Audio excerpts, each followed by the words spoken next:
Driven to Win presents The Count of Monte Cristo, written by Alexandre Dumas. Let's begin the story. Volume 3, Chapter 48, Ideology. If the Count of Monte Cristo had been for a long time familiar with the ways of Parisian society, he would have appreciated better the significance of the step which M. de Villefort had taken.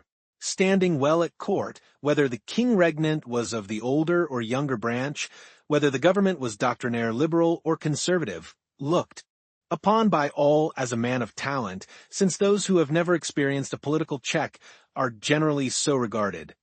Hated by many, but warmly supported by others, without being really liked by anybody, M. de Villefort held a high position in the magistracy and maintained his eminence like a harlot or a mole. His drawing-room, under the regenerating influence of a young wife and a daughter by his first marriage, scarcely 18, was still one of the well-regulated Paris salons where the worship of traditional customs and the observance of rigid etiquette were carefully maintained. A freezing politeness, a strict fidelity to government principles, a profound contempt for theories and theorists, a deep-seated hatred of ideality, these were the elements of private and public life displayed by M. de Villefort. M. de Villefort was not only a magistrate, he was almost a diplomatist. His relations with the former court, of which he always spoke with dignity and respect, made him respected by the new one, and he knew so many things that not only was he always carefully considered, but sometimes consulted.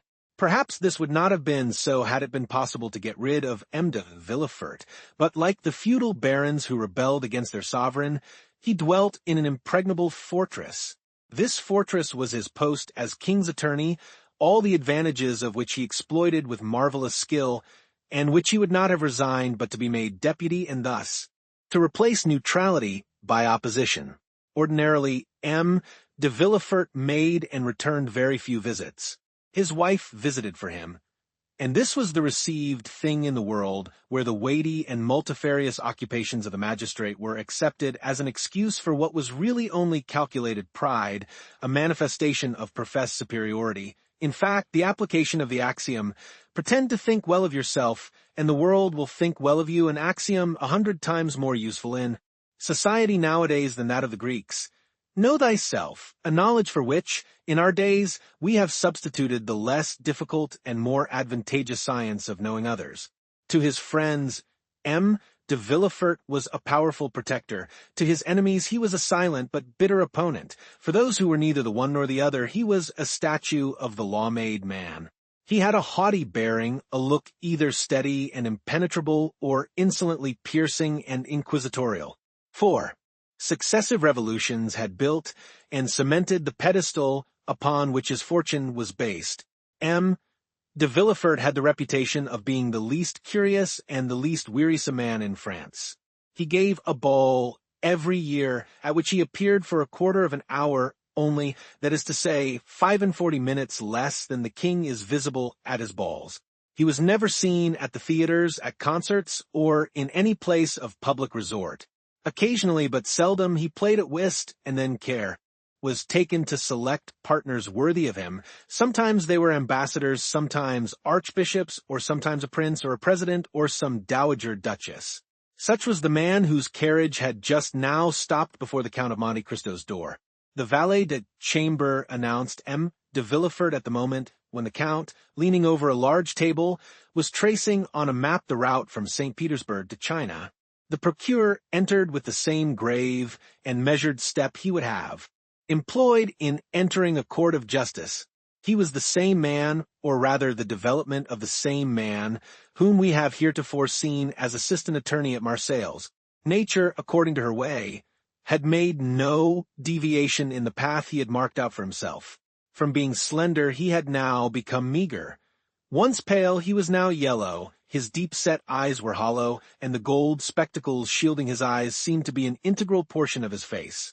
He dressed entirely in black, with the exception of his white tie, and his funeral appearance was only mitigated by the slight line of red ribbon, which passed almost imperceptibly through his buttonhole, and appeared like a streak of blood traced with a delicate brush. Although master of himself, Monte Cristo, scrutinized with irrepressible curiosity the magistrate whose salute he returned, and who, distrustful by habit and especially incredulous as to social prodigies, was much more despised to look upon the noble stranger, as Monte Cristo was already called as an adventurer in search of new fields, or an escaped criminal, rather than as a prince of the Holy See, or a sultan of the 1,001 Nights. "Sir," said Villefort, in the squeaky tone assumed by magistrates in their oratorical periods, and of which they cannot or will not divest themselves in society, "Sir, the signal service which you yesterday rendered to my wife and son has made it a duty for me to offer you my thanks. I have come, therefore, to discharge this duty, and to express to you my overwhelming gratitude." And as he said this, the eye severe of the magistrate had lost nothing of its habitual arrogance. He spoke in a voice of the procured general with the rigid inflexibility of neck and shoulders which caused his flatterers to say, as we have before observed, that he was the living statue of the law. "Monsieur," replied the Count with a chilling air, "I am very happy to have been the means of preserving a son to his mother, for they say that the sentiment of maternity is the most holy of all, and the good fortune which occurred to me, monsieur, might have enabled you to dispense with a duty which, in its discharge, confers an undoubtedly great honor. For I am aware that M. de Villefort is not usually lavish of the favor which he now bestows on me, a favor which, however estimable, is unequal to the satisfaction which I have in my own consciousness." Villefort, astonished at this reply, which he by no means expected, started like a soldier who feels the blow leveled at him over the armor he wears, and a curl of his disdainful lip indicated that from that moment he noted in the tablets of his brain that the Count of Monte Cristo was by no means a highly bred gentleman. He glanced around in order to seize on something on which the conversation might turn, and seemed to fall easily on a topic. He saw the map which Monte Cristo had been examining when he entered, and said, "You seem geographically engaged, sir. It is a rich study for you, who, as I learn, have seen as many lands as are delineated on this map." "Yes, sir," replied the Count. "I have sought to make of the human race, taken in the mass, what you practice every day on individuals, a physiological study. I have believed it was much easier to descend from the whole to a part than to ascend from a part to the whole. It is an algebraic axiom, which makes us proceed from a known to an unknown quantity, and not from an unknown to a known. But sit down, sir, I beg of you." Monte Cristo pointed to a chair, which the procureur was obliged to take the trouble to move forwards himself, while the Count merely fell back into his own, on which he had been kneeling when M. Villefort entered.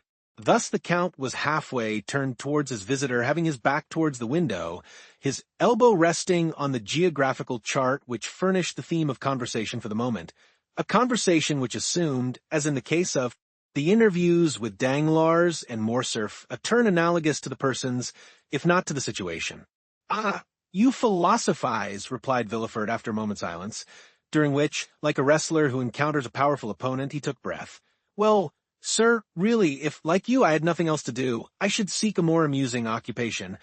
"Why, in truth, sir," was Monte Cristo's reply, "man is but an ugly caterpillar for him who studies him through a solar microscope. But you said, I think, that I had nothing else to do.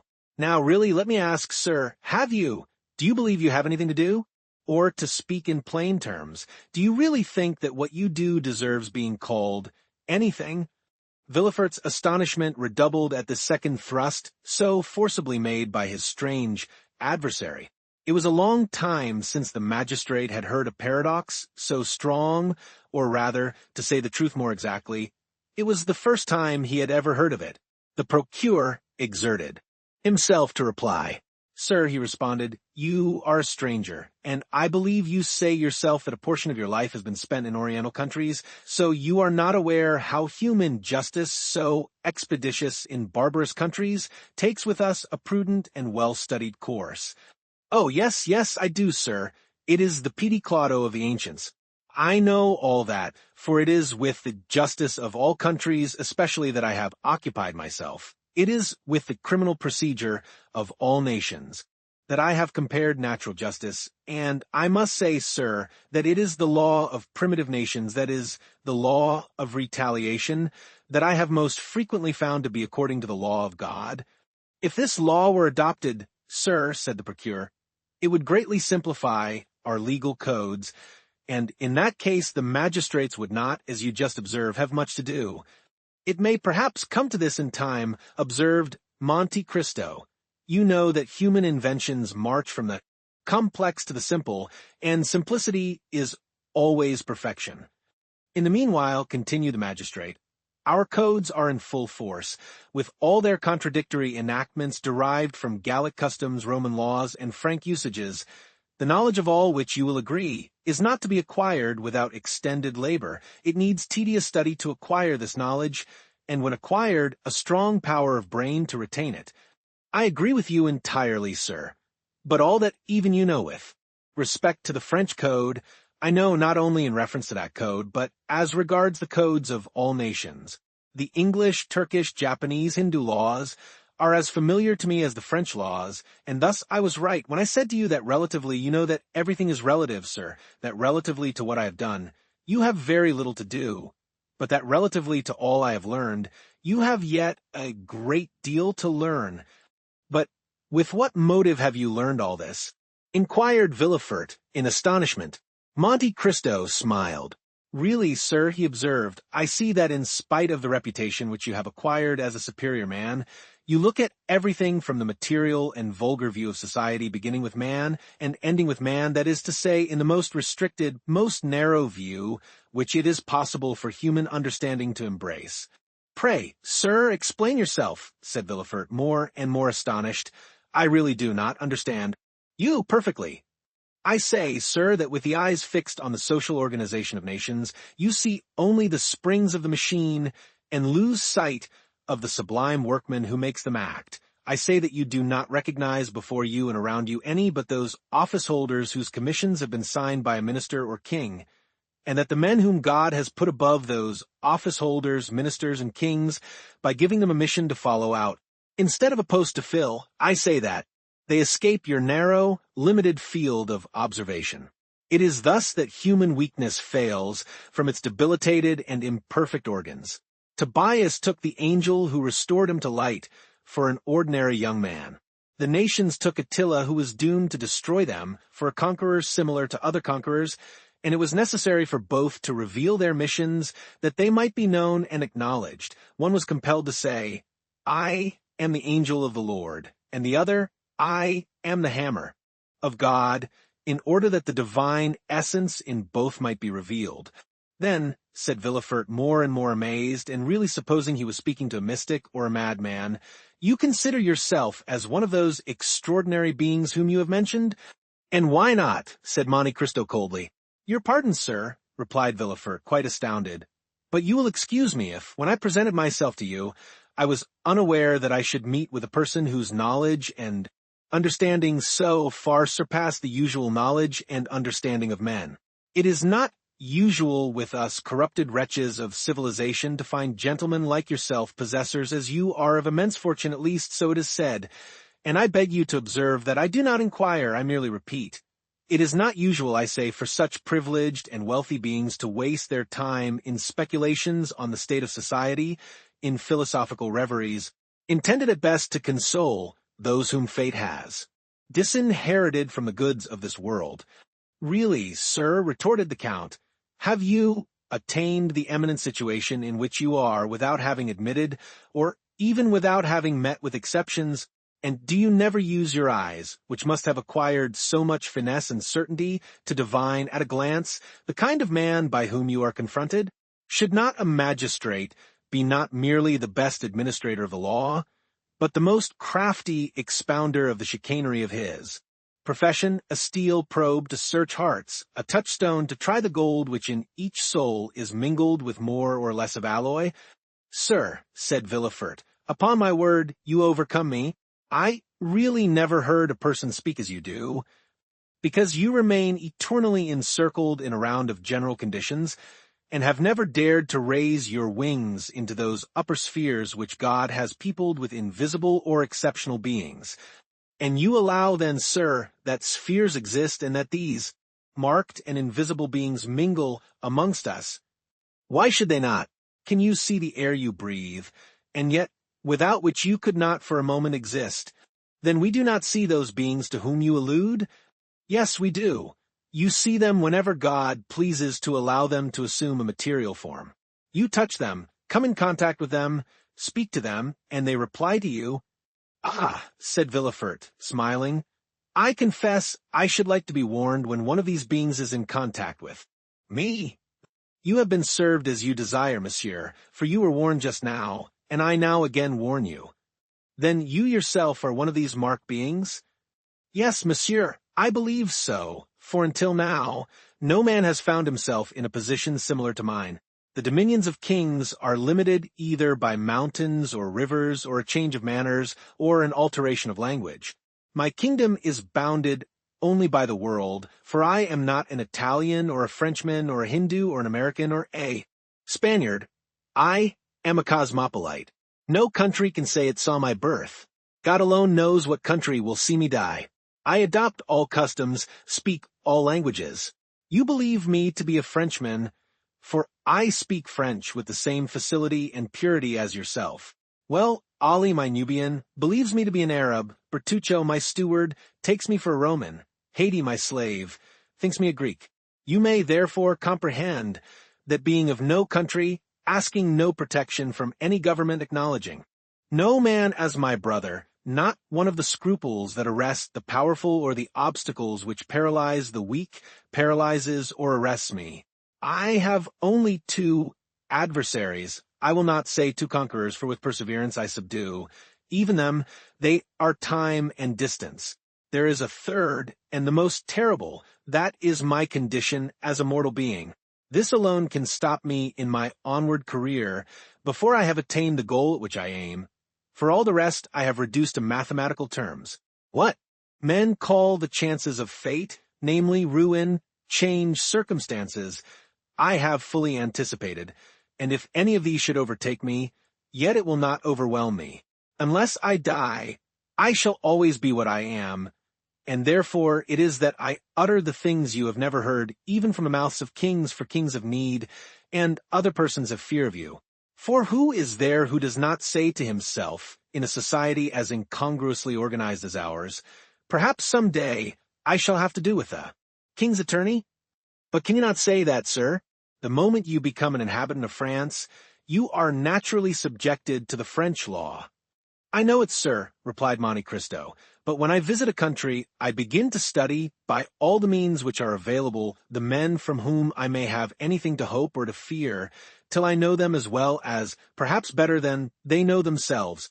It follows from this, that the king's attorney, be he who he may, with whom I should have to deal, would assuredly be more embarrassed than I should. That is to say, replied Villefort with hesitation, that human nature being weak, every man, according to your creed, has committed faults. Faults or crimes, responded Monte Cristo with a negligent air, and that you alone, amongst the men whom you do not recognize as your brothers, for you have said so, observed Villefort in a tone that faltered somewhat, you alone are perfect. No, not perfect, was the Count's reply, only impenetrable, that's all. But let us leave off this strain. Sir, if the tone of it is displeasing to you, I am no more disturbed by your justice than are you by my second sight. No, by no means, said Villefort, who was afraid of seeming to abandon his ground. No, by your brilliant and almost sublime conversation, you have elevated me above the ordinary level. We no longer talk, we rise to dissertation. But you know how the theologians in their collegiate chairs and philosophers in their controversies occasionally say cruel truths. Let us suppose for the moment that we are theologizing in a social way, or even philosophically, and I will say to you, rude as it may seem, my brother, you sacrifice greatly to pride. You may be above others, but above you there is God. Above us all, sir, was Monte Cristo's response, in a tone and with an emphasis so deep that Villefort involuntarily shuddered. I have my pride for men, serpents always ready to threaten everyone who would pass, without crushing them underfoot. But I lay aside that pride before God.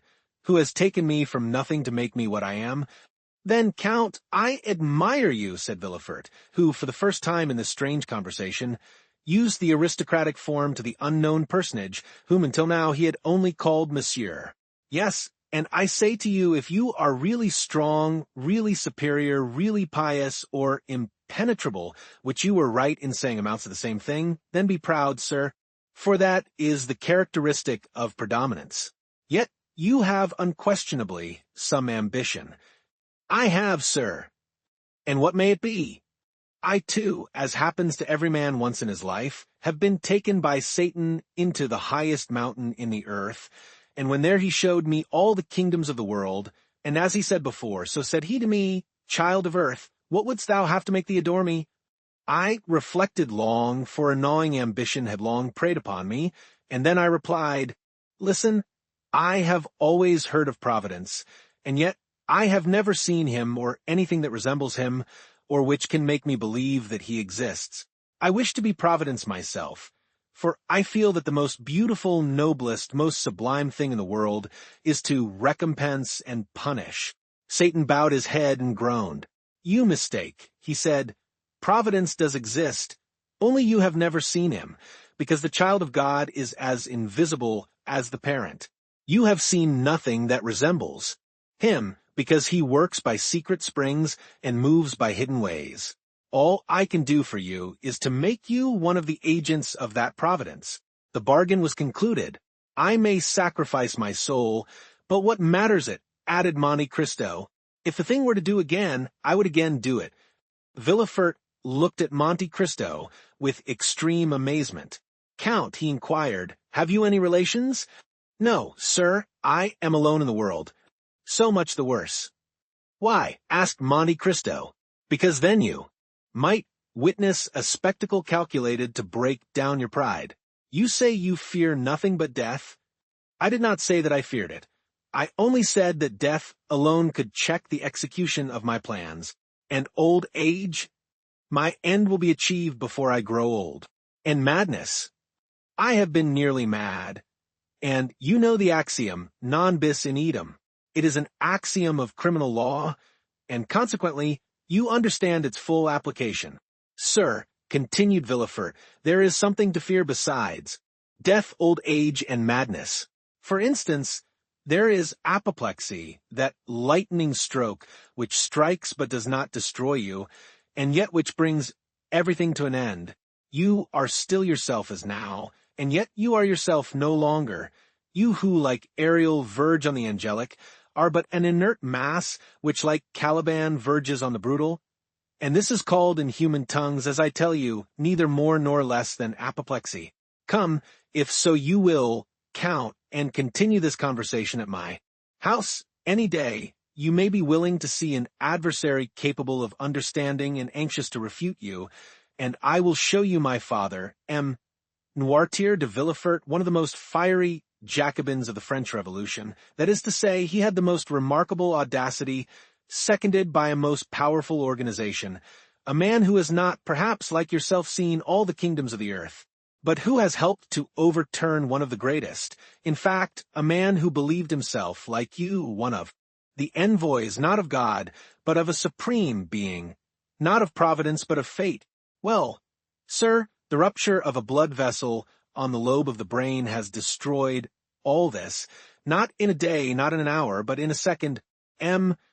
Noirtier, who on the previous night was the old Jacobin, the old senator, the old Carbonaro, laughing at the guillotine, the cannon, and the dagger. M. Noirtier playing with revolutions. M. Noirtier, for whom France was a vast chessboard, from which pawns, rooks, knights, and queens were to disappear, so that the king was checkmated. M. Noirtier, the redoubtable, was the next morning poor M. Noirtier, the helpless old man at the tender mercies of the weakest creature in the household, that is his grandchild Valentine, a dumb and frozen carcass, in fact living painlessly on. That time may be given for his frame to decompose without his consciousness of its decay. Alas, sir, said Monte Cristo, this spectacle is neither strange to my eye nor my thought. I am something of a physician, and have, like my fellows, sought more than once for the soul, in living and in dead matter. Yet, like Providence, it has remained invisible to my eyes, although present to my heart. 100 writers since Socrates, Seneca, St. Augustine, and Gaul have made in verse and prose the comparison you have made, and yet I can well understand that a father's sufferings may effect great changes in the mind of a son. I will call on you, sir, since you bid me contemplate for the advantage of my pride, this terrible spectacle, which must have been so great a source of sorrow to your family. It would have been so unquestionably had not God given me so large a compensation. In contrast with the old man, who is dragging his way to the tomb, are 2 children just entering into life, Valentine, the daughter by my first wife, Mademoiselle Renée de Saint-Méran, and Edward, the boy whose life you have this day saved. And what is your deduction from this compensation? Sir, inquired Monte Cristo.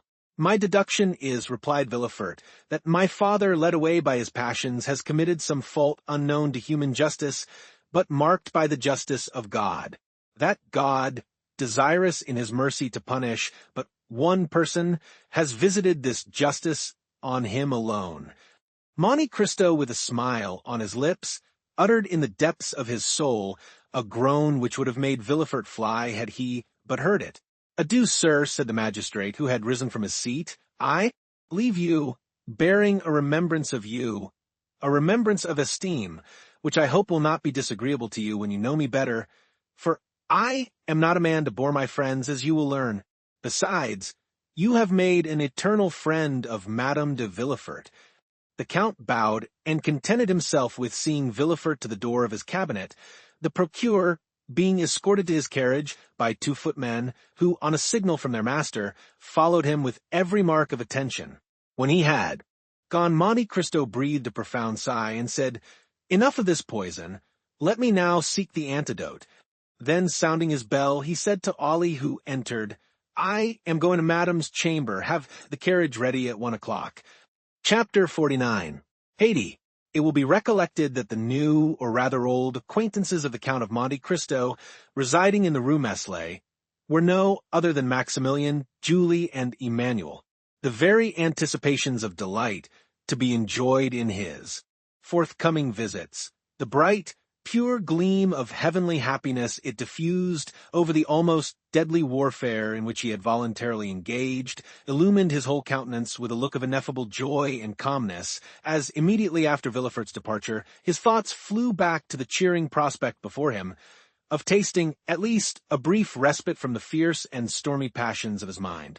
Even Ollie, who had hastened to obey the Count's summons, went forth from his master's presence in charmed amazement at the unusual animation and pleasure depicted on features ordinarily so stern and cold, while as though dreading to put to flight the agreeable ideas hovering over his patron's meditations, whatever they were, the faithful Nubian walked on tiptoe towards the door, holding his breath, lest its faintest sound should dissipate his master's happy reverie. It was noon, and Monte Cristo had set apart 1 hour to be passed in the apartments of Haydée, as though his oppressed spirit could not all at once admit the feeling of pure and unmixed joy, but required a gradual succession of calm and gentle emotions to prepare his mind to receive full and perfect happiness, in the same manner as ordinary natures demand to be inured by degrees to the reception of strong or violent sensations. The young Greek, as we have already said, occupied apartments wholly unconnected with those of the Count. The rooms had been fitted up in strict accordance with Oriental ideas. The floors were covered with the richest carpets Turkey could produce.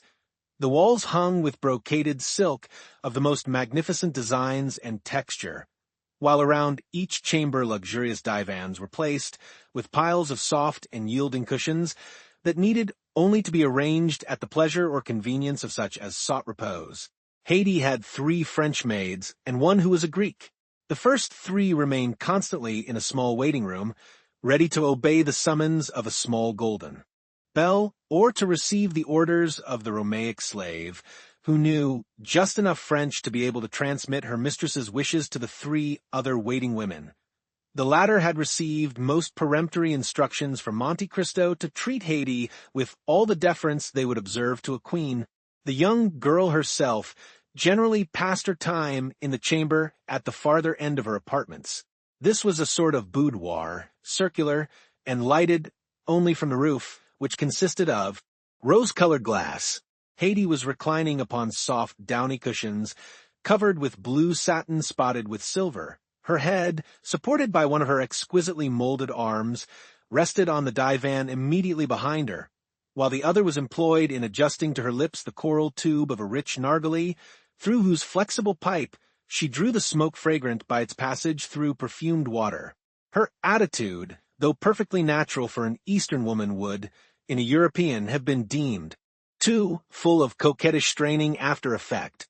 Her dress, which was that of the women of Epirus, consisted of a pair of white satin trousers, embroidered with pink roses, displaying feet so exquisitely formed and so delicately fair, that they might well have been taken for Parian marble, had not the eye been undeceived by their movements as they constantly shifted in and out of a pair of little slippers with upturned toes, beautifully ornamented with gold and pearls. She wore a blue and white-striped vest with long open sleeves, trimmed with silver loops and buttons of pearls, and a sort of bodice which, closing only from the center to the waist, exhibited the whole of the ivory throat and upper part of the bosom. It was fastened with 3 magnificent diamond clasps.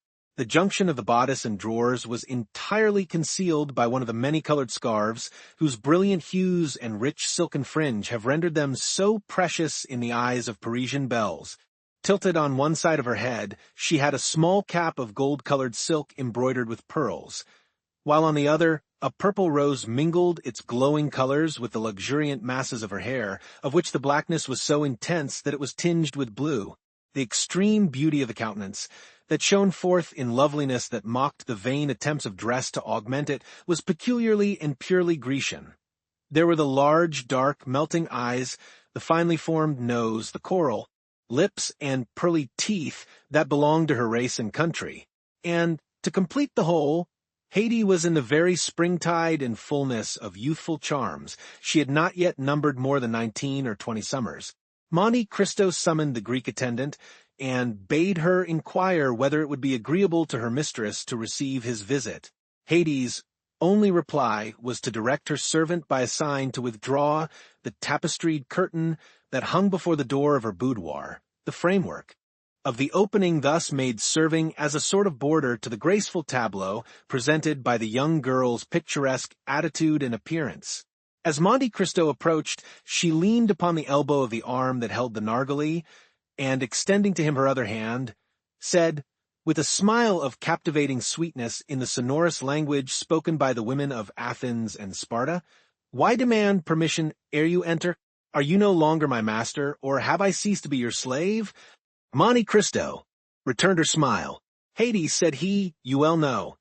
"Why do you address me so coldly, so distantly?" asked the young Greek. "Have I by any means displeased you? Oh, if so, punish me as you will, but do not speak to me in tones and manner so formal and constrained." "Haiti," replied the Count, "you know that you are now in France and are free." "Free to do what?" asked the young girl. "Free to leave me." "Leave you? Why should I leave you?" "That is not for me to say, but we are now about to mix in society, to visit and be visited. I don't wish to see anybody but you. And should you see one whom you could prefer, I would not be so unjust. I have never seen anyone I preferred to you, and I have never loved anyone but you and my father." "My poor child," replied Monte Cristo, "that is merely because your father and myself are the only men who have ever talked to you. I don't want anybody else to talk to me. My father said I was his joy. You style me your love, and both of you have called me my child. Do you remember your father, Haiti?" The young Greek smiled. "He is here and here," said she, touching her eyes and her heart. "And where am I?" inquired Monte Cristo laughingly. "You," cried she with tones of thrilling tenderness, "you are everywhere." Monte Cristo took the delicate hand of the young girl in his, and was about to raise it to his lips, when the simple child of nature hastily withdrew it, and presented her cheek. "You now understand, Haiti," said the Count, "that from this moment you are absolutely free, that here you exercise unlimited sway, and are at liberty to lay aside or continue the costume of your country as it may suit your inclination. Within this mansion, you are absolute mistress of your actions, and may go abroad or remain in your apartments as may seem most agreeable to you. A carriage waits your orders, and Ollie and Myrtho will accompany you whithersoever you desire to go. There is but one favor I would entreat of you. Speak. Guard carefully the secret of your birth. Make no allusion to the past, nor upon any occasion be induced to pronounce the names of your illustrious father or ill-fated mother. I have already told you, my lord, that I shall see no one. It is possible, Haydée, that so perfect as seclusion, though conformable with the habits and customs of the East, may not be practicable in Paris. Endeavor, then, to accustom yourself to our manner of living in these northern climes. As you did to those of Rome, Florence, Milan, and Madrid, it may be useful to you one of these days, whether you remain here or return to the East. The young girl raised her tearful eyes towards Monte Cristo as she said with touching earnestness, "Whether we return to the East, you mean to say, my lord, do you not?" "My child," returned Monte Cristo, "you know full well that whenever we part, it will be no fault or wish of mine. The tree forsakes, not the flower falls from the tree." "My lord," replied Haydée, "I never will leave you, for I am sure I could not exist without you. My poor girl, in 10 years I shall be old, and you will be still young. My father had a long white beard, but I loved him. He was 60 years old. But to me he was handsomer than all the fine youths I saw. Then, tell me, Haydée, do you believe you shall be able to accustom yourself to our present mode of life? Shall I see you? Every day. Then what do you fear, my lord? You might find it dull. No, my lord. In the morning I shall rejoice in the prospect of your coming, and in the evening dwell with delight on the happiness I have enjoyed in your presence. Then, too, when alone, I can call forth mighty pictures of the past, see vast horizons bounded only by the towering mountains of Pindus and Olympus. Oh, believe me, that when 3 great passions such as sorrow, love, and gratitude fill the heart, ennui can find no place. You are a worthy daughter of Epirus, Haydée, and your charming and poetical ideas prove well your descent from that race of goddesses who claim your country as their birthplace. Depend on my care to see that your youth is not blighted or suffered to pass away in ungenial solitude. And of this be well assured, that if you love me as a father, I love you as a child. You are wrong, my lord. The love I have for you is very different from the love I had for my father. My father died, but I did not die. If you were to die, I should die too. The Count, with a smile of profound tenderness, extended his hand, and she carried it to her lips. Monte Cristo, thus attuned to the interview he proposed to hold with Morrel and his family, departed murmuring as he went these lines of Pindar, "Youth is a flower of which love is the fruit. Happy is he who, after having watched its silent growth, is permitted to gather and call it his own." The carriage was prepared according to orders, and stepping lightly into it, the Count drove off at his usual rapid pace. Chapter 50. The Morrel Family. In a very few minutes the Count reached number 7 in the Rue Meslay. The house was of white stone, and in a small court before it were 2 small beds full of beautiful flowers. In the concierge that opened the gate the Count recognized Cockles, but as he had but one eye, and that eye had become somewhat dim in the course of 9 years, Cockles did not recognize the Count. The carriages that drove up to the door were compelled to turn to avoid a fountain that played in a basin of rockwork, an ornament that had excited the jealousy of the whole quarter and had gained for the place the appellation of the Little Versailles. It is needless to add that there were gold and silver fish in the basin. The house, with kitchens and cellars below, had above the ground floor 2 stories and attics. The whole of the property consisting of an immense workshop, 2 pavilions at the bottom of the garden, and the garden itself had been purchased by Emmanuel, who had seen at a glance that he could make of it a profitable speculation. He had reserved the house and half the garden, and building a wall between the garden and the workshops, had let them upon lease with the pavilions at the bottom of the garden, so that for a trifling sum he was as well lodged and as perfectly shut out from observation as the inhabitants of the finest mansion in the Faubourg St. Germain. The breakfast room was finished in oak, the salon in mahogany, and the furnishings were of blue velvet. The bedroom was in citronwood and green damask. There was a study for Emmanuel, who never studied, and a music room for Julie, who never played. The whole of the second story was set apart for Maximilian. It was precisely similar to his sister's apartments, except that for the breakfast parlor, he had a billiard room, where he received his friends. He was superintending the grooming of his horse, and smoking his cigar at the entrance of the garden, when the Count's carriage stopped at the gate. Cockles opened the gate, and Baptistin, springing from the box, inquired whether Monsieur and Madame Herbault and Monsieur Maximilien Morel would see His Excellency the Count of Monte Cristo. "The Count of Monte Cristo?" cried Morel, throwing away his cigar and hastening to the carriage. "I should think we would see him." "Ah, 1,000 thanks, Count, for not having forgotten your promise." And the young officer shook the Count's hand so warmly that Monte Cristo could not be mistaken as to the sincerity of his joy, and he saw that he had been expected with impatience, and was received with pleasure. "Come, come," said Maximilian, "I will serve as your guide. Such a man as you are ought not to be introduced by a servant. My sister is in the garden plucking the dead roses. My brother is reading his 2 papers, La Presse and Les Débats, within 6 steps of her. For wherever you see Madame Herbault, you have only to look within a circle of 4 yards, and you will find M. Emmanuel, and reciprocally, as they say at the Polytechnic School." At the sound of their steps, a young woman of 20 to 25, dressed in a silk morning gown, and busily engaged in plucking the dead leaves off a noisette rose tree, raised her head. This was Julie, who had become, as the clerk of the house of Thomson and French had predicted, Madame Emmanuel Herbault. She uttered a cry of surprise at the sight of a stranger, and Maximilian began to laugh. "Don't disturb yourself, Julie," said he.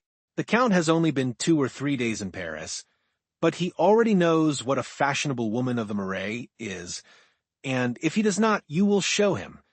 "Ah, monsieur," returned Julie, "it is treason in my brother to bring you thus, but he never has any regard for his poor sister. Bonalun, Bonalun." An old man, who was digging busily at one of the beds, stuck his spade in the earth, and approached, cap in hand, striving to conceal a quid of tobacco he had just thrust into his cheek. A few locks of gray mingled with his hair, which was still thick and matted, while his bronzed features and determined glance well suited an old sailor who had braved the heat of the equator and the storms of the tropics. "I think you hailed me, Mademoiselle Julie," said he. Penelon had still preserved the habit of calling his master's daughter Mademoiselle Julie, and had never been able to change the name to Madame Herbault. "Penelon," replied Julie, "go and inform Emmanuel of this gentleman's visit, and Maximilian will conduct him to the salon." Then, turning to Monte Cristo, "I hope you will permit me to leave you for a few minutes," continued she, and without awaiting any reply, disappeared behind a clump of trees and escaped to the house by a lateral alley. "I am sorry to see," observed Monte Cristo to Morel, "that I caused no small disturbance in your house." "Look there," said Maximilian, laughing. "There is her husband changing his jacket for a coat. I assure you, you are well known in the Rue Meslay." "Your family appears to be a very happy one," said the Count, as if speaking to himself. "Oh yes, I assure you, Count, they want nothing that can render them happy. They are young and cheerful, they are tenderly attached to each other, and with 25,000 francs a year, they fancy themselves as rich as Rothschild." 25,000 francs is not a large sum, however, replied Monte Cristo with a tone so sweet and gentle that it went to Maximilian's heart like the voice of a father. "But they will not be content with that. Your brother-in-law is a barrister? A doctor?" "He was a merchant, monsieur, and had succeeded to the business of my poor father. M. Morel, at his death, left 500,000 francs, which were divided between my sister and myself, for we were his only children. Her husband, who, when he married her, had no other patrimony than his noble probity, his first-rate ability, and his spotless reputation, wished to possess as much as his wife. He labored and toiled until he had amassed 250,000 francs. 6 years sufficed to achieve this object.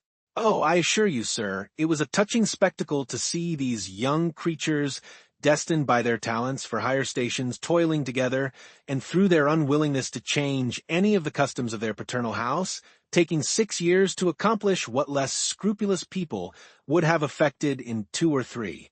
Marseilles resounded with their well-earned praises. At last, one day, Emmanuel came to his wife, who had just finished making up the accounts.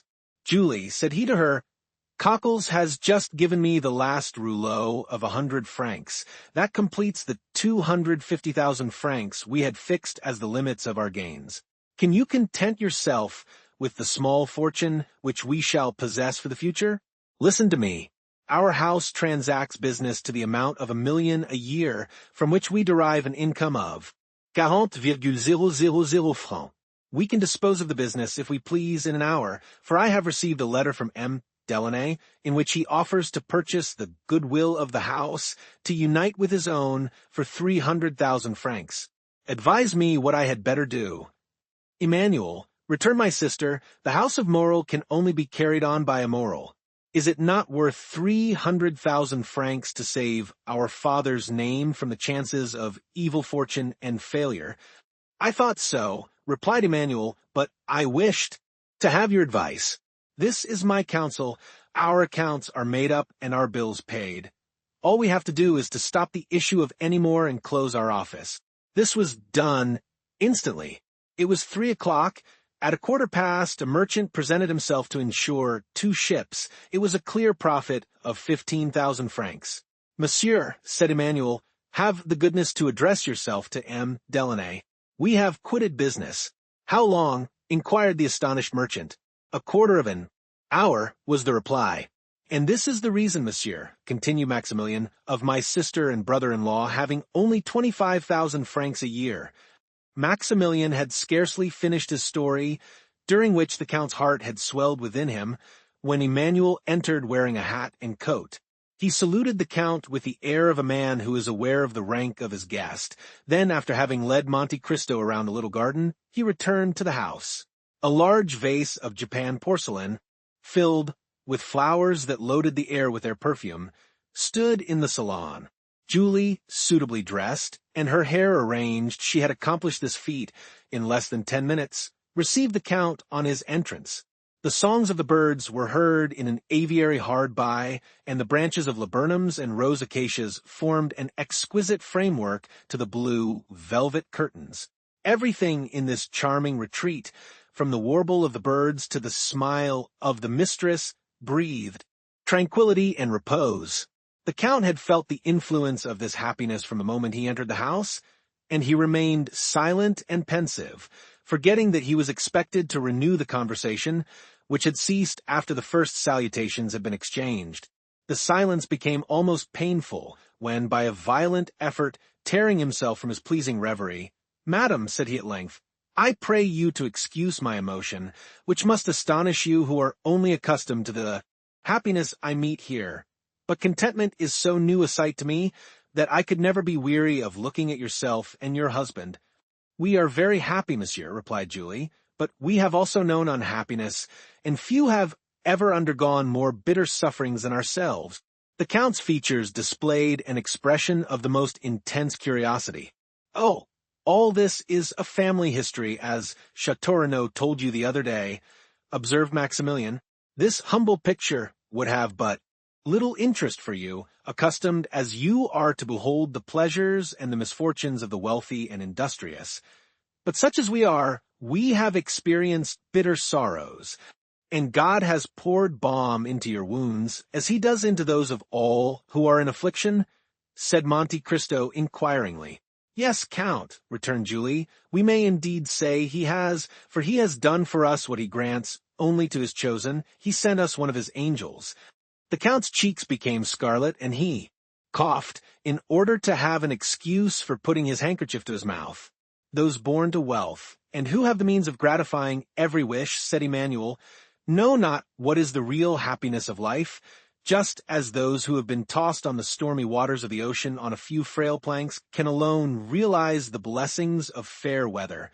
Monte Cristo rose, and without making any answer, for the tremulousness of his voice would have betrayed his emotion, walked up and down the apartment with a slow step.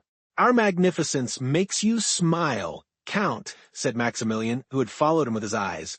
"No, no," returned Monte Cristo, pale as death, pressing one hand on his heart to still its throbbings, while with the other he pointed to a crystal cover, beneath which a silken purse lay, on a black velvet cushion. "I was wondering what could be the significance of this purse, with the paper at one end and the large diamond at the other."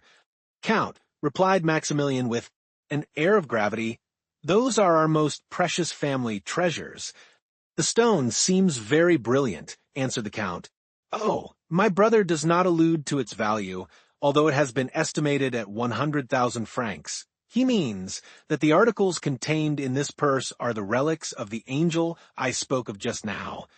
This I do not comprehend, and yet I may not ask for an explanation, madam," replied Monte Cristo, bowing.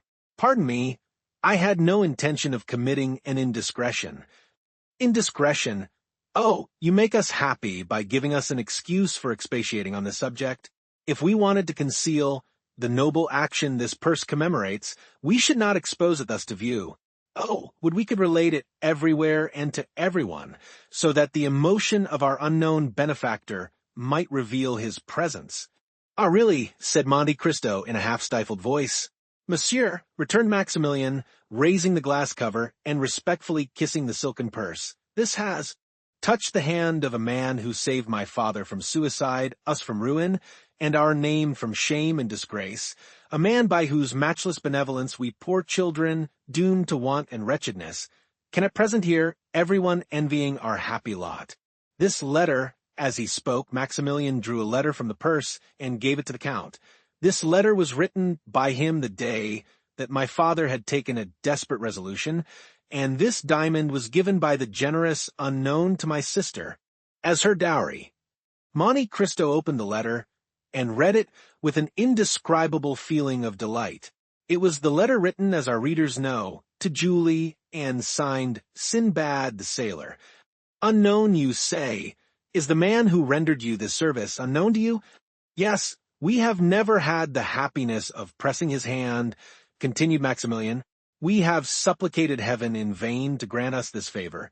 But the whole affair has had a mysterious meaning that we cannot comprehend. We have been guided by an invisible hand, a hand as powerful as that of an enchanter." "Oh," cried Julie, "I have not lost all hope of some day kissing that hand, as I now kiss the purse which he has touched. For years ago, Penelon was at Trieste. Penelon, Count, is the old sailor you saw in the garden, and who from quartermaster has become gardener. Penelon, when he was at Trieste, saw on the quay an Englishman who was on the point of embarking on board a yacht, and he recognized him as the person who called on my father the 5th of June, 1829, and who wrote me this letter on the 5th of September. He felt convinced of his identity, but he did not venture to address him." "An Englishman," said Monte Cristo, who grew uneasy at the attention with which Julie looked at him. "An Englishman, you say?"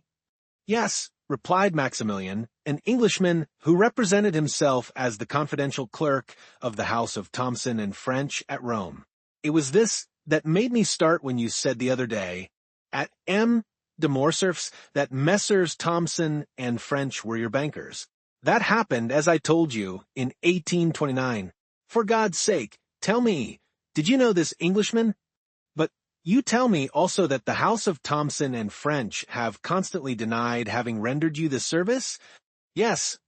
"Then is it not probable that this Englishman may be someone who, grateful for a kindness your father had shown him, and which he himself had forgotten, has taken this method of requiting the obligation? Everything is possible in this affair, even a miracle." "What was his name?" asked Monte Cristo. "He gave no other name," answered Julie, looking earnestly at the Count, "than that at the end of his letter, Sinbad the Sailor, which is evidently not his real name, but a fictitious one."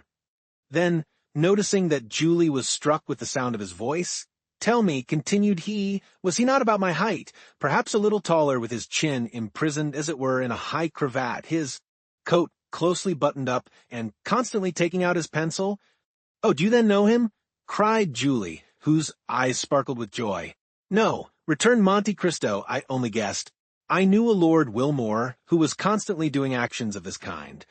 Without revealing himself, he was an eccentric being and did not believe in the existence of gratitude." "Oh, heaven!" exclaimed Julie, clasping her hands. "In what did he believe, then?" "He did not credit it at the period which I knew him," said Monte Cristo, touched to the heart by the accents of Julie's voice, "but perhaps since then he has had proofs that gratitude does exist." "And do you know this gentleman, monsieur?" inquired Emmanuel. "Oh, if you do know him," cried Julie, "can you tell us where he is, where we can find him?" "Maximilian Emmanuel, if we do but discover him, he must believe in the gratitude of the heart." Monte Cristo felt tears start into his eyes, and he again walked hastily up and down the room. "In the name of heaven," said Maximilian, "if you know anything of him, tell us what it is." "Alas," cried Monte Cristo, striving to repress his emotion, "if Lord Wilmore was your unknown benefactor, I fear you will never see him again.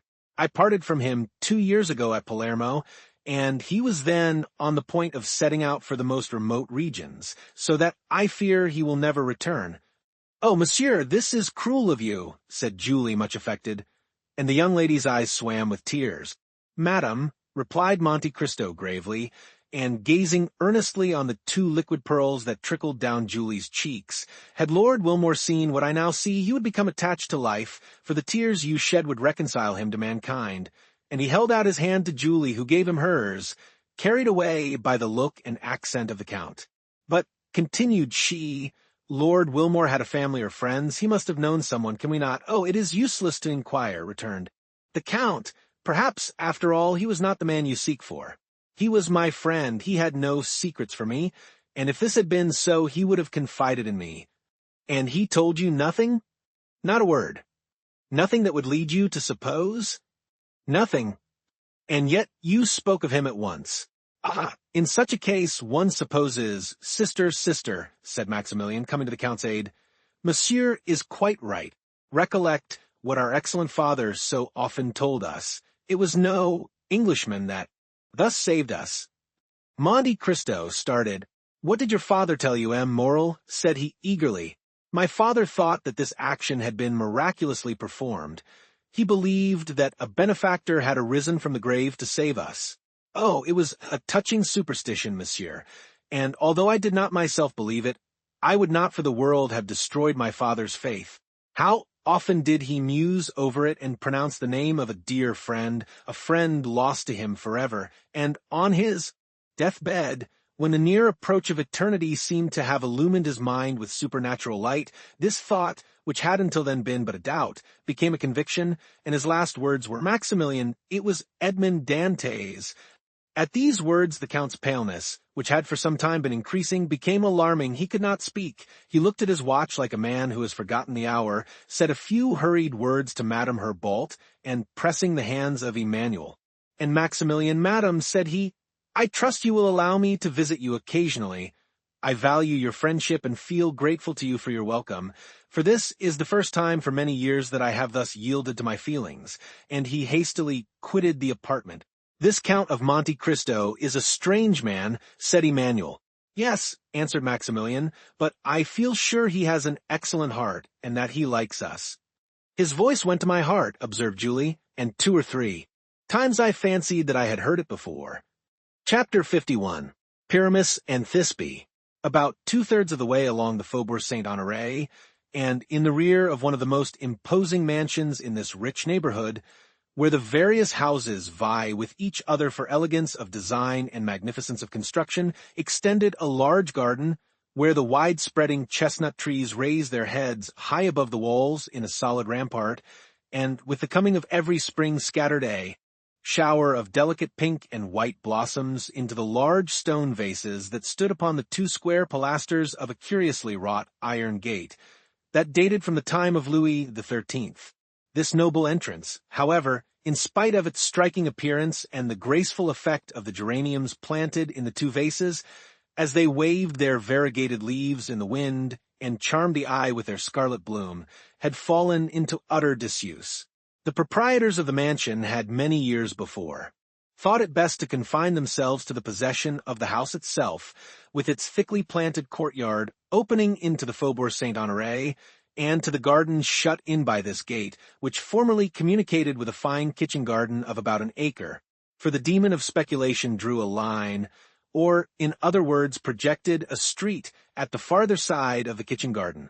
The street was laid out, a name was chosen and posted up on an iron plate, but before construction was begun, it occurred to the possessor of the property that a handsome sum might be obtained for the ground then devoted to fruits and vegetables by building along the line of the proposed street, and so making it a branch of communication with the Faubourg Saint-Honoré itself, one of the most important thoroughfares in the city of Paris.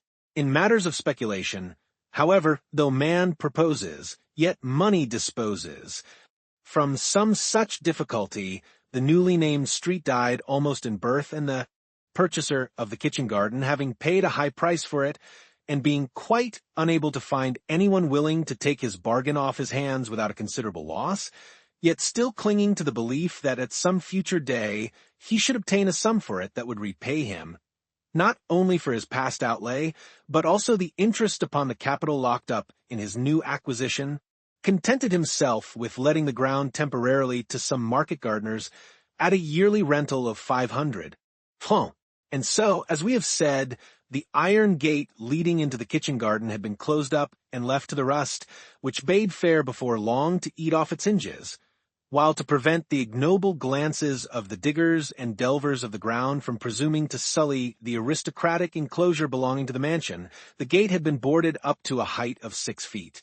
True, the planks were not so closely adjusted but that a hasty peep might be obtained through their interstices, but the strict decorum and rigid propriety of the inhabitants of the house left no grounds for apprehending that advantage would be taken of that circumstance. Horticulture seemed, however, to have been abandoned in the deserted kitchen garden, and where cabbages, carrots, radishes, peas, and melons had once flourished, a scanty crop of lucerne alone bore evidence of its being deemed worthy of cultivation. A small, low door gave egress from the walled space we have been describing into the projected street, the ground having been abandoned as unproductive by its various renters, and had now fallen so completely in general estimation as to return not even the 0.5% it had originally paid.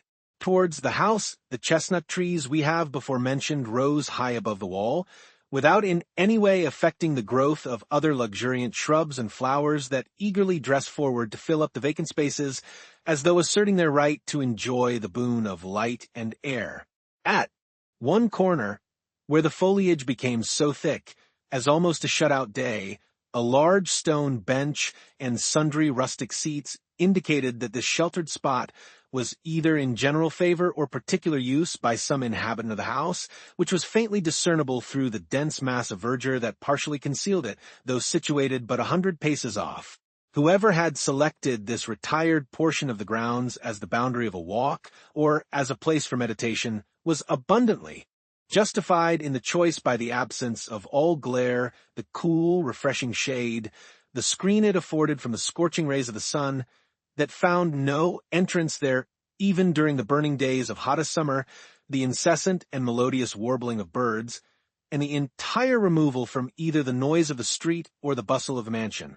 On the evening of one of the warmest days spring had yet bestowed on the inhabitants of Paris, might be seen negligently thrown upon the stone bench, a book, a parasol, and a work-basket, from which hung a partly embroidered cambric handkerchief, while at a little distance from these articles was a young woman standing close to the iron gate, endeavoring to discern something on the other side by means of the openings in the planks, the earnestness of her attitude, and the fixed gaze with which she seemed to seek the object of her wishes, proving how much her feelings were interested in the matter. At that instant the little side gate, leading from the waste ground to the street, was noiselessly opened, and a tall, powerful young man appeared. He was dressed in a common gray blouse and velvet cap, but his carefully arranged hair, beard, and mustache, all of the richest and glossiest black, ill accorded with his plebeian attire. After casting a rapid glance around him, In order to assure himself that he was unobserved, he entered by the small gate and, carefully closing and securing it after him, proceeded with a hurried step towards the barrier. At the sight of him she expected, though probably not in such a costume, the young woman started in terror and was about to make a hasty retreat. But the eye of love had already seen, even through the narrow chinks of the wooden palisades, the movement of the white robe, and observed the fluttering of the blue sash. Pressing his lips close to the planks, he exclaimed, "Don't be alarmed, Valentine, it is I." Again, the timid girl found courage to return to the gate, saying, as she did so, "And why do you come so late today? It is almost dinner time, and I had to use no little diplomacy to get rid of my watchful stepmother, my too devoted maid, and my troublesome brother, who is always teasing me about coming to work at my embroidery, which I am in a fair way never to get done. So pray excuse yourself as well as you can for having made me wait, and after that, tell me why I see you in a dress so singular that at first I did not recognize you."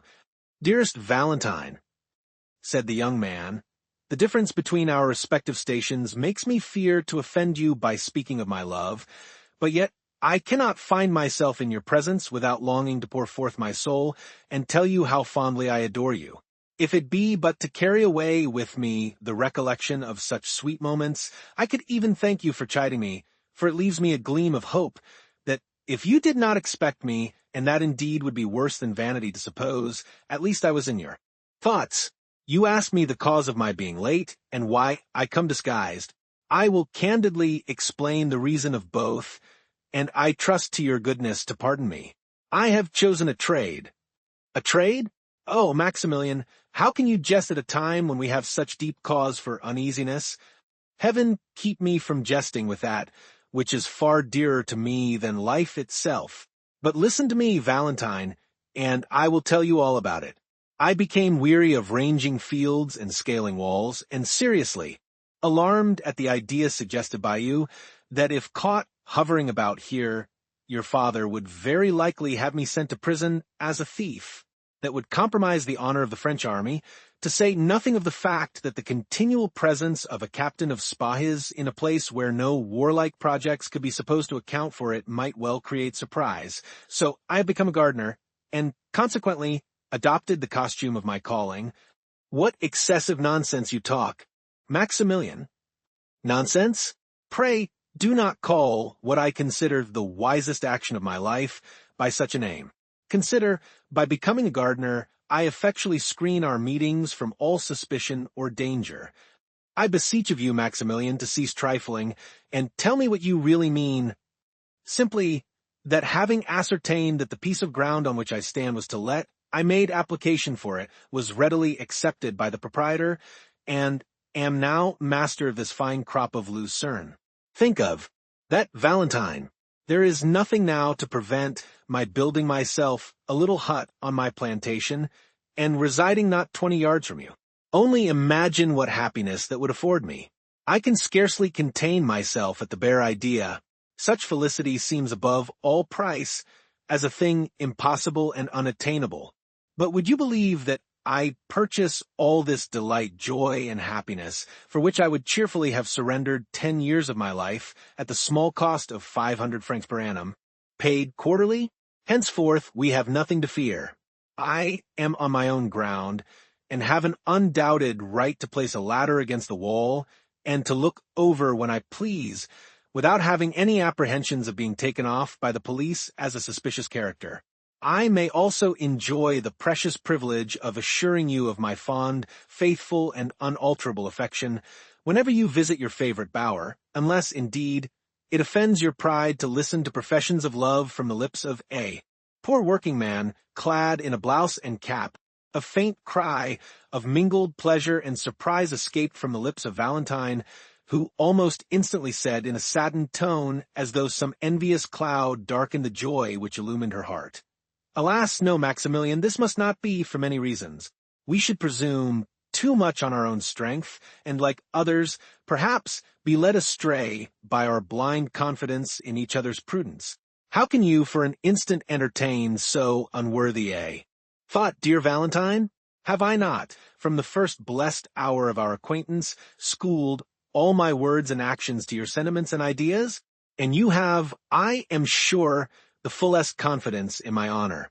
When you spoke to me of experiencing a vague and indefinite sense of coming danger, I placed myself blindly and devotedly at your service, asking no other reward than the pleasure of being useful to you. And have I ever since, by word or look, given you cause of regret for having selected me from the numbers that would willingly have sacrificed their lives for you? You told me, my dear Valentine, that you were engaged to M. d'Épinay, and that your father was resolved upon completing the match, and that from his will there was no appeal, as M. de Villefort was never known to change a determination once formed. I kept in the background as you wished, and waited not for the decision of your heart or my own, but hoping that Providence would graciously interpose in our behalf and order events in our favor. But what cared I for delays or difficulties, Valentine, as long as you confessed that you loved me and took pity on me? If you will only repeat that avowal now and then, I can endure anything. Ah, Maximilian, that is the very thing that makes you so bold, and which renders me at once so happy and unhappy, that I frequently ask myself whether it is better for me to endure the harshness of my stepmother and her blind preference for her own child, or to be, as I now am, insensible to any pleasure save such as I find in these meetings, so fraught with danger to both. I will not admit that word, returned the young man. It is at once cruel and unjust. Is it possible to find a more submissive slave than myself? You have permitted me to converse with you from time to time, Valentine, but forbidden my ever following you in your walks or elsewhere. Have I not obeyed? And since I found means to enter this enclosure, to exchange a few words with you, through this gate, to be close to you without really seeing you, have I ever asked so much as to touch the hem of your gown, or tried to pass this barrier, which is but a trifle to one of my youth and strength? Never has a complaint or a murmur escaped me. I have been bound by my promises as rigidly as any knight of olden times. Come, dearest Valentine, confess that what I say is true, lest I be tempted to call you unjust. It is true, said Valentine, as she passed the end of her slender fingers through a small opening in the planks, and permitted Maximilian to press his lips to them, and you are a true and faithful friend. But still you acted from motives of self-interest, my dear Maximilian, for you well knew that from the moment in which you had manifested an opposite spirit all would have been ended between us. You promised to bestow on me the friendly affection of a brother, for I have no friend but yourself upon earth, who am neglected and forgotten by my father, harassed and persecuted by my stepmother, and left to the sole companionship of a paralyzed and speechless old man, whose withered hand can no longer press mine, and who can speak to me with the eye alone, although there still lingers in his heart the warmest tenderness for his poor grandchild.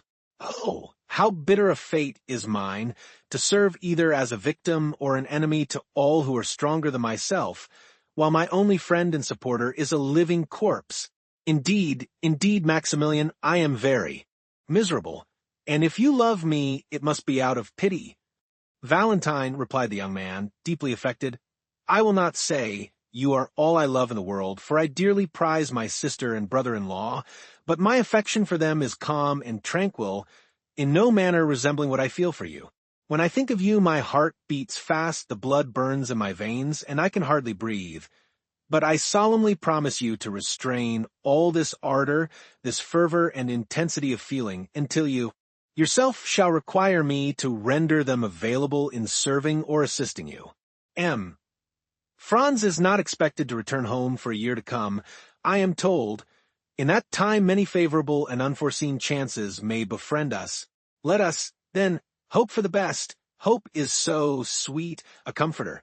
Meanwhile, Valentine, while reproaching me with selfishness, think a little what you have been to me, the beautiful but cold resemblance of a marble Venus. What promise of future reward have you made me for all the submission and obedience I have evinced? None whatever. What granted me? Scarcely more. You tell me of M. Franz d'Épinay, your betrothed lover, and you shrink from the idea of being his wife. But tell me, Valentine, is there no other sorrow in your heart? You see me devoted to you, body and soul. My life and each warm drop that circles round my heart are consecrated to your service.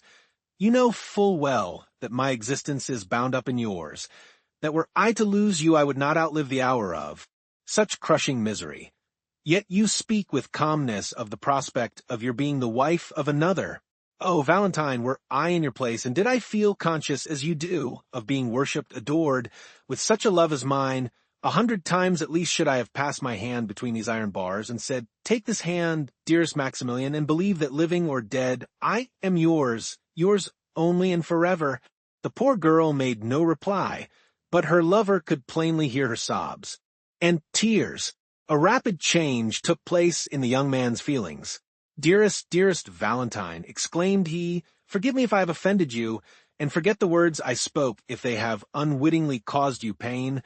"No, Maximilian, I am not offended," answered she, "but do you not see what a poor, helpless being I am, almost a stranger and an outcast in my father's house, where even he is seldom seen, whose will has been thwarted and spirits broken from the age of 10 years, beneath the iron rod so sternly held over me, oppressed, mortified, and persecuted, day by day, hour by hour, minute by minute, no person has cared for, even observed my sufferings, nor have I ever breathed one word on the subject save to yourself. Outwardly, and in the eyes of the world, I am surrounded by kindness and affection, but the reverse is the case. The general remark is, "Oh, it cannot be expected that one of so stern a character as M. Villefort could lavish the tenderness some fathers do on their daughters. What though she has lost her own mother at a tender age, she has had the happiness to find a second mother in Madame de Villefort. The world, however, is mistaken. My father abandons me from utter indifference, while my stepmother detests me with a hatred so much the more terrible because it is veiled beneath a continual smile." "Hate you, sweet Valentine," exclaimed the young man. "How is it possible for anyone to do that?" "Alas," replied the weeping girl, "I am obliged to own that my stepmother's aversion to me arises from a very natural source, her overweening love for her own child, my brother Edward. But why should it? I do not know.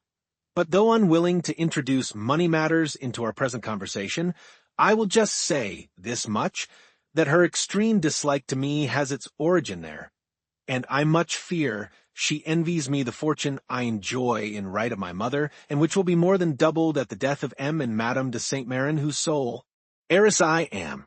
Madame de Villefort has nothing of her own, and hates me for being so richly endowed. Alas, how gladly would I exchange the half of this wealth for the happiness of at least sharing my father's love. God knows, I would prefer sacrificing the whole so that it would obtain me a happy and affectionate home. Poor Valentine! I seem to myself as though living a life of bondage, yet at the same time am so conscious of my own weakness that I fear to break the restraint in which I am held, lest I fall utterly helpless. Then, too, my father is not a person whose orders may be infringed with impunity. Protected as he is by his high position and firmly established reputation for talent and unswerving integrity, no one could oppose him. He is all-powerful even with the king. He would crush you at a word.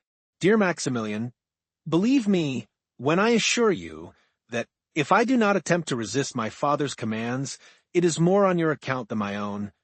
But why, Valentine, do you persist in anticipating the worst? Why picture so gloomy a future? Because I judge it from the past? Still, consider that although I may not be, strictly speaking, what is termed an illustrious match for you, I am for many reasons not altogether so much beneath your alliance. The days when such distinctions were so nicely weighed and considered no longer exist in France, and the first families of the monarchy have intermarried with those of the empire. The aristocracy of Valence has allied itself with the nobility of the canon. Now, I belong to this last-named class, and certainly my prospects of military preferment are most encouraging as well as certain. My fortune, though small, is free and unfettered, and the memory of my late father is respected in our country, Valentine, as that of the most upright and honorable merchant of the city.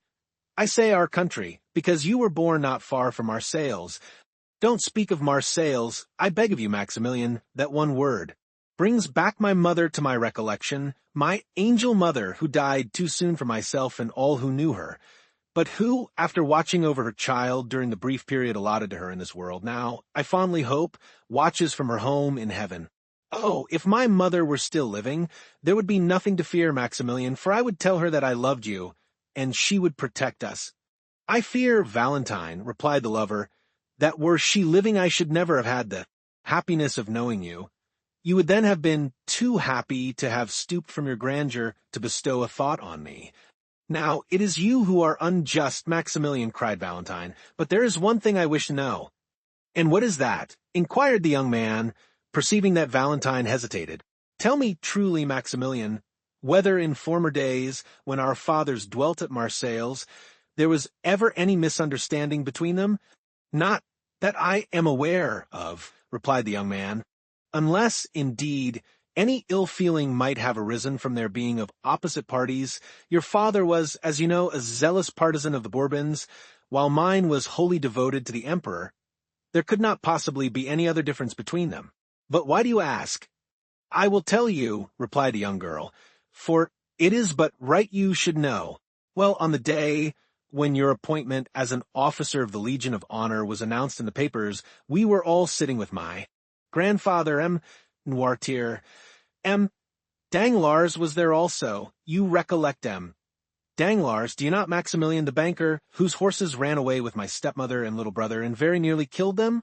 While the rest of the company were discussing the approaching marriage of Mademoiselle Danglars, I was reading the paper to my grandfather, but when I came to the paragraph about you, although I had done nothing else but read it over to myself all the morning, you know you had told me all about it the previous evening, I felt so happy and yet so nervous at the idea of speaking your name aloud and before so many people that I really think I should have passed it over, but for the fear that my doing so might create suspicions as to the cause of my silence. So I summoned up all my courage and read it as firmly and as steadily as I could.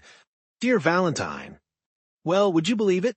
Directly my father caught the sound of your name, he turned round quite hastily and like, poor silly thing, I was so persuaded that everyone must be as much affected as myself by the utterance of your name, that I was not surprised to see my father start and almost tremble. But I even thought, though that surely must have been a mistake, that M. Danglars trembled too. Moral, cried my father, stop a bit, then knitting his brows into a deep frown, he added, surely this cannot be one of the Morel family who lived at Marseilles and gave us so much trouble from there. Violent Bonapartism, I mean about the year 1815? Yes, replied M. Danglars. I believe he is the son of the old shipowner. Indeed, answered Maximilian. And what did your father say then, Valentine? Oh, such a dreadful thing, that I don't dare to tell you. Always tell me everything, said Maximilian with a smile. Ah, continued my father, still frowning, their idolized emperor treated these madmen as they deserved. He called them food for cannon, which was precisely all they were good for. And I am delighted to see that the present government have adopted this salutary principle with all its pristine vigor. If Algiers were good for nothing, but to furnish the means of carrying so admirable an idea into practice, it would be an acquisition well worthy of struggling to obtain, though it certainly does cost France somewhat dear to assert her rights in that uncivilized country. Brutal politics, I must confess, said Maximilian, but don't attach any serious importance, dear, to what your father said. My father was not a bit behind yours in that sort of talk. Why, said he, does not the emperor, who has devised so many clever and efficient modes of improving the art of war, organize a regiment of lawyers, judges, and legal practitioners, sending them in the hottest fire the enemy could maintain, and using them to save better men? You see, my dear, that for picturesque expression and generosity of spirit, there is not much to choose between the language of either party. But what did M. Danglars say to this outburst on the part of the procureur? Oh, he laughed, and in that singular manner so peculiar to himself, half malicious, half ferocious, he almost immediately got up and took his leave. Then, for the first time, I observed the agitation of my grandfather, and I must tell you, Maximilian, that I am the only person capable of discerning emotion in his paralyzed frame, and I suspected that the conversation that had been carried on in his presence, for they always say and do what they like before the dear old man, without the smallest regard for his feelings, had made a strong impression on his mind, for naturally enough, it must have pained him to hear the emperor he so devotedly loved and served spoken of in that depreciating manner. The name of M. Noirtier, interposed Maximilian, is celebrated throughout Europe. He was a statesman of high standing, and you may or may not know, Valentine, that he took a leading part in every Bonapartist conspiracy set on foot during the restoration of the Bourbons. Oh, I have often heard whispers of things that seem to me most strange. The father a Bonapartist, the son a royalist. What can have been the reason of so singular a difference in parties and politics? But to resume my story, I turned towards my grandfather as though to question him as to the cause of his emotion. He looked expressively at the newspaper I had been reading.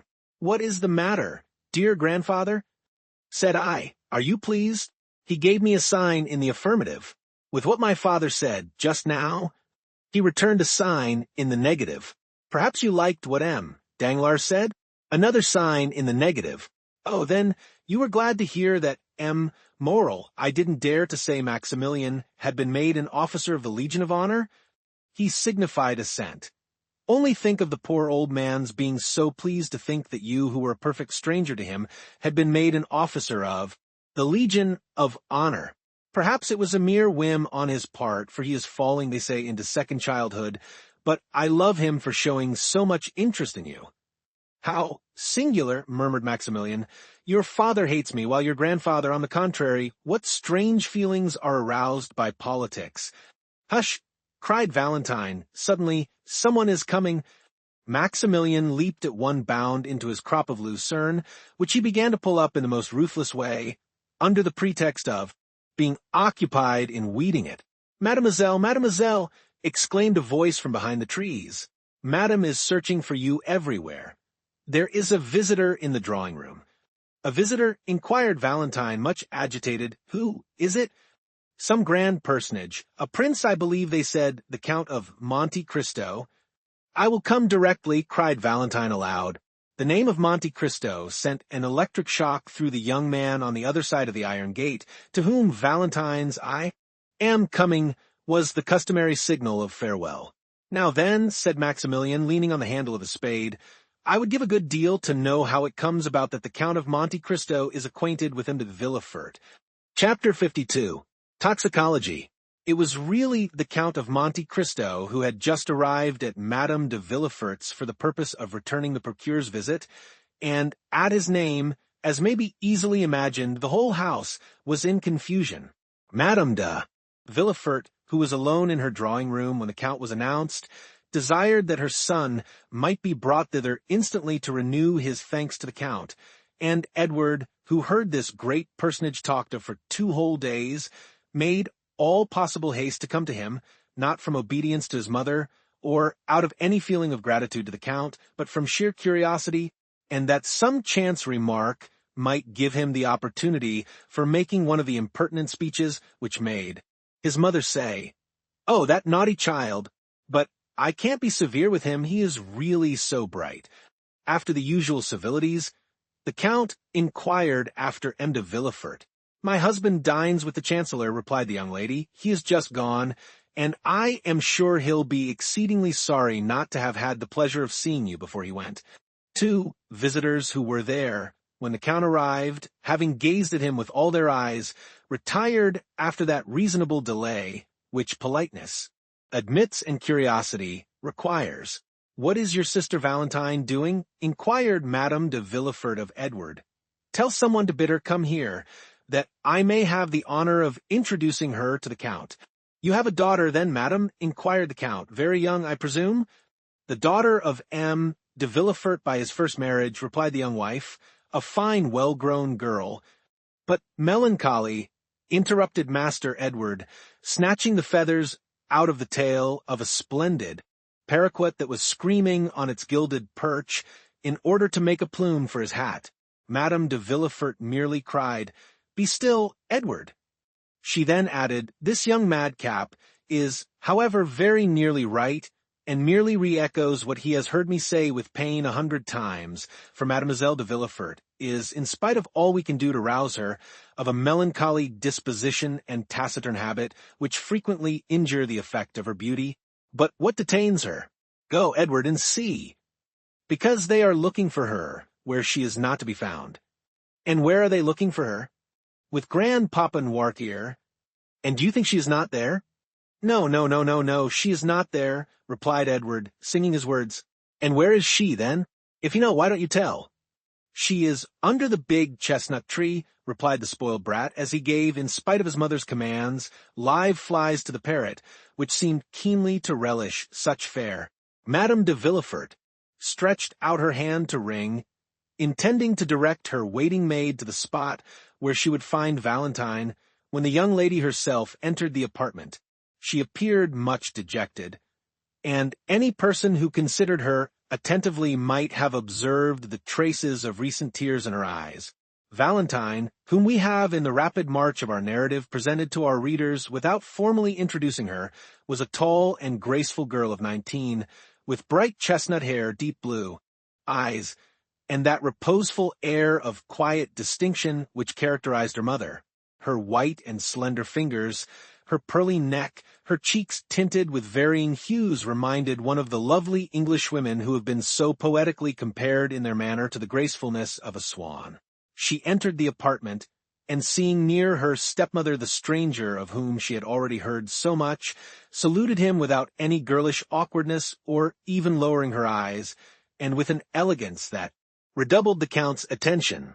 He rose to return the salutation.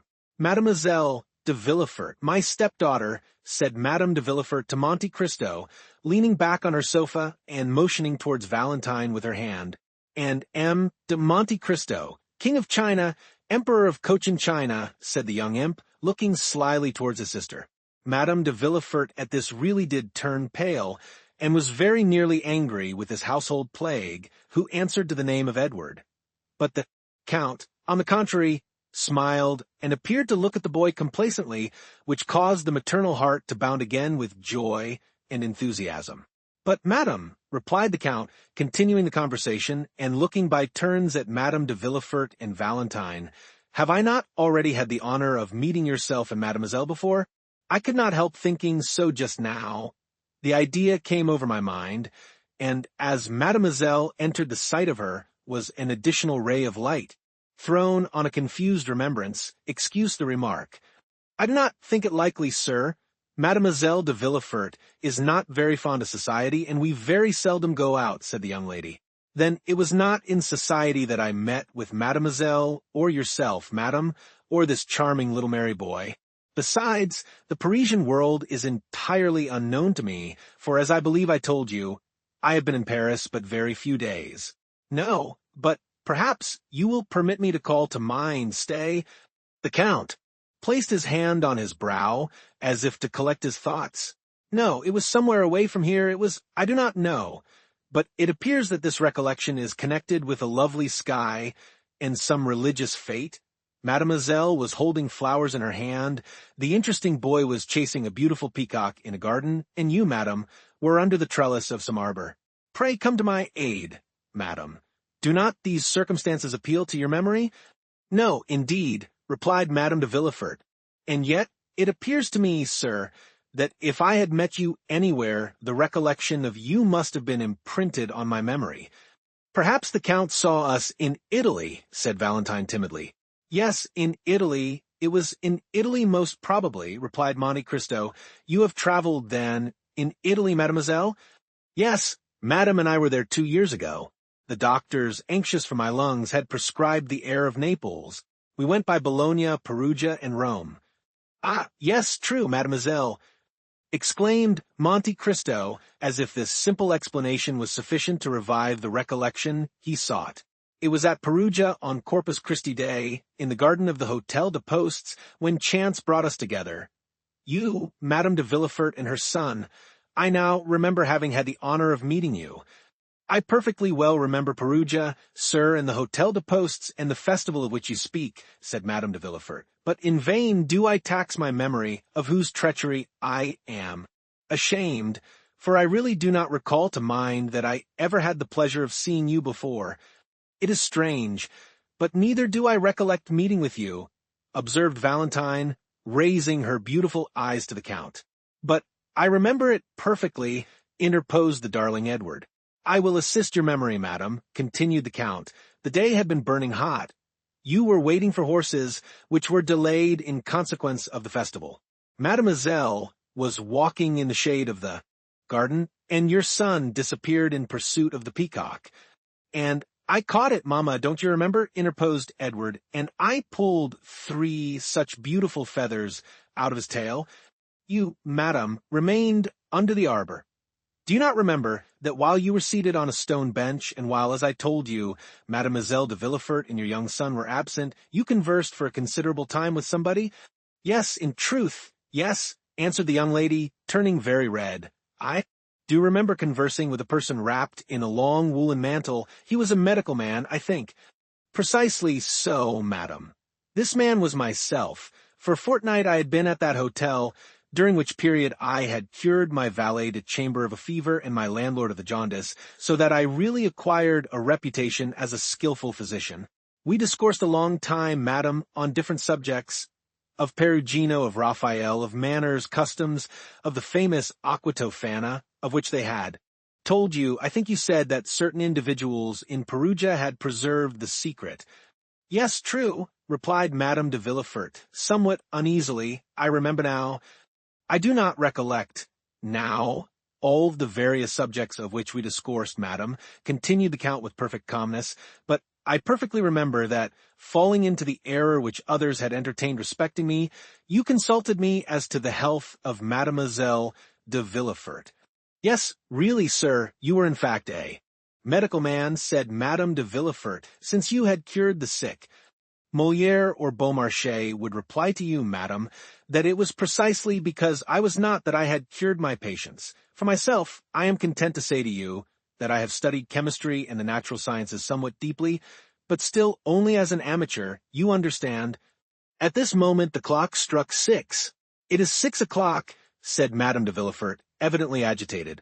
Valentine, will you not go and see if your grandpapa will have his dinner? Valentine rose, and saluting the Count, left the apartment without speaking. Oh, madam, said the Count when Valentine had left the room, was it on my account that you sent Mademoiselle de Villefort away? By no means, replied the young lady quickly, but this is the hour when we usually give M. Noirtier the unwelcome meal that sustains his pitiful existence. You are aware, sir, of the deplorable condition of my husband's father? Yes, madam, Emda. Villefort spoke of it to me, a paralysis, I think. Alas, yes.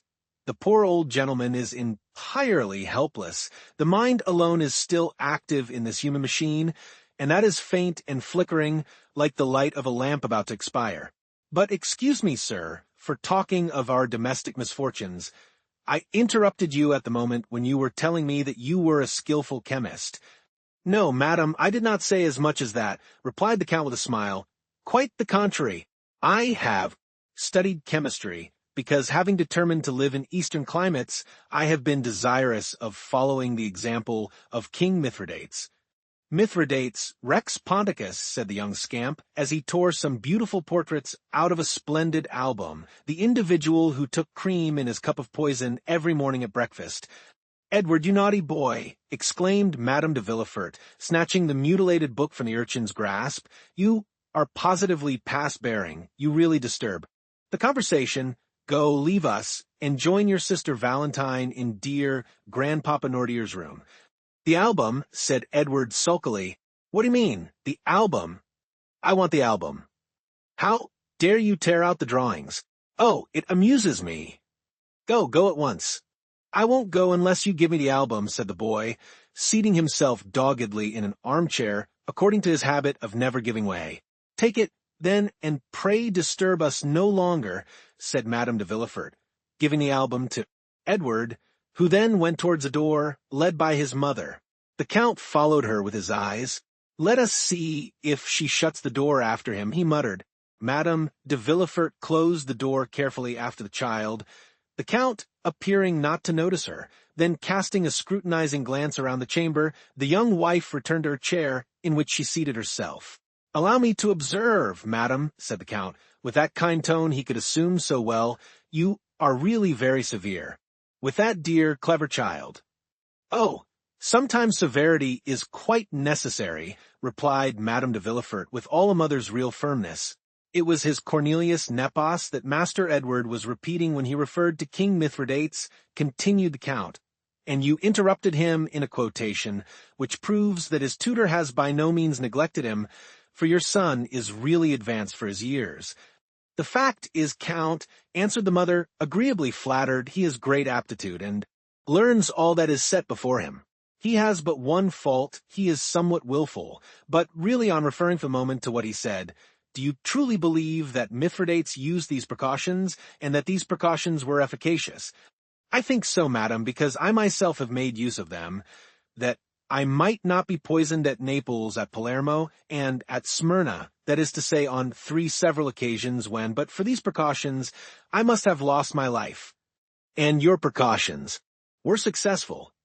"Completely so." "Yes, I remember now your mentioning to me at Perugia something of this sort."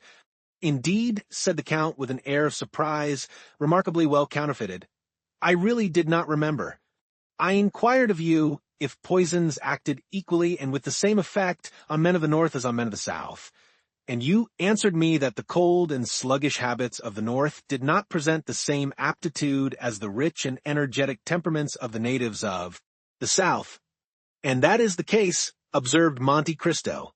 "I have seen Russians devour, without being visibly inconvenienced, vegetable substances which would infallibly have killed a Neapolitan or an Arab.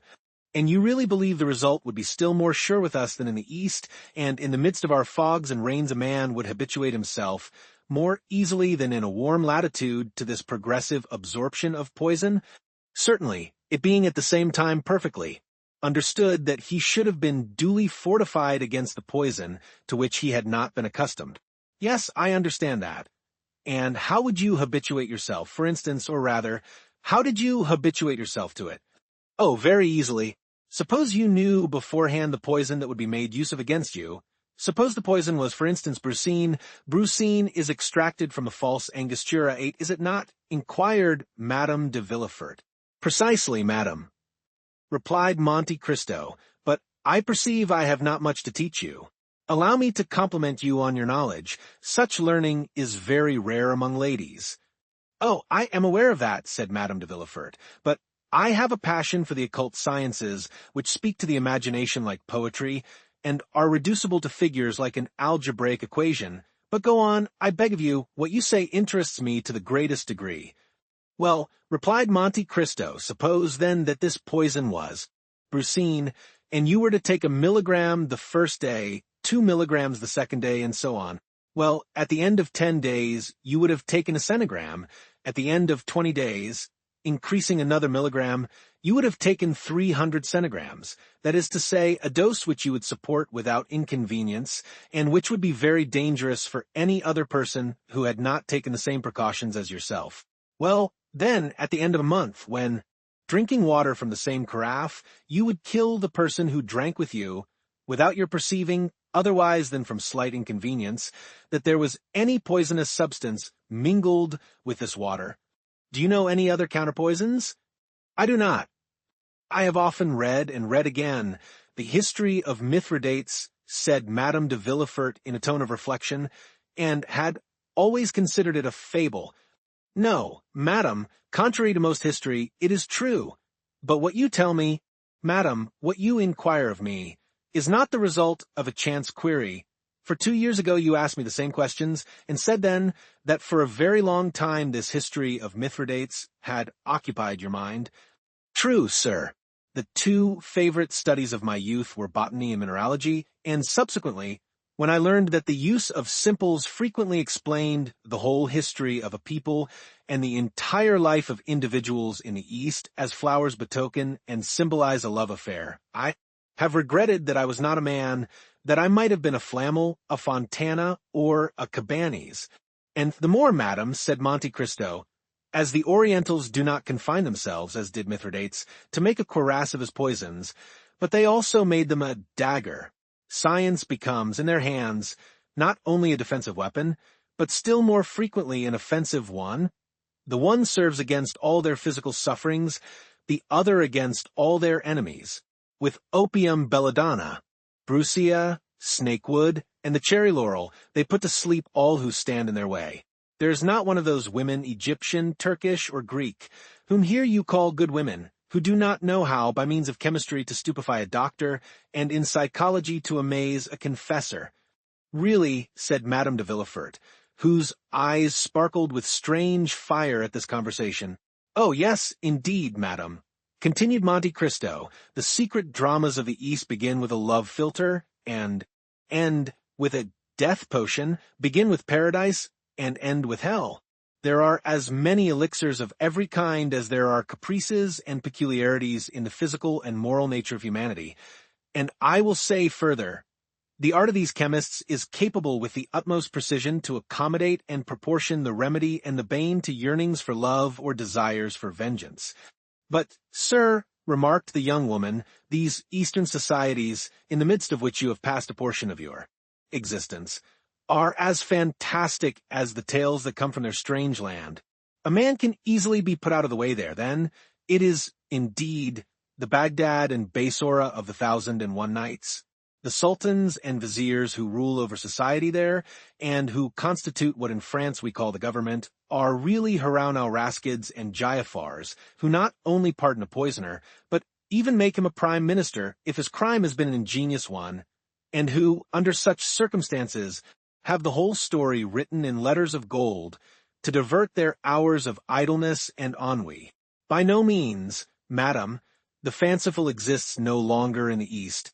There, disguised under other names and concealed under other costumes, are police agents, magistrates, attorneys general, and bailiffs.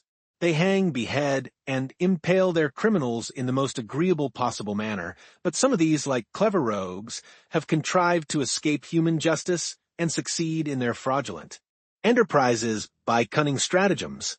Amongst us, a simpleton, possessed by the demon of hate or cupidity, who has an enemy to destroy or some near relation to dispose of, goes straight to the grocers or druggists, gives a false name, which leads more easily to his detection than his real one, and, under the pretext that the rats prevent him from sleeping, purchases 5 or 6 grams of arsenic. If he is really a cunning fellow, he goes to 5 or 6 different druggists or grocers, and thereby becomes only 5 or 6 times more easily traced. Then, when he has acquired his specific, he administers duly to his enemy or near kinsman a dose of arsenic which would make a mammoth or mastodon burst, and which, without rhyme or reason, makes his victim utter groans which alarm the entire neighborhood. Then arrive a crowd of policemen and constables. They fetch a doctor who opens the dead body and collects from the entrails and stomach a quantity of arsenic in a spoon. Next day, 100 newspapers relate the fact, with the names of the victim and the murderer. The same evening the grocer or grocers, druggist or druggists, come and say, "It was I who sold the arsenic to the gentleman," and rather than not recognize the guilty purchaser, they will recognize 20. Then the foolish criminal is taken, imprisoned, interrogated, confronted, confounded, condemned, and cut off by hemp or steel. Or, if she be a woman of any consideration, they lock her up for life. This is the way in which you northerns understand chemistry, madam. Desrues was, however, I must confess, more skillful. What would you have, sir? Said the lady, laughing. We do what we can. All the world has not the secret of the Medicis or the Borgias. Now, replied the Count, shrugging his shoulders, shall I tell you the cause of all these stupidities? It is because at your theaters, by what at least I could judge, by reading the pieces they play, they see persons swallow the contents of a phial, or suck the button of a ring, and fall dead instantly. 5 minutes afterwards the curtain falls, and the spectators depart. They are ignorant of the consequences of the murder. They see neither the police commissary with his badge of office, nor the corporal with his 4 men. And so the poor fools believe that the whole thing is as easy as lying. But go a little way from France. Go either to Aleppo or Cairo or only to Naples or Rome, and you will see people passing by you in the streets. People erect, smiling and fresh-colored, of whom Asmodeus, if you were holding on by the skirt of his mantle, would say, "That man was poisoned 3 weeks ago. He will be a dead man in a month." Then, remarked Madame de Villefort, they have again discovered the secret of the famous aqua tofana that they said was lost at Perugia. Ah, but madam, does mankind ever lose anything? The arts change about and make a tour of the world. Things take a different name, and the vulgar do not. Follow them, that is all, but there is always the same result. Poisons act particularly on some organ or another, one on the stomach, another on the brain, another on the intestines. Well, the poison brings on a cough, the cough an inflammation of the lungs, or some other complaint catalogued in the Book of Science, which, however, by no means precludes it from being decidedly mortal, and if it were not, would be sure to become so, thanks to the remedies applied by foolish doctors, who are generally bad chemists, and which will act in favor of or against a malady as you please. And then there is a human being killed according to all the rules of art and skill, and of whom justice learns nothing, as was said by a terrible chemist of my acquaintance, the worthy Abbé Adelmonte of Taormina, in Sicily, who has studied these national phenomena very profoundly. It is quite frightful, but deeply interesting, said the young lady, motionless with attention. I thought I must confess that these tales were inventions of the Middle Ages. Yes, no doubt, but improved upon by ours. What is the use of time, rewards of merit, medals, crosses, Monthyon prizes, if they do not lead society towards more complete perfection? Yet man will never be perfect until he learns to create and destroy. He does know how to destroy, and that is half the battle. So, added Madame de Villefort, constantly returning to her object, the poisons of the Borgias, the Medicis, the Renés, the Ruggieris, and later, probably that of Baron de Trenck, whose story has been so misused by modern drama and romance, were objects of art, madam, and nothing more, replied the Count. Do you suppose that the real savant addresses himself stupidly to the mere individual? By no means.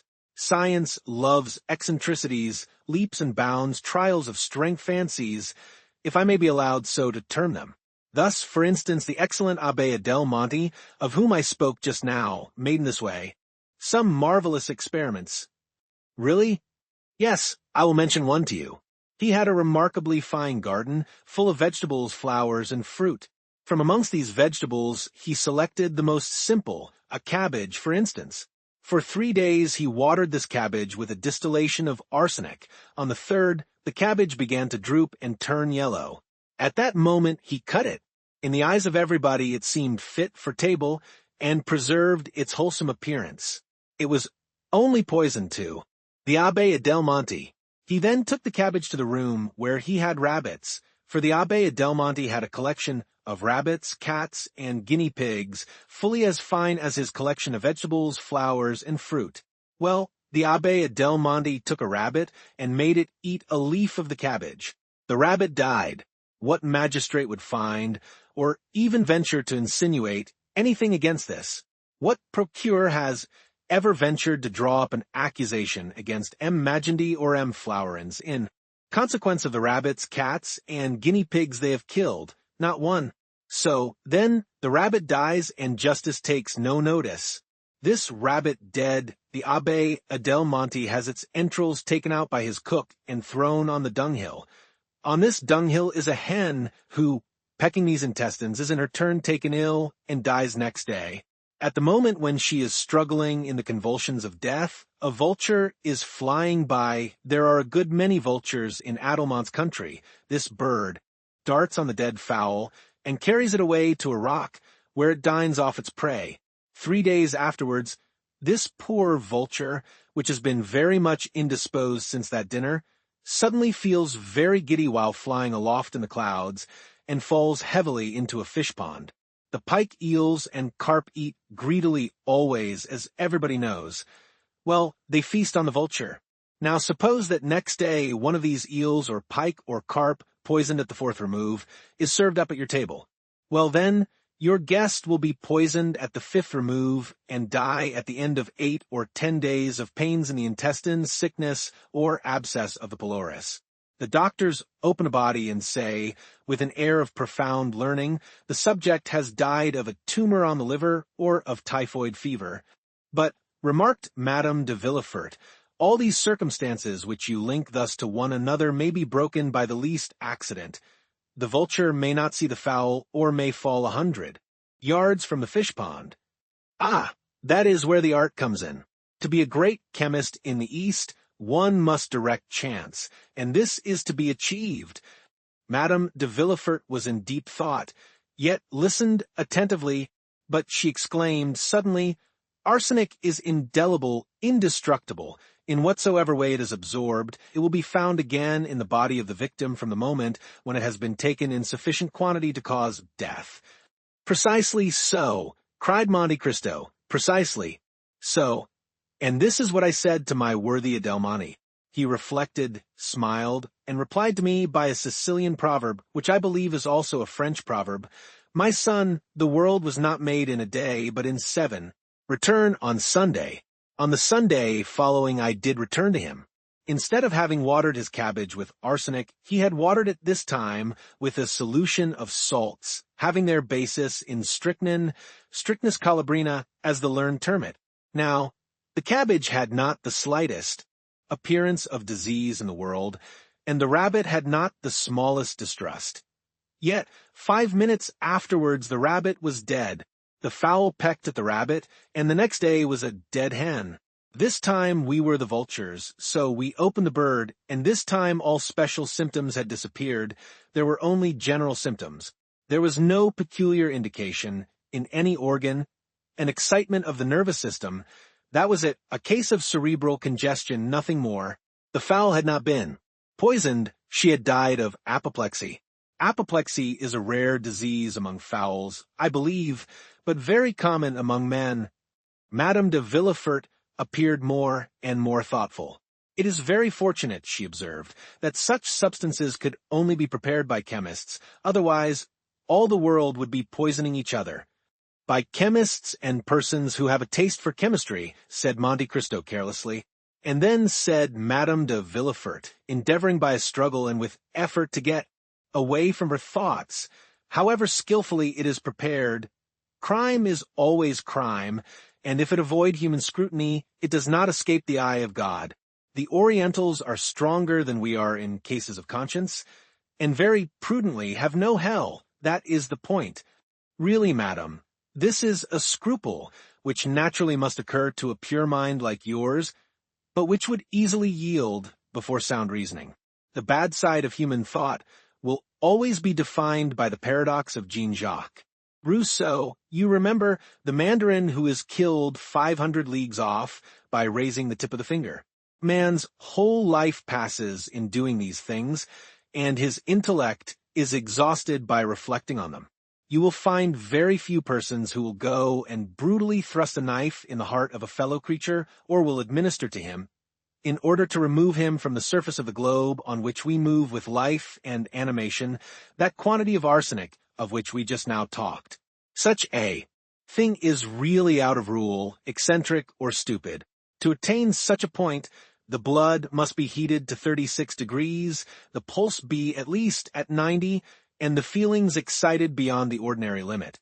But suppose one pass, as is permissible in philology, from the word itself to its softened synonym, then, instead of committing an ignoble assassination, you make an elimination, you merely and simply remove from your path the individual who is in your way, and that without shock or violence, without the display of the sufferings which, in the case of becoming a punishment, make a martyr of the victim and a butcher in every sense of the word, of him who inflicts them. Then there will be no blood, no groans, no convulsions, and above all, no consciousness of that horrid and compromising moment of accomplishing the act. Then one escapes the clutch of the human law, which says, do not disturb society. This is the mode in which they manage these things and succeed in Eastern climes, where there are grave and phlegmatic persons who care very little for the questions of time in conjunctures of importance. Yet conscience remains, remarked Madame de Villefort in an agitated voice and with a stifled sigh. Yes, answered Monte Cristo. Happily, yes, conscience does remain, and if it did not, how wretched we should be. After every action requiring exertion, it is conscience that saves us, for it supplies us with 1,000 good excuses, of which we alone are judges. And these reasons, howsoever excellent in producing sleep, would avail us but very little before a tribunal, when we were tried for our lives. Thus Richard III, for instance, was marvelously served by his conscience after the putting away of the 2 children of Edward IV.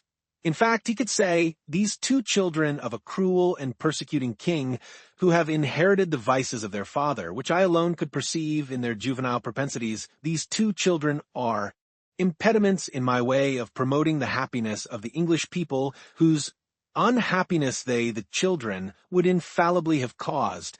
Thus was Lady Macbeth served by her conscience when she sought to give her son, and not her husband, whatever Shakespeare may say, a throne. Maternal love is a great virtue, a powerful motive, so powerful that it excuses a multitude of things, even if, after Duncan's death, Lady Macbeth had been at all pricked by her conscience. Madame de Villefort listened with avidity to these appalling maxims and horrible paradoxes, delivered by the Count with that ironical simplicity which was peculiar to him. After a moment's silence, the lady inquired, "Do you know, my dear Count," she said, "that you are a very terrible reasoner, and that you look at the world through a somewhat distempered medium? Have you really measured the world by scrutinies, or through alembics and crucibles? For you must indeed be a great chemist, and the elixir you administered to my son, which recalled him to life almost instantaneously. Oh, do not place any reliance on that, madam. 1 drop of that elixir sufficed to recall life to a dying child, but 3 drops would have impelled the blood into his lungs in such a way as to have produced most violent palpitations.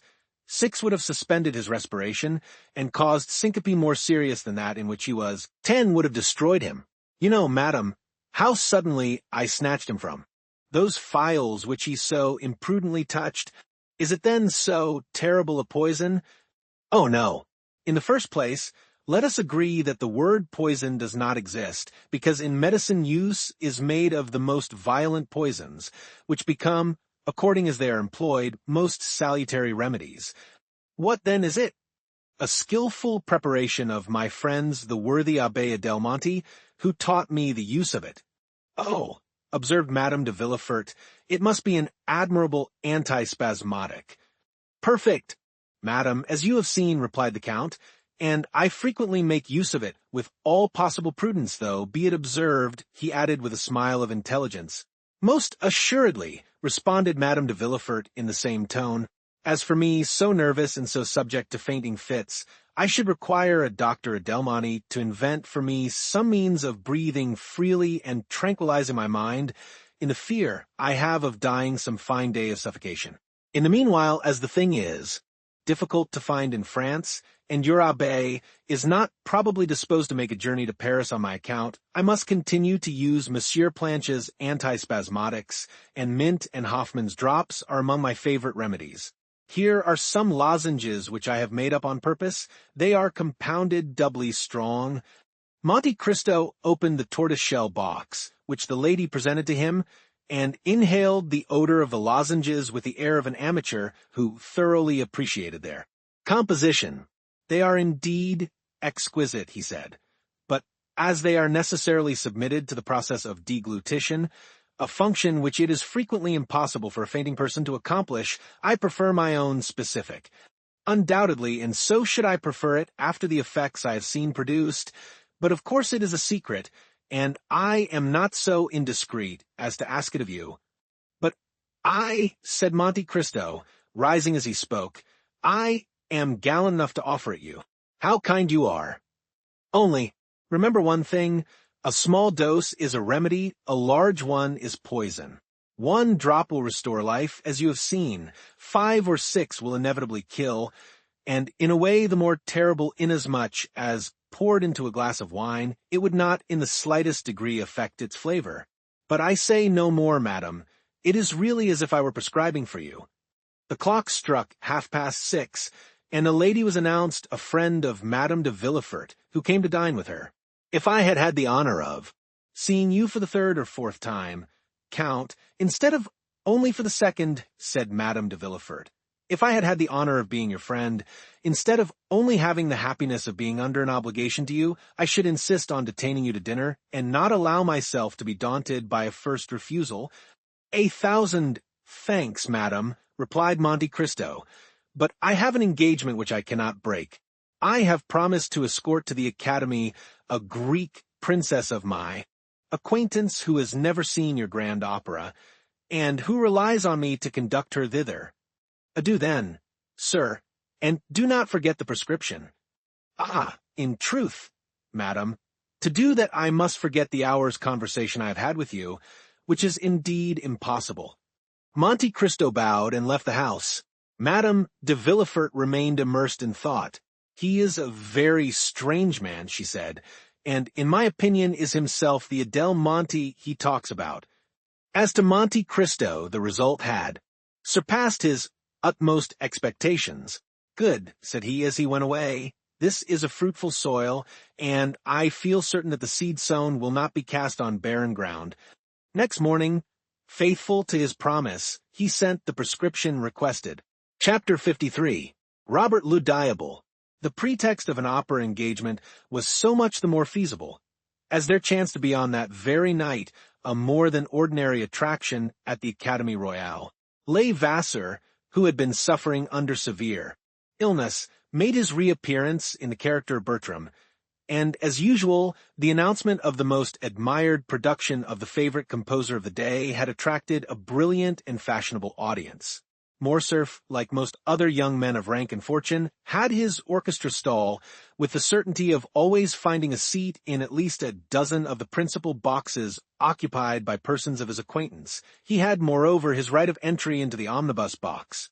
Châteaurenaud rented a stall beside his own, while Beecham, as a journalist, had unlimited range all over the theater.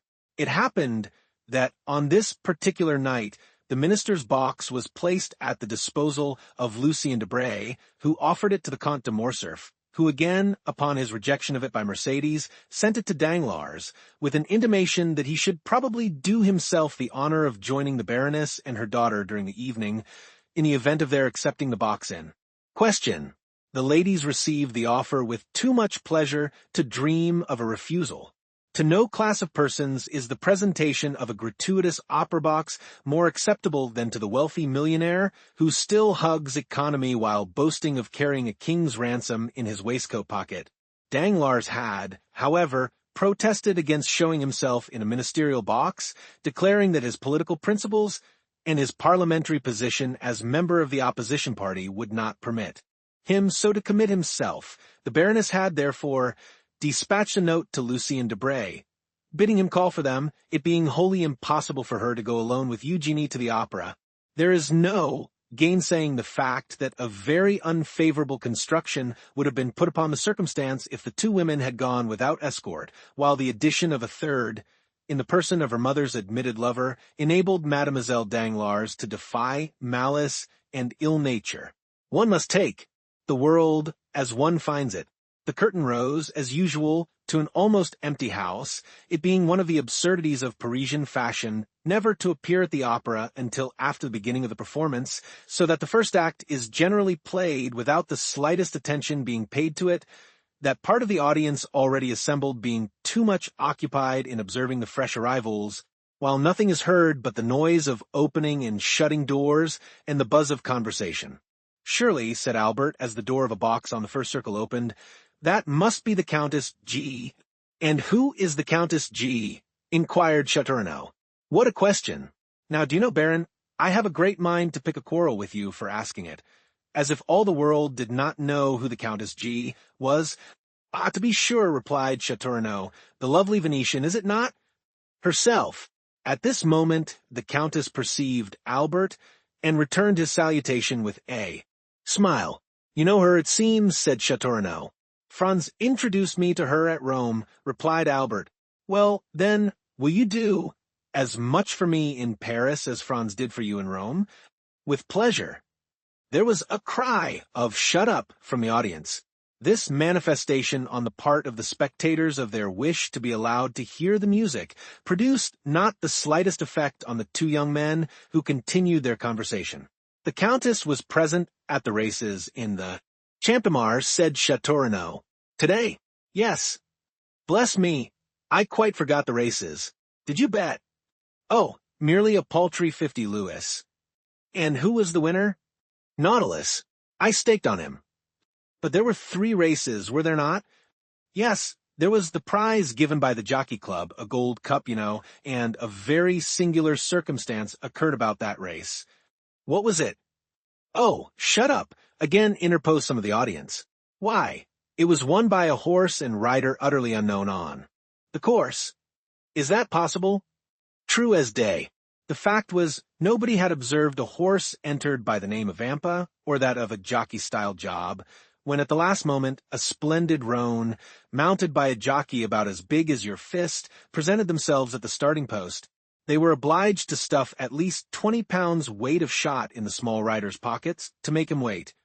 But with all that he outstripped Ariel and Barbare, against whom he ran, by at least 3 whole lengths. And was it not found out at last to whom the horse and jockey belonged? No, you say that the horse was entered under the name of Vampa? Exactly, that was the title. Then, answered Albert, I am better informed than you are, and know who the owner of that horse was. Shut up there, cried the pit, in chorus, and this time the tone and manner in which the command was given betokened such growing hostility that the 2 young men perceived, for the first time, that the mandate was addressed to them. Leisurely turning round, they calmly scrutinized the various countenances around them, as though demanding some one person who would take upon himself the responsibility of what they deemed excessive impertinence. But as no one responded to the challenge, the friends turned again to the front of the theater, and affected to busy themselves with the stage. At this moment the door of the minister's box opened, and Madame Danglars, accompanied by her daughter, entered, escorted by Lucien Debray, who assiduously conducted them to their seats. Ha, ha, said Châteaurenaud. Here come some friends of yours, Viscount. What are you looking at there? Don't you see they are trying to catch your eye? Albert turned round, just in time to receive a gracious wave of the fan from the Baroness. As for Mademoiselle Eugénie, she scarcely vouchsafed to waste the glances of her large black eyes even upon the business of the stage. I tell you what, my dear fellow, said Châteaurenaud, I cannot imagine what objection you can possibly have to Mademoiselle Danglars, that is, setting aside her want of ancestry and somewhat inferior rank, which, by the way, I don't think you care very much about. Now, barring all that, I mean to say she is a deuced fine girl. Handsome, certainly, replied Albert, but not to my taste, which I confess inclines to something softer, gentler, and more feminine. Ah, well, exclaimed Châteaurenaud, who, because he had seen his 30th summer, fancied himself duly warranted in assuming a sort of paternal air with his more youthful friend. You young people are never satisfied. Why? What would you have more? Your parents have chosen you a bride built on the model of Diana the Huntress, and yet you are not content. No, for that very resemblance affrights me. I should have liked something more in the manner of the Venus of Milo or Capua, but this chase-loving Diana, continually surrounded by her nymphs, gives me a sort of alarm lest she should some day bring on me the fate of Actaeon. And indeed it required but one glance at Mademoiselle Danglars to comprehend the justness of Morcerf's remark. She was beautiful, but her beauty was of too marked and decided a character to please a fastidious taste. Her hair was raven black, but its natural waves seemed somewhat rebellious. Her eyes, of the same color as her hair, were surmounted by well-arched brows, whose great defect, however, consisted in an almost habitual frown. While her whole physiognomy wore that expression of firmness and decision so little in accordance with the gentler attributes of her sex, her nose was precisely what a sculptor would have chosen for a chiseled Juno. Her mouth, which might have been found fault with as too large, displayed teeth of pearly whiteness, rendered still more conspicuous by the brilliant carmine of her lips, contrasting vividly with her naturally pale complexion. But that which completed the almost masculine look Morcerf found so little to his taste was a dark mole of much larger dimensions than these freaks of nature generally are, placed just at the corner of her mouth, and the effect tended to increase the expression of self-dependence that characterized her countenance. The rest of Mademoiselle Eugenie's person was in perfect keeping with the head just described. She, indeed, reminded one of Diana, as Châteaurenaud observed, but her bearing was more haughty and resolute. As regarded her attainments, the only fault to be found with them was the same that a fastidious connoisseur might have found with her beauty, that they were somewhat too erudite and masculine for so young a person. She was a perfect linguist, a first-rate artist, wrote poetry, and composed music. To the study of a latter she professed to be entirely devoted, following it with an indefatigable perseverance, assisted by a schoolfellow, a young woman without fortune whose talent promised to develop into remarkable powers as a singer. It was rumored that she was an object of almost paternal interest to one of the principal composers of the day, who excited her to spare no pains in the cultivation of her voice, which might hereafter prove a source of wealth and independence. But this counsel effectually decided Mademoiselle Danglars never to commit herself by being seen in public with one destined for theatrical life, and acting upon this principle, the banker's daughter, though perfectly willing to allow Mademoiselle Louise d'Armilly, that was the name of the young virtuosa, to practice with her through the day, took especial care not to be seen in her company. Still, though not actually received at the Hotel Danglars in the light of an acknowledged friend, Louise was treated with far more kindness and consideration than is usually bestowed on a governess. The curtain fell almost immediately after the entrance of Madame Danglars into her box. The band quitted the orchestra for the accustomed half-hour's interval allowed between the acts, and the audience were left at liberty to promenade the salon or lobbies, or to pay and receive visits in their respective boxes. Morcerf and Châteaurenaud were amongst the first to avail themselves of this permission. For an instant the idea struck Madame Danglars that this eagerness on the part of the young Viscount arose from his impatience to join her party, and she whispered her expectations to her daughter that Albert was hurrying to pay his respects to them. Mademoiselle Eugenie, however, merely returned a dissenting movement of the head, while with a cold smile she directed the attention of her mother to an opposite box on the first circle in which sat the Countess G, and where Morcerf had just made his appearance. "So we meet again, my traveling friend, do we?" cried the Countess, extending her hand to him with all the warmth and cordiality of an old acquaintance. "It was really very good of you to recognize me so quickly, and still more so to bestow your first visit on me." "Be assured," replied Albert, "that if I had been aware of your arrival in Paris and had known your address, I should have paid my respects to you before this. Allow me to introduce my friend, Baron de Châteaurenaud, one of the few true gentlemen now to be found in France, and from whom I have just learned that you were a spectator of the races in the Champ de Mars yesterday." Châteaurenaud bowed to the Countess. "So, you were at the races, Baron?" inquired the Countess eagerly. "Yes, madam." "Well then," pursued Madame G. with considerable animation, "you can probably tell me who won the Jockey Club Stakes?" "I am sorry to say I cannot," replied the Baron, "and I was just asking the same question of Albert." "Are you very anxious to know, Countess?" asked Albert. "To know what?" "The name of the owner of the winning horse?" "Excessively. Only imagine. But do tell me, Viscount, whether you really are acquainted with it or no." "I beg your pardon, madam, but you were about to relate some story, were you not? You said, 'Only imagine,' and then paused. Pray continue." "Well then, listen. You must know I felt so interested in the splendid roan horse, with his elegant little rider, so tastefully dressed in a pink satin jacket and cap, that I could not help praying for their success with as much earnestness as though the half of my fortune were at stake, and when I saw them outstrip all the others and come to the winning post in such gallant style, I actually clapped my hands with joy. Imagine my surprise when, upon returning home, the first object I met on the staircase was the identical jockey in the pink jacket. I concluded that by some singular chance the owner of the winning horse must live in the same hotel as myself, but as I entered my apartments, I beheld the very gold cup awarded as a prize to the unknown horse and rider. Inside the cup was a small piece of paper on which were written these words, "From Lord Ruthven to Countess G." Precisely, I was sure of it, said Morcerf. Sure of what? That the owner of the horse was Lord Ruthven himself. What Lord Ruthven? Do you mean? Why, our Lord Ruthven, the vampire of the Salle Argentina. Is it possible? Exclaimed the Countess. Is he here in Paris? To be sure. Why not? And you visit him, meet him at your own house and elsewhere?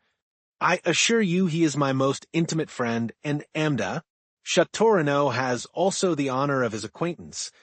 But why are you so sure of his being the winner of the Jockey Club prize? Was not the winning horse entered by the name of Vampa? What of that?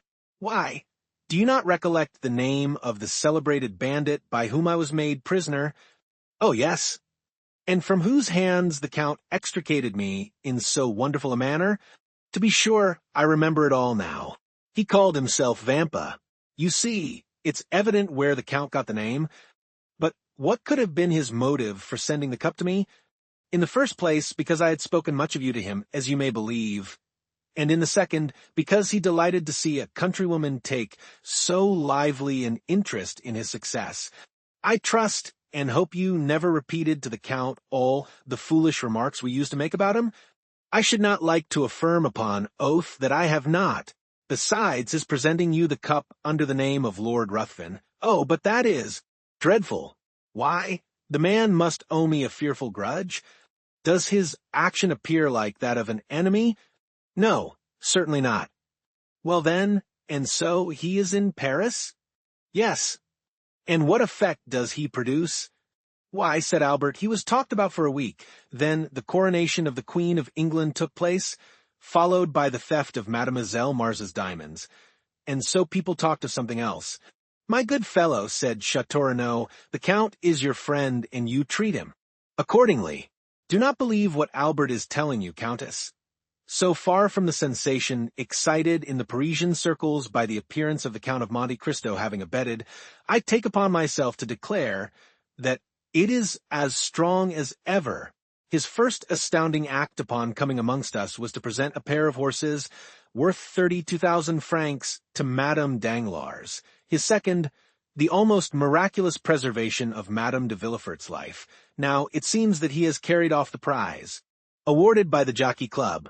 I therefore maintain, in spite of Morcerf, that not only is the Count the object of interest at this present moment, but also that he will continue to be so for a month longer if he pleases to exhibit an eccentricity of conduct which, after all, may be his ordinary mode of existence. Perhaps you are right, said Morcerf. Meanwhile, who is in the Russian ambassador's box? Which box do you mean? Asked the Countess. The one between the pillars on the first tier. It seems to have been fitted up entirely afresh.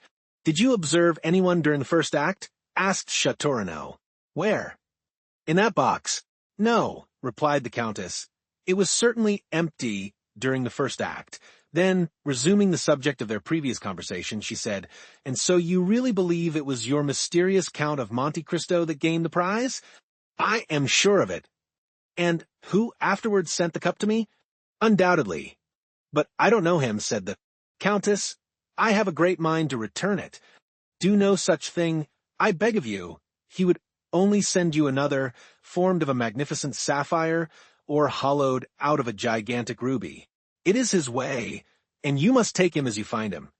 At this moment, the bell rang to announce the drawing up of the curtain for the second act. Albert rose to return to his place. Shall I see you again? Asked the Countess. At the end of the next act, with your permission, I will come and inquire whether there is anything I can do for you in Paris. Pray, take notice, said the Countess, that my present residence is 22 Rue de Rivoli, and that I am at home to my friends every Saturday evening. So now, you are both forewarned. The young men bowed and quitted the box. Upon reaching their stalls, they found the whole of the audience in the parterre standing up and directing their gaze towards the box formerly possessed by the Russian ambassador. A man of from 35 to 40 years of age, dressed in deep black, had just entered accompanied by a young woman dressed after the Eastern style. The lady was surpassingly beautiful, while the rich magnificence of her attire drew all eyes upon her. "Hello," said Albert. "It is Monte Cristo and his Greek." The strangers were, indeed, no other than the Count and Haydée.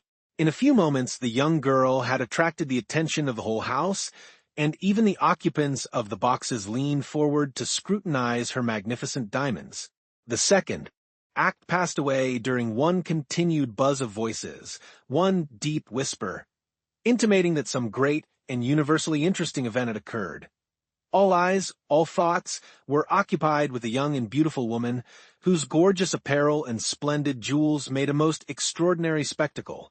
Upon this occasion, an unmistakable sign from Madame Danglars intimated her desire to see Albert in her box directly the curtain fell on the second act, and neither the politeness nor good taste of Morcerf would permit his neglecting an invitation so unequivocally given. At the close of the act, he, therefore, went to the Baroness. Having bowed to the two ladies, he extended his hand to Debray. By the Baroness he was most graciously welcomed, while Eugenie received him with her accustomed coldness.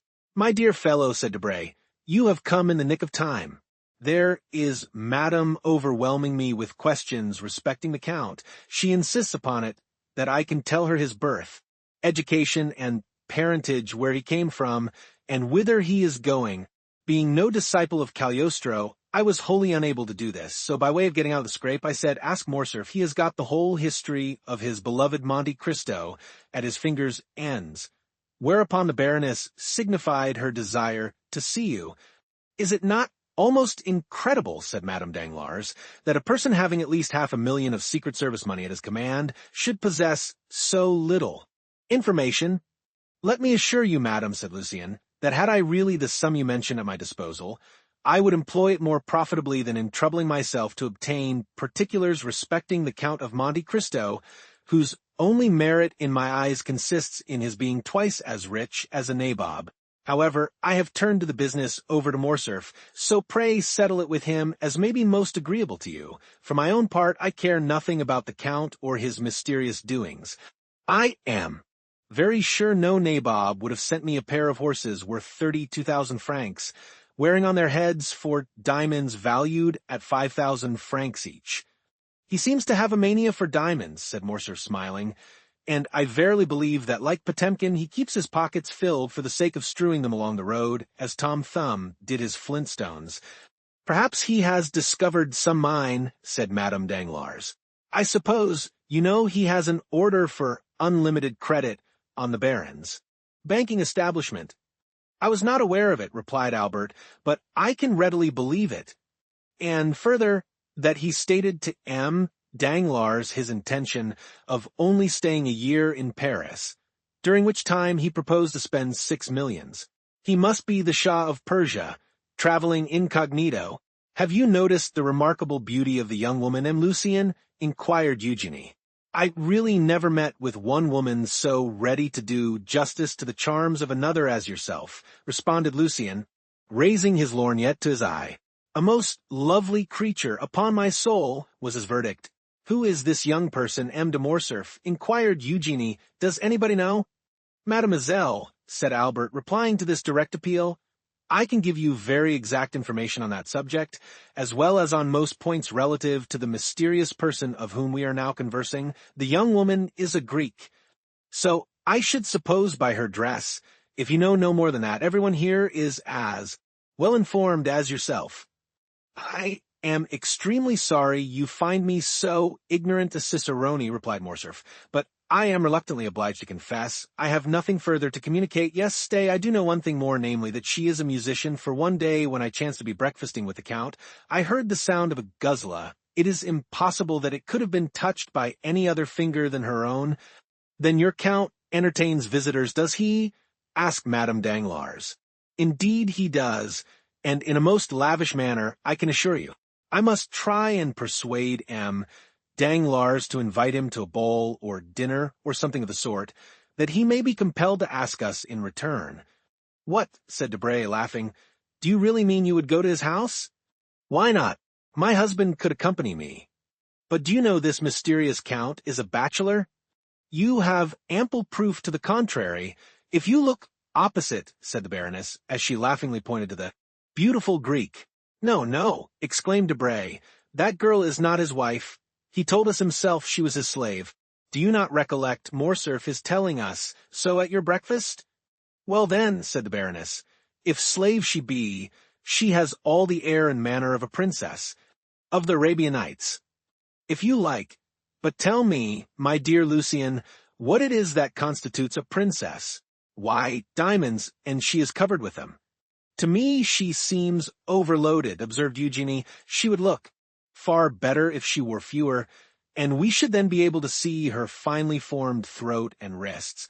See how the artist peeps out, exclaimed Madame Danglars. My poor Eugenie, you must conceal your passion for the fine arts. I admire all that is beautiful, returned the young lady.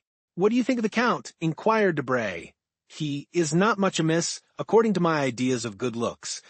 The Count, repeated Eugenie, as though it had not occurred to her to observe him sooner. The Count, oh, he is so dreadfully pale. I quite agree with you, said Morcerf, and the secret of that very pallor is what we want to find out. The Countess G. insists upon it that he is a vampire. Then the Countess G. has returned to Paris. Has she? Inquired the Baroness. Is that she, Mamma? Asked Eugenie. Almost opposite to us, with that profusion of beautiful light hair? Yes, said Madame Danglars, that is she. Shall I tell you what you ought to do, Morcerf? Command me, madam. Well, then you should go and bring your Count of Monte Cristo to us. What for? Asked Eugenie. What for? Why, to converse with him, of course. Have you really no desire to meet him? None whatever, replied Eugenie. Strange child, murmured the Baroness. He will very probably come of his own accord, said Morcerf. There, do you see, madam? He recognizes you and bows. The Baroness returned the salute in the most smiling and graceful manner. Well, said Morcerf, I may as well be magnanimous and tear myself away to forward your wishes. Adieu. I will go and try if there are any means of speaking to him. Go straight to his box. That will be the simplest plan. But I have never been presented. Presented to whom? To the beautiful Greek. You say she is only a slave? While you assert that she is a queen, or at least a princess. No. I hope that when he sees me leave you, he will come out. That is possible. Go. I am going, said Albert, as he made his parting bow. Just as he was passing the Count's box, the door opened, and Monte Cristo came forth. After giving some directions to Ollie, who stood in the lobby, the Count took Albert's arm. Carefully closing the box door, Ollie placed himself before it, while a crowd of spectators assembled round the Nubian. Upon my word, said Monte Cristo, Paris is a strange city, and the Parisians a very singular people. See that cluster of persons collected around poor Ollie, who is as much astonished as themselves. Really, one might suppose he was the only Nubian they had ever beheld. Now, I can promise you that a Frenchman might show himself in public, either in Tunis, Constantinople, Baghdad, or Cairo, without being treated in that way. That shows that the Eastern nations have too much good sense to waste their time and attention on objects undeserving of either. However, as far as Ollie is concerned, I can assure you the interest he excites is merely from the circumstance of his being your attendant, you, who are at this moment the most celebrated and fashionable person in Paris. Really? And what has procured me so flattering a distinction? What? Why, yourself, to be sure. You give away horses worth 1,000 louis. You save the lives of ladies of high rank and beauty. Under the name of Major Black, you run thoroughbreds ridden by tiny urchins not larger than marmots. Then, when you have carried off the golden trophy of victory, instead of setting any value on it, you give it to the first handsome woman you think of. And who has filled your head with all this nonsense? Why, in the first place, I heard it from Madame Danglars, who, by the by, is dying to see you in her box, or to have you seen there by others. Secondly, I learned it from Beauchamp's journal, and thirdly, from my own imagination. Why, if you sought concealment, did you call your horse Vampa? That was an oversight, certainly, replied the Count. But tell me, does the Count of Morcerf never visit? The opera? I have been looking for him, but without success. He will be here tonight. In what part of the house? In the Baroness's box, I believe. That charming young woman with her is her daughter? Yes. I congratulate you. Morcerf smiled. We will discuss that subject at length some future time, said he. But what do you think of the music? What music? Why, the music you have been listening to. Oh, it is well enough as the production of a human composer, sung by featherless bipeds, to quote the late Diogenes. From which it would seem, my dear Count, that you can at pleasure enjoy the seraphic strains that proceed from the 7 choirs of paradise? You are right, in some degree. When I wish to listen to sounds more exquisitely attuned to melody than mortal ear ever yet listened to, I go to sleep. Then sleep here, my dear Count. The conditions are favorable. What else was opera invented for? No, thank you. Your orchestra is too noisy. To sleep after the manner I speak of absolute calm and silence are necessary, and then a certain preparation, I know, the famous hashish. Precisely. So, my dear Viscount, whenever you wish to be regaled with music, come and sup with me.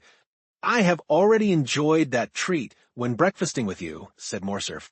Do you mean at Rome? I do. Then, I suppose you heard Hades' guzzler. The poor exile frequently beguiles a weary hour in playing over to me the airs of her native land. Morcerf did not pursue the subject, and Monte Cristo himself fell into a silent reverie. The bell rang at this moment for the rising of the curtain. You will excuse my leaving you, said the Count, turning in the direction of his box. What? Are you going? Pray, say everything that is kind to Countess G, on the part of her friend the vampire. And what message shall I convey to the Baroness? That, with her permission, I shall do myself the honor of paying my respects in the course of the evening. The 3rd act had begun, and during its progress the Count of Morcerf, according to his promise, made his appearance in the box of Madame Danglars. The Count of Morcerf was not a person to excite either interest or curiosity in a place of public amusement. His presence, therefore, was wholly unnoticed, save by the occupants of the box in which he had just seated himself. The quick eye of Monte Cristo, however, marked his coming, and a slight, though meaning smile passed over his lips. Haydée, whose soul seemed centered in the business of the stage, like all unsophisticated natures, delighted in whatever addressed itself to the eye or ear. The 3rd act passed off as usual. Mademoiselle, Noblet, Julia, and Leroux executed the customary pirouettes. Robert duly challenged the Prince of Granada, and the royal father of the Princess Isabella, taking his daughter by the hand, swept round the stage with majestic strides, the better to display the rich folds of his velvet robe and mantle, after which the curtain again fell, and the spectators poured forth from the theatre into the lobbies and salon. The Count left his box, and a moment later was saluting the Baronne Danglars, who could not restrain a cry of mingled pleasure and surprise. "You are welcome, Count," she exclaimed as he entered. "I have been most anxious to see you, that I might repeat orally the thanks writing can so ill express. Surely so trifling a circumstance cannot deserve a place in your remembrance. Believe me, madam, I had entirely forgotten it. But it is not so easy to forget, monsieur, that the very next day, after your princely gift, you saved the life of my dear friend, Madame de Villefort, which was endangered by the very animals your generosity restored to me. This time, at least, I do not deserve your thanks. It was Ali, my Nubian slave, who rendered this service to Madame de Villefort. Was it Ali, asked the Count of Morcerf, who rescued my son from the hands of bandits? No, Count, replied Monte Cristo, taking the hand held out to him by the general. In this instance I may fairly and freely accept your thanks, but you have already tendered them and fully discharged your debt, if indeed there existed one. And I feel almost mortified to find you still reverting to the subject. May I beg of you, Baroness, to honor me with an introduction to your daughter? Oh, you are no stranger, at least not by name, replied Madame Danglars, and the last 2 or 3 days we have really talked of nothing but you. Eugenie continued the Baroness, turning towards her daughter. This is the Count of Monte Cristo. The Count bowed, while Mademoiselle Danglars bent her head slightly. You have a charming young person with you tonight, Count, said Eugenie. Is she your daughter? No, Mademoiselle, said Monte Cristo, astonished at the coolness and freedom of the question. She is a poor, unfortunate Greek, left under my care. And what is her name? Haydée, replied Monte Cristo. A Greek? Murmured the Count of Morcerf. Yes, indeed, Count, said Madame Danglars. And tell me, did you ever see at the court of Ali Tepelini, whom you so gloriously and valiantly served, a more exquisite beauty or richer costume? Did I hear rightly, monsieur, said Monte Cristo, that you serve at Yanina? I was Inspector General of the Pasha's troops, replied Morcerf, and it is no secret that I owe my fortune, such as it is, to the liberality of the illustrious Albanese chief. But, look, exclaimed Madame Danglars. Where? Stammered Morcerf. There, said Monte Cristo, placing his arms around the Count, and leaning with him over the front of the box, just as Haydée, whose eyes were occupied in examining the theater in search of a guardian, perceived his pale features close to Morcerf's face. It was as if the young girl beheld the head of Medusa. She bent forwards as though to assure herself of the reality of what she saw, then, uttering a faint cry, threw herself back. In her seat, the sound was heard by the people about Ali, who instantly opened the box door. Why, Count, exclaimed Eugenie, what has happened to your ward? She seems to have been taken suddenly ill. Very probably, answered the Count, but do not be alarmed on her account. Haydée's nervous system is delicately organized, and she is peculiarly susceptible to the odors even of flowers.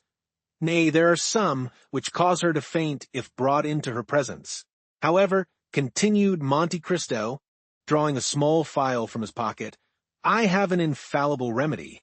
So saying, he bowed to the Baroness and her daughter, exchanged a parting shake of the hand with Debray and the Count, and left Madame Danglars' box. Upon his return to Haydée, he found her still very pale. As soon as she saw him, she seized his hand. Her own hands were moist and icy cold. Who is it you were talking with over there? She asked. With the Count of Morcerf, answered Monte Cristo. He tells me he served your illustrious father, and that he owes his fortune to him. Wretch, exclaimed Haydée, her eyes flashing with rage. He sold my father to the Turks, and the fortune he boasts of was the price of his treachery. Did not you know that, my dear lord? Something of this I heard in Epirus, said Monte Cristo, but the particulars are still unknown to me. You shall relate them to me, my child. They are, no doubt, both curious and interesting. Yes, yes, but let us go. I feel as though it would kill me to remain long near that dreadful man. So saying, Haydée arose, and wrapping herself in her burnous of white cashmere embroidered with pearls and coral, she hastily quitted the box at the moment when the curtain was rising upon the fourth act. Do you observe, said the Countess G., to Albert, who had returned her side, that man does nothing like other people. He listens most devoutly to the third act of Robert le Diable, and when the fourth begins, takes his departure. Chapter 54. A Flurry in Stocks. Some days after this meeting, Albert de Morcerf visited the Count of Monte Cristo at his house in the Champs-Élysées, which had already assumed that palace-like appearance which the Count's princely fortune enabled him to give even to his most temporary residences. He came to renew the thanks of Madame Danglars, which had been already conveyed to the Count through the medium of a letter signed Baron Danglars, née Hermine de Servieux. Albert was accompanied by Lucien Debray, who, joining in his friend's conversation, added some passing compliments, the source of which the Count's talent for finesse easily enabled him to guess. He was convinced that Lucien's visit was due to a double feeling of curiosity, the larger half of which sentiment emanated from the Rue de la Chaussée-d'Antin. In short, Madame Danglars, not being able personally to examine in detail the domestic economy and household arrangements of a man who gave away horses worth 30,000 francs and who went to the opera with a Greek slave wearing diamonds to the amount of 1,000,000 of money, had deputed those eyes by which she was accustomed to see, to give her a faithful account of the mode of life of this incomprehensible person.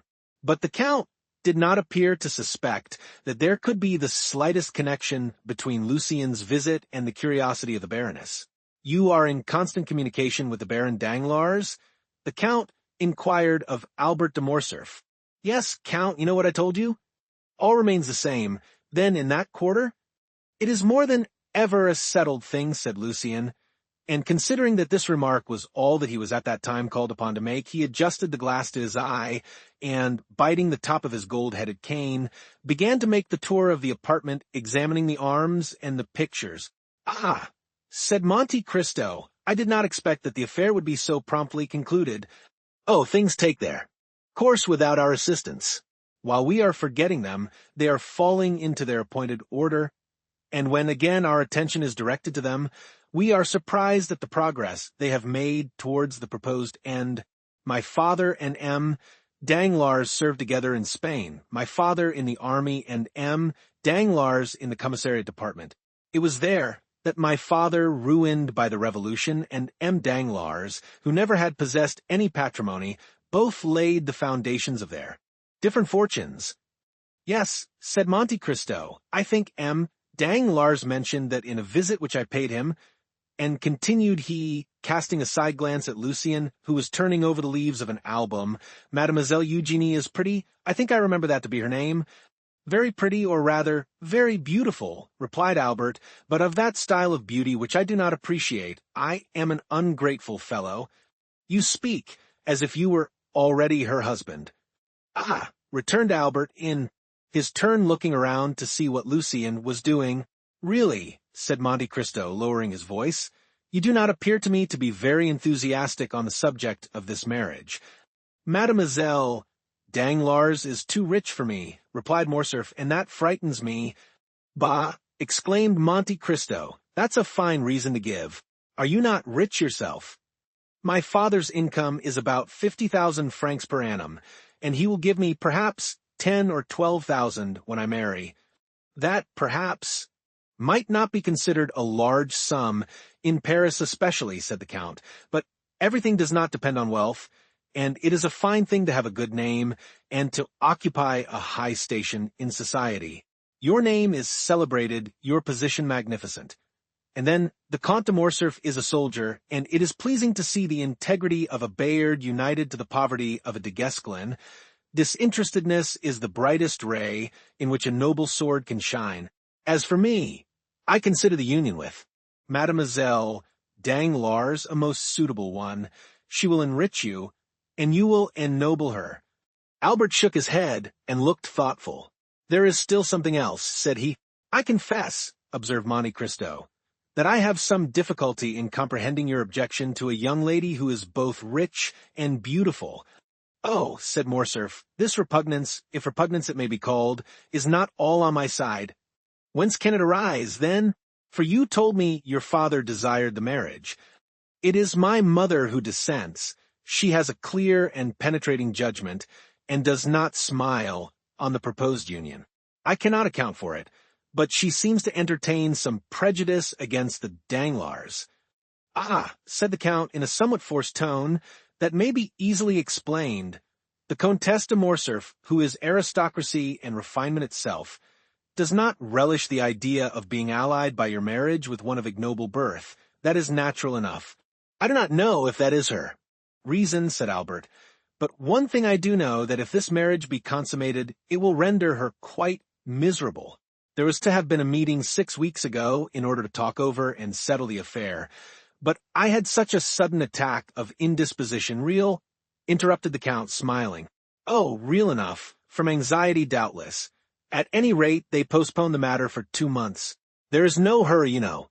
I am not yet 21, and Eugénie is only 17, but the 2 months expire next week. It must be done. My dear Count, you cannot imagine how my mind is harassed. How happy you are in being exempt from all this. Well, and why should not you be free, too? What prevents you from being so? Oh, it will be too great a disappointment to my father if I do not marry Mademoiselle Danglars." "Marry her, then," said the Count, with a significant shrug of the shoulders. "Yes," replied Morcerf, "but that will plunge my mother into positive grief." "Then do not. Marry her, said the Count. Well, I shall see. I will try and think over what is the best thing to be done. You will give me your advice, will you not? And if possible, extricate me from my unpleasant position? I think, rather than give pain to my dear mother, I would run the risk of offending the Count. Monte Cristo turned away. He seemed moved by this last remark.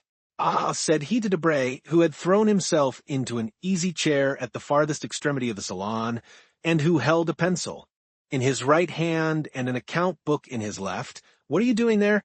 Are you making a sketch after Poussin? Oh, no, was the tranquil response. I am too fond of art to attempt anything of that sort. I am doing a little sum in arithmetic. In arithmetic? Yes, I am calculating. By the way, Morcerf, that indirectly concerns you. I am calculating what the House of Danglars must have gained by the last rise in Haiti bonds. From 206, they have risen to 409 in 3 days, and the prudent banker had purchased at 206. Therefore, he must have made 300,000 livres. That is not his biggest scoop, said Morcerf. Did he not make $1 million in Spaniards this last year? My dear fellow, said Lucien, here is the Count of Monte Cristo, who will say to you, as the Italians do, denaro e santita meta della meta. 9. When they tell me such things, I only shrug my shoulders and say nothing. But you were speaking of Haitians, said Monte Cristo. Ah, Haitians, that is quite another thing. Haitians are the écarté of French stock jobbing. We may like Biot, delight in whist, be enraptured with Boston, and yet grow tired of them all, but we always come back to écarté. It is not only a game, it is a hors d'oeuvre. M. Danglars sold yesterday at 405 and pockets 300,000 francs. Had he but waited till today, the price would have fallen to 205, and instead of gaining 300,000 francs, he would have lost 20 or 25,000. And what has caused the sudden fall from 409 to 206? Asked Monte Cristo. I am profoundly ignorant of all these stock-jobbing intrigues. Because, said Albert, laughing, one piece of news follows another, and there is often great dissimilarity between them. Ah, said the Count, I see that M. Danglars is accustomed to play at gaining or losing 300,000 francs in a day. He must be enormously rich. It is not he who plays, exclaimed Lucien. It is Madame Danglars. She is indeed daring. But you who are a reasonable being, Lucien, and who knows how. Little dependence is to be placed on the news. Since you are at the fountainhead, surely you ought to prevent it, said Morcerf with a smile. How can I, if her husband fails in controlling her? Asked Lucien. You know the character of the Baroness. No one has any influence with her, and she does precisely what she pleases. Ah, if I were in your place, said Albert, well, I would reform her. It would be rendering a service to her future son-in-law. How would you set about it? Ah, that would be easy enough. I would give her a lesson. A lesson? Yes. Your position as secretary to the minister renders your authority great on the subject of political news. You never open your mouth, but the stockbrokers immediately stenograph your words. Cause her to lose 100,000 francs, and that would teach her prudence. I do not understand, stammered Lucien. It is very clear, notwithstanding, replied the young man, with an artlessness wholly free from affectation. Tell her some fine morning an unheard-of piece of intelligence, some telegraphic dispatch of which you alone are in possession. For instance, that Henri IV was seen yesterday at Gabriel's. That would boom the market. She will buy heavily, and she will certainly lose when Beecham announces the following day, in his Gazette, the report circulated by some usually well-informed persons that the king was seen yesterday at Gabriel's house is totally without foundation. We can positively assert that his Majesty did not quit the Pont-Neuf. Lucien half smiled. Monte Cristo, although apparently indifferent, had not lost one word of this conversation, and his penetrating, I had even read a hidden secret in the embarrassed manner of the secretary. This embarrassment had completely escaped Albert, but it caused Lucien to shorten his visit. He was evidently ill at ease. The Count, in taking leave of him, said something in a low voice, to which he answered, Willingly, Count, I accept. The Count returned to young Morcerf. "Do you not think, on reflection," said he to him, "that you have done wrong in thus speaking of your mother-in-law in the presence of M. Debray?" "My dear Count," said Morcerf, "I beg of you not to apply that title so prematurely. Now, speaking without any exaggeration, is your mother really so very much averse to this marriage? So much so that the Baroness very rarely comes to the house, and my mother has not, I think, visited Madame Danglars twice in her whole life." "Then," said the Count, "I am emboldened to speak openly to you. M. Danglars is my banker. M. de Villefort has overwhelmed me with politeness in return for a service which a casual piece of good fortune enabled me to render him. I predict from all this an avalanche of dinners and routs. Now, in order not to presume on this, and also to be beforehand with them, I have, if agreeable to you, thought of inviting M. and Madame Danglars and M. and Madame de Villefort to my country house at Auteuil.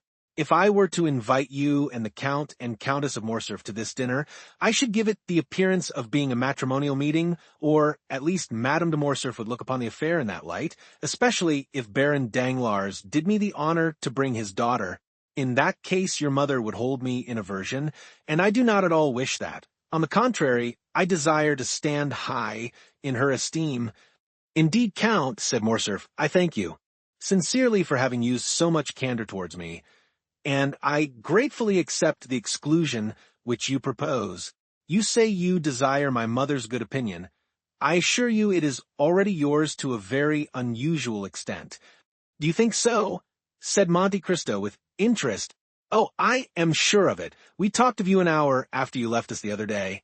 But to return to what we were saying, if my mother could know of this attention on your part, and I will venture to tell her, I am sure that she will be most grateful to you, it is true that my father will be equally angry." The Count laughed. "Well," said he to Morcerf, "but I think your father will not be the only angry one. M. and Madame Danglars will think me a very ill-mannered person. They know that I am intimate with you, that you are, in fact, one of the oldest of my Parisian acquaintances, and they will not find you at my house. They will certainly ask me why I did not invite you.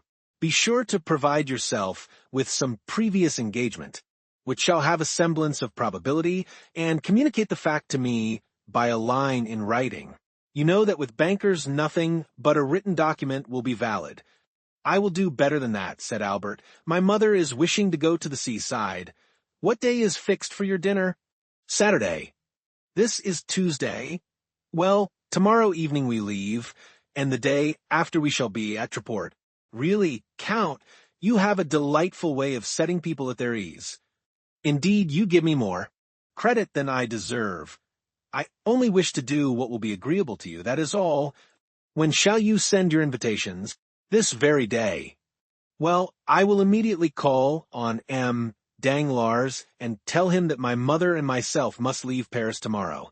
I have not seen you, consequently I know nothing of your dinner." "How foolish you are! Have you forgotten that M. Debray has just seen you at my house?" "Ah, true. Fix it this way. I have seen you, and invited you without any ceremony, when you instantly answered that it would be impossible for you to accept, as you were going to Treport. Well then, that is settled, but you will come and call on my mother before tomorrow?" "Before tomorrow? That will be a difficult matter to arrange. Besides, I shall just be in the way of all the preparations for departure."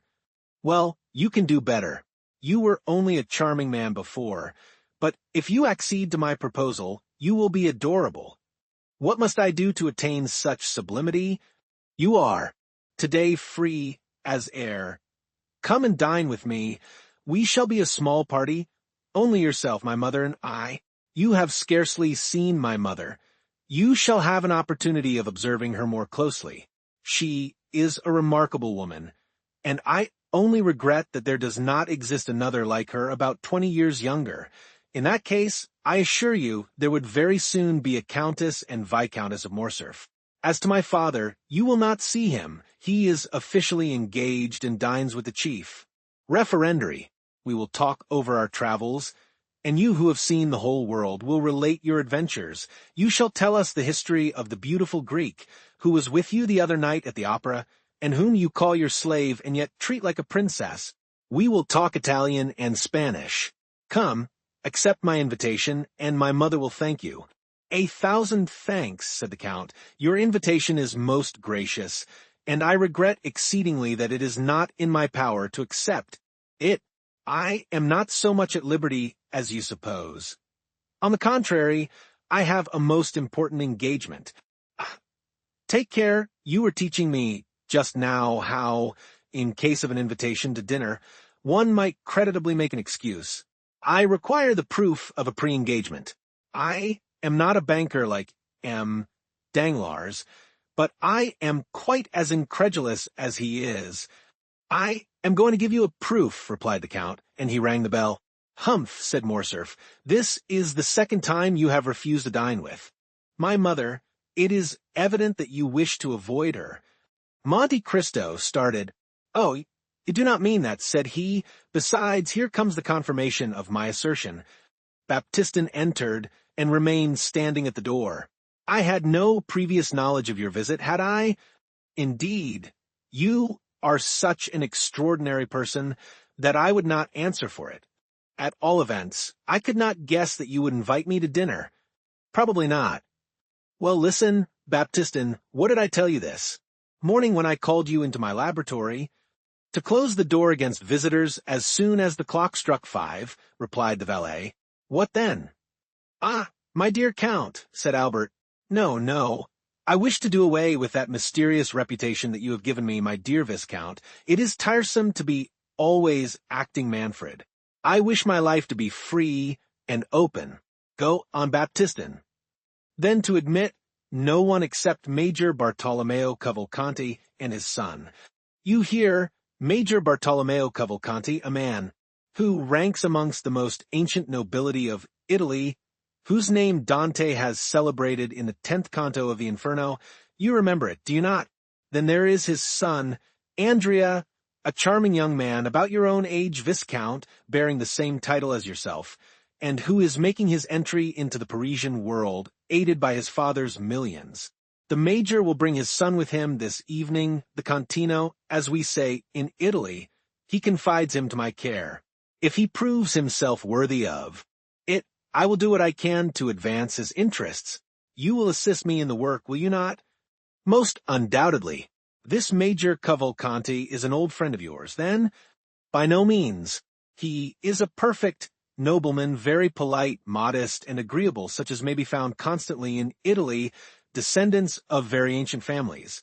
I have met him several times at Florence, Bologna, and Lucca, and he has now communicated to me the fact of his arrival in Paris. The acquaintances one makes in traveling have a sort of claim on one. They everywhere expect to receive the same attention which you once paid them by chance, as though the civilities of a passing hour were likely to awaken any lasting interest in favor of the man in whose society you may happen to be thrown in the course of your journey. This good Major Cavalcanti is come to take a second view of Paris, which he only saw in passing through in the time of the Empire, when he was on his way to Moscow. I shall give him a good dinner. He will confide his son to my care. I will promise to watch over him. I shall let him follow in whatever path his folly may lead him, and then I shall have done my part. Certainly. I see you are a model mentor, said Albert. Goodbye. We shall return on Sunday. By the way, I have received news of Franz. Have you? Is he still amusing himself in Italy? I believe so. However, he regrets your absence extremely. He says you were the son of Rome, and that without you all appears dark and cloudy. I do not know if he does not even go so far as to say that it rains. His opinion of me is altered for the better, then? No, he still persists in looking upon you as the most incomprehensible and mysterious of beings. He is a charming young man, said Monte Cristo, and I felt a lively interest in him the very first evening of my introduction, when I met him in search of a supper, and prevailed upon him to accept a portion of mine. He is, I think, the son of General d'Épinay. He is the same who was so shamefully assassinated in 1815 by the Bonapartists. Yes, really I like him extremely. Is there not also a matrimonial engagement contemplated for him? Yes, he is to marry Mademoiselle de Villefort. Indeed. And you know, I am to marry Mademoiselle Danglars, said Albert, laughing. You smile. Yes. Why do you do so? I smile, because there appears to me to be about as much inclination for the consummation of the engagement in question as there is for my own. But, really, my dear Count, we are talking as much of women as they do of us. It is unpardonable. Albert rose. Are you going? Really, that is a good idea. 2 hours have I been boring you to death with my company, and then you, with the greatest politeness, ask me if I am going. Indeed, Count, you are the most polished man in the world. And your servants, too. How very well behaved they are. There is quite a style about them. Monsieur Baptistin especially. I could never get such a man as that. My servants seem to imitate those you sometimes see in a play, who, because they have only a word or two to say, act with themselves in the most awkward manner possible. Therefore, if you part with M. Baptistin, give me the refusal of him. By all means. That is not all. Give my compliments to your illustrious Lucanese, Cavalcante of the Cavalcante, and if by any chance he should be wishing to establish his son, find him a wife very rich, very noble on her mother's side at least, and a baroness in right of her father. I will help you in the search. Ah, ha! You will do as much as that, will you? Yes. Well, really, nothing is certain in this world. Oh, Count, what a service you might render me. I should like you 100 times better if by your intervention I could manage to remain a bachelor, even were it only for 10 years. Nothing is impossible, gravely replied Monte Cristo, and taking leave of Albert, he returned into the house and struck the gong 3 times. Bertuccio appeared. Monsieur Bertuccio, you understand that I intend entertaining company on Saturday at Auteuil. Bertuccio slightly started. I shall require your services to see that all be properly arranged. It is a beautiful house, or at all events may be made so. There must be a good deal done before it can deserve that title, Your Excellency, for the tapestried hangings are very old. Let them all be taken away and changed, then, with the exception of the sleeping chamber, which is hung with red damask, you will leave that exactly as it is. Bertuccio bowed. You will not touch the garden either. As to the yard, you may do what you please with it. I should prefer that being altered beyond all recognition. I will do everything in my power to carry out your wishes, Your Excellency. I should be glad, however, to receive Your Excellency's commands concerning the dinner. Really, my dear M. Bertuccio, said the Count, since you have been in Paris, you have become quite nervous and apparently out of your element. You no longer seem to understand me. But surely Your Excellency will be so good as to inform me whom you are expecting to receive? I do not yet know myself. Neither is it necessary that you should do so. Lucullus dines with Lucullus. That is quite sufficient. Bertuccio bowed and left the room. Chapter 55. Major Cavalcanti. Both the Count and Baptistin had told the truth when they announced to Morcerf the proposed visit of the Major, which had served Monte Cristo as a pretext for declining Albert's invitation.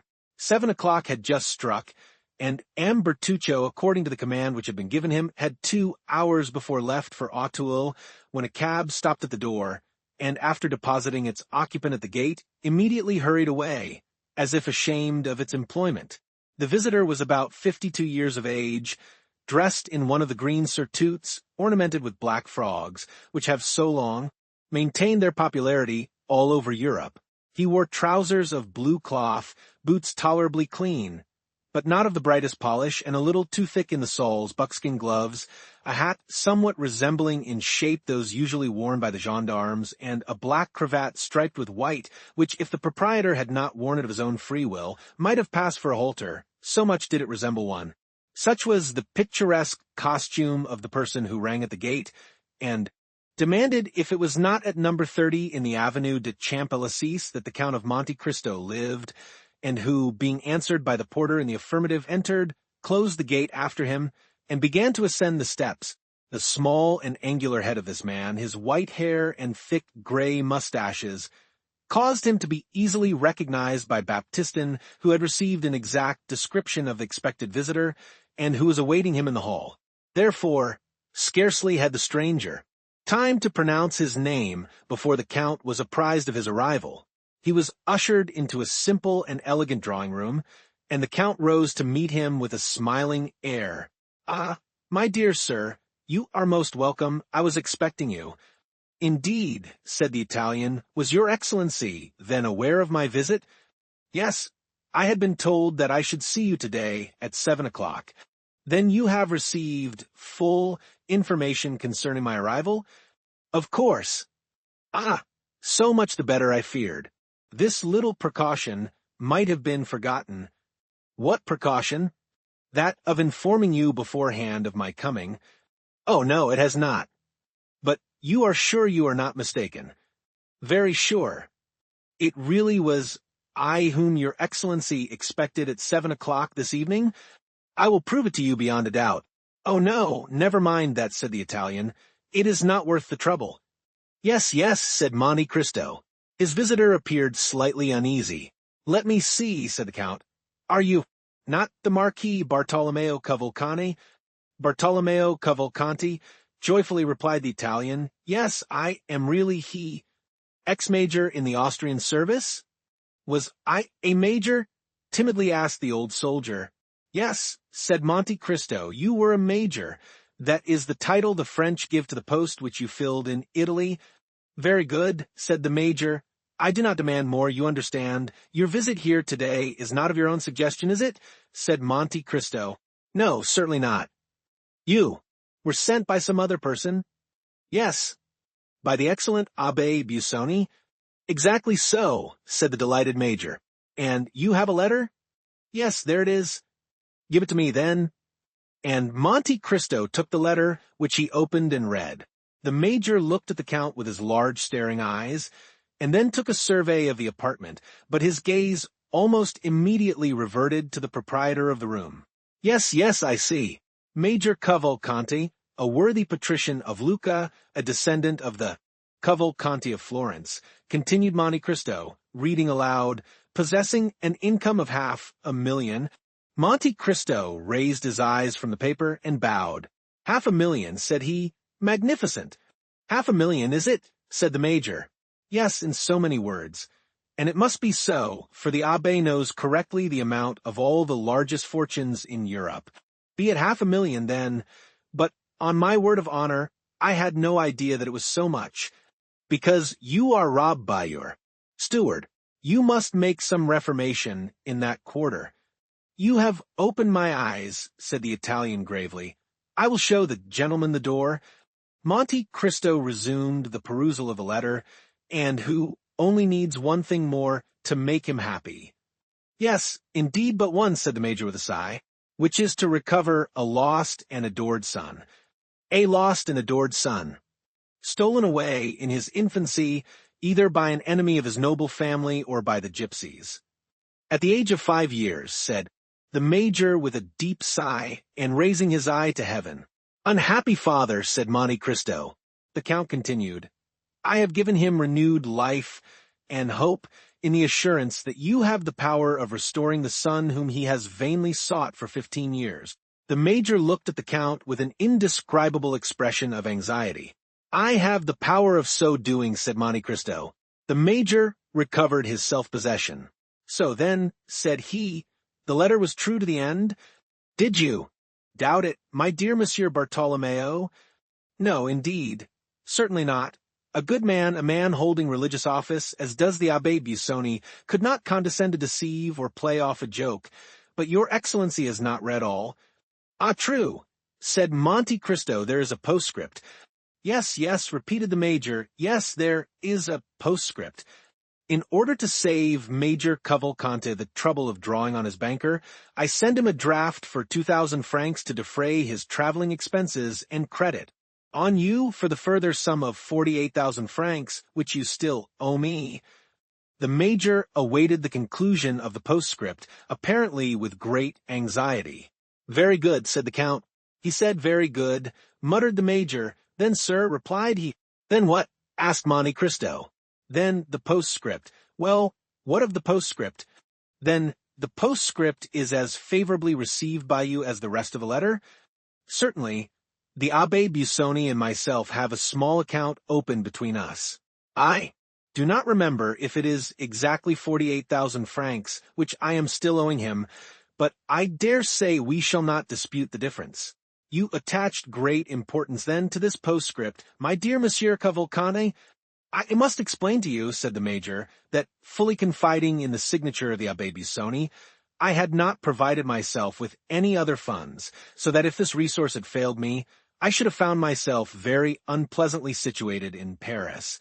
Is it possible that a man of your standing should be embarrassed anywhere? Said Monte Cristo. Why, really I know no one, said the Major. But then, you yourself are known to others? Yes, I am known, so that, proceed, my dear Monsieur Cavalcante, so that you will remit to me these 48,000 francs? Certainly, at your first request. The Major's eyes dilated with pleasing astonishment. But sit down, said Monte Cristo. Really, I do not know what I have been thinking of. I have positively kept you standing for the last quarter of an hour. Don't mention it. The Major drew an armchair towards him, and proceeded to seat himself. Now, said the Count, what will you take, a glass of sherry, port, or Alicante? Alicante, if you please. It is my favorite wine. I have some that is very good.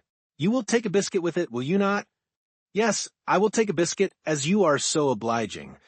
Monte Cristo rang. Baptistin appeared. The Count advanced to meet him. Well, said he in a low voice. The young man is here, said the valet de chamber in the same tone. Into what room did you take him? Into the blue drawing-room, according to your Excellency's orders. That's right. Now bring the Alicante and some biscuits. Baptistin left the room. Really, said the Major, I am quite ashamed of the trouble I am giving you. Pray don't mention such a thing, said the Count. Baptistin re-entered with glasses, wine, and biscuits. The Count filled one glass, but in the other he only poured a few drops of the ruby-colored liquid.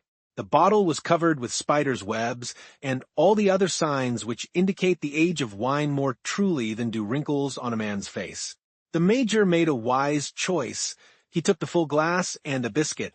The Count told Baptistin to leave the plate within reach of his guest, who began by sipping the Alicante with an expression of great satisfaction, and then delicately steeped his biscuit in the wine. So, sir, you lived at Lucca, did you? You were rich, noble, held in great esteem, had all that could render a man happy? All, said the Major, hastily swallowing his biscuit, positively all. And yet there was one thing wanting in order to complete your happiness? Only one thing, said the Italian, and that one thing your lost child. Ah, said the Major, taking a second biscuit, that consummation of my happiness was indeed wanting. The worthy Major raised his eyes to heaven and sighed.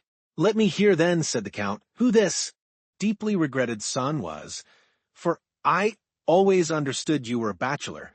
That was the general opinion, sir, said the Major, and yes, replied the Count, and you confirmed the report. A youthful indiscretion, I suppose, which you were anxious to conceal from the world at large? The Major recovered himself, and resumed his usual calm manner, at the same time casting his eyes down, either to give himself time to compose his countenance, or to assist his imagination, all the while giving an underlook at the Count, the protracted smile, on whose lips still announced the same polite curiosity. Yes, said the Major, I did wish this fault to be hidden from every eye. Not on your own account, surely, replied Monte Cristo, for a man is above that sort of thing. Oh, no, certainly not on my own account, said the Major with a smile and a shake of the head. But for the sake of the mother, said the Count. Yes, for the mother's sake, his poor mother, cried the Major, taking a third biscuit. Take some more wine, my dear Cavalcante, said the Count, pouring out for him a second glass of Alicante. Your emotion has quite overcome you. His poor mother, murmured the Major, trying to get the lacrimal gland in operation, so as to moisten the corner of his eye with a false tear. She belonged to one of the first families in Italy, I think, did she not? She was of a noble family of Fiesole, Count, and her name was— Do you desire to know her name? Oh, said Monte Cristo, it would be quite superfluous for you to tell me, for I already know it. The Count knows everything, said the Italian, bowing. Oliva Corsinari, was it not? Oliva Corsinari. A marchioness? A marchioness. And you married her at last, notwithstanding the opposition of her family? Yes, that was the way it ended. And you have doubtless brought all your papers with you? Said Monte Cristo. What papers? The certificate of your marriage with Oliva Corsinari and the register of your child's birth. The register of my child's birth? The register of the birth of Andrea Cavalcanti, of your son. Is not his name Andrea? I believe so, said the Major. What? You believe so? I dare not positively assert it, as he has been lost for so long a time. Well then, said Monte Cristo, you have all the documents with you? Your Excellency, I regret to say that, not knowing it was necessary to come provided with these papers, I neglected to bring them. That is unfortunate, returned Monte Cristo. Were they then so necessary? They were indispensable. The Major passed his hand across his brow. Ah, perbacco, indispensable, were they? Certainly they were. Supposing there were to be doubts raised as to the validity of your marriage or the legitimacy of your child? True, said the Major, there might be doubts raised. In that case your son would be very unpleasantly situated. It would be fatal to his interests. It might cause him to fail in some desirable matrimonial alliance. O peccato. You must know that in France they are very particular on these points. It is not sufficient, as in Italy, to go to the priest and say, "We love each other and want you to marry us." Marriage is a civil affair in France, and in order to marry in an orthodox manner you must have papers which undeniably establish your identity. That is the misfortune. You see, I have not these necessary papers. Fortunately I have them, though, said Monte Cristo. You? Yes. You have them? I have them. Ah, indeed, said the Major, who, seeing the object of his journey frustrated by the absence of the papers, feared also that his forgetfulness might give rise to some difficulty concerning the 48,000 francs. Ah, indeed, that is a fortunate circumstance. Yes, that really is lucky, for it never occurred to me to bring them. I do not at all wonder at it. One cannot think of everything, but happily the Abbé Busoni thought for you. He is an excellent person. He is extremely prudent and thoughtful. He is an admirable man, said the Major, and he sent them to you? Here they are. The Major clasped his hands in token of admiration. You married Oliva Corsinari in the church of San Paolo del Montecatini. Here is the priest's certificate. Yes, indeed, there it is truly, said the Italian, looking on with astonishment. And here is Andrea Cavalcanti's baptismal register, given by the cure of Saravezza. Oh, quite correct. Take these documents, then they do not concern me. You will give them to your son, who will, of course, take great care of them. I should think so, indeed. If he were to lose them, well, and if he were to lose them, said Monte Cristo, in that case, replied the Major, it would be necessary to write to the cure for duplicates, and it would be some time before they could be obtained. It would be a difficult matter to arrange, said Monte Cristo. Almost an impossibility, replied the Major. I am very glad to see that you understand the value of these papers. I regard them as invaluable. Now, said Monte Cristo, as to the mother of the young man, repeated the Italian with anxiety. As regards the Marchesa Corsinari, really, said the Major, difficulties seem to thicken upon us. Will she be wanted in any way? No, sir, replied Monte Cristo. Besides, has she not? Yes, sir, said the Major, she has paid the last debt. Of nature. Alas, yes, returned the Italian. I knew that, said Monte Cristo. She has been dead these 10 years. And I am still mourning her loss, exclaimed the Major, drawing from his pocket a checked handkerchief and alternately wiping first the left and then the right eye. What would you have? Said Monte Cristo. We are all mortal. Now you understand, my dear Monsieur Cavalcanti, that it is useless for you to tell people in France that you have been separated from your son for 15 years. Stories of gypsies who steal children are not at all in vogue in this part of the world, and would not be believed. You sent him for his education to a college in one of the provinces, and now you wish him to complete his education in the Parisian world. That is the reason which has induced you to leave Via Reggio, where you have lived since the death of your wife. That will be sufficient. You think so? Certainly. Very well, then. If they should hear of the separation, yes, what could I say? That an unfaithful tutor, bought over by the enemies of your family, by the Corsinari, precisely, had stolen away this child, in order that your name might become extinct. That is reasonable, since he is an only son. Well, now that all is arranged, do not let these newly awakened remembrances be forgotten. You have, doubtless, already guessed that I was preparing a surprise for you? An agreeable one? Ask the Italian. I see the eye. Of a father is no more to be deceived than his heart. Said the Major. Someone has told you the secret. Or, perhaps, you guessed that he was here. That who was here? Your child, your son, your Andrea. I did guess it, replied the Major with the greatest possible coolness. Then he is here? He is, said Monte Cristo. When the valet de chambre came in just now, he told me of his arrival. Very well, said the Major, clutching the buttons of his coat at each exclamation. My dear sir, said Monte Cristo, I understand your emotion. You must have time to recover yourself. I will, in the meantime, go and prepare the young man for this much-desired interview, for I presume that he is not less impatient for it than yourself. I should quite imagine that to be the case, said Cavalcante. Well, in a quarter of an hour he shall be with you. You will bring him, then? You carry your goodness so far as even to present him to me yourself. No, I do not wish to come between a father and son. Your interview will be private, but do not be uneasy. Even if the powerful voice of nature should be silent, you cannot well mistake him. He will enter by this door. He is a fine young man, of fair complexion, a little too fair, perhaps pleasing in manners, but you will see and judge for yourself. By the way, said the Major, you know I have only the 2,000 francs which the Abbé Busoni sent me. This sum I have expended upon traveling expenses and you want money. That is a matter of course, my dear M. Cavalcante. Well, here are 8,000 francs on account. The Major's eyes sparkled brilliantly. It is 40,000 francs which I now owe you, said Monte Cristo. Does your Excellency wish for a receipt? Said the Major, at the same time slipping the money into the inner pocket of his coat. For what? Said the Count. I thought you might want it to show the Abbé Busoni. Well, when you receive the remaining 40,000, you shall give me a receipt in full. Between honest men such excessive precaution is, I think, quite unnecessary.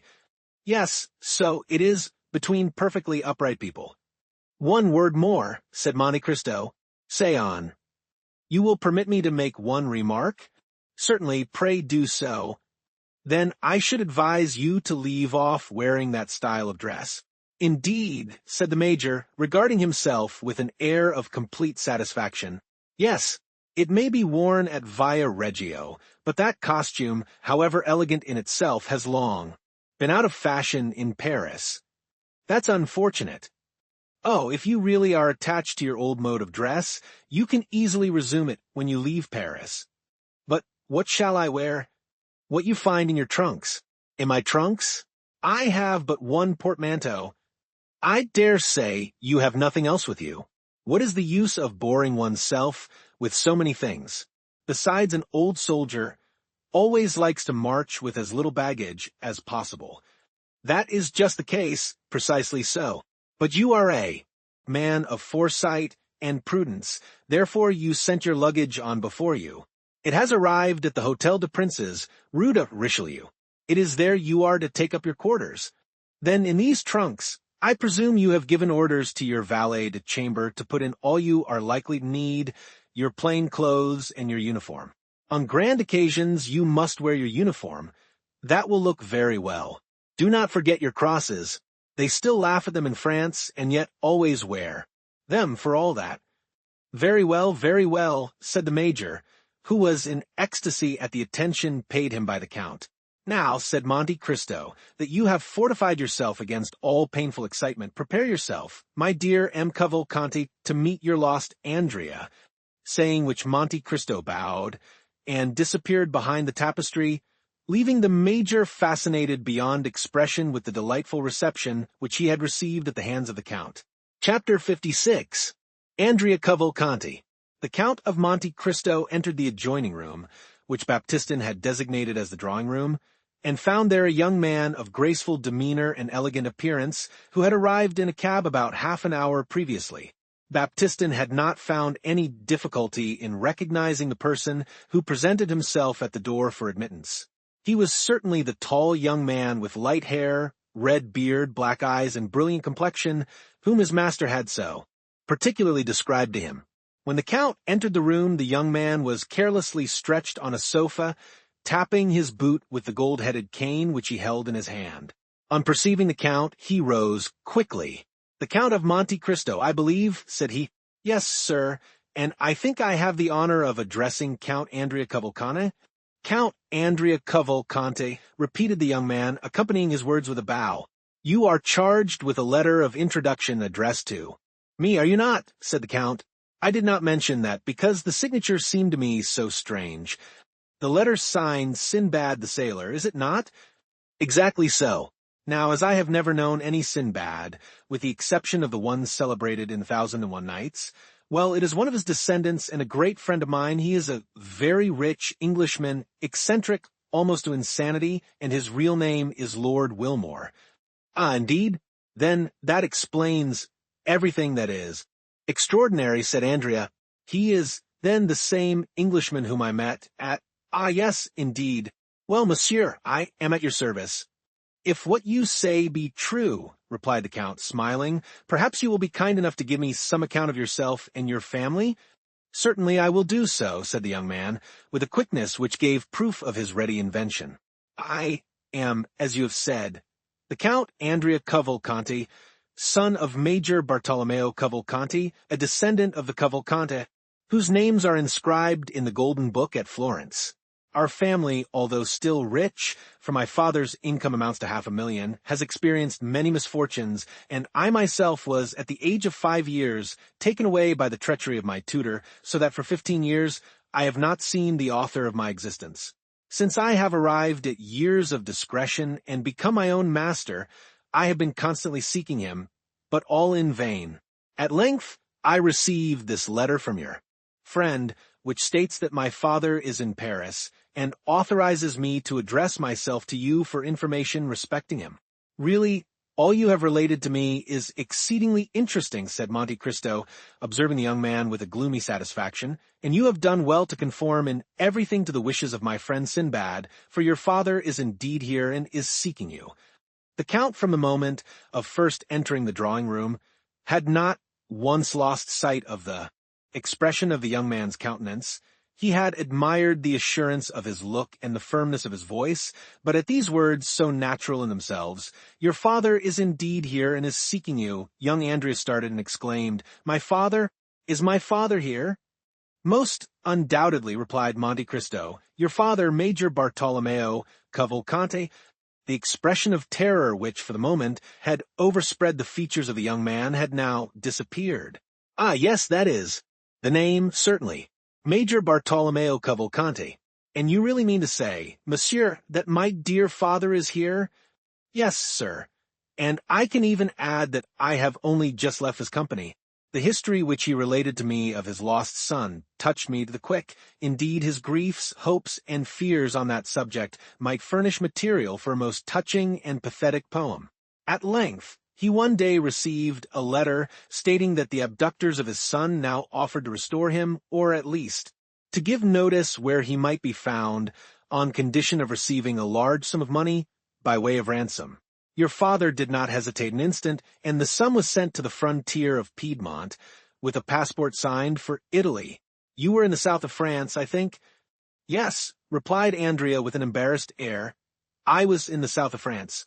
"A carriage was to await you at Nice?"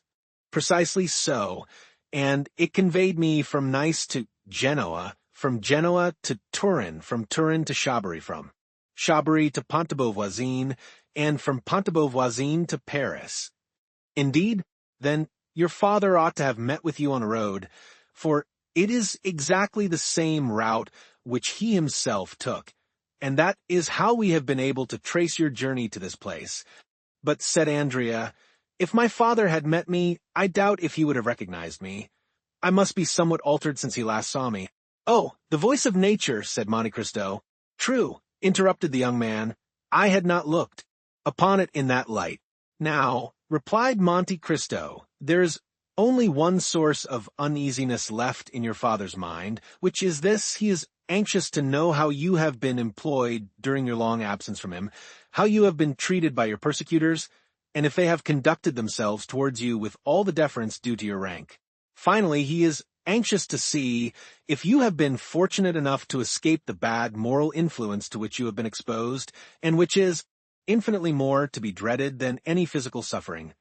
He wishes to discover if the fine abilities with which nature had endowed you have been weakened by want of culture, and in short, whether you consider yourself capable of resuming and retaining in the world the high position to which your rank entitles you. Sir, exclaimed the young man, quite astounded, I hope no false report. As for myself, I first heard you spoken of by my friend Wilmore the philanthropist. I believe he found you in some unpleasant position, but do not know of what nature, for I did not ask, not being inquisitive. Your misfortunes engaged his sympathies, so you see you must have been interesting. He told me that he was anxious to restore you to the position which you had lost, and that he would seek your father until he found him. He did seek, and has found him apparently since he is here now, and finally my friend apprised me of your coming, and gave me a few other instructions relative to your future fortune. I am quite aware that my friend Wilmore is peculiar, but he is sincere and as rich as a gold mine. Consequently, he may indulge his eccentricities without any fear of their ruining him, and I have promised to adhere to his instructions. Now, sir, pray do not be offended at the question I am about to put to you, as it comes in the way of my duty as your patron. I would wish to know if the misfortunes which have happened to you, misfortunes entirely beyond your control, and which in no degree diminish my regard for you, I would wish to know if they have not, in some measure, contributed to render you a stranger to the world in which your fortune and your name entitle you to make a conspicuous figure. Sir, returned the young man with a reassurance of manner, make your mind easy on this score. Those who took me for my father, and who always intended sooner or later to sell me again to my original proprietor, as they have now done, calculated that in order to make the most of their bargain, it would be politic to leave me in possession of all my personal and hereditary worth, and even to increase the value if possible. I have, therefore, received a very good education, and have been treated by these kidnappers very much as the slaves were treated in Asia Minor, whose masters made them grammarians, doctors, and philosophers, in order that they might fetch a higher price in the Roman market. Monte Cristo smiled with satisfaction. It appeared as if he had not expected so much from Andrea Cavalcante. Besides, continued the young man, if there did appear some defect in education or offense against the established forms of etiquette, I suppose it would be excused in consideration of the misfortunes which accompanied my birth and followed me through my youth. Well, said Monte Cristo in an indifferent tone, you will do as you please, Count, for you are the master of your own actions and are the person most concerned in the matter. But if I were you, I would not divulge a word of these adventures. Your history is quite a romance, and the world, which delights in romances in yellow covers, strangely mistrusts those which are bound in living parchment, even though they be gilded like yourself. This is the kind of difficulty which I wish to represent to you, my dear Count. You would hardly have recited your touching history before it would go forth to the world, and be deemed unlikely and unnatural. You would be no longer a lost child found, but you would be looked upon as an upstart who had sprung up like a mushroom in the night. You might excite a little curiosity, but it is not everyone who likes to be made the center of observation and the subject of unpleasant remark. I agree with you, monsieur, said the young man, turning pale, and in spite of himself, Trembling beneath the scrutinizing look of his companion, such consequences would be extremely unpleasant. Nevertheless, you must not exaggerate the evil, said Monte Cristo, for by endeavoring to avoid one fault you will fall into another. You must resolve upon one simple and single line of conduct, and for a man of your intelligence, this plan is as easy as it is necessary. You must form honorable friendships, and by that means counteract the prejudice which may attach to the obscurity of your former life. Andrea visibly changed countenance. I would offer myself as your surety and friendly advisor, said Monte Cristo. Did I not possess a moral distrust of my best friends, and a sort of inclination to lead others to doubt them too? Therefore, in departing from this rule, I should, as the actors say, be playing a part quite out of my line, and should therefore run the risk of being hissed, which would be an act of folly. However, Your Excellency, said Andrea, in consideration of Lord Wilmore, by whom I was recommended to you. Yes, certainly, interrupted Monte Cristo, but Lord Wilmore did not omit to inform me, my dear Andrea, that the season of your youth was rather a stormy one. Ah, said the Count, watching Andrea's countenance, I do not demand any confession from you. It is precisely to avoid that necessity that your father was sent for from Lucca. You shall soon see him. He is a little stiff and pompous in his manner, and he is disfigured by his uniform. But when it becomes known that he has been for 18 years in the Austrian service, all that will be pardoned. We are not generally very severe with the Austrians. In short, you will find your father a very presentable person, I assure you. Ah, sir, you have given me confidence. It is so long since we were separated that I have not the least remembrance of him. And besides, you know that in the eyes of the world a large fortune covers all defects. He is a millionaire. His income is 500,000 francs. Then, said the young man with anxiety, I shall be sure to be placed in an agreeable position. One of the most agreeable possible, my dear sir. He will allow you an income of 50,000 livres per annum during the whole time of your stay in Paris. Then in that case, I shall always choose to remain there. You cannot control circumstances, my dear sir. Man proposes and God disposes. Andrea sighed. But, said he, so long as I do remain in Paris and nothing forces me to quit it, do you mean to tell me that I may rely on receiving the sum you just now mentioned to me? You may. Shall I receive it from my father? Asked Andrea with some uneasiness.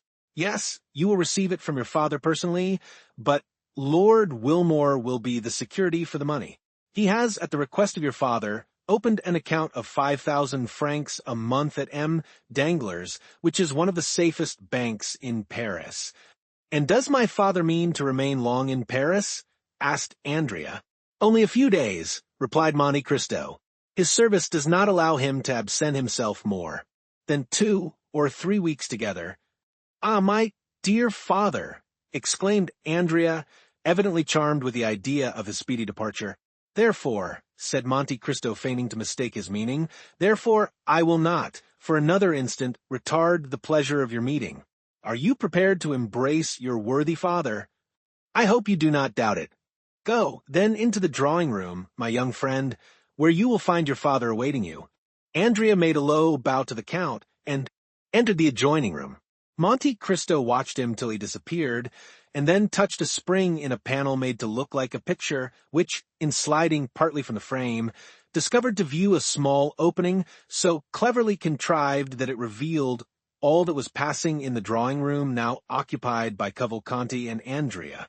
The young man closed the door behind him and advanced towards the Major, who had risen when he heard steps approaching him. Ah, my dear father, said Andrea in a loud voice, in order that the Count might hear him in the next room. Is it really you? How do you do, my dear son, said the Major gravely. After so many years of painful separation, said Andrea, in the same tone of voice and glancing towards the door, what a happiness it is to meet again! Indeed it is, after so long a separation. Will you not embrace me, sir? Said Andrea. If you wish it, my son, said the Major, and the two men embraced each other after the fashion of actors on the stage. That is to say, each rested his head on the other's shoulder. Then we are once more reunited, said Andrea. Once more, replied the major. Never more to be separated? Why, as to that, I think, my dear son, you must be by this time so accustomed to France as to look upon it almost as a second country. The fact is, said the young man, that I should be exceedingly grieved to leave it. As for me, you must know I cannot possibly live out of Lucca, therefore I shall return to Italy as soon as I can. But before you leave France, my dear father, I hope you will put me in possession of the documents which will be necessary to prove my descent. Certainly, I am come expressly on that account. It has cost me much trouble to find you, but I had resolved on giving them into your hands, and if I had to recommence my search, it would occupy all the few remaining years of my life. Where are these papers, then? Here they are. Andrea seized the certificate of his father's marriage and his own baptismal register, and after having opened them with all the eagerness which might be expected under the circumstances, he read them with a facility which proved that he was accustomed to similar documents, and with an expression which plainly denoted an unusual interest in the contents. When he had perused the documents, an indefinable expression of pleasure lighted up his countenance, and looking at the major with a most peculiar smile, he said, in very excellent Tuscan, "Then there is no longer any such thing in Italy as being condemned to the galleys?" The major drew himself up to his full height. "Why, what do you mean by that question?" "I mean that if there were, it would be impossible to draw up with impunity two such deeds as these. In France, my dear sir, half such a piece of effrontery as that would cause you to be quickly dispatched to Toulon for 5 years, for change of air. Will you be good enough to explain your meaning?" said the major, endeavoring as much as possible to assume an air of the greatest majesty. "My dear M. Cavalcante," said Andrea, taking the major by the arm in a confidential manner, "how much are you paid for being my father?" The major was about to speak, when Andrea continued in a low voice, "Nonsense, I am going to set you an example of confidence. They give me 50,000 francs a year to be your son. Consequently, you can understand that it is not at all likely I shall ever deny my parent." The major looked anxiously around him. "Make yourself easy, we are quite alone," said Andrea. "Besides, we are conversing in Italian." "Well then," replied the major, "they paid me 50,000 francs down."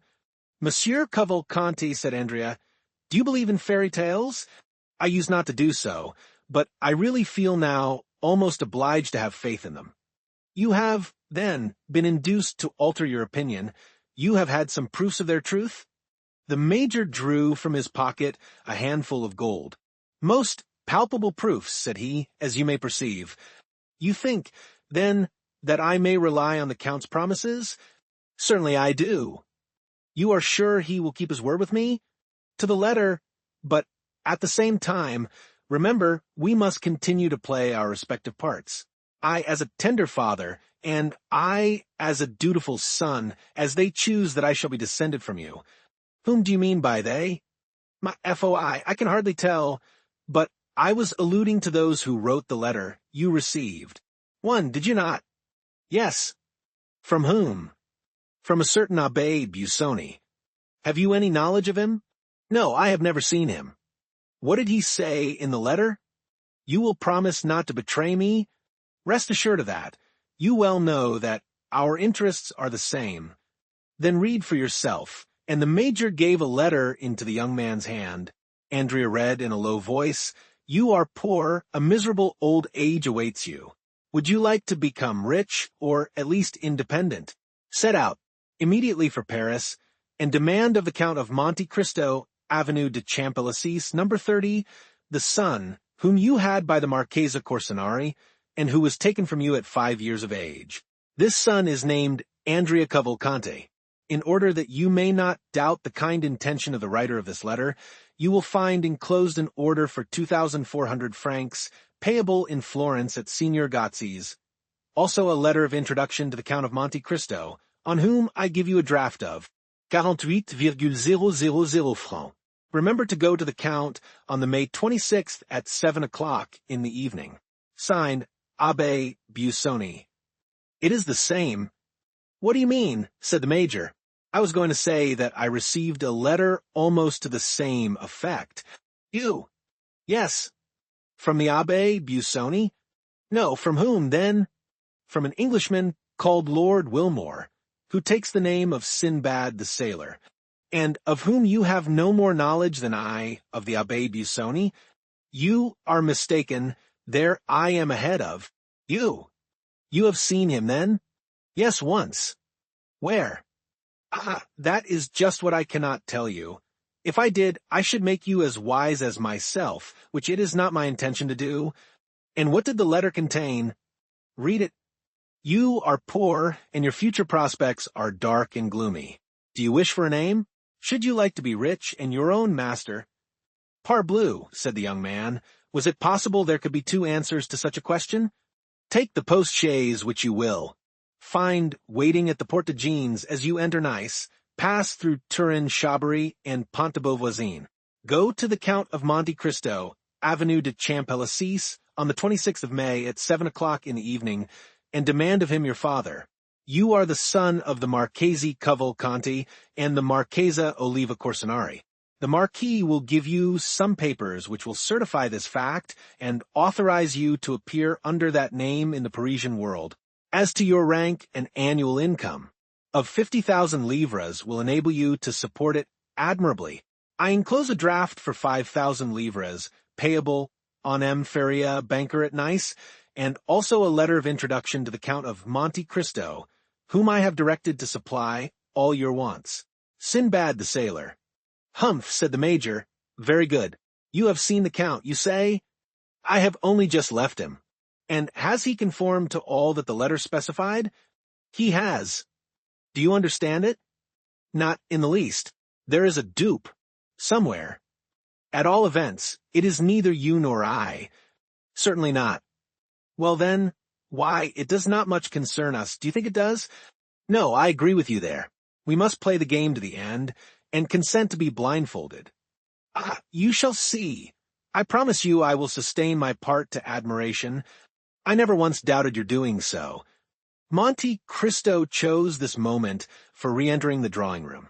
On hearing the sound of his footsteps, the two men threw themselves in each other's arms, and while they were in the midst of this embrace, the Count entered. Well, Marquis, said Monte Cristo, you appear to be in no way disappointed in the son whom your good fortune has restored to you. Ah, your Excellency, I am overwhelmed with delight. And what are your feelings? Said Monte Cristo, turning to the young man. As for me, my heart is overflowing with happiness. Happy father, happy son, said the Count. There is only one thing which grieves me, observed the Major, and that is the necessity for my leaving Paris so soon. Ah, my dear M. Cavalcanti, I trust you will not leave before I have had the honor of presenting you to some of my friends. I am at your service, sir, replied the Major.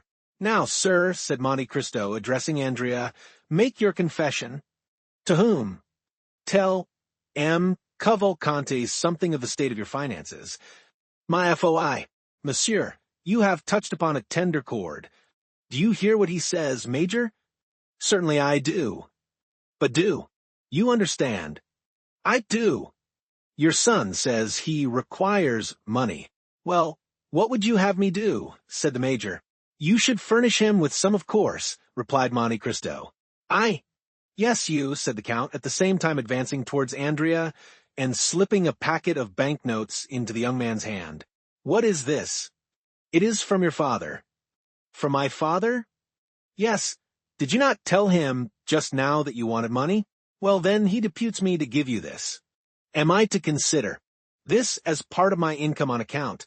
No, it is for the first expenses of your settling in Paris. Ah, how good my dear father is. Silence, said Monte Cristo. He does not wish you to know that it comes from him. I fully appreciate his delicacy, said Andrea, cramming the notes hastily into his pocket. And now, gentlemen, I wish you good morning, said Monte Cristo.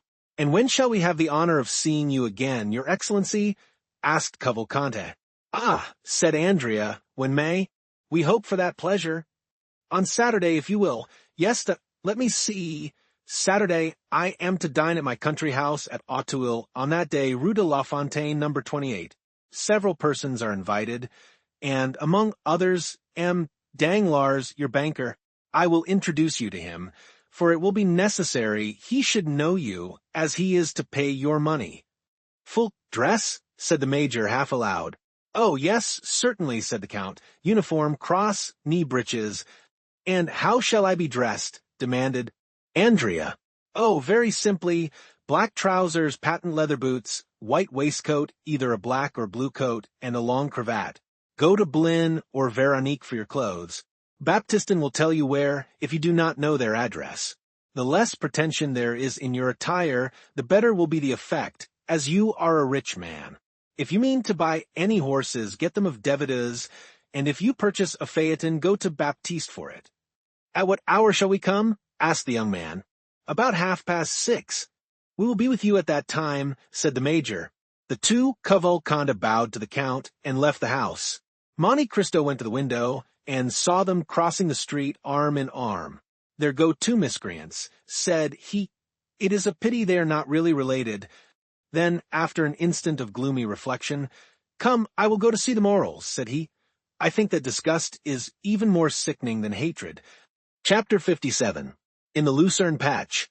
Our readers must now allow us to transport them again to the enclosure surrounding M. de Villefort's house, and behind the gate, half screened from view by the large chestnut trees, which on all sides spread their luxuriant branches, we shall find some people of our acquaintance. This time Maximilian was the first to arrive. He was intently watching for a shadow to appear among the trees, and awaiting with anxiety the sound of a light step on the gravel walk. At length, the long-desired sound was heard, and instead of one figure, as he had expected, he perceived that two were approaching him. The delay had been occasioned by a visit from Madame Danglars and Eugenie, which had been prolonged beyond the time at which Valentine was expected. That she might not appear to fail in her promise to Maximilian, she proposed to Mademoiselle Danglars that they should take a walk in the garden, being anxious to show that the delay, which was doubtless a cause of vexation to him, was not occasioned by any neglect on her part. The young man, with the intuitive perception of a lover, quickly understood the circumstances in which she was involuntarily placed, and he was comforted. Besides, although she avoided coming within speaking distance, Valentine arranged so that Maximilian could see her pass and repass, and each time she went by, she managed, unperceived by her companion, to cast an expressive look at the young man, which seemed to say, "Have patience. You see it is not my fault." And Maximilian was patient, and employed himself in mentally contrasting the two girls, one fair, with soft languishing eyes, a figure gracefully bending like a weeping willow, the other a brunette, with a fierce and haughty expression, and as straight as a poplar. It is unnecessary to state that, in the eyes of the young man, Valentine did not suffer by the contrast. In about half an hour the girls went away, and Maximilian understood that Mademoiselle Danglars' visit had at last come to an end. In a few minutes, Valentine re-entered the garden alone. For fear that anyone should be observing her return, she walked slowly, and instead of immediately directing her steps towards the gate, she seated herself on a bench, and carefully casting her eyes around, to convince herself that she was not watched, she presently arose and proceeded quickly to join Maximilian. "Good evening, Valentine," said a well-known voice. "Good evening, Maximilian. I know I have kept you waiting, but you saw the cause of my delay." "Yes, I recognize Mademoiselle Danglars. I was not aware that you were so intimate with her." "Who told you we were intimate, Maximilian?" "No one, but you appear to be so. From the manner in which you walked and talked together, one would have thought you were two schoolgirls telling your secrets to each other." "We were having a confidential conversation," returned Valentine. "She was owning to me her repugnance to the marriage with M. de Morcerf, and I, on the other hand, was confessing to her how wretched it made me to think of marrying M. d'Épinay. Dear Valentine, that will account to you for the unreserved manner which you observed between me and Eugenie, as in speaking of a man whom I could not love, my thoughts involuntarily reverted to him on whom my affections were fixed." "Ah, how good you are to say so, Valentine. You possess a quality which can never belong to Mademoiselle Danglars. It is that indefinable charm which is to a woman what?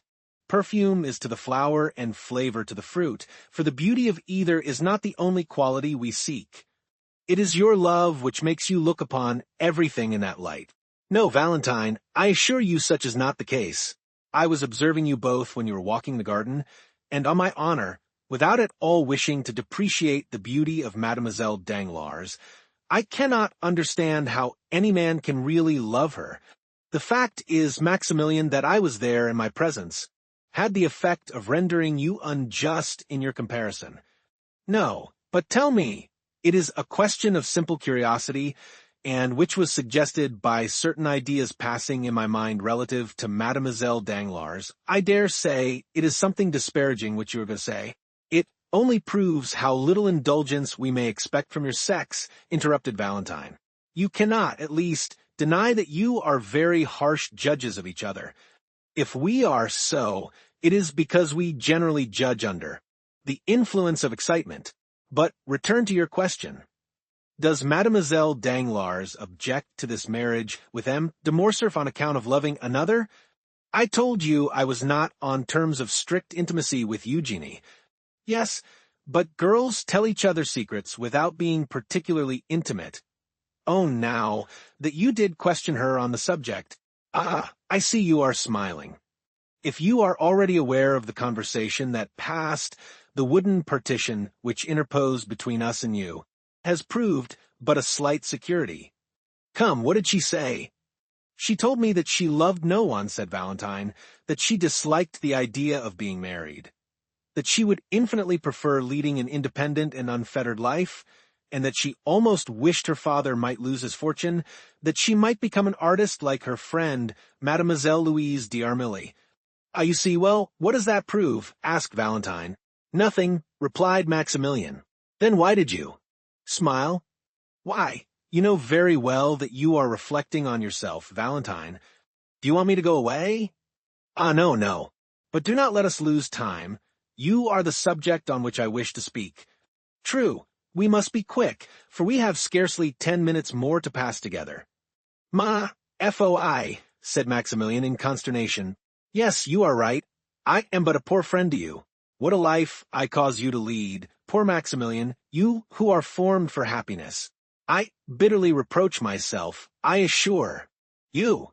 Well, what does it signify, Valentine, so long as I am satisfied and feel that even this long and painful suspense is amply repaid by 5 minutes of your society or 2 words from your lips, and I have also a deep conviction that heaven would not have created 2 hearts, harmonizing as ours do, and almost miraculously brought us together, to separate us at last. Those are kind and cheering words. You must hope for us both, Maximilian. That will make me at least partly happy. But why must you leave me so soon? I do not know particulars.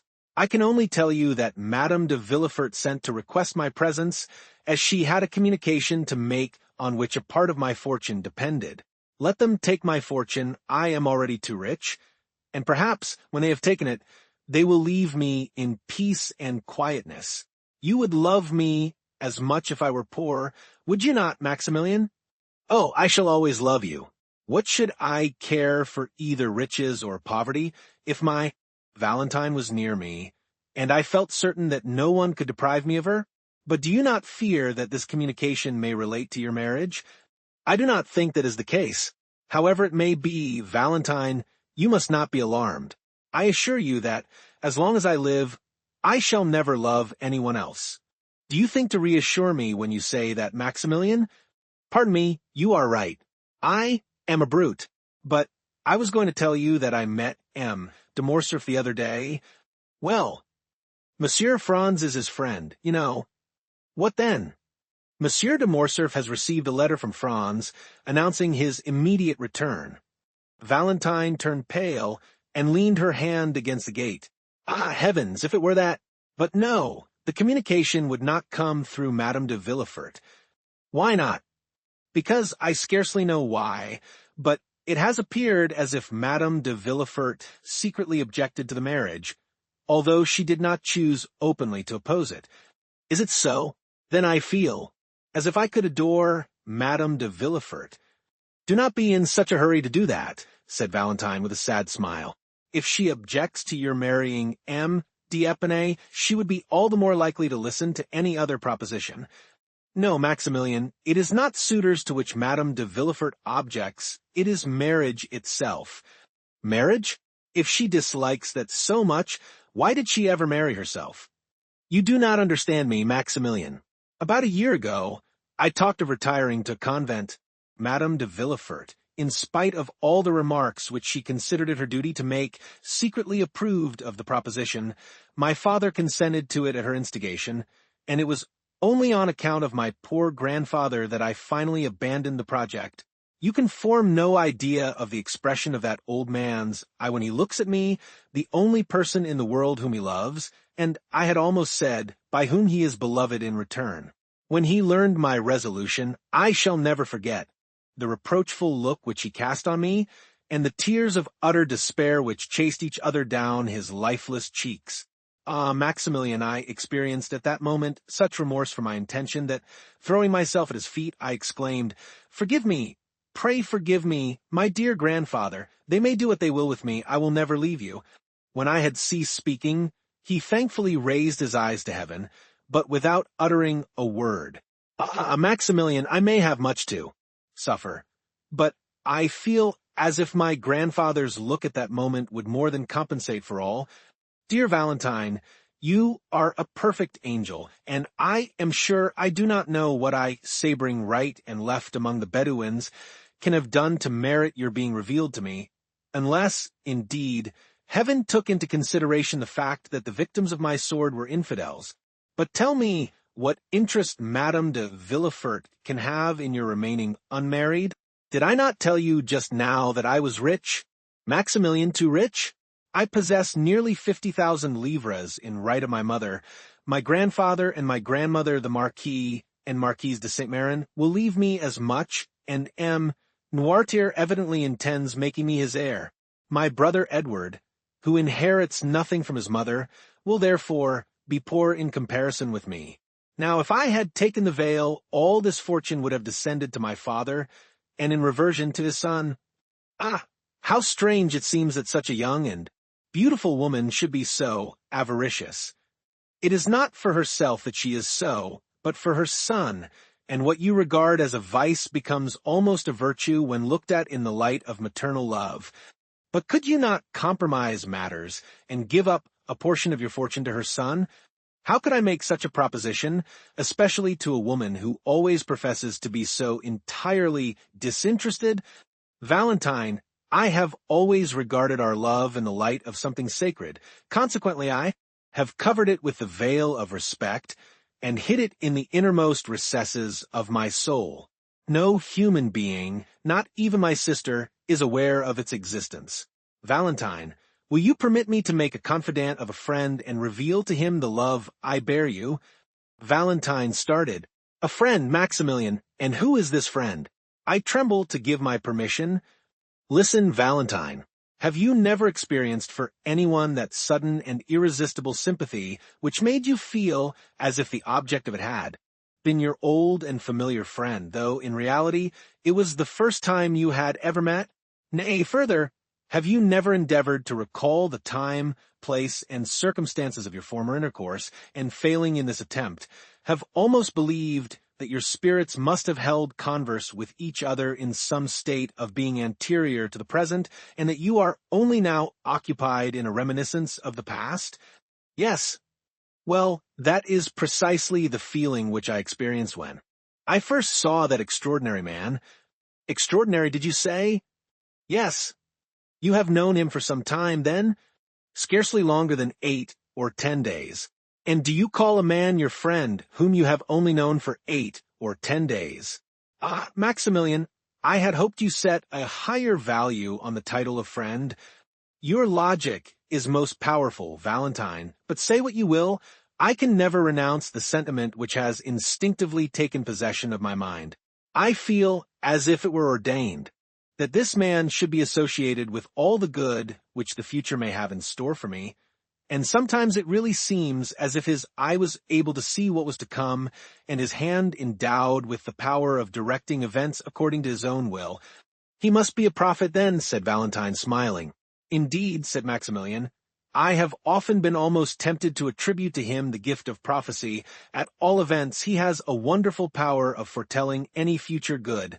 Ah, said Valentine in a mournful tone, do let me see this man, Maximilian. He may tell me whether I shall ever be loved sufficiently to make amends for all I have suffered.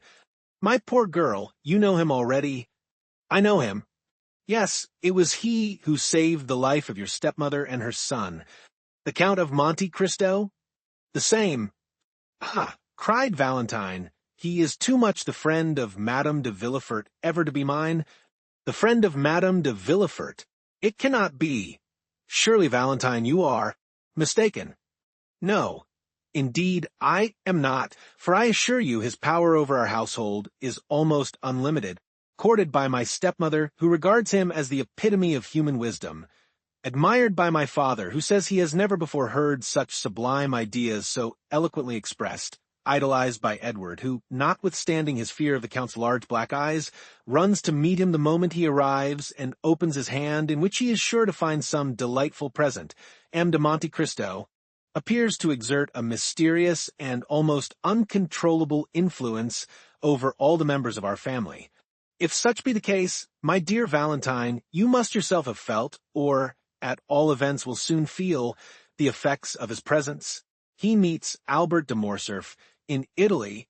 It is to rescue him from the hands of the banditti. He introduces himself to Madame Danglars. It is that he may give her a royal present. Your stepmother and her son pass before his door. It is that his Nubian may save them from destruction. This man evidently possesses the power of influencing events, both as regards men and things. I never saw more simple tastes united to greater magnificence. His smile is so sweet when he addresses me that I forget it ever can be bitter to others.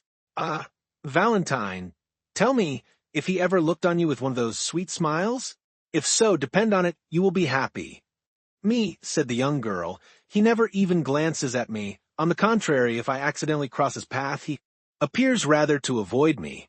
Ah, he is not generous. Neither does he possess that supernatural penetration which you attribute to him, for if he did, he would have perceived that I was unhappy. And if he had been generous seeing me sad and solitary, he would have used his influence to my advantage, and since, as you say, he resembles the sun, he would have warmed my heart with one of his life-giving rays. You say he loves you, Maximilian. How do you know that he does? All would pay deference to an officer like you with a fierce mustache and a long saber. But they think they may crush a poor weeping girl with impunity. Ah, Valentine, I assure you you are mistaken. If it were otherwise, if he treated me diplomatically, that is to say, like a man who wishes by some means or other to obtain a footing in the house, so that he may ultimately gain the power of dictating to its occupants, he would, if it had been but once, have honored me with a smile, which you extol so loudly. But no, he saw that I was unhappy. He understood that I could be of no use to him, and therefore paid no attention to me whatever. Who knows but that, in order to please Madame de Villefort and my father, he may not persecute me by every means in his power. It is not just that he should despise me so, without any reason. Ah, forgive me, said Valentine, perceiving the effect which her words were producing on Maximilian. I have done wrong, for I have given utterance to thoughts concerning that man, which I did not even know existed in my heart. I do not deny the influence of which you speak, or that I have not myself experienced it, but with me, it has been productive of evil rather than good. Well, Valentine, said Morrel with a sigh, we will not discuss the matter further. I will not make a confidant of him. Alas, said Valentine, I see that I have given you pain. I can only say how sincerely I ask pardon for having grieved you. But, indeed, I am not prejudiced beyond the power of conviction. Tell me what this Count of Monte Cristo has done for you. I own that your question embarrasses me, Valentine, for I cannot say that the Count has rendered me any ostensible service. Still, as I have already told you, I have an instinctive affection for him, the source of which I cannot explain to you. Has the sun done anything for me? No, he warms me with his rays, and it is by his light that I see you, nothing more. Has such and such a perfume done anything for me? No, its odor charms one of my senses. That is all I can say when I am asked why I praise it. My friendship for him is as strange and unaccountable as his for me. A secret voice seems to whisper to me that there must be something more than chance in this unexpected reciprocity of friendship. In his most simple actions, as well as in his most secret thoughts, I find a relation to my own. You will perhaps smile at me when I tell you that ever since I have known this man, I have involuntarily entertained the idea that all the good fortune which has befallen me originated from him. However, I have managed to live 30 years without this protection, you will say, but I will endeavor a little to illustrate my meaning. He invited me to dine with him on Saturday, which was a very natural thing for him to do. Well, what have I learned since? That your mother and M. de Villefort are both coming to this dinner. I shall meet them there, and who knows what future advantages may result from the interview. This may appear to you to be no unusual combination of circumstances. Nevertheless, I perceive some hidden plot in the arrangement, something, in fact, more than is apparent on a casual view of the subject. I believe that this singular man, who appears to fathom the motives of everyone, has purposely arranged for me to meet M. and Madame de Villefort, and sometimes, I confess, I have gone so far as to try to read in his eyes whether he was in possession of the secret of our love. My good friend, said Valentine, I should take you for a visionary, and should tremble for your reason, if I were always to hear you talk in a strain similar to this. Is it possible that you can see anything more than the merest chance in this meeting? Pray, reflect a little. My father, who never goes out, has several times been on the point of refusing this invitation. Madame de Villefort, on the contrary, is burning with the desire of seeing this extraordinary nabob in his own house. Therefore, she has with great difficulty prevailed on my father to accompany her. No, it is as I have said, Maximilian, there is no one in the world of whom I can ask help but yourself and my grandfather, who is little better than a corpse, no support to cling to but my mother in heaven. I see that you are right, logically speaking, said Maximilian, but the gentle voice which usually has such power over me fails to convince me today. I feel the same as regards yourself, said Valentine, and I own that if you have no stronger proof to give me, I have another, replied Maximilian, but I fear you will deem it even more absurd than the first. So much the worse, said Valentine, smiling. It is, nevertheless, conclusive to my mind. My 10 years of service have also confirmed my ideas on the subject of sudden inspirations, for I have several times owed my life to a mysterious impulse which directed me to move at once either to the right or to the left, in order to escape the ball which killed the comrade fighting by my side, while it left me unharmed. Dear Maximilian, why not attribute your escape to my constant prayers for your safety? When you are away, I no longer pray for myself, but for you. Yes, since you have known me, said Morrel, smiling, but that cannot apply to the time previous to our acquaintance, Valentine. You are very provoking, and will not give me credit for anything. But let me hear this second proof, which you yourself own to be absurd. Well, look through this opening, and you will see the beautiful new horse which I rode here. Ah, what a beautiful creature! Cried Valentine. Why did you not bring him close to the gate, so that I could talk to him and pat him? He is, as you see, a very valuable animal, said Maximilian. You know that my means are limited, and that I am what would be designated a man of moderate pretensions. Well, I went to a horse dealer's, where I saw this magnificent horse which I have named Medea. I asked the price. They told me it was 4,500 francs. I was therefore obliged to give it up, as you may imagine, but I own I went away with rather a heavy heart, for the horse had looked at me affectionately, had rubbed his head against me, and, when I mounted him, had pranced in the most delightful way imaginable, so that I was altogether fascinated with him. The same evening some friends of mine visited me, M. de Chateaurenaud, M. de Bray, and 5 or 6 other choice spirits, whom you do not know, even by name. They proposed a game of billard. I never play, for I am not rich enough to afford to lose or sufficiently poor to desire to gain. But I was at my own house, you understand, so there was nothing to be done but to send for the cards, which I did. Just as they were sitting down to table, M. de Monte Cristo arrived. He took his seat amongst them. They played, and I won. I am almost ashamed to say that my gains amounted to 5,000 francs. We separated at midnight. I could not defer. My pleasure. So I took a cabriolet and drove to the horse dealer's. Feverish and excited, I rang at the door. The person who opened it must have taken me for a madman, for I rushed at once to the stable. Medea was standing at the rack, eating his hay. I immediately put on the saddle and bridle, to which operation he lent himself with the best grace possible. Then, putting the 4,500 francs into the hands of the astonished dealer, I proceeded to fulfill my intention of passing the night in riding.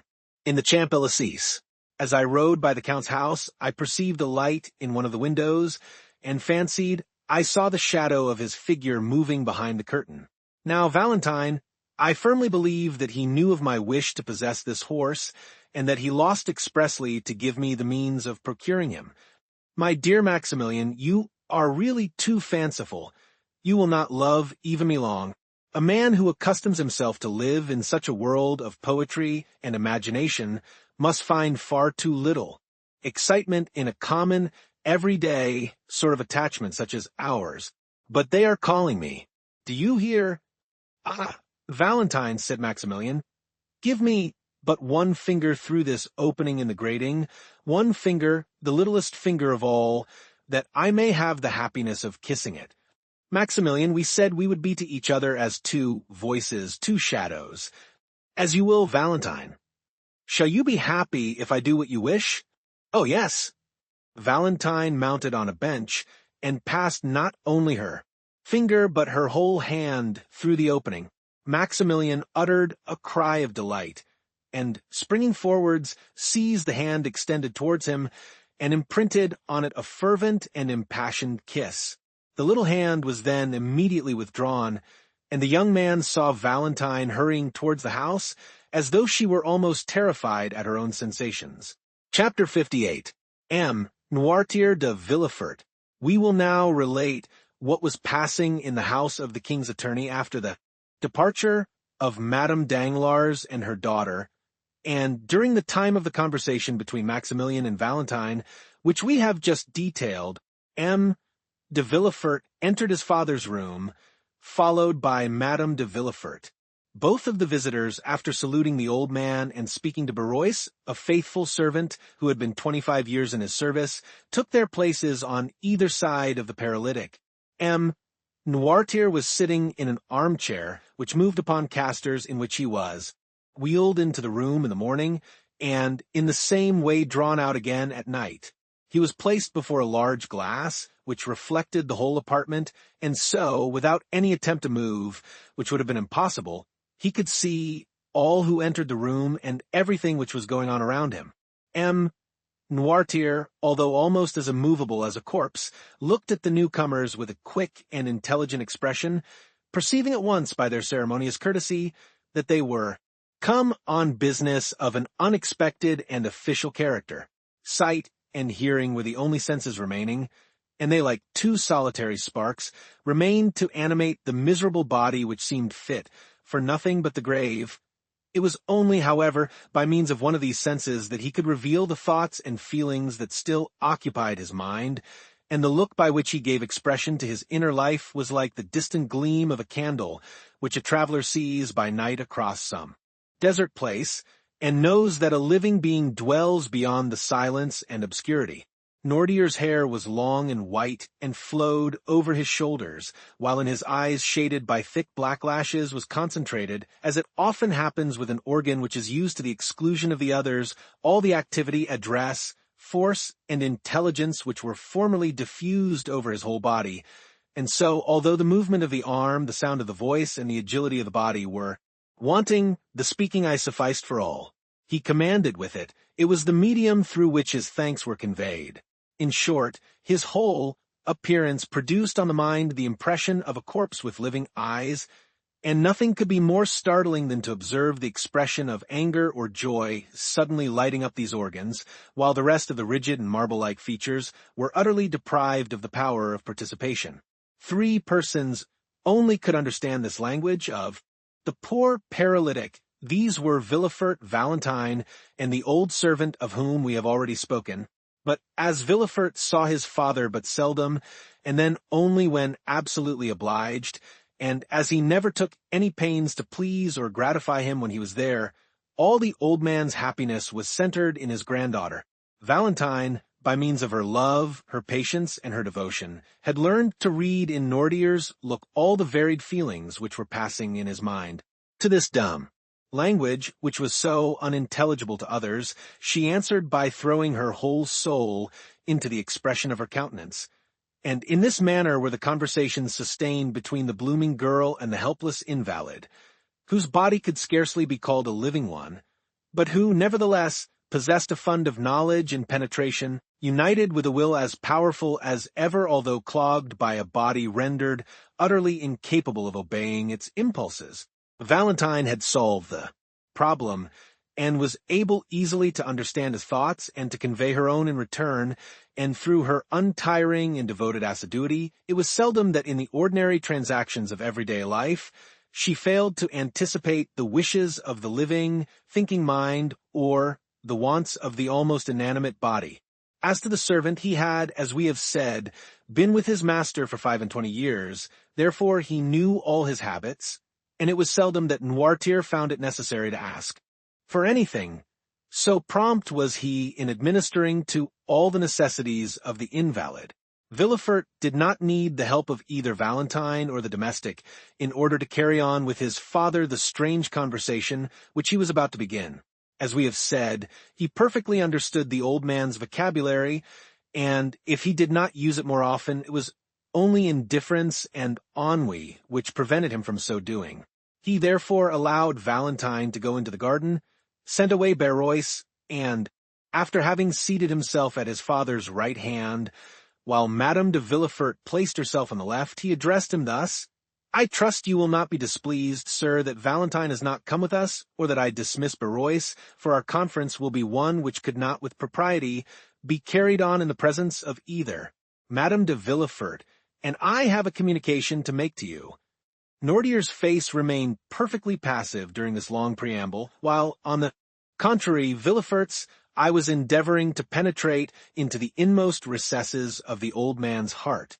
This communication, continued the procureur, in that cold and decisive tone which seemed at once to preclude all discussion, will, we are sure, meet with your approbation. The eye of the invalid still retained that vacancy of expression which prevented his son from obtaining any knowledge of the feelings which were passing in his mind. He listened, nothing more. "Sir," resumed Villefort, "we are thinking of marrying Valentine."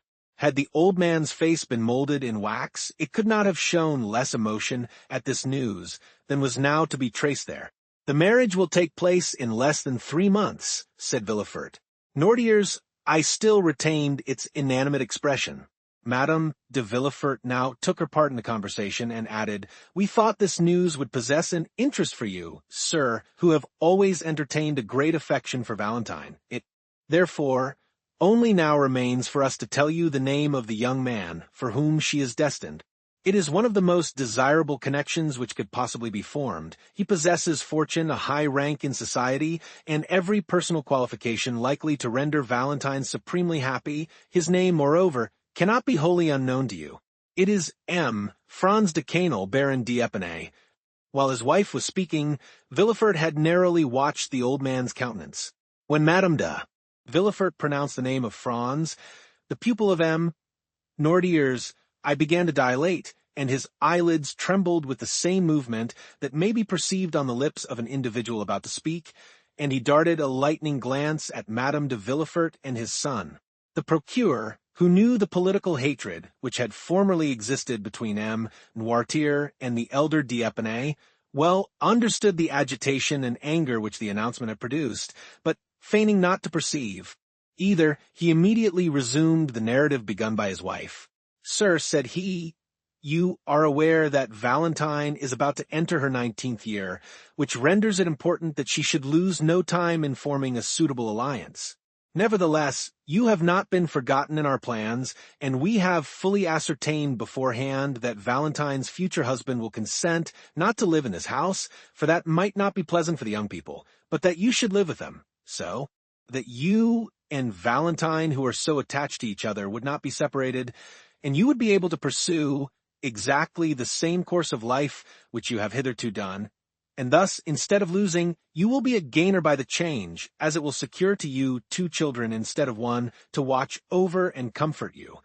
Nordier's look was furious. It was very evident that something desperate was passing in the old man's mind, for a cry of anger and grief rose in his throat, and not being able to find vent in utterance, appeared almost to choke him, for his face and lips turned quite purple with the struggle. Villefort quietly opened a window, saying, "It is very warm, and the heat affects M. Noirtier." He then returned to his place, but did not sit down. "This marriage," added Madame de Villefort, "is quite agreeable to the wishes of M. d'Épinay and his family. Besides, he had no relations nearer than an uncle and aunt, his mother having died at his birth, and his father having been assassinated in 1815, that is to say, when he was but 2 years old. It naturally followed that the child was permitted to choose his own pursuits, and he has, therefore, seldom acknowledged any other authority but that of his own will." "That assassination was a mysterious affair," said Villefort, "and the perpetrators have hitherto escaped detection, although suspicion has fallen on the head of more than one person." Noirtier made such an effort that his lips expanded into a smile.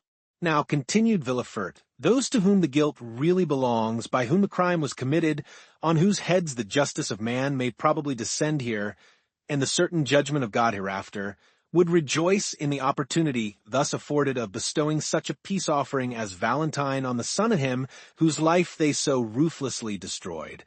Noirtier had succeeded in mastering his emotion more than could have been deemed possible with such an enfeebled and shattered frame. "Yes, I understand," was the reply contained in his look, and this look expressed a feeling of strong indignation mixed with profound contempt. Villefort fully understood his father's meaning, and answered by a slight shrug of his shoulders. He then motioned to his wife to take leave. "Now, sir," said Madame de Villefort, "I must bid you farewell. Would you like me to send Edward to you for a short time?" It had been agreed that the old man should express his approbation by closing his eyes, his refusal by winking them several times, and if he had some desire or feeling to express, he raised them to heaven. If he wanted Valentine, he closed his right eye only, and if Barrois the left. At Madame de Villefort's proposition, he instantly winked his eyes.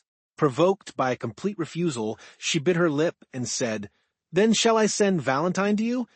The old man closed his eyes eagerly, thereby intimating that such was his wish. And Madame de Villefort bowed and left the room, giving orders that Valentine should be summoned to her grandfather's presence, and feeling sure that she would have much to do to restore calmness to the perturbed spirit of the invalid. Valentine, with a color still heightened by emotion, entered the room just after her parents had quitted it. One look was sufficient to tell her that her grandfather was suffering, and that there was much on his mind which he was wishing to communicate to her. "Dear grandpapa," cried she, "what has happened? They have vexed you, and you are angry." The paralytic closed his eyes in token of assent. "Who has displeased you? Is it my father?" "No." "Madame de Villefort?" "No, mais." The former sign was repeated. "Are you displeased with me?" cried Valentine in astonishment. Noirtier again closed his eyes.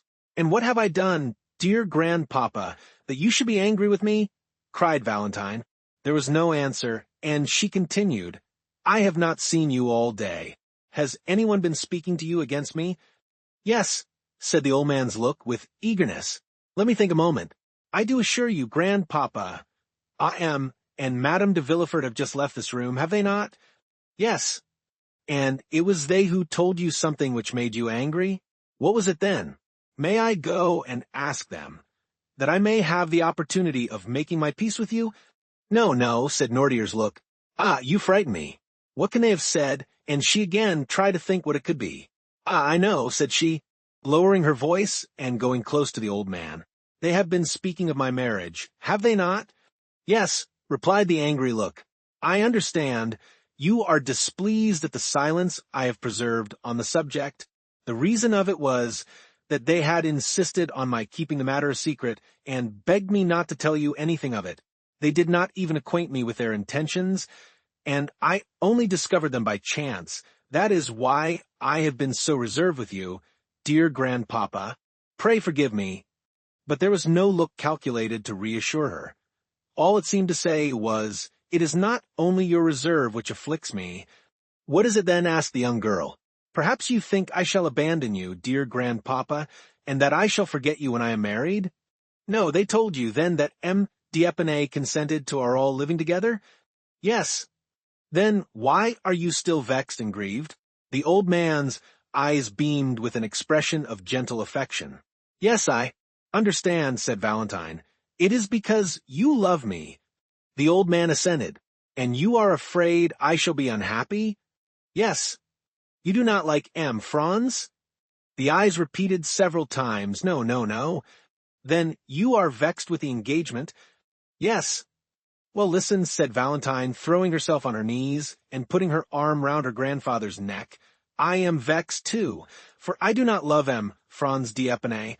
An expression of intense joy illumined the old man's eyes. When I wish to retire into a convent, you remember how angry you were with me? A tear trembled in the eye of the invalid. Well, continued Valentine, the reason of my proposing it was that I might escape this hateful marriage, which drives me to despair. Nordier's breathing came thick and short. Then the idea of this marriage really grieves you too? Ah, if you could but help me, if we could both together defeat their plan. But you are unable to oppose them. You whose mind is so quick, and whose will is so firm, are nevertheless as weak and unequal to the contest as I am myself. Alas, you, who would have been such a powerful protector to me in the days of your health and strength, can now only sympathize in my joys and sorrows, without being able to take any active part in them.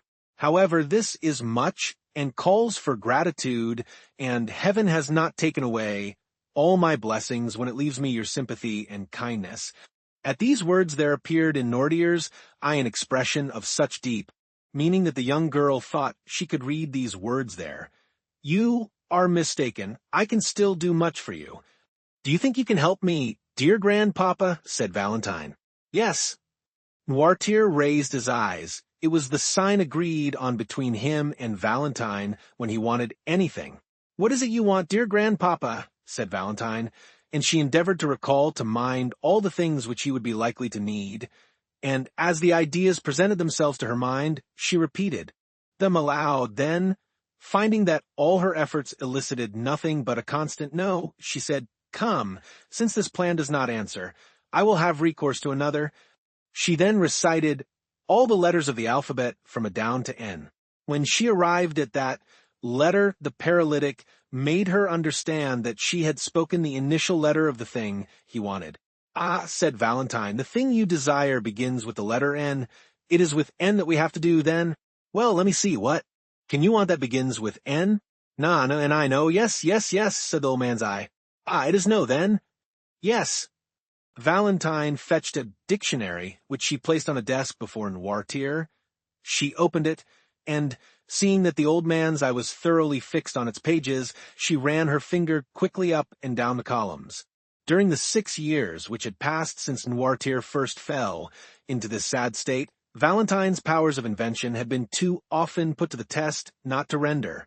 Her expert in devising expedients for gaining a knowledge of his wishes, and the constant practice had so perfected her in the art that she guessed the old man's meaning as quickly as if he himself had been able to seek for what he wanted. At the word notary, Noirtier made a sign to her to stop. Notary, said she. Do you want a notary, dear grandpapa? The old man again signified that it was a notary he desired. You would wish a notary to be sent for then? Said Valentine. Yes. Shall my father be informed of your wish? Yes. Do you wish the notary to be sent for Immediately? Yes. Then they shall go for him directly, dear grandpapa. Is that all you want? Yes. Valentine rang the bell, and ordered the servant to tell Monsieur or Madame de Villefort that they were requested to come to M. Noirtier's room. Are you satisfied now? Inquired Valentine. Yes. I am sure you are. It is not very difficult to discover that. And the young girl smiled on her grandfather as if he had been a child. M. de Villefort entered, followed by Barrois. What do you want me for, sir? Demanded he of the paralytic. Sir, said Valentine, my grandfather wishes for a notary. At this strange and unexpected demand, M. de Villefort and his father exchanged looks. Yes, motioned the latter, with a firmness which seemed to declare that with the help of Valentine and his old servant, who both knew what his wishes were, he was quite prepared to maintain the contest. Do you wish for a notary? Asked Villefort. Yes. What to do? Noirtier made no answer. What do you want with a notary? Again repeated Villefort. The invalids, I remained fixed, by which expression he intended to intimate that his resolution was unalterable. Is it to do us some ill turn? Do you think it is worthwhile? Said Villefort. Still, said Barrois, with the freedom and fidelity of an old servant, if M. Noirtier asks for a notary, I suppose he really wishes for a notary, therefore I shall go at once and fetch one. Barrois acknowledged no master but Noirtier, and never allowed his desires in any way to be contradicted. Yes, I do want a notary, motioned the old man, shutting his eyes with a look of defiance, which seemed to say, and I should like to see the person who dares to refuse my request. You shall have a notary as you absolutely wish for one, sir, said Villefort, but I shall explain to him your state of health, and make excuses for you, for the scene cannot fail of being a most ridiculous one. Never mind that, said Barrois. I shall go and fetch a notary nevertheless. And the old servant departed triumphantly on his mission. Chapter 59. The Will. As soon as Barrois had left the room, Noirtier looked at Valentine with a malicious expression that said many things. The young girl perfectly understood the look, and so did Villefort, for his countenance became clouded, and he knitted his eyebrows angrily. He took a seat and quietly awaited the arrival of the notary. Noirtier saw him seat himself with an appearance of perfect indifference, at the same time giving a side look at Valentine, which made her understand that she also was to remain in the room. 3/4 of an hour after, Barrois returned, bringing the notary with him. Sir, said Villefort, after the first salutations were over, you were sent for by M. Noirtier, whom you see here. All his limbs have become completely paralyzed, he has lost his voice also, and we ourselves find much trouble in endeavoring to catch some fragments of his meaning. Noirtier cast an appealing look on Valentine, which look was at once so earnest and imperative that she answered immediately. Sir, said she, I perfectly understand my grandfather's meaning at all times. That is quite true, said Barrois, and that is what I told the gentleman as we walked along. Permit me, said the notary, turning first to Villefort, and then to Valentine, permit me to state that the case in question is just one of those in which a public officer like myself cannot proceed to act without thereby incurring a dangerous responsibility.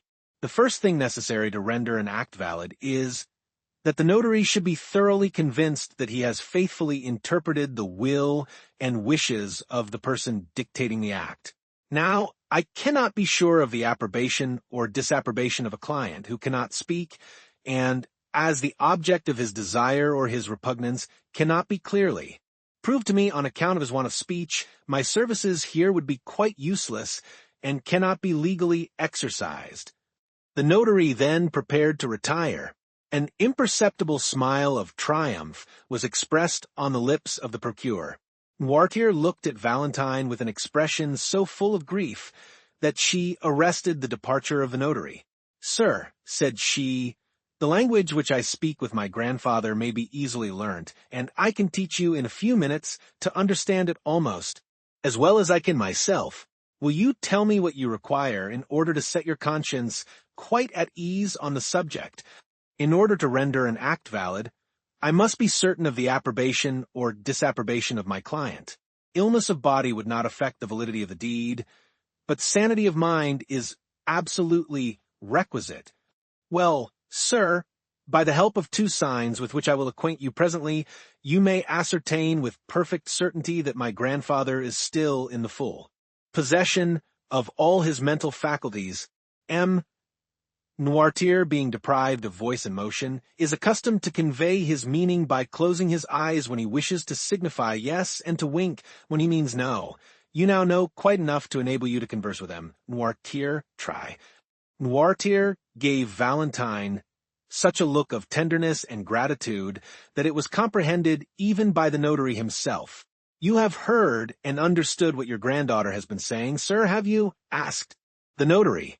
Noirtier closed his eyes. And you approve of what she said, that is to say, you declare that the signs which she mentioned are really those by means of which you are accustomed to convey your thoughts? Yes. It was you who sent for me? Yes. To make your will? Yes. And you do not wish me to go away without fulfilling your original intentions? The old man winked violently. Well, sir, said the young girl, do you understand now, and is your conscience perfectly at rest on the subject? But before the notary could answer, Villefort had drawn him aside. Sir, said he, do you suppose for a moment that a man can sustain a physical shock such as M. Noirtier has received without any detriment to his mental faculties? It is not exactly that, sir, said the notary, which makes me uneasy, but the difficulty will be in wording his thoughts and intentions so as to be able to get his answers.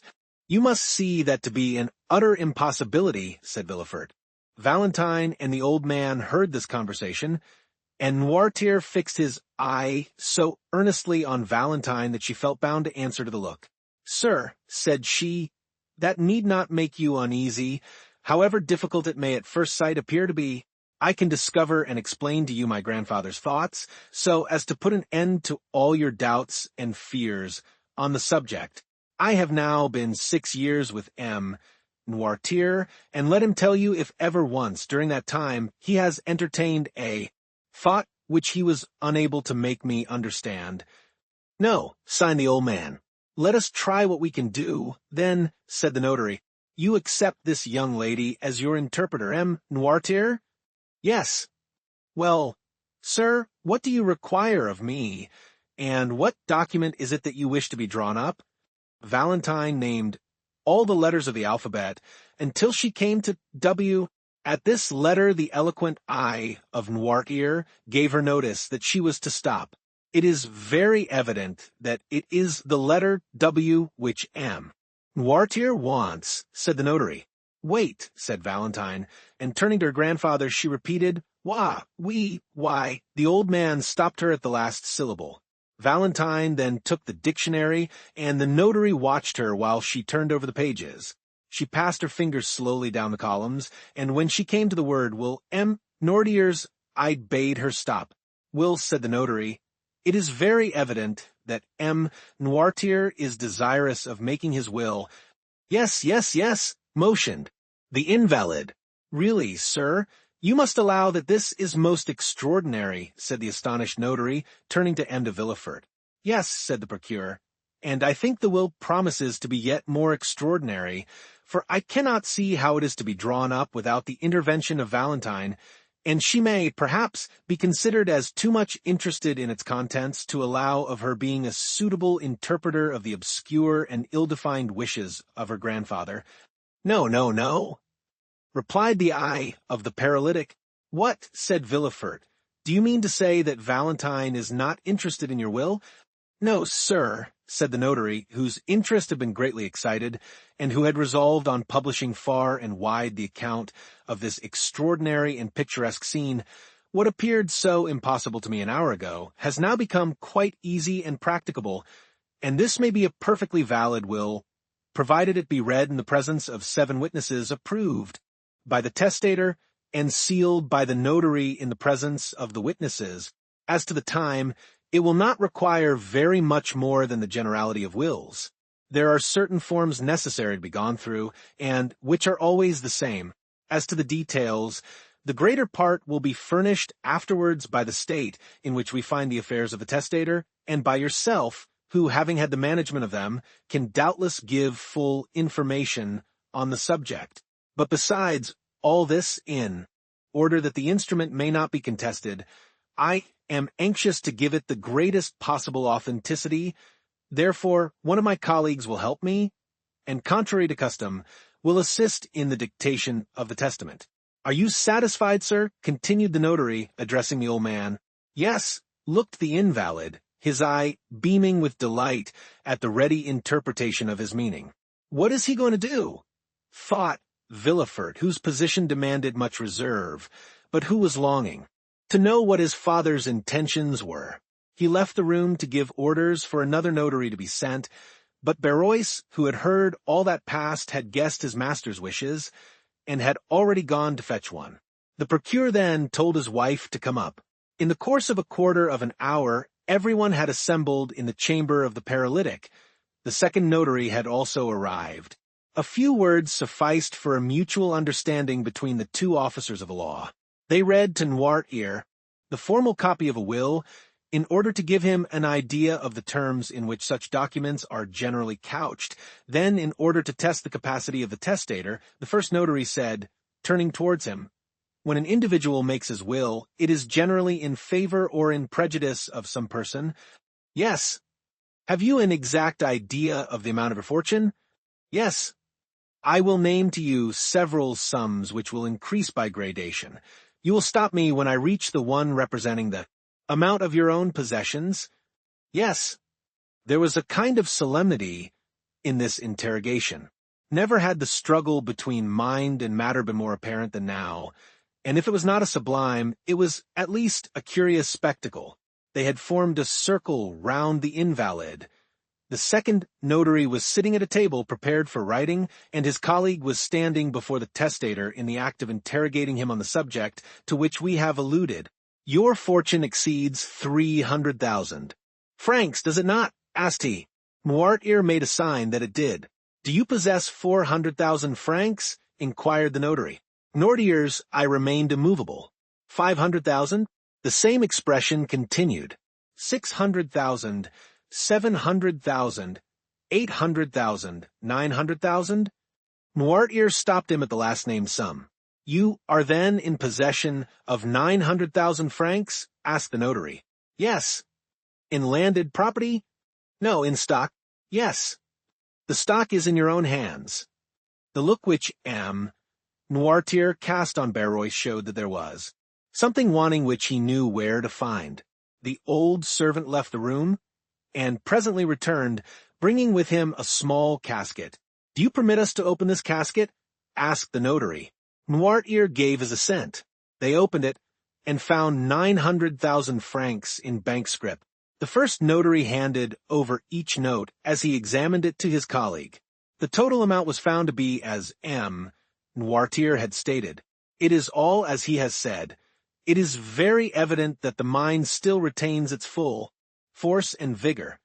Then, turning towards the paralytic, he said, "You possess, then, 900,000 francs of capital, which, according to the manner in which you have invested it, ought to bring in an income of about 40,000 livres?" "Yes." "To whom do you desire to leave this fortune?" "Oh," said Madame de Villefort, "there is not much doubt on that subject.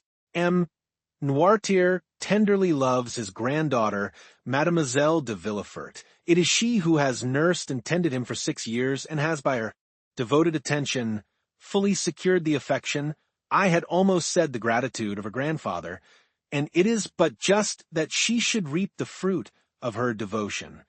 The eye of Noirtier clearly showed by its expression that he was not deceived by the false assent given by Madame de Villefort's words and manner to the motives which she supposed him to entertain.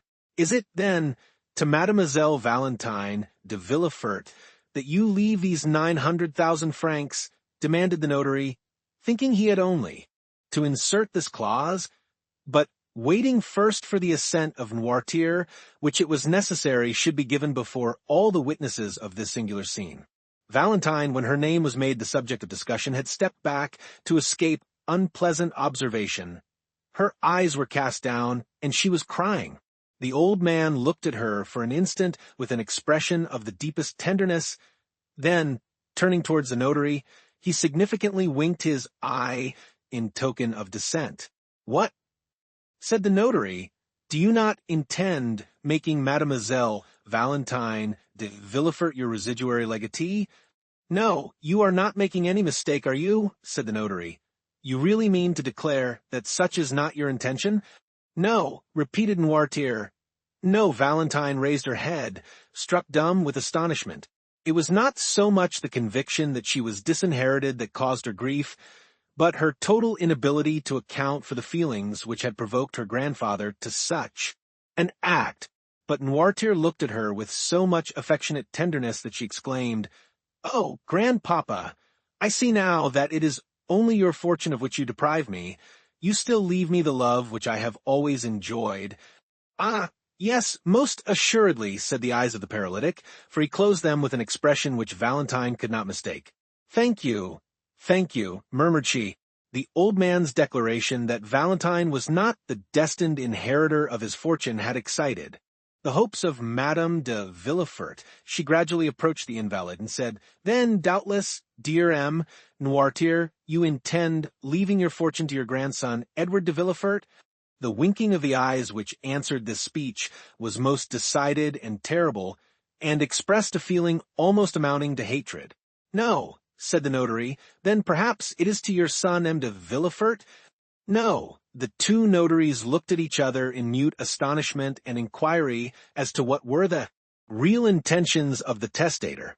Villefort and his wife both grew red, one from shame, the other from anger. "What have we all done, then, dear grandpapa?" said Valentine. "You no longer seem to love any of us?" The old man's eyes passed rapidly from Villefort and his wife, and rested on Valentine with a look of unutterable fondness.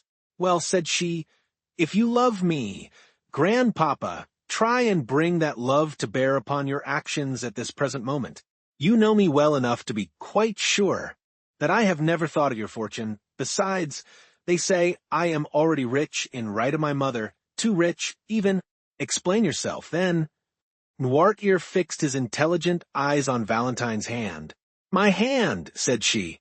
"Yes, her hand," exclaimed everyone. "Oh, gentlemen, you see it is all useless, and that my father's mind is really impaired," said Villefort. "Ah!" cried Valentine suddenly, "I understand. It is my marriage you mean, is it not, dear grandpapa?" Yes, signed the paralytic, casting on Valentine a look of joyful gratitude for having guessed his meaning. "You are angry with us all on account of this marriage, are you not?" "Yes." "Really, this is too absurd," said Villefort. "Excuse me, sir," replied the notary. "On the contrary, the meaning of M. Noirtier is quite evident to me, and I can quite easily connect the train of ideas passing in his mind. You do not wish me to marry M. Franz d'Épinay?" observed Valentine. "I do not wish it," said the eye of her grandfather. "And you disinherit your granddaughter," continued the notary, "because she has contracted an engagement contrary to your wishes?" "Yes." "So that, but for this marriage, she would have been your heir?" "Yes." There was a profound silence. The two notaries were holding a consultation as to the best means of proceeding with the affair. Valentine was looking at her grandfather with a smile of intense gratitude, and Villefort was biting his lips with vexation, while Madame de Villefort could not succeed in repressing an inward feeling of joy, which, in spite of herself, appeared in her whole countenance. "But," said Villefort, who was the first to break the silence, "I consider that I am the best judge of the propriety of the marriage in question. I am the only person possessing the right to dispose of my daughter's hand. It is my wish that she should marry M. Franz d'Épinay, and she shall marry him." Valentine sank weeping into a chair. "Sir," said the notary, "how? Do you intend disposing of your fortune in case Mademoiselle de Villefort still determines on marrying M. Franz?" The old man gave no answer. "You will, of course, dispose of it in some way or other?" "Yes." "In favor of some member of your family?" "No." "Do you intend devoting it to charitable purposes, then?" pursued the notary. "Yes." "But," said the notary, You are aware that the law does not allow a son to be entirely deprived of his patrimony? Yes. You only intend, then, to dispose of that part of your fortune which the law allows you to subtract from the inheritance of your son. Noirtier made no answer. Do you still wish to dispose of all? Yes. But they will contest the will after your death? No, my father knows me, replied Villefort. He is quite sure that his wishes will be held sacred by me. Besides, he understands that in my position I cannot plead against the poor. The eye of Noirtier beamed with triumph. What do you decide on, sir? Asked the notary of Villefort. Nothing, sir. It is a resolution which my father has taken, and I know he never alters his mind. I am quite resigned. These 900,000 francs will go out of the family in order to enrich some hospital. But it is ridiculous thus to yield to the caprices of an old man, and I shall therefore act according to my conscience. Having said this, Villefort quitted the room with his wife, leaving his father at liberty to do as he pleased. The same day, the will was made, the witnesses were brought, it was approved by the old man, sealed in the presence of all, and given in charge to M. de Cham, the family notary. Chapter 60. The Telegraph. M. and Madame de Villefort found on their return that the Count of Monte Cristo, who had come to visit them in their absence, had been ushered into the drawing-room, and was still awaiting them there. Madame de Villefort, who had not yet sufficiently recovered from her late emotion to allow of her entertaining visitors, so immediately retired to her bedroom, while the procureur, who could better depend upon himself, proceeded at once to the salon. Although M. de Villefort flattered himself that to all outward view he had completely masked the feelings which were passing in his mind, he did not know that the cloud was still lowering on his brow, so much so that the Count, whose smile was radiant, immediately noticed his somber and thoughtful air. "Ma foi," said Monte Cristo, after the first compliments were over, "what is the matter with you, M. de Villefort? Have I arrived at the moment when you were drawing up an indictment for a capital crime?" Villefort tried to smile. "No, Count," he replied. "I am the only victim in this case. It is I who lose my cause, and it is ill luck, obstinacy, and folly which have caused it to be decided against me." "To what do you refer?" said Monte Cristo with well-feigned interest. "Have you really met with some great misfortune?" "Oh, no, monsieur," said Villefort with a bitter smile. "It is only a loss of money which I have sustained, nothing worth mentioning, I assure you." "True," said Monte Cristo. "The loss of a sum of money becomes almost immaterial with a fortune such as you possess, and to one of your philosophic spirit. It is not so much the loss of the money that vexes me," said Villefort, "though, after all, 900,000 francs are worth regretting. But I am the more annoyed with this fate, chance, or whatever you please to call the power which has destroyed my hopes and my fortune, and may blast the prospects of my child, also, as it is all occasioned by an old man relapsed into second childhood." "What do you say?" said the Count. 900,000 francs. It is indeed a sum which might be regretted even by a philosopher. And who is the cause of all this annoyance? "My father, as I told you." "M. Noirtier? But I thought you told me he had become entirely paralyzed, and that all his faculties were completely destroyed." "Yes, his bodily faculties, for he can neither move nor speak. Nevertheless, he thinks, acts, and wills in the manner I have described. I left him about 5 minutes ago, and he is now occupied in dictating his will to 2 notaries. But to do this, he must have spoken. He has done better than that. He has made himself understood. How is such a thing possible? By the help of his eyes, which are still full of life, and as you perceive, possess the power of inflicting mortal injury." "My dear," said Madame de Villefort, who had just entered the room, "perhaps you exaggerate the evil." "Good morning, madame," said the Count, bowing. Madame de Villefort acknowledged the salutation with one of her most gracious smiles. "What is this that M. de Villefort has been telling me?" demanded Monte Cristo, "and what incomprehensible misfortune—" "Incomprehensible is the word," interrupted the procureur, shrugging his shoulders. "It is an old man's caprice." "And is there no means of making him revoke his decision?" "Yes," said Madame de Villefort, and it is still entirely in the power of my husband to cause the will, which is now in prejudice of Valentine, to be altered in her favor. The Count, who perceived that M. and Madame de Villefort were beginning to speak in parables, appeared to pay no attention to the conversation, and feigned to be busily engaged in watching Edward, who was mischievously pouring some ink into the bird's water-glass.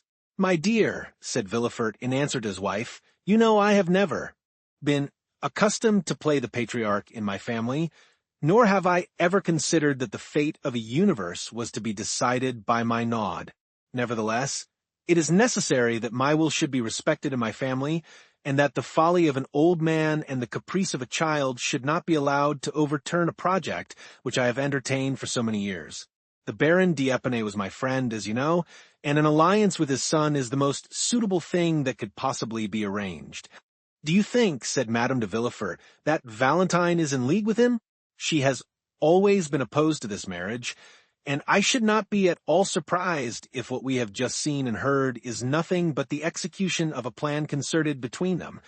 "Madame," said Villefort, "believe me, a fortune of 900,000 francs is not so easily renounced. She could, nevertheless, make up her mind to renounce the world, sir, since it is only about a year ago that she herself proposed entering a convent." "Never mind," replied Villefort. "I say that this marriage shall be consummated, notwithstanding your father's wishes to the contrary," said Madame de Villefort, selecting a new point of attack. "That is a serious thing." Monte Cristo, who pretended not to be listening, heard, however, every word that was said. "Madame," replied Villefort, "I can truly say that I have always entertained a high respect for my father, because to the natural feeling of relationship was added the consciousness of his moral superiority. The name of father is sacred in two senses. He should be reverenced as the author of our being and as a master whom we ought to obey. But under the present circumstances, I am justified in doubting the wisdom of an old man who, because he hated the father, vents his anger on the son. It would be ridiculous in me to regulate my conduct by such caprices. I shall still continue to preserve the same respect toward M. Noirtier. I will suffer without complaint the pecuniary deprivation to which he has subjected me. But I shall remain firm in my determination, and the world shall see which party has reason on his side. Consequently, I shall marry my daughter to the Baron Franz d'Épinay, because I consider it would be a proper and eligible match for her to make, and in short, because I choose to bestow my daughter's hand on whomever I please. What, said the Count, the approbation of whose I Villefort had frequently solicited during this speech. What? Do you say that M. Noirtier disinherits Mademoiselle de Villefort, because she is going to marry M. le Baron Franz d'Épinay? Yes, sir, that is the reason, said Villefort, shrugging his shoulders. The apparent reason, at least, said Madame de Villefort. The real reason, madam, I can assure you, I know my father, but I want to know in what way M. d'Épinay can have displeased your father more than any other person. I believe I know M. Franz d'Épinay, said the Count. Is he not the son of General de Canel, who was created Baron d'Épinay by Charles X? The same, said Villefort. Well, but he is a charming young man, according to my ideas. He is, which makes me believe that it is only an excuse of M. Noirtier to prevent his granddaughter marrying. Old men are always so selfish in their affections, said Madame de Villefort. But, said Monte Cristo, do you not know any cause for this hatred? Ah, ma foi, who is to know? Perhaps it is some political difference. My father and the Baron d'Épinay lived in the stormy times of which I only saw the ending, said Villefort. Was not your father a Bonapartist? Ask Monte Cristo. I think I remember that you told me something of that kind. My father has been a Jacobin more than anything else, said Villefort, carried by his emotion beyond the bounds of prudence, and the senator's robe which Napoleon cast on his shoulders only served to disguise the old man without in any degree changing him. When my father conspired, it was not for the emperor, it was against the Bourbons. For M. Noirtier possessed this peculiarity. He never projected any utopian schemes which could never be realized, but strove for possibilities, and he applied to the realization of these possibilities the terrible theories of the mountain, theories that never shrank from any means that were deemed necessary to bring about the desired result. "Well," said Monte Cristo, "it is just as I thought. It was politics which brought Noirtier and M. d'Épinay into personal contact. Although General d'Épinay served under Napoleon, did he not still retain royalist sentiments? And was he not the person who was assassinated one evening on leaving a Bonapartist meeting to which he had been invited on the supposition that he favored the cause of the emperor?" Villefort looked at the Count almost with terror. "Am I mistaken then?" said Monte Cristo. "No, sir, the facts were precisely what you have stated," said Madame de Villefort, "and it was to prevent the renewal of old feuds that M. de Villefort formed the idea of uniting in the bonds of affection the two children of these inveterate enemies." "It was a sublime and charitable thought," said Monte Cristo, "and the whole world should applaud it. It would be noble to see Mademoiselle Noirtier de Villefort assuming the title of Madame Franz d'Épinay."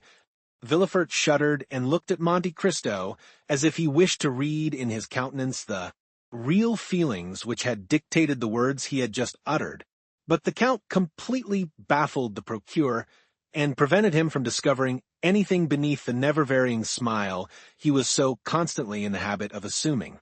"Although," said Villefort, "it will be a serious thing for Valentine to lose her grandfather's fortune, I do not think that M. d'Épinay will be frightened at this pecuniary loss. He will, perhaps, hold me in greater esteem than the money itself, seeing that I sacrifice everything in order to keep my word with him. Besides, he knows that Valentine is rich in right of her mother, and that she will in all probability inherit the fortune of M. and Madame de Saint Méran, her mother's parents, who both love her tenderly, and who are fully as well worth loving and tending as M. Noirtier," said Madame de Villefort. "Besides, they are to come to Paris in about a month, and Valentine, after the affront she has received, need not consider it necessary to continue to bury herself alive by being shut up with M. Noirtier." The Count listened with satisfaction to this tale of wounded self-love and defeated ambition. "But it seems to me," said Monte Cristo, "and I must begin by asking your pardon for what I am about to say, that if M. Noirtier disinherits Mademoiselle de Villefort because she is going to marry a man whose father he detested, he cannot have the same cause of complaint against this dear Edward." "True," said Madame de Villefort with an intonation of voice which it is impossible to describe. "Is it not unjust, shamefully unjust? Poor Edward is as much M. Noirtier's grandchild as Valentine, and yet if she had not been going to marry M. Franz, M. Noirtier would have left her all his money, and supposing Valentine to be disinherited by her grandfather, she will still be 3 times richer than he." The Count listened and said no more. "Count," said Villefort, "we will not entertain you any longer with our family misfortunes. It is true that my patrimony will go to endow charitable institutions, and my father will have deprived me of my lawful inheritance without any reason for doing so. But I shall have the satisfaction of knowing that I have acted like a man of sense and feeling. M. d'Épinay, to whom I had promised the interest of this sum, shall receive it even if I endure the most cruel privations." "However," said Madame de Villefort, returning to the one idea which incessantly occupied her mind, "perhaps it would be better to explain this unlucky affair to M. d'Épinay, in order to give him the opportunity of himself renouncing his claim to the hand of Mademoiselle de Villefort." "Ah, that would be a great pity," said Villefort. "A great pity," said Monte Cristo. "Undoubtedly," said Villefort, moderating the tones of his voice, "a marriage once concerted and then broken off throws a sort of discredit on a young lady. Then again, the old reports, which I was so anxious to put an end to, will instantly gain ground. No, it will all go well. M. d'Épinay, if he is an honorable man, will consider himself more than ever pledged to Mademoiselle de Villefort, unless he were actuated by a decided feeling of avarice, but that is impossible." "I agree with M. de Villefort," said Monte Cristo, fixing his eyes on Madame de Villefort, "and if I were sufficiently intimate with him to allow of giving my advice, I would persuade him, since I have been told M. d'Épinay is coming back, to settle this affair at once beyond all possibility of revocation. I will answer for the success of a project which will reflect so much honor on M. de Villefort. The procureur arose, delighted with the proposition, but his wife slightly changed color. Well, that is all that I wanted, and I will be guided by a counselor such as you are, said he, extending his hand to Monte Cristo. Therefore let everyone here look upon what has passed today as if it had not happened, and as though we had never thought of such a thing as a change in our original plans. Sir, said the Count, the world, unjust as it is, will be pleased with your resolution, your friends will be proud of you, and M. d'Épinay, even if he took Mademoiselle de Villefort without any dowry, which he will not do, would be delighted with the idea of entering a family which could make such sacrifices in order to keep a promise and fulfill a duty. At the conclusion of these words, the Count rose to depart. Are you going to leave us? Count, said Madame de Villefort. I am sorry to say, I must do so, madam. I only came to remind you of your promise for Saturday. Did you fear that we should forget it? You are very good, madam, but M. de Villefort has so many important and urgent occupations. My husband has given me his word, sir, said Madame de Villefort. You have just seen him resolve to keep it when he has everything to lose, and surely there is more reason for his doing so where he has everything to gain. And, said Villefort, is it at your house in the Champs-Élysées that you receive your visitors? No, said Monte Cristo, which is precisely the reason which renders your kindness more meritorious. It is in the country. In the country? Yes. Where is it then? Near Paris, is it not? Very near, only half a league from the barriers. It is at Auteuil. At Auteuil, said Villefort. True. Madame de Villefort told me you lived at Auteuil, since it was to your house that she was taken. And in what part of Auteuil do you reside? Rue de la Fontaine. Rue de la Fontaine, exclaimed Villefort in an agitated tone. At what number? Number 28. Then cried Villefort, was it you who bought M. de Saint-Méran's house? Did it belong to M. de Saint-Méran? Demanded Monte Cristo. Yes, replied Madame de Villefort. And would you believe it, Count? Believe what?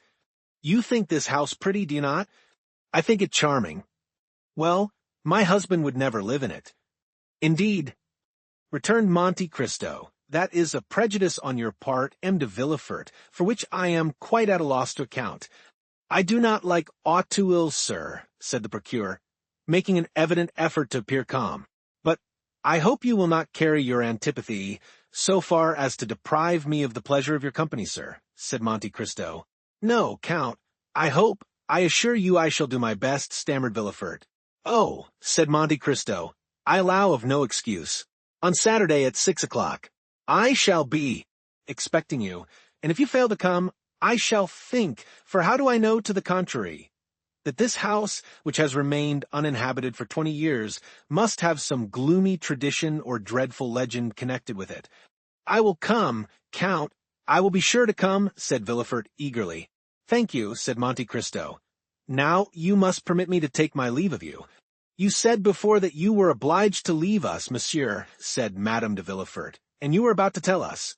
Why, when your attention was called to some other subject. Indeed, madam, said Monte Cristo, I scarcely know if I dare tell you where I am going. Nonsense, say on. Well then, it is to see a thing on which I have sometimes mused for hours together. What is it? A telegraph. So now I have told my secret. A telegraph, repeated Madame de Villefort. Yes, a telegraph.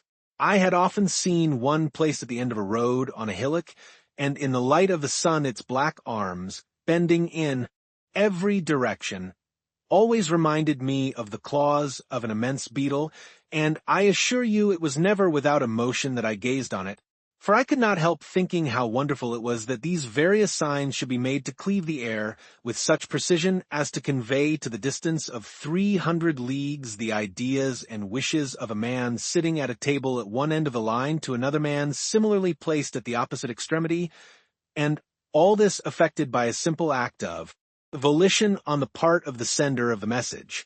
I began to think of genii, sylphs, gnomes, in short of all the ministers of the occult sciences, until I laughed aloud at the freaks of my own imagination. Now, it never occurred to me to wish for a nearer inspection of these large insects with their long black claws, for I always feared to find under their stone wings some little human genius fagged to death with cabals, factions, and government intrigues. But one fine day, I learned that the mover of this telegraph was only a poor wretch, hired for 1,200 francs a year and employed all day, not in studying the heavens like an astronomer or in gazing on the water like an angler, or even in enjoying the privilege of observing the country around him, but all his monotonous life was passed in watching his white-bellied, black-clawed fellow insect 4 or 5 leagues distant from him.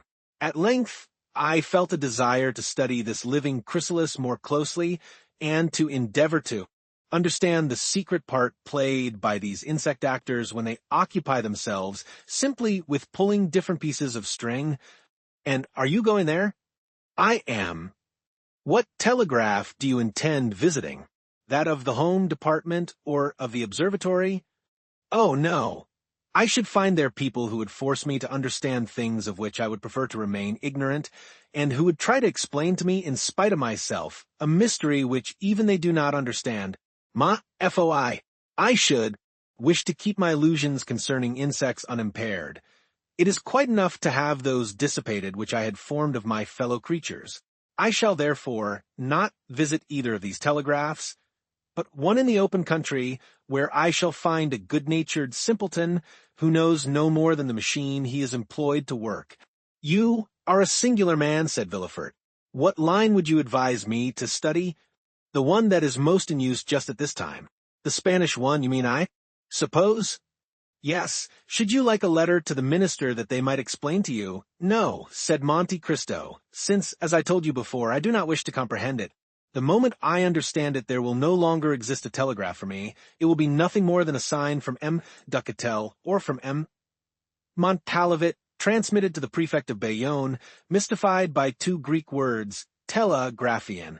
It is the insect with black claws, and the awful word which I wish to retain in my imagination in all its purity and all its importance. Go then, for in the course of 2 hours it will be dark, and you will not be able to see anything. You frighten me. Which is the nearest way? Bayonne. Yes, the road to Bayonne. And afterwards the road to Chatillon? Yes. By the Tower of Montelheri, you mean? Yes. Thank you. Goodbye. On Saturday, I will tell you my impressions concerning the telegraph.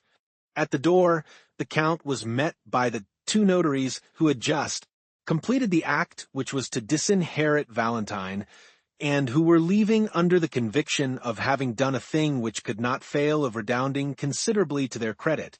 Chapter 61. How a gardener may get rid of the dormice that eat his peaches. Not on the same night, as he had stated, but the next morning, the Count of Monte Cristo went out by the Barriere d'Offer, taking the road to Orleans, leaving the village of Linas, without stopping at the telegraph, which flourished its great bony arms as he passed. The Count reached the Tower of Montelheri, situated, as everyone knows, upon the highest point of the plain of that name. At the foot of the hill, the Count dismounted and began to ascend by a little winding path about 18 inches wide. When he reached the summit, he found himself stopped by a hedge upon which green fruit had succeeded to red and white flowers. Monte Cristo looked for the entrance to the enclosure and was not long in finding a little wooden gate working on willow hinges and fastened with a nail and string. The Count soon mastered the mechanism. The gate opened, and he then found himself in a little garden about 20 feet long by 12 wide, bounded on one side by part of the hedge, which contained the ingenious contrivance we have called a gate, and on the other by the old tower, covered with ivy and studded with wallflowers. No one would have thought, in looking at this old, weather-beaten, floral-decked tower, which might be likened to an elderly dame dressed up to receive her grandchildren at a birthday feast, that it would have been capable of telling strange things if, in addition to the menacing ears which the proverb says all walls are provided with, it had also a voice. The garden was crossed by a path of red gravel, edged by a border of thick box of many years' growth, and of a tone and color that would have delighted the heart of Delacroix, our modern Rubens. This path was formed in the shape of the figure of 8, thus, in its windings, making a walk of 60 feet in a garden of only 20. Never had Flora, the fresh and smiling goddess of gardeners, been honored with a purer or more scrupulous worship than that which was paid to her in this little enclosure. In fact, of the 20 rose trees which formed the parterre, not one bore the mark of the slug, nor were there evidences anywhere of the clustering aphis, which is so destructive to plants growing in a damp soil. And yet it was not, because the damp had been excluded from the garden. The earth, black as soot, the thick foliage of the trees betrayed its presence. Besides, had natural humidity been wanting, it could have been immediately supplied by artificial means, thanks to a tank of water sunk in one of the corners of the garden, and upon which were stationed a frog and a toad, who from antipathy, no doubt, always remained on the two opposite sides of the basin. There was not a blade of grass to be seen in the paths, or a weed in the flower beds. No fine lady ever trained and watered her geraniums, her cacti, and her rhododendrons in her porcelain jardiniere with more pains than this hitherto unseen gardener bestowed upon his little enclosure. Monte Cristo stopped after having closed the gate and fastened the string to the nail, and cast a look around. The man at the telegraph, said he, must either engage a gardener or devote himself passionately to agriculture. Suddenly he struck against something. Crouching behind a wheelbarrow filled with leaves, the something rose, uttering an exclamation of astonishment, and Monte Cristo found himself facing a man about 50 years old who was plucking strawberries, which he was placing upon grape leaves. He had 12 leaves and about as many strawberries, which, on rising suddenly, he let fall from his hand. "You are gathering your crop, sir," said Monte Cristo, smiling. "Excuse me, sir," replied the man, raising his hand to his cap. "I am not up. There, I know. But I have only just come down." "Do not let me interfere with you in anything, my friend," said the Count. "Gather your strawberries, if, indeed, there are any left." "I have 10 left," said the man, "for here are 11, and I had 21, 5 more than last year. But I am not surprised. The spring has been warm this year, and strawberries require heat, sir. This is the reason that, instead of the 16 I had last year, I have this year, you see, 11 already, plucked, 12, 13, 14, 15, 16, 17, 18. Ah, I missed 3. They were here last night. Sir, I am sure they were here. I counted them. It must be the son of Mayor Simon who has stolen them. I saw him strolling about here this morning. Ah, the young rascal, stealing in a garden, he does not know where that may lead him to." "Certainly it is wrong," said Monte Cristo, "but you should take into consideration the youth and greediness of the delinquent." "Of course," said the gardener, "but that does not make it the less unpleasant. But, sir, once more I beg pardon, perhaps you are an officer that I am detaining here." And he glanced timidly at the Count's blue coat. "Calm yourself, my friend," said the Count, with a smile which he made at will either terrible or benevolent, and which now expressed only the kindliest feeling. "I am not an inspector, but a traveler, brought here by a curiosity he half repents of, since he causes you to lose your time." "Ah, my time is not valuable," replied the man with a melancholy smile. "Still it belongs to government, and I ought not to waste it. But having received the signal that I might rest for an hour," here he glanced at the sundial, for there is everything in the enclosure of Montelheri, even a sundial, "and having 10 minutes before me, and my strawberries being ripe when a day longer, by the by, sir, do you think dormice eat them?" "Indeed, I should think not," replied Monte Cristo. "Dormice are bad. Neighbors for us who do not eat them preserved, as the Romans did." "What? Did the Romans eat them?" said the gardener. "Ate dormice? I have read so in Petronius," said the Count. "Really? They can't be nice, though they do say as fat as a dormouse." "It is not a wonder they are fat, sleeping all day, and only waking to eat all night. Listen. Last year I had 4 apricots. They stole one. I had 1 nectarine, only 1. Well, sir, they ate half of it on the wall. A splendid nectarine I never ate. A better." "You ate it? That is to say, the half that was left, you understand, it was exquisite, sir." "Ah, those gentlemen never choose the worst morsels, like Mayor Simon's son, Who has not chosen the worst strawberries? But this year, continued the horticulturist, I'll take care it shall not happen, even if I should be forced to sit by the whole night to watch when the strawberries are ripe. Monte Cristo had seen enough. Every man has a devouring passion in his heart, as every fruit has. Its worm, that of the telegraph man, was horticulture. He began gathering the grape leaves which screened the sun from the grapes, and won the heart of the gardener. "Did you come here, sir, to see the telegraph?" he said. "Yes, if it isn't contrary to the rules." "Oh, no," said the gardener. "Not in the least, since there is no danger that anyone can possibly understand what we are saying." "I have been told," said the Count, "that you do not always yourselves understand the signals you repeat." "That is true, sir, and that is what I like best," said the man, smiling. "Why do you like that best?" "Because then I have no responsibility.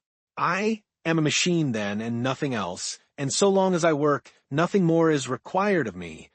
"Is it possible," said Monte Cristo to himself, "that I can have met with a man that has no ambition? That would spoil my plans."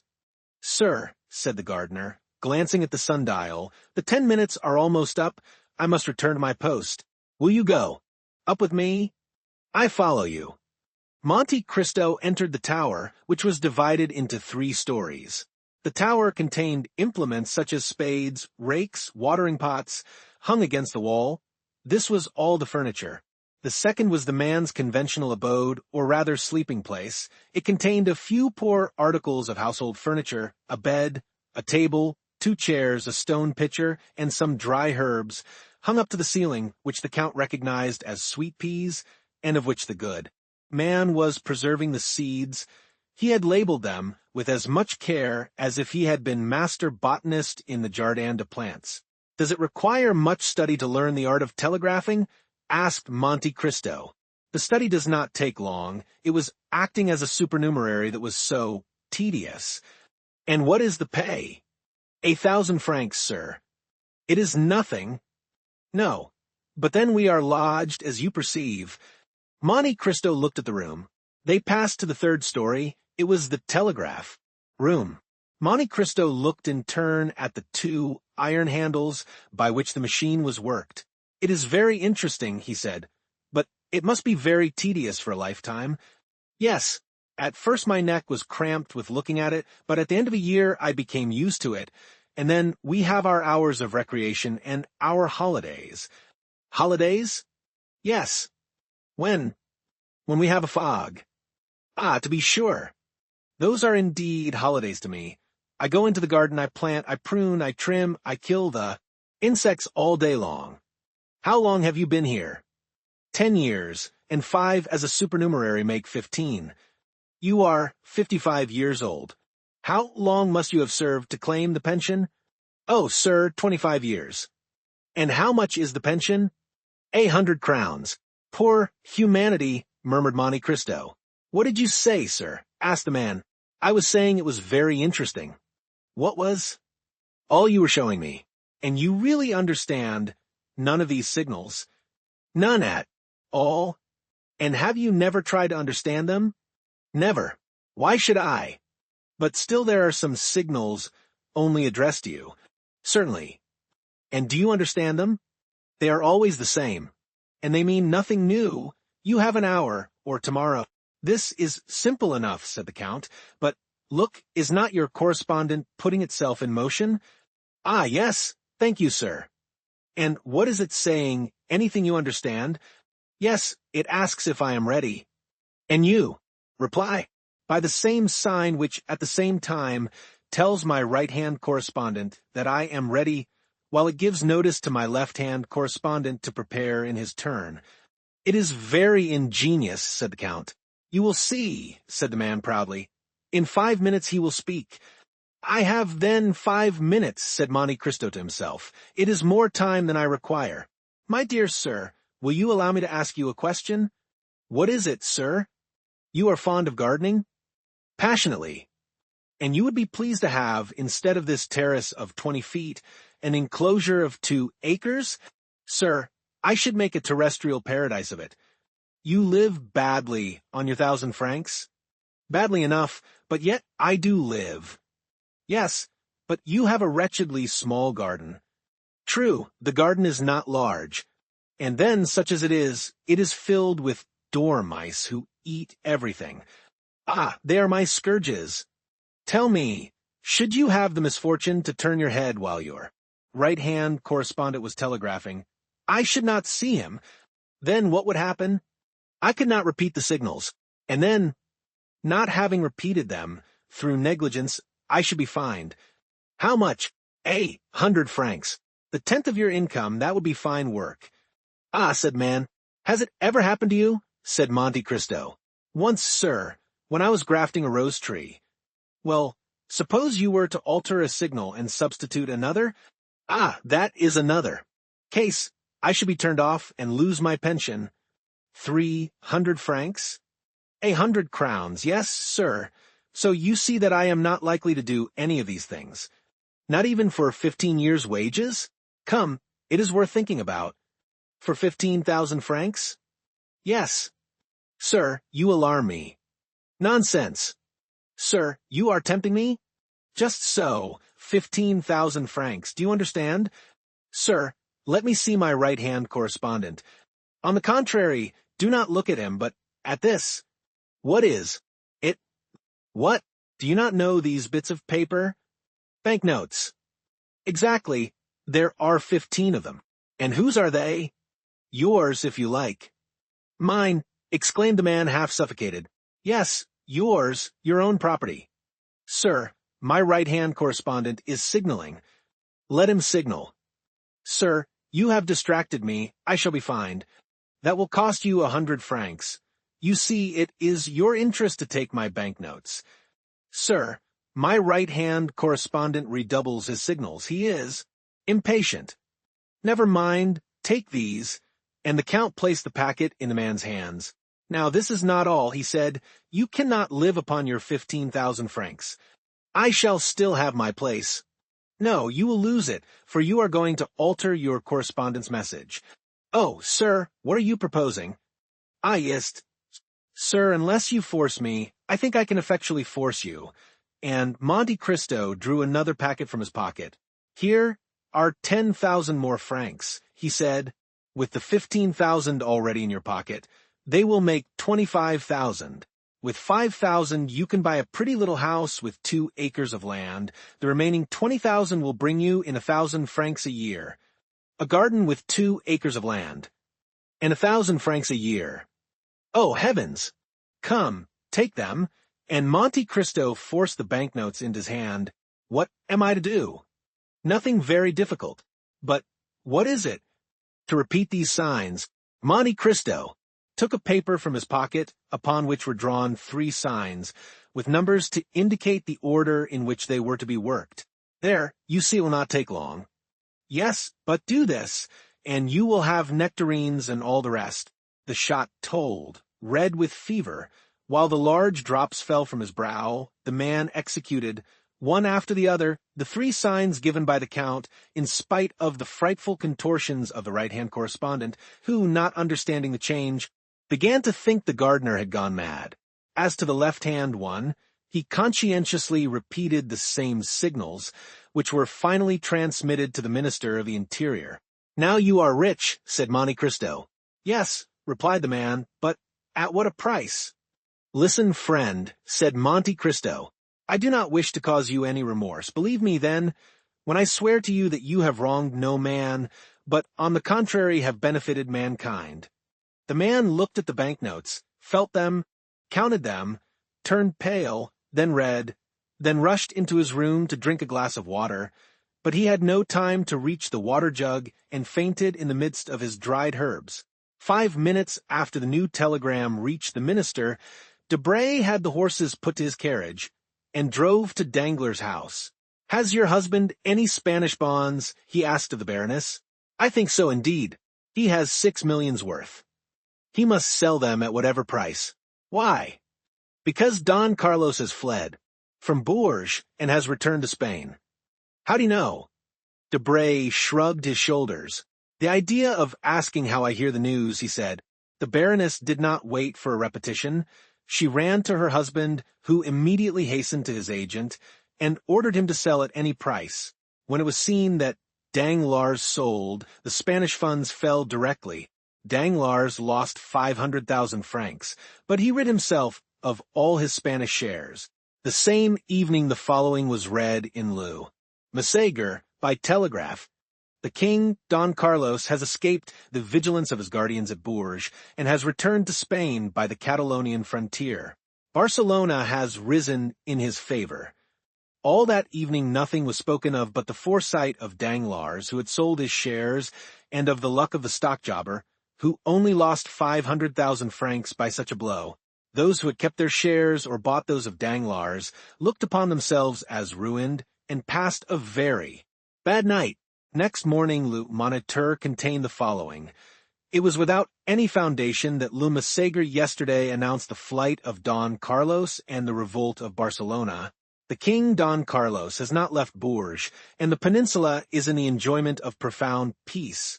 A telegraphic signal, improperly interpreted owing to the fog, was the cause of this error. The funds rose 1% higher than before they had fallen. This, reckoning his loss and what he had missed gaining, made the difference of 1,000,000 to Danglars. Good, said Monte Cristo to Morrel, who was at his house when the news arrived of the strange reverse of fortune of which Danglars had been the victim. I have just made a discovery for 25,000 francs, for which I would have paid 100,000. What have you discovered? Asked Morrel. I have just discovered how a gardener may get rid of the dormice that eat his peaches. Chapter 62. Ghosts. At first sight, the exterior of the house at Auteuil gave no indications of splendor, nothing one would expect from the destined residence of the magnificent Count of Monte Cristo. But this simplicity was according to the will of its master, who positively ordered nothing to be altered outside. The splendor was within. Indeed, almost before the door opened, the scene changed. Bertuccio had outdone himself in the taste displayed in furnishing and in the rapidity with which it was executed. It is told that the Duc d'Antin removed in a single night a whole avenue of trees that annoyed Louis XIV. In 3 days, Bertuccio planted an entirely bare court with poplars, large spreading sycamores to shade the different parts of the house, and in the foreground, instead of the usual paving stones half hidden by the grass, there extended a lawn, but that morning laid down, and upon which the water was yet glistening. For the rest, the orders had been issued by the Count. He himself had given a plan to Bertuccio, marking the spot where each tree was to be planted, and the shape and extent of the lawn, which was to take the place of the paving stones. Thus the house had become unrecognizable, and Bertuccio himself declared that he scarcely knew it, encircled as it was by a framework of trees. The overseer would not have objected, while he was about it, to have made some improvements in the garden, but the Count had positively forbidden it to be touched.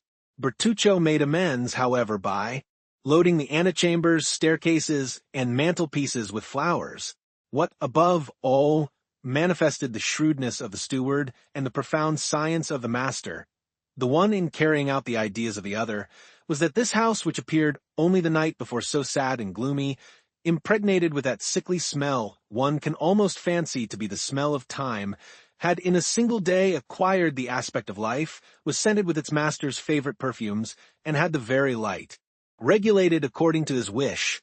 When the Count arrived, he had under his touch his books and arms, his eyes rested upon his favorite pictures, his dogs, whose caresses he loved, welcomed him in the antechamber. The birds, whose songs delighted him, cheered him with their music, and the house, awakened from its long sleep, like the sleeping beauty in the wood, lived, sang, and bloomed like the houses we have long cherished, and in which, when we are forced to leave them, we leave a part of our souls.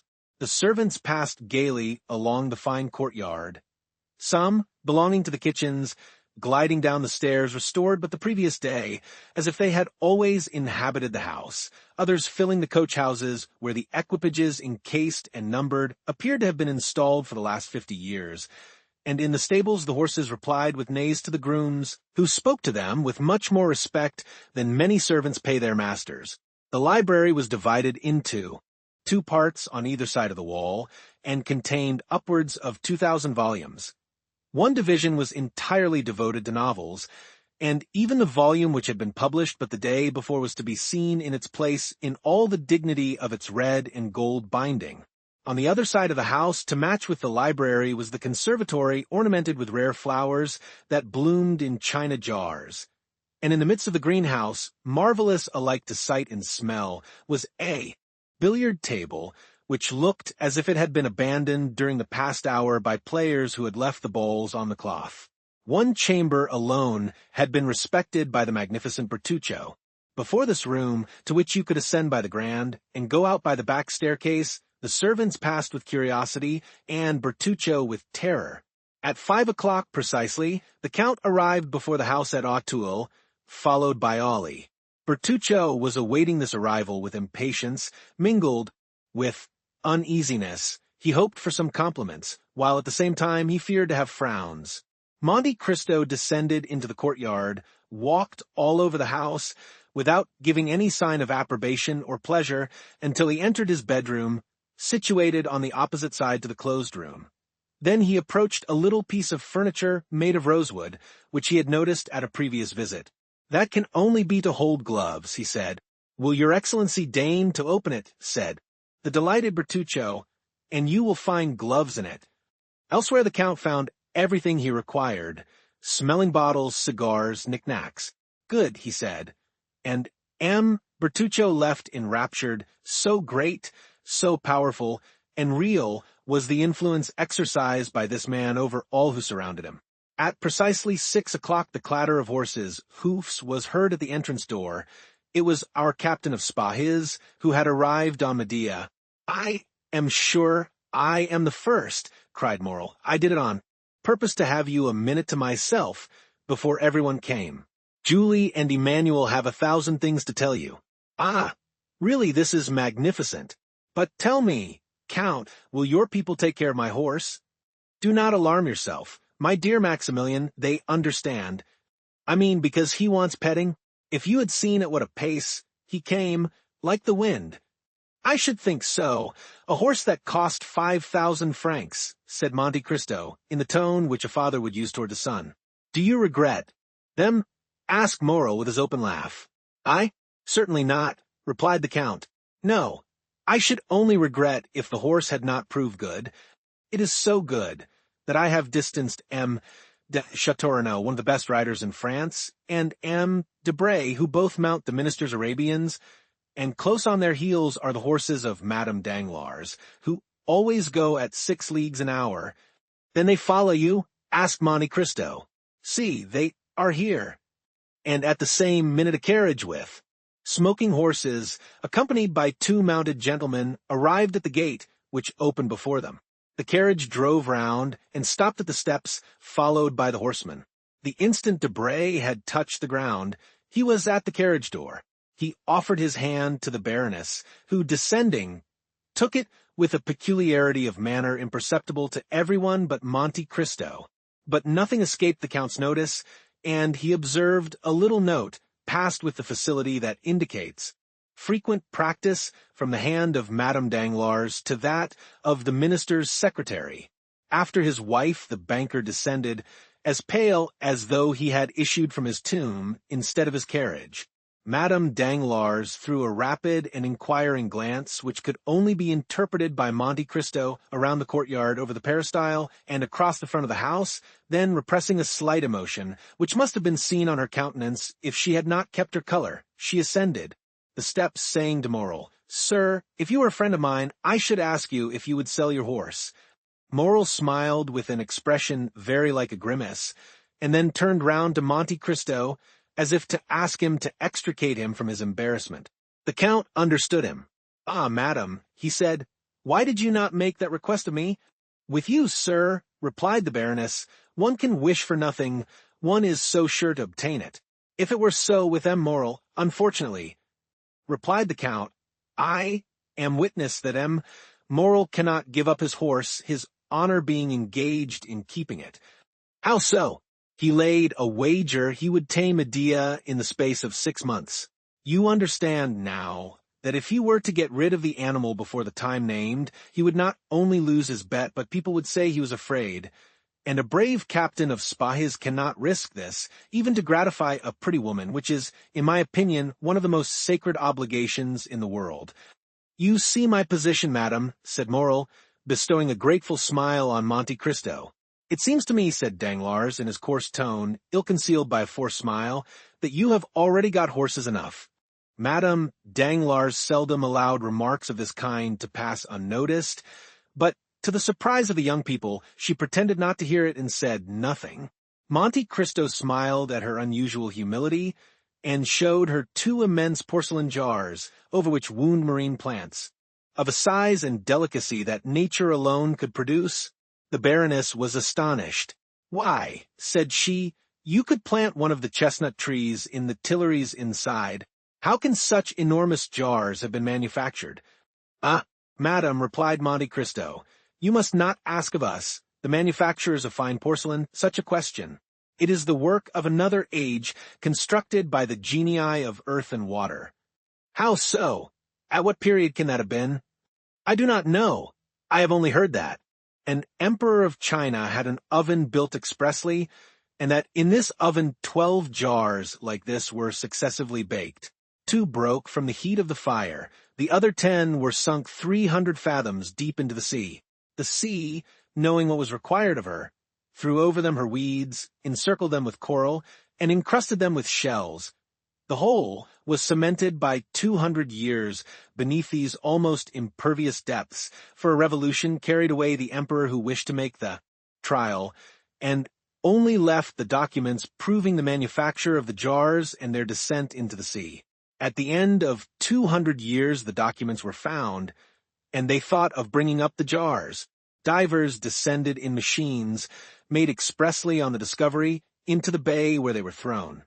But of 10, 3 only remained, the rest having been broken by the waves.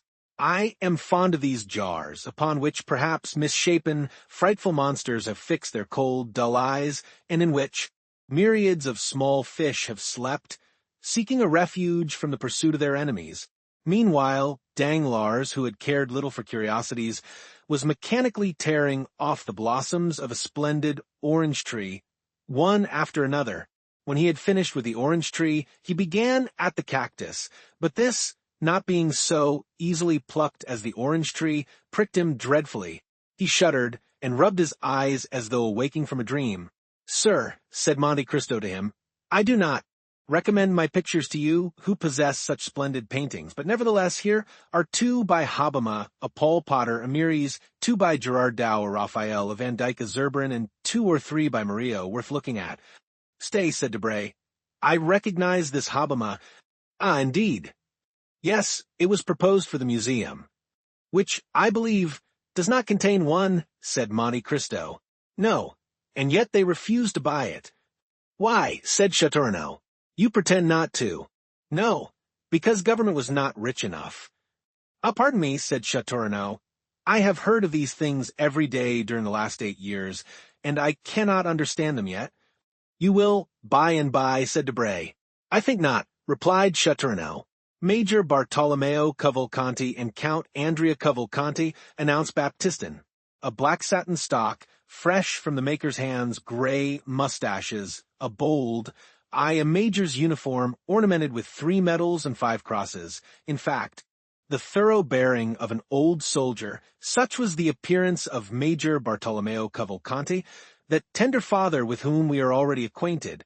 Close to him, dressed in entirely new clothes, advanced smilingly Count Andrea Cavalcanti, the dutiful son, whom we also know. The 3 young people were talking together. On the entrance of the newcomers, their eyes glanced from father to son, and then, naturally enough, rested on the latter, whom they began criticizing. Cavalcanti said, "Debray." "A fine name," said Morrel. "Yes," said Châteaurenaud, "these Italians are well named and badly dressed." "You are fastidious, Châteaurenaud," replied Debray. "Those clothes are well cut and quite new." "That is just what I find fault with. That gentleman appears to be well dressed for the first time in his life." "Who are those gentlemen?" asked Danglars of Monte Cristo. "You heard, Cavalcanti." "That tells me their name and nothing else." "Ah, true. You do not know the Italian. Nobility, The Cavalcanti are all descended from princes. Have they any fortune? An enormous one. What do they do? Try to spend it all. They have some business with you, I think, from what they told me the day before yesterday. I, indeed, invited them here today on your account. I will introduce you to them. But they appear to speak French with a very pure accent, said Danglars. The son has been educated in a college in the south, I believe near Marseilles. You will find him quite enthusiastic. Upon what subject? Asked Madame Danglars. The French ladies, madam. He has made up his mind to take a wife from Paris. A fine idea, that of his, said Danglars, shrugging his shoulders. Madame Danglars looked at her husband with an expression which at any other time would have indicated a storm, but for the second time she controlled herself. The Baron appears thoughtful today, said Monte Cristo to her. Are they going to put him in the ministry? Not yet, I think. More. Likely he has been speculating on the bourse and has lost money. M. and Madame de Villefort, cried Baptistin. They entered. M.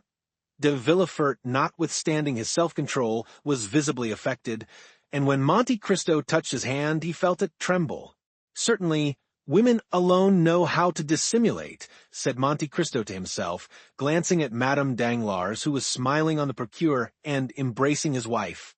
After a short time, the Count saw Bertuccio, who until then had been occupied on the other side of the house, glide into an adjoining room. He went to him. What do you want, Bertuccio? Said he. Your Excellency has not stated the number of guests. Ah, true. How many covers? Count for yourself. Is everyone here, Your Excellency? Yes. Bertuccio glanced through the door, which was ajar. The Count watched him. Good heavens, he exclaimed. What is the matter? Said the Count. That woman. Which? The one with a white dress and so many diamonds, the fair one. Madame Danglars? I do not know her name, but it is she, sir, it is she. Whom do you mean? The woman of the garden, she that was enceinte, she who was walking while she waited for her. Bertuccio stood at the open door, with his eyes starting and his hair on end. Waiting for whom? Bertuccio, without answering, pointed to Villefort with something of the gesture Macbeth uses to point out Banquo. Oh, he at length muttered, do you see? What? Who? Him. Am de Villefort, the king's attorney? Certainly I see him. Then I did not kill him? Really, I think you are going mad. Good Bertuccio, said the Count. Then he is not dead? No. You see plainly he is not dead. Instead of striking between the 6th and 7th left ribs, as your countrymen do, you must have struck higher or lower, and life is very tenacious in these lawyers, or rather there is no truth in anything you have told me. It was a fright of the imagination, a dream of your fancy. You went to sleep full of thoughts of vengeance. They weighed heavily upon your stomach. You had the nightmare, that's all. Come yourself and reckon them up, M. and Madame de Villefort too, M. and Madame Danglars, for M. de Chateaurenaud, M. de Bray, M. Morel 7, Major Bartolomeo Cavalcanti 8. 8, repeated Bertuccio. Stop. You are in a shocking hurry to be off. You forget one of my guests. Lean a little to the left. Stay. Look at M. Andrea Cavalcanti the young. Man in a black coat, looking at Murillo's Madonna. Now he is turning. This time Bertuccio would have uttered an exclamation, had not a look from Monte Cristo silenced him. Benedetto, he muttered, fatality. 6:30 o'clock has just struck. M. Bertuccio, said the Count severely. I ordered dinner that hour, and I do not like to wait, and he returned to his guests while Bertuccio, leaning against the wall, succeeded in reaching the dining room. 5 minutes afterwards the doors of the drawing-room were thrown open, and Bertuccio appearing said, with a violent effort, the dinner waits. The Count of Monte Cristo offered his arm to Madame de Villefort. M. de Villefort, he said, will you conduct the Baroness Danglars? Villefort complied, and they passed on to the dining-room. Chapter 63. The dinner. It was evident that one sentiment affected all the guests on entering the dining-room. Each one asked what strange influence had brought them to this house, and, yet astonished, even uneasy though they were, they still felt that they would not like to be absent. The recent events, the solitary and eccentric position of the Count, his enormous, nay, almost incredible fortune, should have made men cautious, and have altogether prevented ladies visiting a house where there was no one of their own sex to receive them. And yet curiosity had been enough to lead them to overleap the bounds of prudence and decorum. And all present, even including Cavalcanti and his son, notwithstanding the stiffness of the one and the carelessness of the other, were thoughtful on finding themselves assembled at the house of this incomprehensible man. Madame Danglars had started when Villefort, on the Count's invitation, offered his arm, and Villefort felt that his glance was uneasy beneath his gold spectacles when he felt the arm of the Baroness press upon his own. None of this had escaped the Count, and even by this mere contact of individuals the scene had already acquired considerable interest for an observer. M. de Villefort had on the right hand Madame Danglars, on his left Morrel. The Count was seated between Madame de Villefort and Danglars. The other seats were filled by Debray, who was placed between the two Cavalcanti, and by Châteaurenaud, seated between Madame de Villefort and Morrel. The repast was magnificent. Monte Cristo had endeavored completely to overturn the Parisian ideas and to feed the curiosity as much as the appetite of his guests. It was an oriental feast that he offered to them, but of such a kind as the Arabian fairies might be supposed to prepare. Every delicious fruit that the 4 quarters of the globe could provide was heaped in vases from China and jars from Japan. Rare birds, retaining their most brilliant plumage, enormous fish spread upon massive silver dishes, together with every wine produced in the archipelago, Asia Minor, or the Cape, sparkling in bottles, whose grotesque shape seemed to give an additional flavor to the draught. All these, like one of the displays with which Apicius of old gratified his guests, passed in review before the eyes of the astonished Parisians, who understood that it was possible to expend 1,000 louis upon a dinner for 10 persons, but only on the condition of eating pearls like Cleopatra or drinking refined gold like Lorenzo de' Medici. Monte Cristo noticed the general astonishment and began laughing and joking about it. "Gentlemen," he said, "you will admit that when arrived at a certain degree of fortune, the superfluities of life are all that can be desired, and the ladies will allow that after having risen to a certain eminence of position, the ideal alone can be more exalted. Now, to follow out this reasoning, what is the marvelous, that which we do not understand? What is it that we really desire? That which we cannot obtain? Now, to see things which I cannot understand, to procure impossibilities, these are the study of my life. I gratify my wishes by 2 means, my will and my money. I take as much interest in the pursuit of some whim as you do, M. Danglars in promoting a new railway line, you M. de Villefort in condemning a culprit to death, you M. Debray in pacifying a kingdom, you M. de Châteaurenaud in pleasing a woman, and you Morrel in breaking a horse that no one can ride. For example, you see these 2 fish, one brought from 50 leagues beyond St. Petersburg, the other 5 leagues from Naples. Is it not amusing to see them both on the same table?" "What are the 2 fish?" asked Danglars. M. Châteaurenaud, who has lived in Russia, will tell you the name of one, and Major Cavalcanti, who is an Italian, will tell you the name of the other. "This one is, I think, a sterlet," said Châteaurenaud. "And that one, if I mistake not, a lamprey." "Just so. Now, M. Danglars, ask these gentlemen where they are caught." "Sterlets," said Châteaurenaud, "are only found in the Volga." Anne said, "Cavalcanti, I know that Lake Fusaro alone supplies lampreys of that size." "Exactly. One comes from the Volga, and the other from Lake Fusaro." "Impossible!" cried all the guests simultaneously. "Well, this is just what amuses me," said Monte Cristo. "I am like Nero, Cupiter impossibilium, and that is what is amusing you at this moment. This fish, which seems so exquisite to you, is very likely no better than perch or salmon. But it seemed impossible to procure it, and here it is." "But how? Could you have these fish brought to France?" "Oh, nothing more easy. Each fish was brought over in a cask, one filled with river herbs and weeds, the other with rushes and lake plants. They were placed in a wagon built on purpose, and thus the sterlet lived 12 days, the lamprey 8, and both were alive when my cook seized them, killing one with milk and the other with wine. You do not believe me, Danglars. I cannot help doubting, answered Danglars with a stupid smile. Baptistin, said the Count, have the other fish brought in, the sterlet and the lamprey which came in the other casks, and which are yet alive.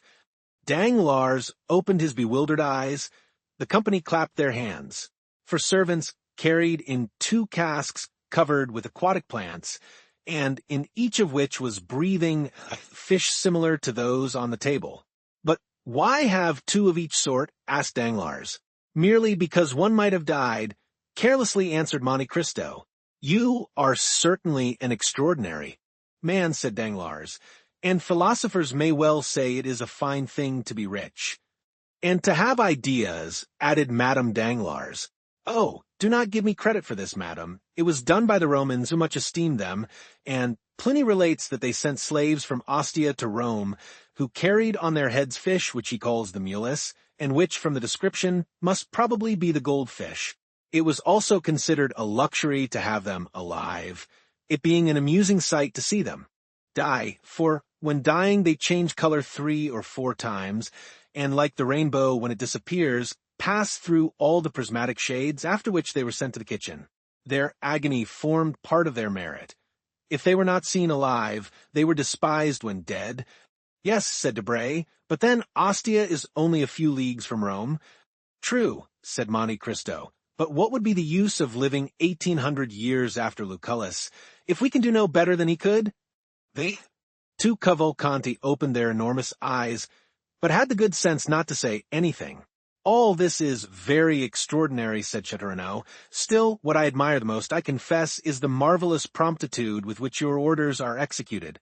Is it not true that you only bought this house 5 or 6 days ago? Certainly not longer. Well, I am sure it is quite transformed since last week. If I remember rightly, it had another entrance and the courtyard was paved and empty. Wow. Today, we have a splendid lawn, bordered by trees, which appear to be 100 years old. Why not? I am fond of grass and shade, said Monte Cristo. Yes, said Madame de Villefort. The door was towards the road before, and on the day of my miraculous escape you brought me into the house from the road, I remember. Yes, madam, said Monte Cristo, but I preferred having an entrance which would allow me to see the Bois de Boulogne over my gate. In 4 days, said Morrel, it is extraordinary. Indeed, said Châteaurenaud, it seems quite miraculous to make a new house out of an old one, for it was very old and dull too. I recollect coming for my mother to look at it when M. de Saint-Méran advertised it for sale 2 or 3 years ago. M. de Saint-Méran, said Madame de Villefort. Then this house belonged to M. de Saint-Méran before you bought it? It appears so, replied Monte Cristo. Is it possible that you do not know of whom you purchased it? Quite so, my steward transacts all this business for me. It is certainly 10 years since the house had been occupied, said Châteaurenaud, and it was quite melancholy to look at it with the blinds closed, the doors locked, and the weeds in the court. Really, if the house had not belonged to the father-in-law of the procureur, one might have thought it some accursed place where a horrible crime had been committed. Villefort, who had hitherto not tasted the 3 or 4 glasses of rare wine, which were placed before him, here took one and drank it off. Monte Cristo allowed a short time to elapse, and then said, "It is singular, Baron, but the same idea came across me the first time I came here. It looked so gloomy I should never have bought it if my steward had not taken the matter into his own hands. Perhaps the fellow had been bribed by the notary. It is probable," stammered out Villefort, trying to smile, "but I can assure you that I had nothing to do with any such proceeding. This house is part of Valentine's marriage portion, and M. de Saint-Méran wished to sell it, for if it had remained another year or 2 uninhabited, it would have fallen to ruin." It was Morrel's turn to become pale. "There was above all one room," continued Monte Cristo, "very plain in appearance, hung with red damask, which, I know not why, appeared me quite dramatic." "Why so?" said Danglars. "Why dramatic?" "Can we account for instinct?" said Monte Cristo. "Are there not some places where we seem to breathe sadness? Why, we cannot tell. It is a chain of recollections. an idea which carries you back to other times, to other places, which very likely have no connection with the present time and place. And there is something in this room which reminds me forcibly of the chamber of the Marquise de Ganges 10 or Desdemona. Stay. Since we have finished dinner, I will show it to you, and then we will take coffee in the garden. After dinner, the play. Monte Cristo looked inquiringly at his guests. Madame de Villefort rose, Monte Cristo did the same, and the rest followed their example. Villefort and Madame Danglars remained for a moment, as if rooted to their seats. They questioned each other with vague and stupid glances. "Did you hear?" said Madame Danglars. "We must go," replied Villefort, offering his arm. The others, attracted by curiosity, were already scattered in different parts of the house, for they thought the visit would not be limited to the one room, and that, at the same time, they would obtain a view of the rest of the building, of which Monte Cristo had created a palace. Each one went out by the open doors. Monte Cristo waited for the two who remained. Then, when they had passed, he brought up the rear, and on his face was a smile, which, if they could have understood it, would have alarmed them much more than a visit to the room they were about to enter. They began by walking through the apartments, many of which were fitted up in the Eastern style, with cushions and divans instead of beds, and pipes instead of furniture. The drawing rooms were decorated with the rarest pictures by the old masters, the boudoirs hung with draperies from China of fanciful colors, fantastic design, and wonderful texture. At length they arrived at the famous room. There was nothing particular about it, excepting that although daylight had disappeared, it was not lighted, and everything in it was old-fashioned, while the rest of the rooms had been redecorated. These two causes were enough to give it a gloomy aspect. "Oh," cried Madame de Villefort, "it is really frightful." Madame Danglars tried to utter a few words, but was not heard. Many observations were made, the import of which was a unanimous opinion that there was something sinister about the room. "Is it not so?" asked Monte Cristo. "Look at that large clumsy bed, hung with such gloomy, blood-colored drapery, and those two crayon portraits that have faded from the dampness, do they not seem to say, with their pale lips and staring eyes, 'We have seen'?" Villefort became livid. Madame Danglars fell into a long seat placed near the chimney. "Oh," said Madame de Villefort, smiling, "are you courageous enough to sit down upon the very seat perhaps upon which the crime was committed?" Madame Danglars rose suddenly. "And then," said Monte Cristo, "this is not all." "What is there more?" said Debray, who had not failed to notice the agitation of Madame Danglars. "Ah, what else is there?" said Danglars. "For at present I cannot say that I have seen anything extraordinary. What do you say, M. Cavalcante?" "Ah," said he, "we have at Pisa Ugolino's tower, at Ferrara Tasso's prison, at Rimini the room of Francesca and Paolo." "Yes, but you have not this little staircase," said Monte Cristo, opening a door concealed by the drapery. "Look at it, and tell me what you think of it." "What a wicked-looking, crooked staircase," said Châteaurenaud with a smile. "I do not know whether the wine of Chios produces melancholy, but certainly everything appears to me black in this house," said Debray. Ever since Valentine's dowry had been mentioned, Morrel had been silent and sad. "Can you imagine," said Monte Cristo, "some Othello or Abbé de Ganges, one stormy, dark night, descending these stairs step by step, carrying a load, which he wishes to hide from the sight of man, if not from God?"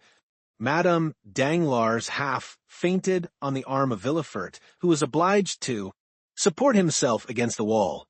"Ah, madame," cried Debray, "what is the matter with you? How pale you look!" "It is very evident what is the matter with her," said Madame de Villefort.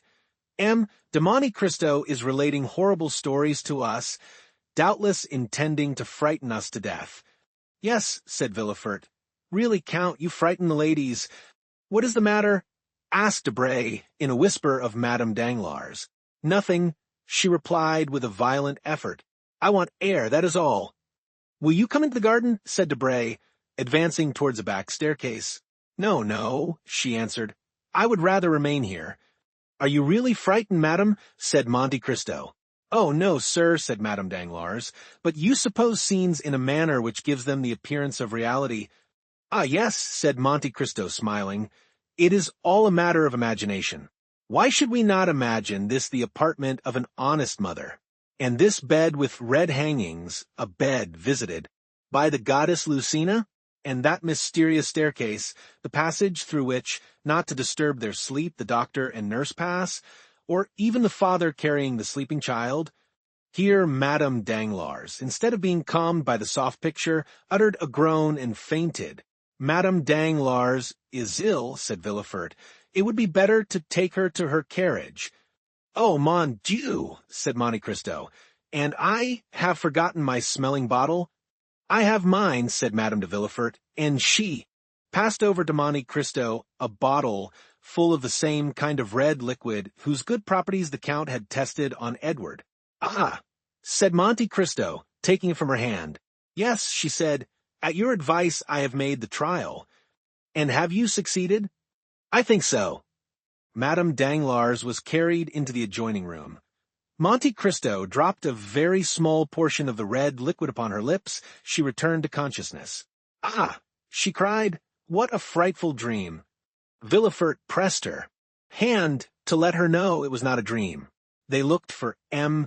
Danglars, but as he was not especially interested in poetical ideas, he had gone into the garden and was talking with Major Cavalcanti on the projected railway from Leghorn to Florence. Monte Cristo seemed in despair. He took the arm of Madame Danglars and conducted her into the garden, where they found Danglars taking coffee between the Cavalcanti. Really, madam, he said, did I alarm you much? Oh, no, sir, she answered, but, things impress us differently according to the mood of our minds. Villefort forced a laugh, and then, he said, an idea, a supposition is sufficient. Well, said Monte Cristo, you may believe me if you like, but it is my opinion that a crime has been committed in this house. Take care, said Madame de Villefort, the king's attorney is here. Ah, replied Monte Cristo, since that is the case, I will take advantage of his presence to make my declaration. Your declaration, said Villefort. Yes, before witnesses. Oh, this is very interesting, said Debray. If there really has been a crime, we will investigate it. There has been a crime, said Monte Cristo. Come this way, gentlemen. Come, M. Villefort, for a declaration to be available, should be made before the competent authorities. He then took Villefort's arm, and at the same time holding that of Madame Danglars under his own, he dragged the procureur to the plantain tree, where the shade was thickest. All the other guests followed. Stay, said Monte Cristo, here in this very spot, and he stamped upon the ground, I had the earth dug up and fresh mold put in to refresh these old trees. Well, my man digging found a box, or rather the ironwork of a box, in the midst of which was the skeleton of a newly born infant. Monte Cristo felt the arm of Madame Danglars stiffen, while that of Villefort trembled. A newly born infant, repeated Debray, this affair becomes serious. Well, said Châteaurenaud, I was not wrong just now then, when I said that houses had souls and faces like men, and that their exteriors carried the impress of their characters. This house was gloomy because it was remorseful. It was remorseful because it concealed a crime. Who said it was a crime? Asked Villefort with a last effort. How? Is it not a crime to bury a living child in a garden? Cried Monte Cristo. And pray what do you call such an action? But who said it was? Buried alive? Why bury it there, if it were dead? This garden has never been a cemetery. What is done to infanticides in this country? Asked Major Cavalcanti innocently. Oh, their heads are soon cut off, said Danglars. Ah, indeed, said Cavalcanti. I think so. Am I not right, M. de Villefort? Asked Monte Cristo. Yes, Count, replied Villefort, in a voice now scarcely human. Monte Cristo, seeing that the two persons for whom he had prepared the scene could scarcely endure it, and not wishing to carry it too far, said, Come, gentlemen, some coffee. We seem to have forgotten it. And he conducted the guests back to the table on the lawn. Indeed, Count, said Madame Danglars, I am ashamed to own it, but all your frightful stories have so upset me that I must beg you to let me sit down, and she fell into a chair. Monte Cristo bowed, and went to Madame de Villefort. I think Madame Danglars again requires your bottle, he said, but before Madame de Villefort could reach her, Friend, the procureur had found time to whisper to Madame Danglars, "I must speak to you." "When?" "Tomorrow." "Where?" "In my office or in the court, if you like. That is the surest place." "I will be there." At this moment Madame de Villefort approached. "Thanks, my dear friend," said Madame Danglars, trying to smile. "It is over now, and I am much better." Chapter 64. The Beggar. The evening passed on. Madame de Villefort expressed a desire to return to Paris, which Madame Danglars had not dared to do, notwithstanding the uneasiness she experienced. On his wife's request, M. de Villefort was the first to give the signal of departure. He offered a seat in his landau to Madame Danglars, that she might be under the care of his wife. As for M. Danglars, absorbed in an interesting conversation with M. Cavalcanti, he paid no attention to anything that was passing. While Monte Cristo had begged the smelling bottle of Madame de Villefort, he had noticed the approach of Villefort to Madame Danglars, and he soon guessed all that had passed between them, though the words had been uttered in so low a voice as hardly to be heard by Madame Danglars. Without opposing their arrangements, he allowed Morrel, Châteaurenaud, and Debray to leave on horseback, and the ladies in M. de Villefort's carriage. Danglars, more and more delighted with Major Cavalcanti, had offered him a seat in his carriage. Andrea Cavalcanti found his tilbury waiting at the door. The groom, in every respect a caricature of English fashion, was standing on tiptoe to hold a large iron-gray horse. Andrea had spoken very little during dinner. He was an intelligent lad, and he feared to utter some absurdity before so many grand people, amongst whom, with dilating eyes, he saw the king's attorney. Then he had been seized upon by Danglars, who, with a rapid glance at the stiff-necked old major and his modest son, and taking into consideration the hospitality of the Count, made up his mind that he was in the society of some nabob come to Paris to finish the worldly education of his heir. He contemplated with unspeakable delight the large diamond which shone on the major's little finger, for the major, like a prudent man, in case of any accident happening to his banknotes, had immediately converted them into an available asset. Then, after dinner, on the pretext of business, he questioned the father and son upon their mode of living, and the father and son previously informed that it was through Danglars the one was to receive his 48,000 francs and the other 50,000 livres annually, were so full of affability that they would have shaken hands even with the banker's servants, so much did their gratitude need an object to expend itself upon. One thing above all the rest heightened the respect, nay, almost the veneration of Danglars for Cavalcanti. The latter, faithful to the principle of Horace, nil admirari, had contented himself with showing his knowledge by declaring in what lake the best lampreys were caught. Then he had eaten some without saying a word more. Danglars, therefore, concluded that such luxuries were common at the table of the illustrious descendant of the Cavalcanti, who most likely in Lucca fed upon trout brought from Switzerland and lobsters sent from England, by the same means used by the Count to bring the lampreys from Lake Fusaro and the sterlet from the Volga. Thus it was with much politeness of manner that he heard Cavalcanti pronounce these words, "Tomorrow, sir, I shall have the honor of waiting upon you on business." "And I, sir," said Danglars, "shall be most happy to receive you." Upon which he offered to take Cavalcanti in his carriage to the Hôtel de Princes, if it would not be depriving him of the company of his son. To this Cavalcanti replied by saying that for some time past his son had lived independently of him, that he had his own horses and carriages, and that not having come together, it would not be difficult for them to leave separately.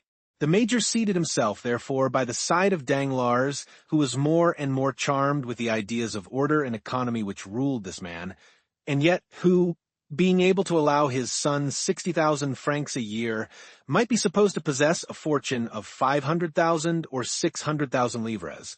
As for Andrea, he began, by way of showing off, to scold his groom, who, instead of bringing the tilbury to the steps of the house, had taken it to the outer door, thus giving him the trouble of walking 30 steps to reach it. The groom heard him with humility, took the bit of the impatient animal with his left hand, and with the right held out the reins to Andrea, who taking them from him, rested his polished boot lightly on the step. At that moment a hand touched his shoulder. The young man turned round, thinking that Danglars or Monte Cristo had forgotten something they wished to tell him, and had returned just as they were starting.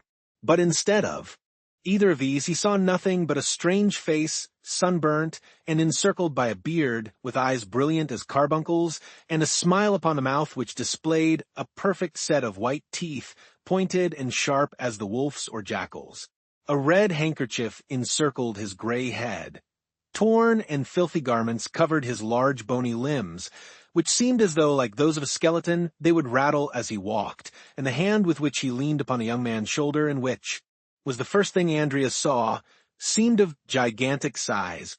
Did the young man recognize that face by the light of the lantern in his tilbury, or was he merely struck with the horrible appearance of his interrogator? We cannot say, but only relate the fact that he shuddered and stepped back suddenly. "What do you want of me?" he asked. "Pardon me, my friend, if I disturb you," said the man with the red handkerchief, "but I want to speak to you." "You have no right to beg at night," said the groom, endeavoring to rid his master of the troublesome intruder. "I am not begging, my fine fellow," said the unknown to the servant, with so ironical an expression of the eye, and so frightful a smile, that he withdrew. "I only wish to say 2 or 3 words to your master, who gave me a commission to execute about a fortnight ago." "Come," said Andrea, with sufficient nerve for his servant not to perceive his agitation. "What do you want? Speak quickly, friend." The man said in a low voice, I wish you to spare me the walk back to Paris.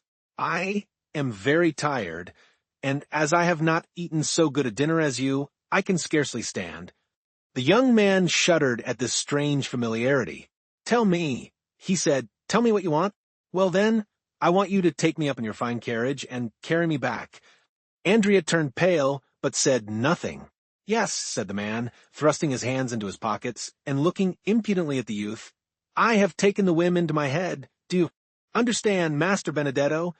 At this name, no doubt, the young man reflected a little, for he went towards his groom, saying, "This man is right. I did indeed charge him with a commission, the result of which he must tell me. Walk to the barrier, there take a cab, that you may not be too late." The surprised groom retired. "Let me at least reach a shady spot," said Andrea. "Oh, as for that, I'll take you to a splendid place," said the man with the handkerchief, and taking the horse's bit he led the tilbury, where it was certainly impossible for anyone to witness the honor that Andrea conferred upon him. "Don't think I want the glory of riding in your fine carriage," said he. "Oh, no, it's only because I am tired, and also because I have a little business to talk over with you." "Come, step in," said the young man. It was a pity this scene had not occurred in daylight, for it was curious to see this rascal throwing himself heavily down on the cushion beside the young and elegant driver of the tilbury. Andrea drove past the last house in the village without saying a word to his companion, who smiled complacently, as though well pleased to find himself traveling in so comfortable a vehicle. Once out of Auteuil, Andrea looked around, in order to assure himself that he could neither be seen nor heard, and then, stopping the horse and crossing his arms before the man, he asked, "Now, tell me why you come to disturb my tranquillity? Let me ask you why you deceived me." "How have I deceived you?" "How, do you ask? When we parted at the Pont du Var, you told me you were going to travel through Piedmont and Tuscany, but instead of that you come to Paris. How does that annoy you?" "It does not. On the contrary, I think it will answer my purpose." "So," said Andrea, "you are speculating upon me? What fine words he uses! I warn you, Master Cataris, that you are mistaken." Well, don't be angry, my boy. You know well enough what it is to be unfortunate, and misfortunes make us jealous. I thought you were earning a living in Tuscany or Piedmont by acting as Ficino or Cicerone, and I pitied you sincerely, as I would a child of my own. You know I always did call you my child. Come, what then?" "Patience, patience." "I am patient, but go on." "All at once I see you pass through the barrier with a groom, a tilbury, and fine new clothes. You must have discovered a mine, or else become a stockbroker. So that, as you confess, you are jealous." "No, I am pleased, so pleased that I wish to congratulate you. but as I am not quite properly dressed, I chose my opportunity that I might not compromise you. Yes, and a fine opportunity you have chosen, exclaimed Andrea. You speak to me before my servant. How can I help that, my boy? I speak to you when I can catch you. You have a quick horse, a light tilbury. You are naturally as slippery as an eel. If I had missed you tonight, I might not have had another chance. You see, I do not conceal myself. You are lucky. I wish I could say as much, for I do conceal myself, and then I was afraid you would not recognize me, but you did, added Catullus with his unpleasant smile. It was very polite of you. Come, said Andrea, what do you want? You do not speak affectionately to me, Benedetto, my old friend. That is not right. Take care, or I may become troublesome. This menace smothered the young man's passion. He urged the horse again into a trot. You should not speak so to an old friend like me, Catullus, as you said just now. You are a native of Marseilles. I am. Do you know then now what you are? No, but I was brought up in Corsica. You are old and obstinate. I am young and willful. Between people like us, threats are out of place. Everything should be amicably arranged. Is it my fault if fortune, which has frowned on you, has been kind to me? Fortune has been kind to you, then? Your tilbury, your groom, your clothes are not, then, hired? Good.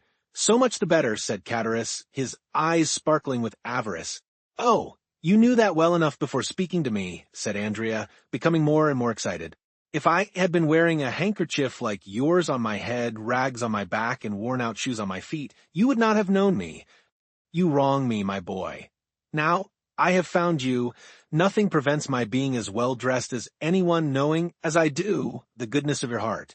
If you have 2 coats, you will. Give me one of them. I used to divide my soup and beans with you when you were hungry. True, said Andrea. What an appetite you used to have. Is it as good now? Oh, yes, replied Andrea, laughing. How did you come to be dining with that prince whose house you have just left? He is not a prince, simply a count. A count, and a rich one too, eh? Yes, but you had better not have anything to say to him, for he is not a very good-tempered gentleman. Oh, be easy. I have no design upon your count, and you shall have him all to yourself. But, said Catullus, again smiling with the disagreeable expression he had before assumed, you must pay for it, you understand? Well, what do you want? I think that with 100 francs a month, well, I could live upon 100 francs. Come, you understand me, but that with 150 francs, I should be quite happy. Here are 200, said Andrea, and he placed 10 gold louis in the hand of Catullus. Good, said Catullus. Apply to the steward on the first day of every month, and you will receive the same sum. There now, again you degrade me. How so? By making me apply to the servants when I want to transact business with you alone? Well, be it so, then. Take it from me, then.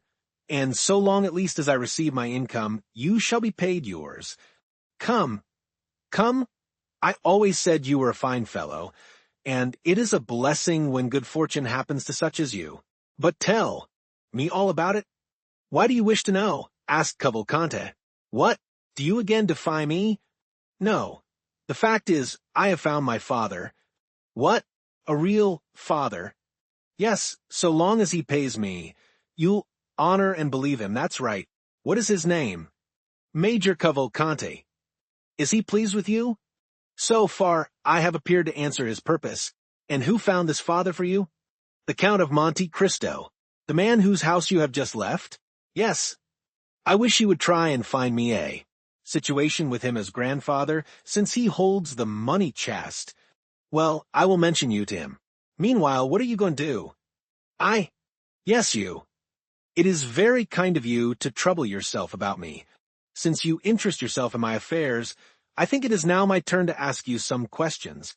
True. Well, I shall rent a room in some respectable house, wear a decent coat, shave every day, and go and read the papers in a cafe.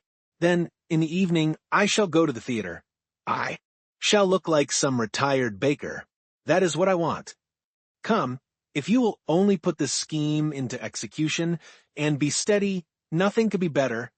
Do you think so, M. Bossuet? And you, what will you become? A peer of France. Ah, said Andrea, who knows? Major Cavalcanti is already one, perhaps, but then hereditary rank is abolished. No politics, Catullus, and now that you have all you want and that we understand each other, jump down from the Tilbury and disappear. Not at all, my good friend. How? Not at all? Why, just think for a moment, with this red handkerchief on my head, with scarcely any shoes, no papers, and 10 gold Napoleons in my pocket, without reckoning what was there before, making it all about 200 francs, why, I should certainly be arrested at the barriers. Then, to justify myself, I should say that you gave me the money. This would cause inquiries, it would be found that I left alone without giving due notice, and I should then be escorted back to the shores of the Mediterranean. Then I should become simply number 106, and goodbye to my dream of resembling the retired baker. No, my boy. I prefer remaining honorably in the capital. Andrea scowled. Certainly, as he had himself owned, the reputed son of Major Cavalcanti was a willful fellow. He drew up for a minute, threw a rapid glance around him, and then his hand fell instantly into his pocket, where it began playing with a pistol. But meanwhile Catullus, who had never taken his eyes off his companion, passed his hand behind his back and opened a long Spanish knife, which he always carried with him, to be ready in case of need. The two friends, as we see, were worthy of and understood one another. Andrea's hand left his pocket inoffensively and was carried up to the red mustache, which it played with for some time. "Good Catullus," he said, "how happy you will be." "I will do my best," said the innkeeper of the Pont du Gard, shutting up his knife. "Well, then, we will go into Paris. But how will you pass through the barrier without exciting suspicion? It seems to me that you are in more danger riding than on foot." "Wait," said Catullus, "we shall see." He then took the greatcoat with the large collar, which the groom had left behind in the Tilbury, and put it on his back. Then he took off Cavalcanti's hat, which he placed upon his own head, and finally he assumed the careless attitude of a servant whose master drives himself. "But, tell me," said Andrea, "am I to remain bareheaded?" "Pooh," said Catullus, "it is so windy that your hat can easily appear to have blown off. Come, enough of this," said Cavalcanti. "What are you waiting for?" said Catullus. "I hope I am not the cause." "Hush," said Andrea. They passed the barrier without accident. At the first cross street, Andrea stopped his horse, and Catullus leaped out. "Well," said Andrea, "my servant's coat and my hat?" "Ah," said Catullus, "you would not like me to risk taking cold. But what am I to do?" "You? Oh, you are young while I am beginning to get old. Au revoir, Benedetto," and running into a court, he disappeared. "Alas," said Andrea, sighing, "one cannot be completely happy in this world." Chapter 65. A conjugal scene. At the place Louis XV. The three young people separated, that is to say, Morel went to the boulevards, Châteaurenaud to the Pont de la Revolution, and Debray to the quay. Most probably Morel and Châteaurenaud returned to their domestic hearths, as they say in the gallery of the Chamber in well-turned speeches, and in the theatre of the Rue Richelieu in well-written pieces. But it was not the case with Debray. When he reached the wicket of the Louvre, he turned to the left, galloped across the Carrousel, passed through the Rue Saint-Roch, and issuing from the Rue de la Michodière, he arrived at M. Danglars' door just at the same time that Villefort's landau, after having deposited him and his wife at the Faubourg Saint-Honoré, stopped to leave the Baroness at her own house. Debray, with the air of a man familiar with the house, entered first into the court, threw his bridle into the hands of a footman, and returned to the door to receive Madame Danglars, to whom he offered his arm, to conduct her to her apartments. The gate once closed, and Debray and the Baroness alone in the court, he asked, "What was the matter with you, Hermine? And why were you so affected at that?" Story, or rather fable, which the Count related. "Because I have been in such shocking spirits all the evening, my friend," said the Baroness. "No, Hermine," replied Debray, "you cannot make me believe that. On the contrary, you were in excellent spirits when you arrived at the Count's. M. Danglars was disagreeable, certainly, but I know how much you care for his ill humor. Someone has vexed you. I will allow no one to annoy you. You are deceived, Lucien, I assure you, replied Madame Danglars, and what I have told you is really the case, added to the ill humor you remarked, but which I did not think it worthwhile to allude to. It was evident that Madame Danglars was suffering from that nervous irritability which women frequently cannot account for even to themselves, or that, as Debray had guessed, she had experienced some secret agitation that she would not acknowledge to anyone. Being a man who knew that the former of these symptoms was one of the inherent penalties of womanhood, he did not then press his inquiries, but waited for a more appropriate opportunity when he should again interrogate her, or receive an avowal proprio motu. At the door of her apartment, the Baroness met Mademoiselle Cornélie, her confidential maid. "What is my daughter doing?" asked Madame Danglars. "She practiced all the evening and then went to bed," replied Mademoiselle Cornélie. "Yet I think I hear her piano. It is Mademoiselle Louise d'Armilly who is playing while Mademoiselle Danglars is in bed." "Well," said Madame Danglars, "come and undress me." They entered the bedroom. Debray stretched himself upon a large couch, and Madame Danglars passed into her dressing-room with Mademoiselle Cornélie. "My dear Lucien," said Madame Danglars through the door, "you are always complaining that Eugenie will not address a word to you." "Madame," said Lucien, playing with a little dog, who, recognizing him as a friend of the house, expected to be caressed, "I am not the only one who makes similar complaints. I think I heard Morcerf say that he could not extract a word from his betrothed." "True," said Madame Danglars. "Yet I think this will all pass off, and that you will one day see her enter your study." "My study?" "At least that of the minister." "Why so?" "To ask for an engagement at the opera. Really, I never saw such an infatuation for music. It is quite ridiculous for a young lady of fashion." Debray smiled. "Well," said he, "let her come with your consent and that of the Baron, and we will try and give her an engagement, though we are very poor to pay such talent as hers." "Go, Cornélie," said Madame Danglars. "I do not require you any longer." Cornélie obeyed, and the next minute Madame Danglars left a room in a charming loose dress, and came and sat down close to Debray. Then she began thoughtfully to caress the little spaniel. Lucien looked at her for a moment in silence. "Come, Hermine," he said after a short time, "answer candidly. Something vexes you, is it not so?" "Nothing," answered the Baroness. And yet, as she could scarcely breathe, she rose and went towards a looking-glass. "I am frightful tonight," she said. Debray rose, smiling, and was about to contradict the Baroness upon this latter point, when the door opened suddenly. Danglars appeared. Debray reseated himself. At the noise of the door, Madame Danglars turned round, and looked upon her husband with an astonishment she took no trouble to conceal. "Good evening, madame," said the banker. "Good evening, Debray." Probably the Baroness thought this unexpected visit signified a desire to make up for the sharp words he had uttered during the day. Assuming a dignified air, she turned round to Debray. Without answering her husband, "Read me something, Debray," she said. Debray, who was slightly disturbed at this visit, recovered himself when he saw the calmness of the Baroness, and took up a book marked by a mother-of-pearl knife inlaid with gold. "Excuse me," said the banker, "but you will tire yourself, Baroness, by such late hours, and Debray lives some distance from here." Debray was petrified, not only to hear Danglars speak so calmly and politely, but because it was apparent that beneath outward politeness there really lurked a determined spirit of opposition to anything his wife might wish to do.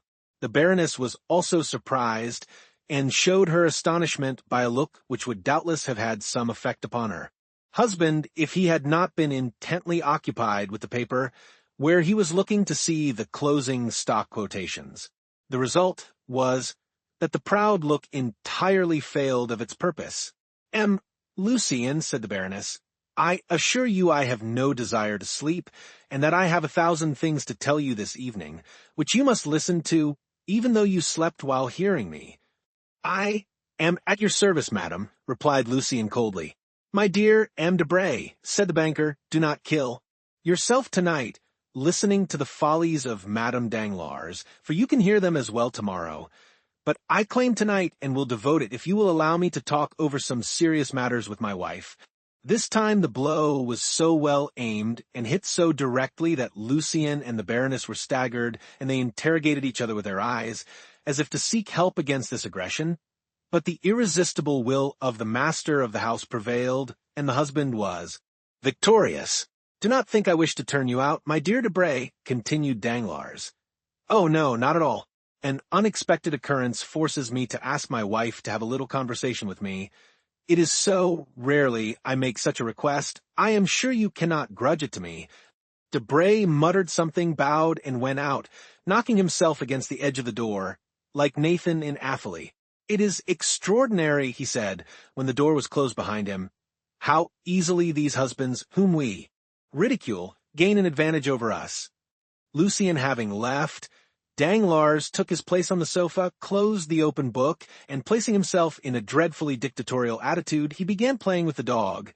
But the animal not liking him as well as Debray, and attempting to bite him, Danglars seized him by the skin of his neck and threw him upon a couch on the other side of the room. The animal uttered a cry during the transit, but arrived at its destination, it crouched behind the cushions, and stupefied at such unusual treatment remained silent and motionless. "Do you know, sir," asked the Baroness, "that you are improving? Generally you are only rude, but tonight you are brutal." "It is because I am in a worse humor than usual," replied Danglars. Hermine looked at the banker with supreme disdain. These glances frequently exasperated the pride of Danglars, but this evening he took no notice of them. "And what have I to do with your ill humor?" said the Baroness, irritated at the impassibility of her husband. "Do these things concern me? Keep your ill humor at home in your money boxes, or, since you have clerks whom you pay, vent it upon them." "Not so," replied Danglars. "Your advice is wrong, so I shall not follow it. My money boxes are my pactolus, as I think M. de Moustier says, and I will not retard its course or disturb its calm. My clerks are honest men, who earn my fortune, whom I pay much below their deserts, if I may value them according to what they bring. Therefore, I shall not get into a passion with them. Those with whom I will be in a passion are those who eat my dinners, mount my horses, and exhaust my fortune. And pray, who are the persons who exhaust your fortune? Explain yourself more clearly, I beg, sir." "Oh, make yourself easy. I am not speaking riddles, and you will soon know what I mean. The people who exhaust my fortune are those who draw out 700,000 francs in the course of an hour." "I do not understand you, sir," said the Baroness, trying to disguise the agitation of her voice and the flush of her face. "You understand me perfectly, on the contrary," said Danglars, "but if you will persist, I will tell you that I have just lost 700,000 francs upon the Spanish loan. And pray, ask the Baroness, am I responsible for this loss? Why not? Is it my fault you have lost 700,000 francs? Certainly it is not mine." "Once for all, sir," replied the Baroness sharply, "I tell you I will not hear cash named. It is a style of language I never heard in the house of my parents or in that of my first husband. Oh, I can well believe that, for neither of them was worth a penny. The better reason for my not being conversant with the slang of the bank, which is here dinning in my ears from morning to night, that noise of jingling crowns, which are constantly being counted and recounted, is odious to me. I only know one thing I dislike more, which is the sound of your voice." "Really?" said Danglars. "Well, this surprises me, for I thought you took the liveliest interest in all my affairs." What could put such an idea into your head?" "Yourself." "Ah, what next?" "Most assuredly. I should like to know upon what occasion." "Oh, mon Dieu, that is very easily done. Last February you were the first who told me of the Haitian funds. You had dreamed that a ship had entered the harbor at Le Havre, that this ship brought news that a payment we had looked upon as lost was going to be made. I know how clear-sighted your dreams are. I therefore purchased immediately as many shares as I could of the Haitian debt, and I gained 400,000 francs by it, of which 100,000 have been honestly paid to you. You spend it as you pleased. That was your business. In March there was a question about a grant to a railway. 3 companies presented themselves, each offering equal securities.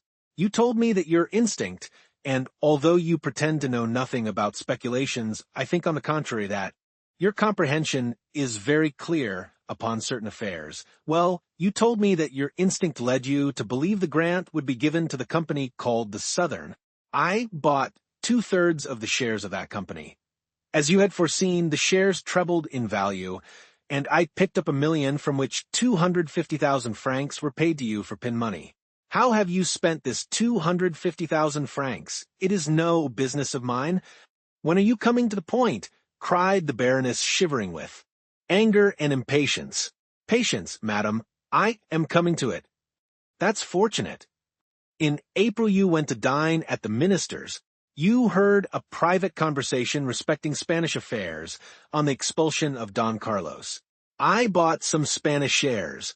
The expulsion took place, and I pocketed 600,000 francs the day Charles V repassed the Bidasoa.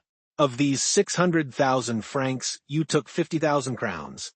They were yours, you disposed of them according to your fancy, and I asked no questions. But it is not the less true that you have this year received 500,000 livres. Well, sir, and what then? Ah, yes, it was just after this that you spoiled everything. Really, your manner of speaking, it expresses my meaning, and that is all I want. Well, 3 days after that you talked politics with M. Debray, and you fancied from his words that Don Carlos had returned to Spain. Well, I sold my shares, the news got out, and I no longer sold. I gave them away. Next day, I find the news was false, and by this false report I have lost 700,000 francs. Well, since I gave you 1/4 of my gains, I think you owe me 1/4 of my losses. The 1/4 of 700,000 francs is 175,000 francs. What you say is absurd, and I cannot see why M. Debray's name is mixed up in this affair. Because if you do not possess the 175,000 francs I reclaim, you must have lent them to your friends, and M. Debray is one of your friends. For shame, exclaimed the Baroness. Oh, let us have no gestures, no screams, no modern drama, or you will oblige me to tell you that I see Debray leave here, pocketing the whole of the 500,000 livres you have handed over to him this year, while he smiles to himself, saying that he has found what the most skillful players have never discovered, that is, a roulette where he wins without playing, and is no loser when he loses. The Baroness became enraged. Wretch, she cried, will you dare to tell me you did not know what you now reproach me with? I do not say that I did know it, and I do not say that I did not know it. I merely tell you to look into my conduct during the last 4 years that we have ceased to be husband and wife, and see whether it has not always been consistent. Some time after our rupture, you wished to study music under the celebrated baritone who made such a successful appearance at the Theatre Italian. At the same time, I felt inclined to learn dancing of the danseuses who acquired such a reputation in London. This cost me on your account and mine 100,000 francs. I said nothing, for we must have peace in the house, and 100,000 francs for a lady and gentleman to be properly instructed in music and dancing are not too much. Well, you soon become tired of singing, and you take a fancy to study diplomacy with the minister's secretary. You understand, it signifies nothing to me, so long as you pay for your lessons out of your own cash box. But today, I find you are drawing on mine, and that your apprenticeship may cost me 700,000 francs per month. Stop there, madam, for this cannot last. Either the diplomatist must give his lessons gratis, and I will tolerate him, or he must never set his foot again in my house. Do you understand, madam? Oh, this is too much, cried Hermine, choking. You are worse than despicable. But continued Danglars, I find you did not even pause there. Insults. You are right. Let us leave these facts alone and reason coolly. I have never interfered in your affairs excepting for your good. Treat me in the same way. You say you have nothing to do with my cash box. Be it so. Do as you like with your own, but do not fill or empty mine. Besides, how do I know that this was not a political trick, that the minister, enraged at seeing me in the opposition and jealous of the popular sympathy I excite, has not concerted with M. Debray to ruin me? A probable thing. Why not? Who ever heard of such an occurrence as this, a false telegraphic dispatch? It is almost impossible for wrong signals to be made as they were in the last 2 telegrams. It was done on purpose for me, I am sure of it. Sir, said the Baroness humbly, are you not aware that the man employed there was dismissed, that they talked of going to law with him, that orders were issued to arrest him, and that this order would have been put into execution if he had not escaped by flight, which proves that he was either mad or guilty? It was a mistake. Yes, which made fools laugh, which caused the minister to have a sleepless night, which has caused the minister's secretaries to blacken several sheets of paper, but which has cost me 700,000 francs. But, sir, said Hermine suddenly, if all this is, as you say, caused by M. Debray, why, instead of going direct to him, do you come and tell me of it? Why, to accuse the man, do you address the woman?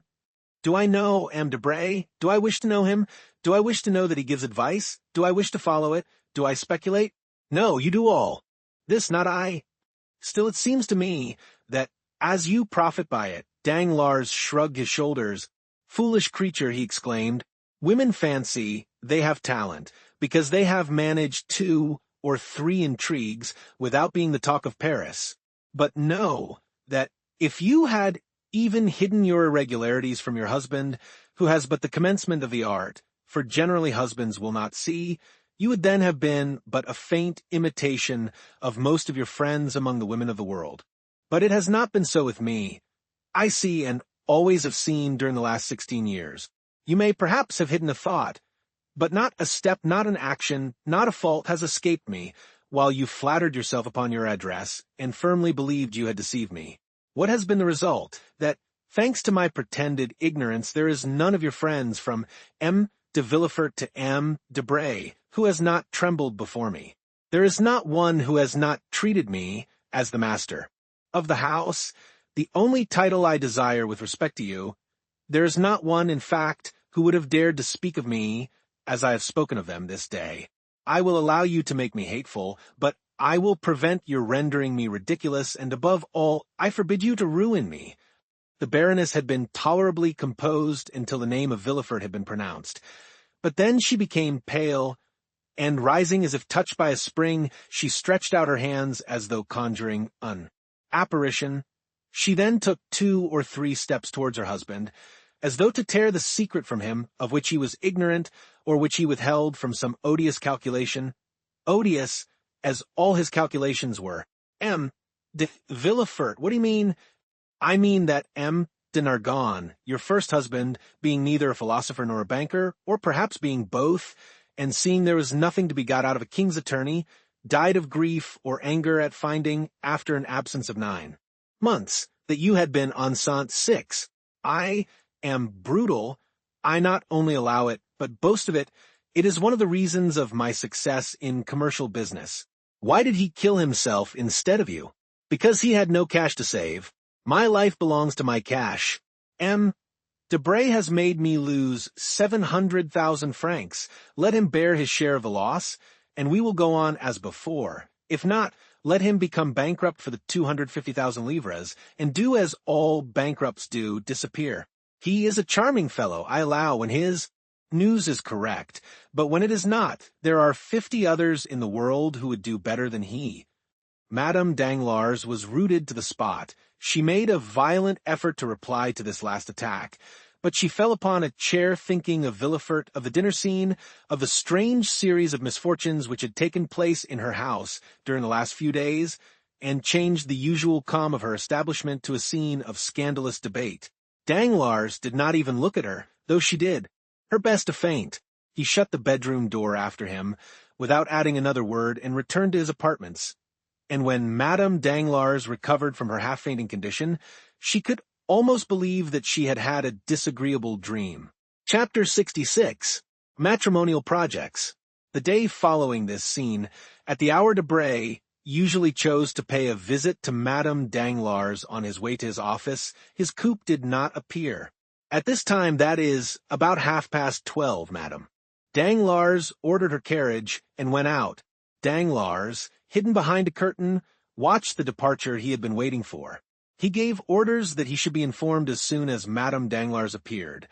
But at 2 o'clock she had not returned.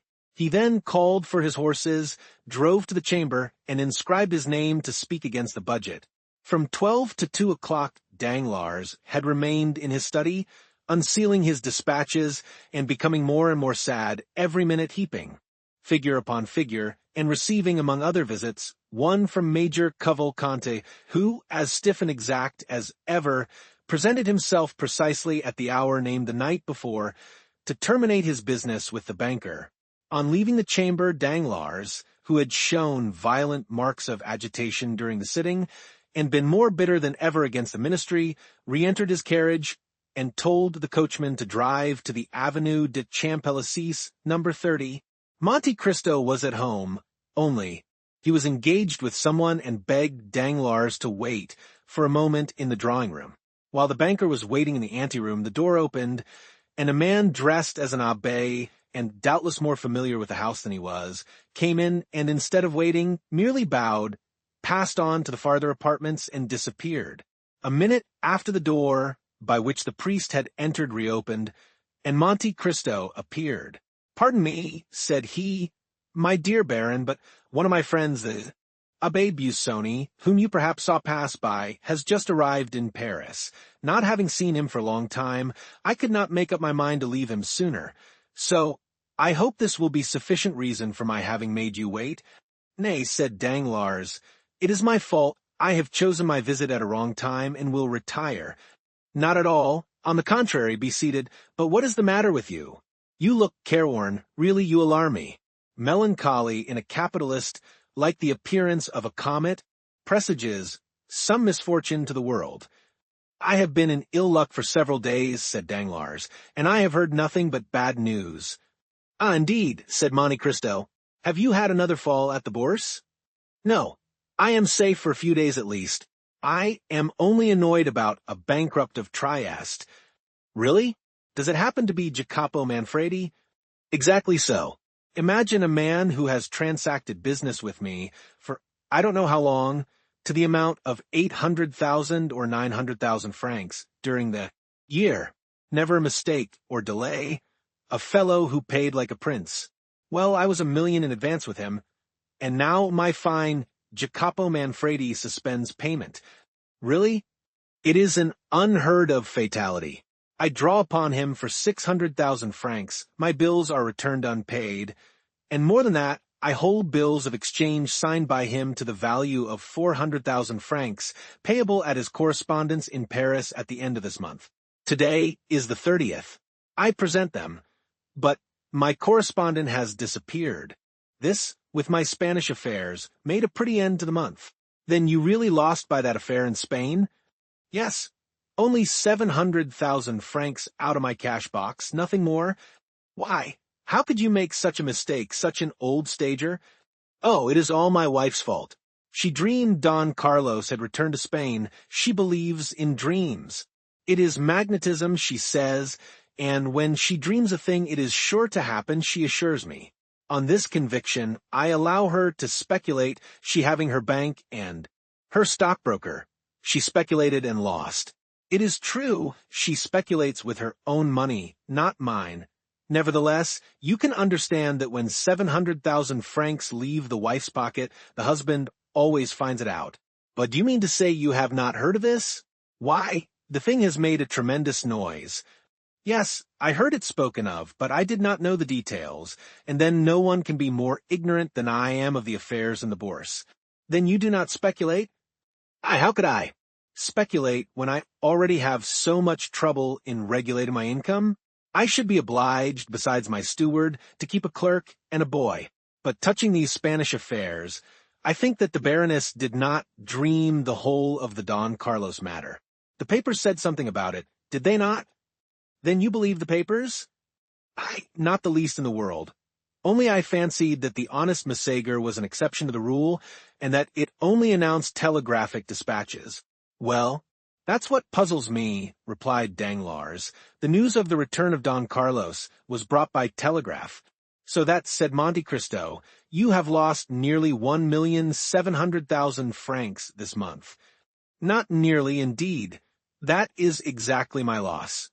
Diable, said Monte Cristo compassionately, it is a hard blow for a third-rate fortune. Third-rate, said Danglars, rather humble. What do you mean by that? Certainly, continued Monte Cristo. I make 3 assortments in fortune, first-rate, second-rate, and third-rate fortunes. I call those first-rate, which are composed of treasures one possesses under one's hands, such as mines, lands, and funded property in such states as France, Austria, and England, provided these treasures and property form a total of about 100 millions. I call those second-rate fortunes that are gained by manufacturing enterprises, joint stock companies, viceroyalties, and principalities, not drawing more than 1,500,000 francs, the whole forming a capital of about 50 millions. Finally, I call those third-rate fortunes, which are composed of a fluctuating capital dependent upon the will of others or upon chances which a bankruptcy involves or a false telegram shakes, such as bank speculations of the day. In fact, all operations under the influence of greater or less mischances, the whole bringing in a real or fictitious capital of about 15 millions. I think this is about your position, is it not? Confound it, yes, replied Danglars. The result, then, of 6 more such months, as this would be to reduce the third-rate house to despair. Oh, said Danglars, becoming very pale, how you are running on. Let us imagine 7 such months, continued Monte Cristo in the same tone. Tell me, have you ever thought that 7 times 1,700,000 francs make nearly 12 millions? No, you have not. Well, you are right, for if you indulged in such reflections, you would never risk your principal, which is to the speculator what the skin is. To civilized man, we have our clothes, some more splendid than others. This is our credit, but when a man dies, he has only his skin. In the same way, on retiring from business, you have nothing but your real principal of about 5 or 6 millions at the most, for third-rate fortunes are never more than a fourth of what they appear to be, like the locomotive on a railway, the size of which is magnified by the smoke and steam surrounding it. Well, out of the 5 or 6 millions which form your real capital, you have just lost nearly 2 millions, which must of course in the same degree diminish your credit and fictitious fortune. To follow out my simile, your skin has been opened by bleeding, and this, if repeated 3 or 4 times, will cause death. So pay attention to it, my dear Monsieur Danglars. Do you want money? Do you wish me to lend you some? What a bad calculator you are, exclaimed Danglars, calling to his assistance all his philosophy and dissimulation. I have made money at the same time by speculations which have succeeded. I have made up the loss of blood by nutrition. I lost a battle in Spain. I have been defeated in Trieste, but my naval army in India will have taken some galleons, and my Mexican pioneers will have discovered some mine. Very good, very good. But the wound remains and will reopen at the first loss. No, for I am only embarked in certainties, replied Danglars, with the air of a mountebank sounding his own praises. To involve me, 3 governments must crumble to dust. Well, such things have been. That there should be a famine. Recollect the 7 fat and the 7 lean kine. Or that the sea should become dry as in the days of Pharaoh, and even then my vessels would become caravans.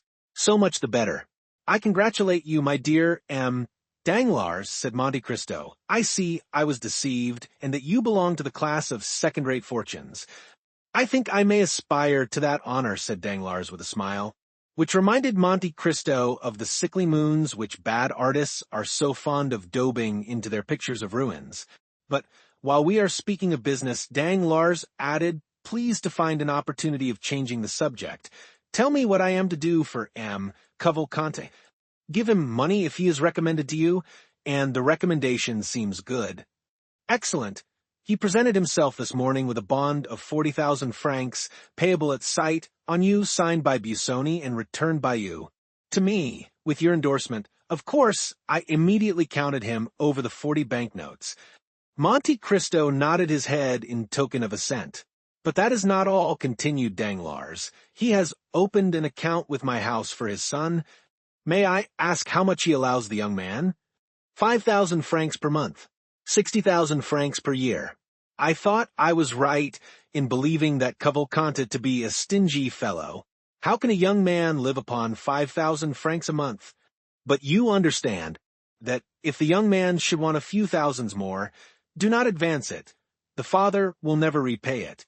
You do not know these ultramontane millionaires. They are regular misers. And by whom were they recommended to you? Oh, by the House of Fency, one of the best in Florence. I do not mean to say you will lose, but nevertheless, mind you hold to the terms of the agreement.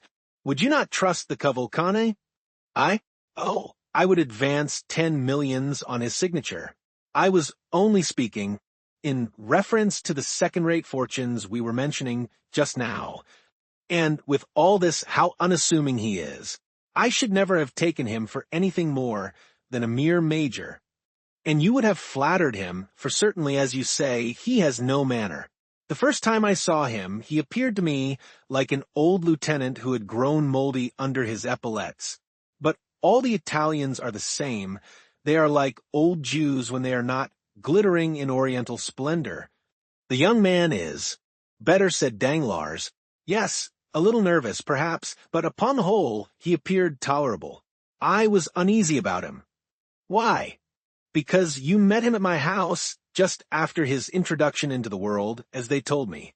He has been traveling with a very severe tutor and had never been to Paris before. I believe noblemen marry amongst themselves, do they not? Asked Danglars carelessly. They like to unite their fortunes. It is usual, certainly, but Cavalcanti is an original, who does nothing like other people. I cannot help thinking that he has brought his son to France to choose a wife. Do you think so? I am sure of it. And you have heard his fortune mentioned? Nothing else was talked of. Only some said he was worth millions, and others that he did not possess a farthing. And what is your opinion? I ought not to influence you, because it is only my own personal impression. Well, and it is that my opinion is that all these old podestas, these ancient condottieri, for the Cavalcanti have commanded armies and governed provinces, my opinion, I say, is that they have buried their millions in corners, the secret of which they have transmitted only to their eldest sons, who have done the same from generation to generation. And the proof of this is seen in their yellow and dry appearance, like the florins of the Republic, which, from being constantly gazed upon, have become reflected in them. Certainly, said Danglars, and this is further supported by the fact of their not possessing an inch of land. Very little, at least. I know of none which Cavalcante possesses, excepting his palace in Lucca. Ah, he has a palace, said Danglars, laughing. Come, that is something. Yes, and more than that, he lets it to the Minister of Finance while he lives in a simple house. Oh, as I told you before, I think the old fellow is very close. Come, you do not flatter him. I scarcely know him. I think I have seen him 3 times. In my life, all I know relating to him is through Busoni and himself. He was telling me this morning that, tired of letting his property lie dormant in Italy, which is a dead nation, he wished to find a method either in France or England of multiplying his millions. But remember that though I place great confidence in Busoni, I am not responsible for this. Never mind, accept my thanks for the client you have sent me. It is a fine name to inscribe on my ledgers, and my cashier was quite proud of it when I explained to him who the Cavalcanti were. By the way, this is merely a simple question. When this sort of people marry their sons, do they give them any fortune? Oh, that depends upon circumstances. I know an Italian prince, rich as a gold mine, one of the noblest families in Tuscany, who, when his sons married according to his wish, gave them millions, and when they married against his consent, merely allowed them 30 crowns a month. Should Andrea marry according to his father's views, he will perhaps give him 1, 2, or 3 millions. For example, supposing it were the daughter of a banker, he might take an interest in the house of the father-in-law of his son. Then again, if he disliked his choice, the major takes the key, double-locks his coffer, and Master Andrea would be obliged to live like the sons of a Parisian family by shuffling cards or rattling the dice. Ah, that boy will find out some Bavarian or Peruvian princess he will want to crown, an Eldorado and Potosi. No, These grand lords on the other side of the Alps frequently marry into plain families. Like Jupiter, they like to cross the race. But do you wish to marry Andrea, my dear M. Danglars, that you are asking so many questions? My FOI, said Danglars. It would not be a bad speculation, I fancy, and you know I am a speculator. You are not thinking of Mademoiselle Danglars. I hope you would not like poor Andrea to have his throat cut by Albert? Albert repeated, Danglars shrugging his shoulders. Well, he would care very little about it, I think. But he is betrothed to your daughter, I believe? Well, M. de Morcerf and I have talked about this marriage, but Madame de Morcerf and Albert, you do not mean to say that it would not be a good match? Indeed, I imagine that Mademoiselle Danglars is as good as M. de Morcerf. Mademoiselle Danglars' fortune will be great, no doubt, especially if the telegraph should not make any more mistakes. Oh, I do not mean her fortune only, but tell me why did you not invite M. and Madame de Morcerf to your dinner? I did so, but he excused himself on account of Madame de Morcerf being obliged to go to Dieppe for the benefit of Sierre. Yes, yes, said Danglars, laughing. It would do her a great deal of good. Why so? Because it is the air she always breathed in her youth. Monte Cristo took no notice of this ill-natured remark. But still, if Albert be not so rich as— Mademoiselle Danglars, said the Count, you must allow that he has a fine name. So he has, but I like mine as well. Certainly, your name is popular and does honor to the title they have adorned it with, but you are too intelligent not to know that according to a prejudice too firmly rooted to be exterminated, a nobility which dates back 5 centuries is worth more than one that can only reckon 20 years. And for this very reason, said Danglars with a smile, which he tried to make sardonic, I prefer M. Andrea Cavalcanti to M. Albert de Morcerf. Still, I should not think the Morcerfs would yield to the Cavalcanti. The Morcerfs— Stay, my dear Count, said Danglars. You are a man of the world, are you not? I think so. And you understand heraldry? A little. Well, look at my coat of arms. It is worth more than Morcerf's. Why so? Because, though I am not a baron by birth, my real name is at least Danglars. Well, what then? While his name is not Morcerf. How? Not Morcerf? Not the least in the world. Go on. I have been made a baron, so that I actually am one. He made himself a count, so that he is not one at all. Impossible. Listen, my dear Count. M. de Morcerf has been my friend, or rather my acquaintance, during the last 30 years. You know I have made the most of my arms, though I never forgot my origin. A proof of great humility or great pride, said Monte Cristo. Well, when I was a clerk, Morcerf was a mere fisherman. And then he was called Fernand. Only Fernand? Fernand Mondego. You are sure? Pardieu, I have bought enough fish of him to know his name. Then, why did you think of giving your daughter to him? Because Fernand and Danglars, being both parvenus, both having become noble, both rich, are about equal in worth, excepting that there have been certain things mentioned of him that were never said of me. What? Oh, nothing. Ah, yes, what you tell me recalls to mind. Something about the name of Fernand Mondego. I have heard that name in Greece. In conjunction with the affairs of Ali Pasha? Exactly so. This is the mystery, said Danglars. I acknowledge I would have given anything to find it out. It would be very easy if you much wished it. How so? Probably you have some correspondent in Greece? I should think so. At Yanina? Everywhere. Well, write to your correspondent in Yanina and ask him what part was played by a Frenchman named Fernand Mondego in the catastrophe of Ali Tepelini. You are right, exclaimed Danglars, rising quickly. I will write today. Do so. I will. And if you should hear of anything very scandalous, I will communicate it to you. You will oblige me. Danglars rushed out of the room, and made but one leap into his coupe. Chapter 67. The Office of the King's Attorney. Let us leave the banker driving his horses at their fullest speed, and follow Madame Danglars in her morning excursion. We have said that at 12:30 Madame Danglars had ordered her horses, and had left home in the carriage.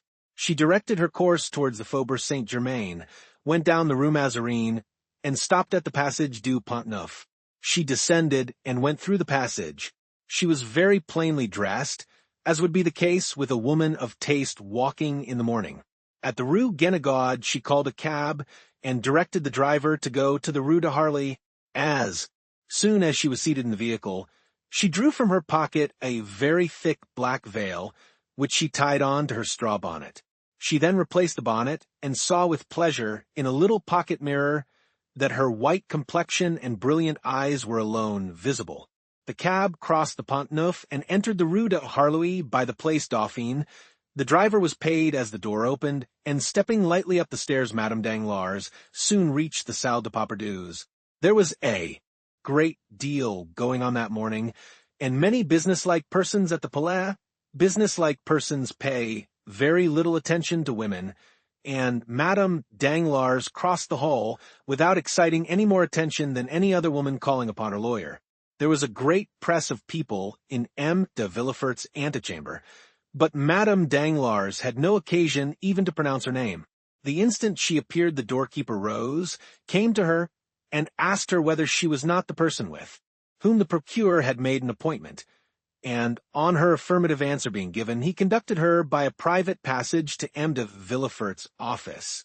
The magistrate was seated in an armchair, writing with his back towards the door. He did not move as he heard it open, and the doorkeeper pronounced the words, "Walk in, madam," and then recluse it. But no sooner had the man's footsteps ceased than he started up, drew the bolts, closed the curtains, and examined every corner of the room. Then, when he had assured himself that he could neither be seen nor heard, and was consequently relieved of doubts, he said, "Thanks, madam. Thanks for your punctuality," and he offered a chair to Madame Danglars, which she accepted, for her heart beat so violently that she felt nearly suffocated. "It is a long time, madam," said the procureur, describing a half-circle with his chair, so as to place himself exactly opposite to Madame Danglars. "It is a long time since I had the pleasure of speaking alone with you, and I regret that we have only now met to enter upon a painful conversation. Nevertheless, sir, you see, I have answered your first appeal, although certainly the conversation must be much more painful for me than for you." Villefort smiled bitterly. "It is true, then," he said, rather uttering his thoughts aloud than addressing his companion, "it is true, then, that all our actions leave their traces, some sad, others bright, on our paths. It is true that every step in our lives is like the course of an insect on the sands. It leaves its track. Alas, to many the path is traced by tears." "Sir," said Madame Danglars, "you can feel for my emotion, can you not? Spare me, then, I beseech you. When I look at this room, whence so many guilty creatures have departed, trembling and ashamed, when I look at that chair before which I now sit trembling and ashamed, oh, it requires all my reason to convince me that I am not a very guilty woman, and you a menacing judge." Villefort dropped his head and sighed.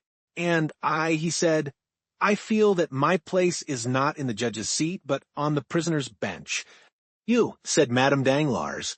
"Yes, I think, sir, you exaggerate your situation," said Madame Danglars, whose beautiful eyes sparkled for a moment.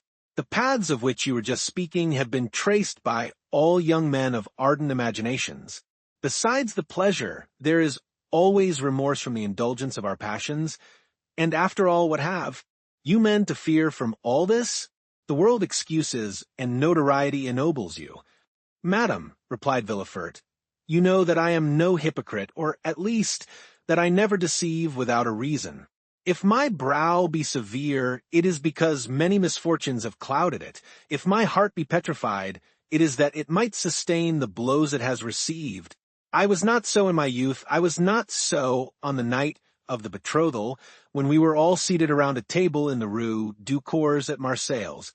But since then, everything has changed in and about me. I am accustomed to brave difficulties, and in the conflict to crush those who by their own free will or by chance voluntarily or involuntarily interfere with me in my career. It is generally the case that what we most ardently desire is as ardently withheld from us by those who wish to obtain it, or from whom we attempt to snatch it. Thus, The greater number of a man's errors come before him disguised under the specious form of necessity.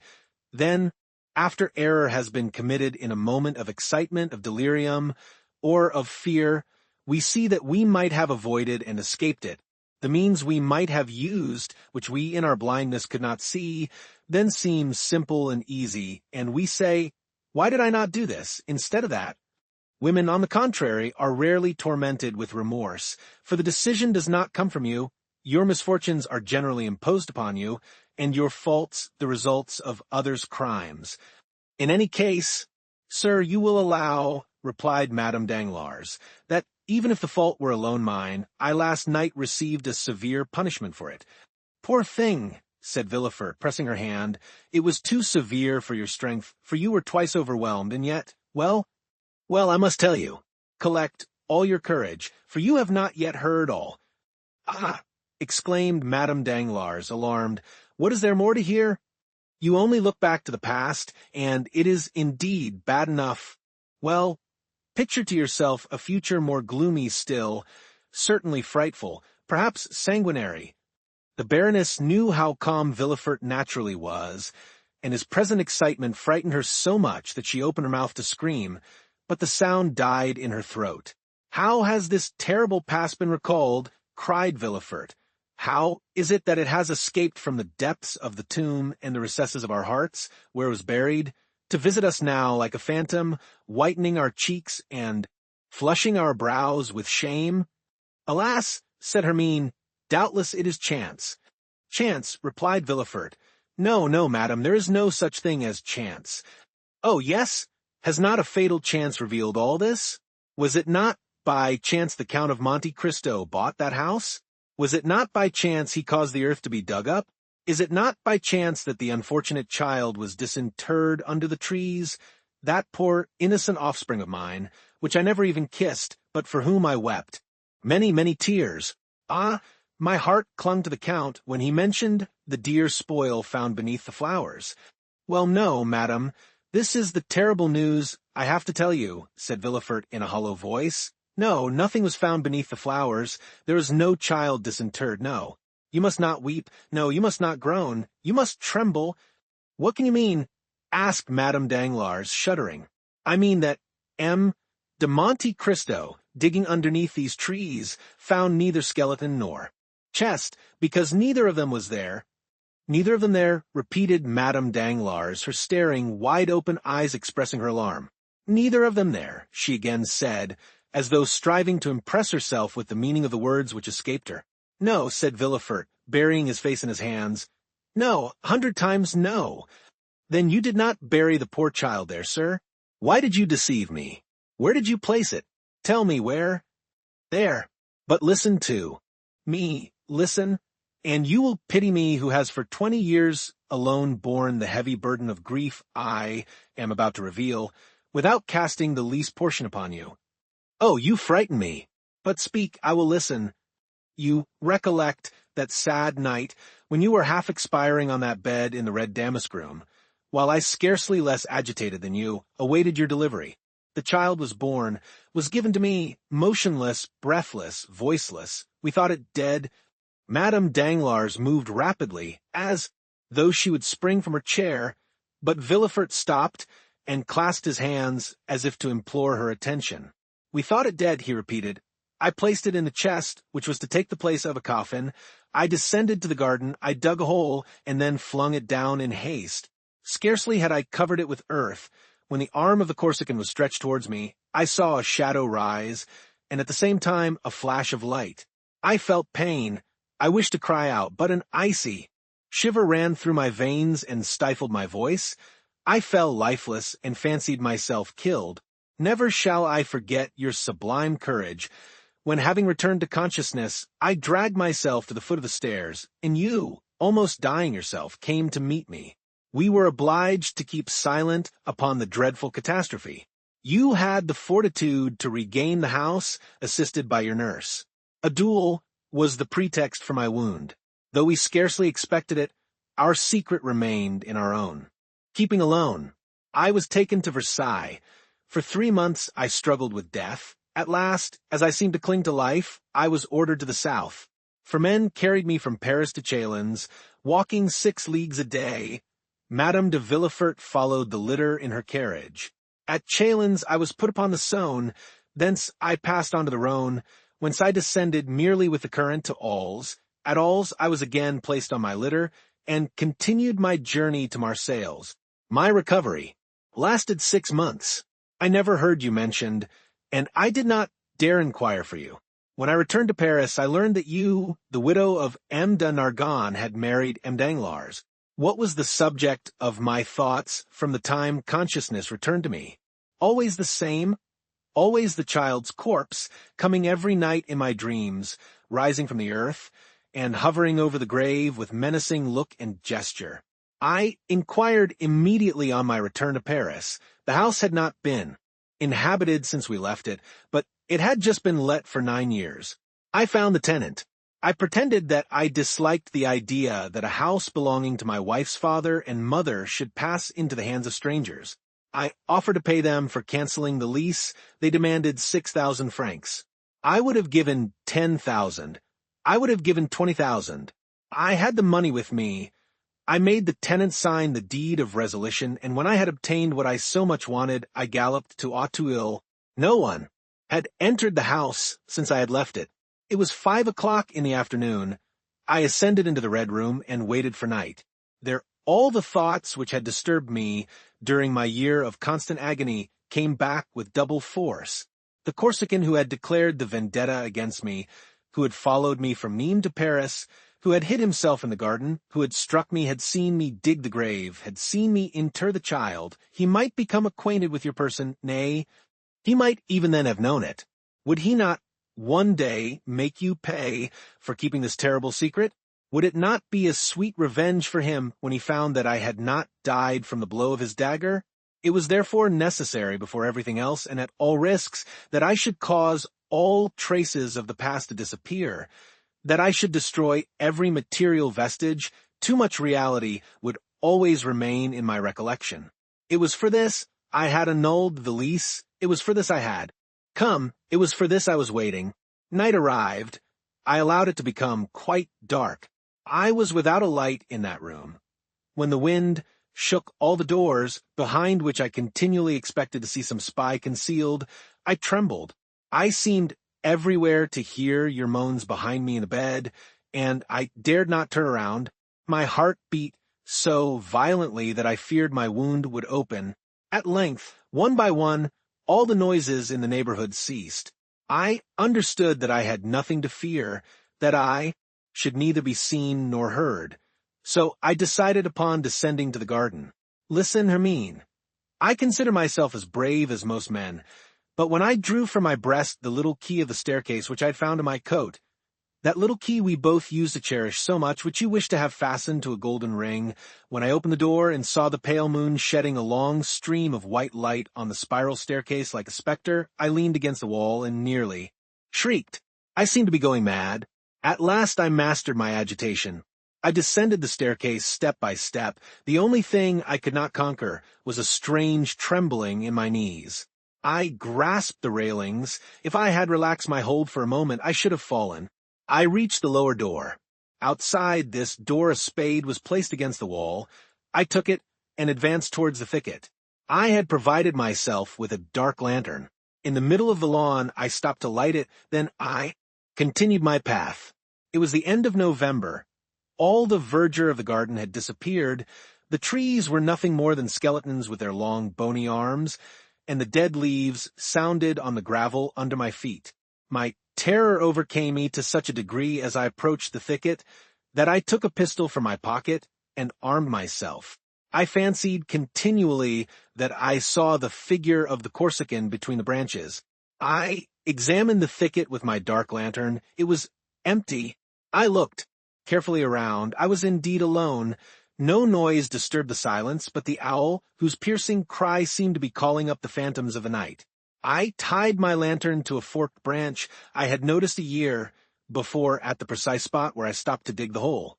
The grass had grown very thickly there during the summer, and when autumn arrived, no one had been there to mow it. Still, one place where the grass was thin attracted my attention. It evidently was there. I had turned up the ground. I went to work. The hour, then, for which I had been waiting during the last year had at length arrived.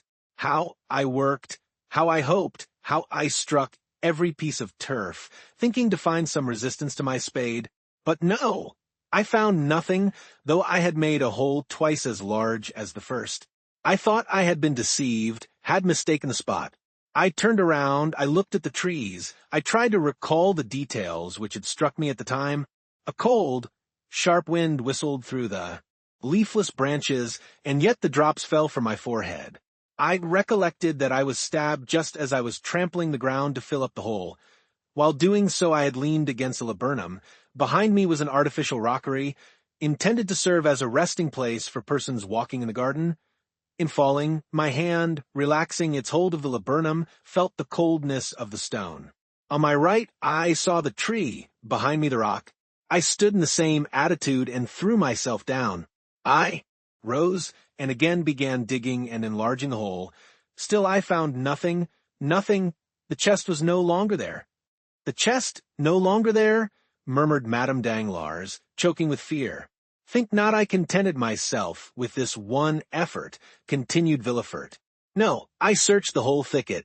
I thought the assassin, having discovered the chest and supposing it to be a treasure, had intended carrying it off, but perceiving his error had dug another hole and deposited it there. But I could find nothing. Then the idea struck me that he had not taken these precautions and had simply thrown it in a corner. In the last case, I must wait for daylight to renew my search. I remained in the room and waited. Oh, heaven! When daylight dawned, I went down again. My first visit was to the thicket. I hoped to find some traces which had escaped me in the darkness. I had turned up the earth over a surface of more than 20 feet square and a depth of 2 feet. A laborer would not have done in a day what occupied me an hour. But I could find nothing, absolutely nothing. Then I renewed the search. Supposing it had been thrown aside, it would probably be on the path which led to the little gate. But this examination was as useless as the first, and with a bursting heart I returned to the thicket, which now contained no hope for me. Oh, cried Madame Danglars, it was enough to drive you mad. I hoped for a moment that it might, said Villefort, but that happiness was denied. Me, however, recovering my strength and my ideas. Why, said I, should that man have carried away the corpse? But you said, replied Madame Danglars, he would require it as a proof. Ah, no, madam, that cannot be. Dead bodies are not kept a year, they are shown to a magistrate, and the evidence is taken. Now, nothing of the kind has happened. What then? Asked Camille, trembling violently. Something more terrible, more fatal, more alarming for us. The child was perhaps alive, and the assassin may have saved it. Madame Danglars uttered a piercing cry, and, seizing Villefort's hands, exclaimed, My child was alive, said she. You buried my child alive? You were not certain my child was dead, and you buried it? Ah, Madame Danglars had risen, and stood before the procureur, whose hands she wrung in her feeble grasp. I know not. I merely suppose so, as I might suppose anything else, replied Villefort with a look so fixed. It indicated that his powerful mind was on the verge of despair and madness. Ah, my child, my poor child, cried the Baroness, falling on her chair and stifling her sobs in her handkerchief. Villefort, becoming somewhat reassured, perceived that to avert the maternal storm gathering over his head, he must inspire Madame Danglars with the terror he felt. You understand, then, that if it were so, said he, rising in his turn and approaching the Baroness, to speak to her in a lower tone, we are lost. This child lives, and someone knows it. Lives, someone is in possession of our secret. And since Monte Cristo speaks before us of a child disinterred, when that child could not be found, it is he who is in possession of our secret. Just God, avenging God, murmured Madame Danglars. Villefort's only answer was a stifled groan. But the child, sir, repeated the agitated mother. How I have searched for him, replied Villefort, wringing his hands. How I have called him in my long, sleepless nights. How I have longed for. royal wealth to purchase 1,000,000 of secrets from 1,000,000 of men, and to find mine among them.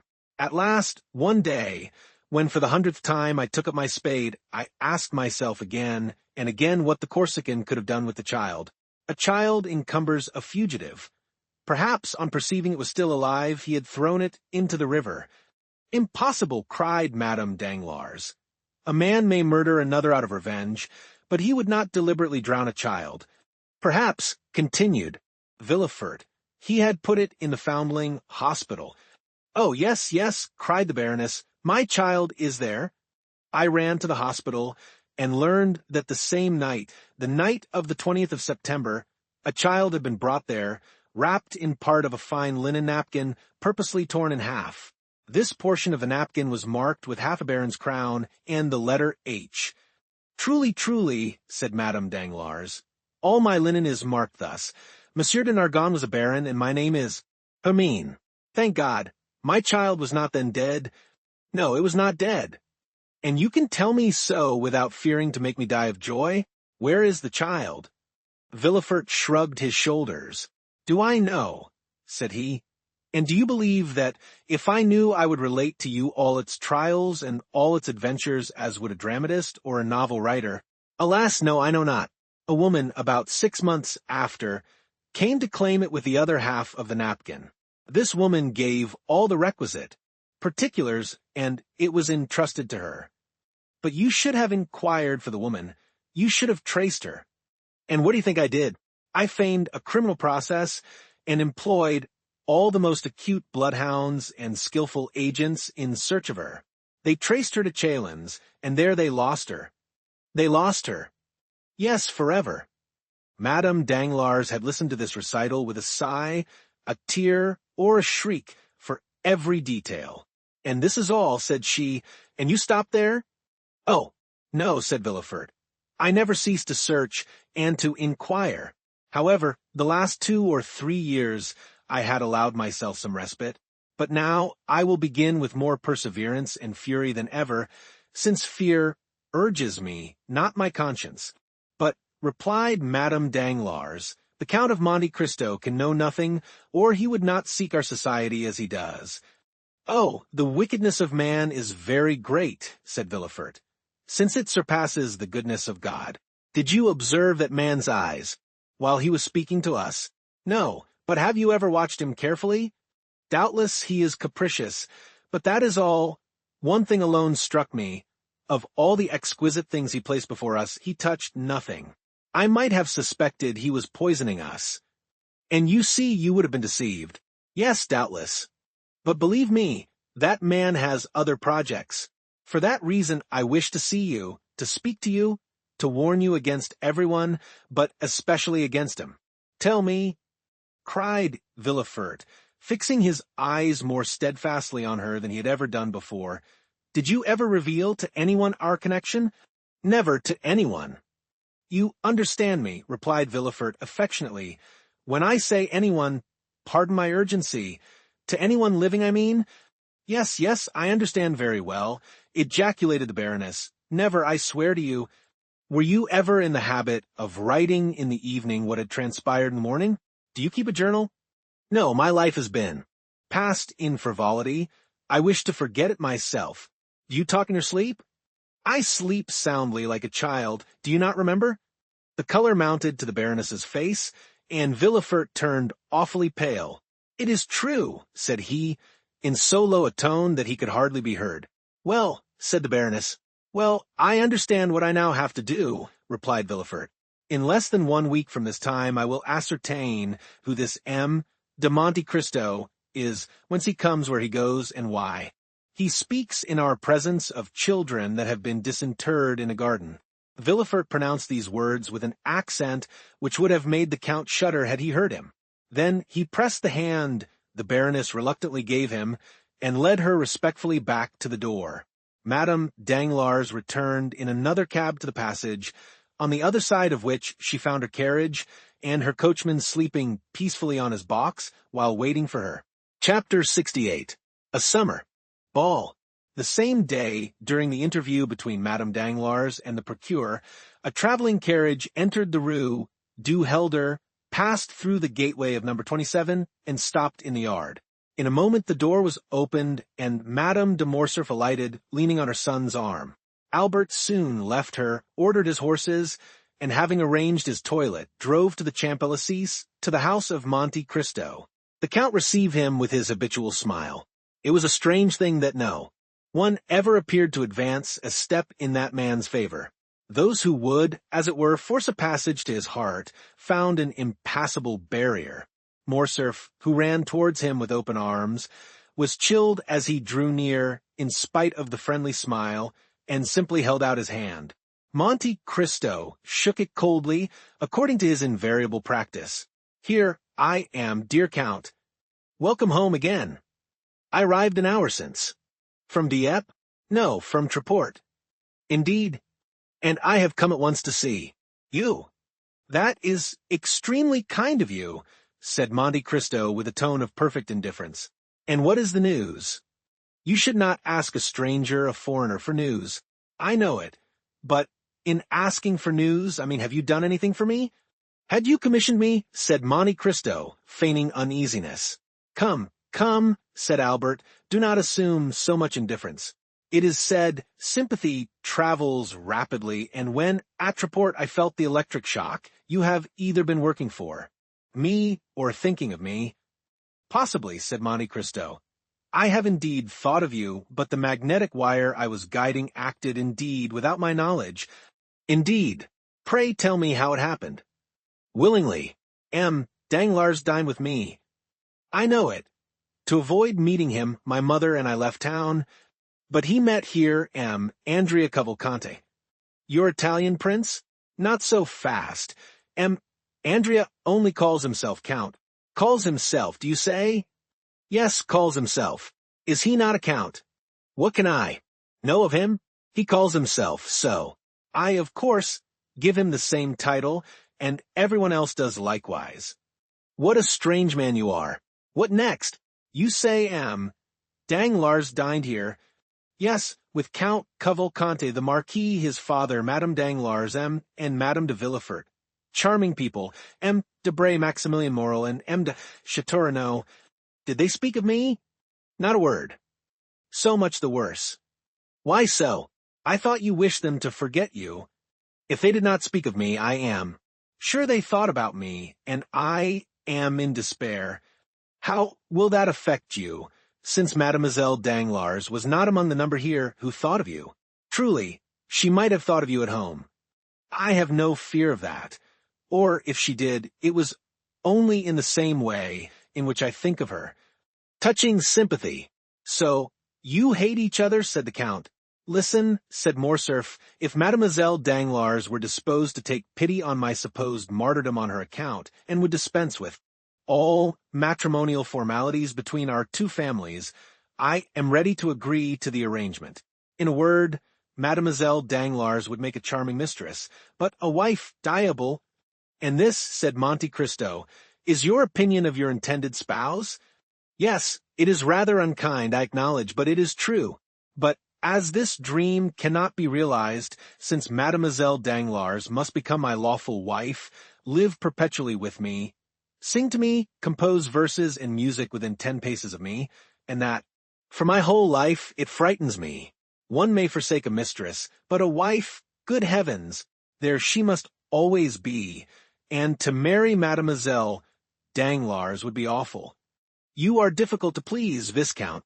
"Yes, for I often wish for what is impossible." "What is that?"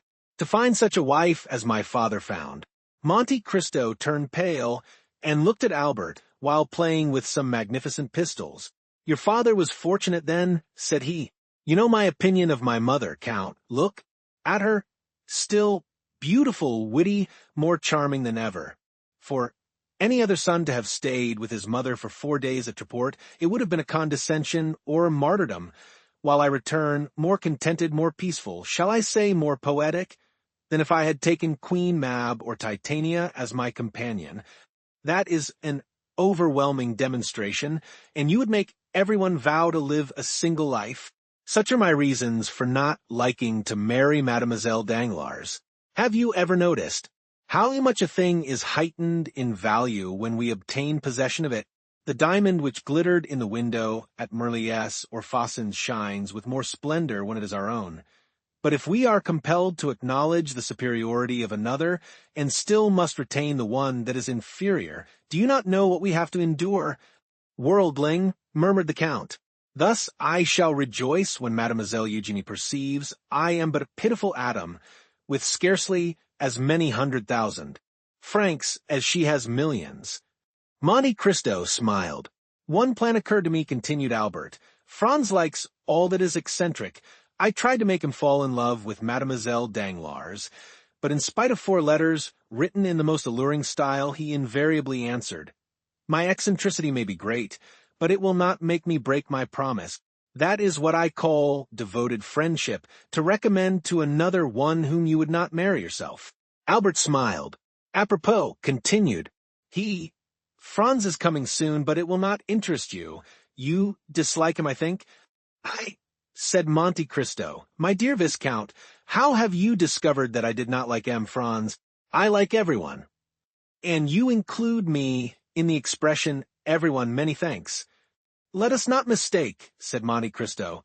I love everyone as God commands us to love our neighbor as Christians, but I thoroughly hate but a few.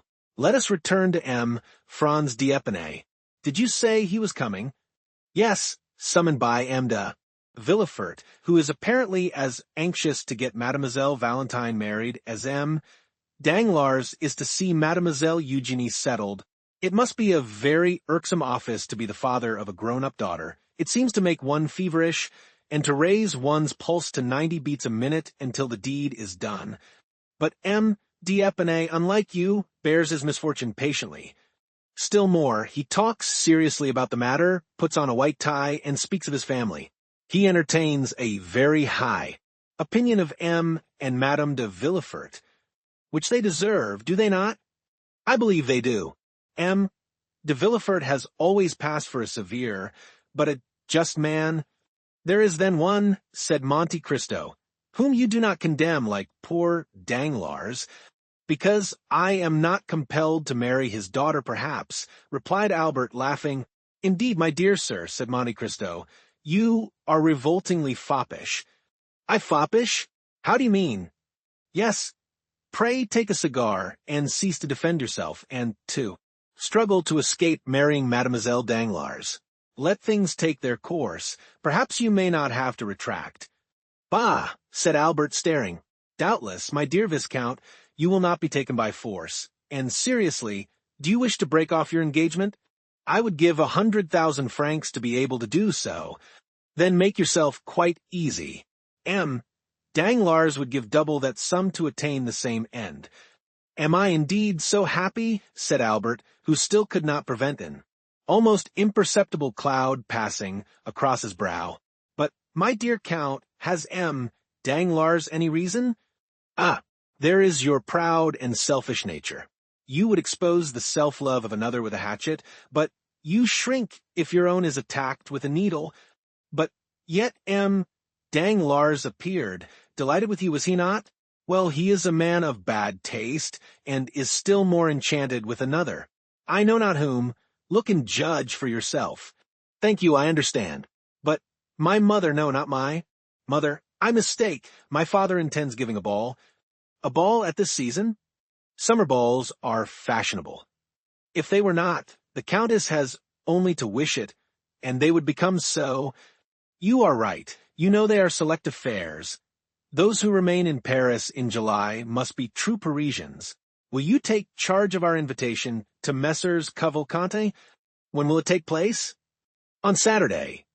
M. Cavalcanti's father will be gone. But the son will be here. Will you invite young M. Cavalcanti? I do not know him, Viscount. You do not know him? No, I never saw him until a few days since, and am not responsible for him. But you receive him at your house? That is another thing. He was recommended to me by a good abbé who may be deceived. Give him a direct invitation, but do not ask me to present him. If he were afterwards to marry Mademoiselle Danglars, you would accuse me of intrigue and would be challenging me. Besides, I may not be there myself.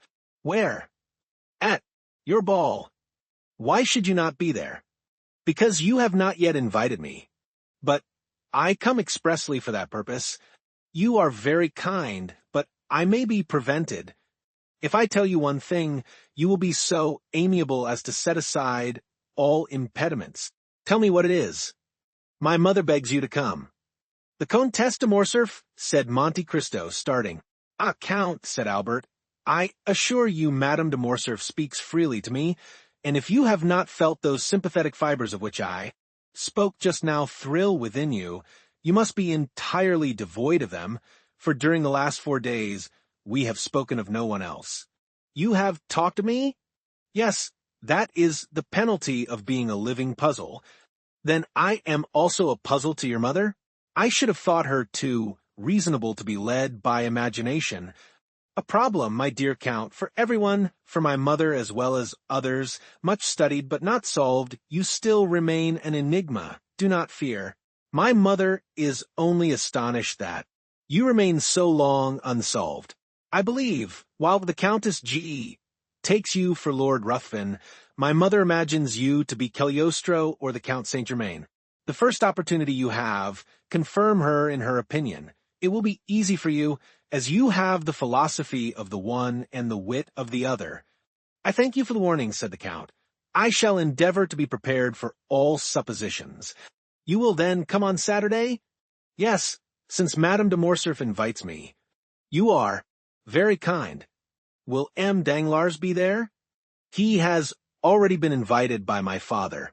We shall try to persuade the great Dieguesso, 11 de Villefort, to come, but have not much hope of seeing him.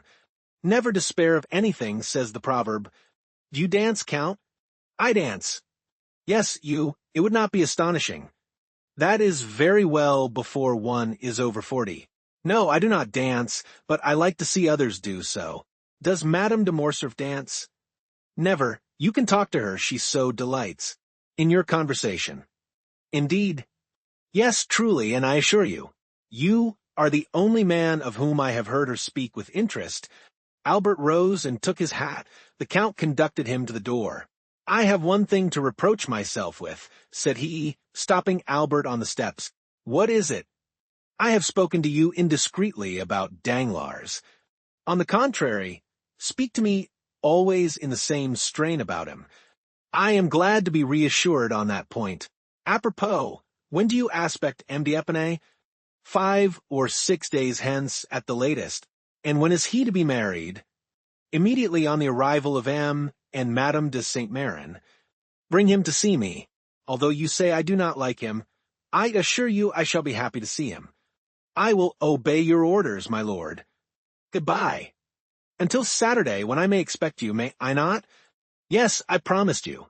The Count watched Albert, waving his hand to him. When he had mounted his phaeton, Monte Cristo turned, and seeing Bertuccio, "What news?" said he. "She went to the Palais," replied the steward. "Did she stay long there?" "An hour and a half." "Did she return home?"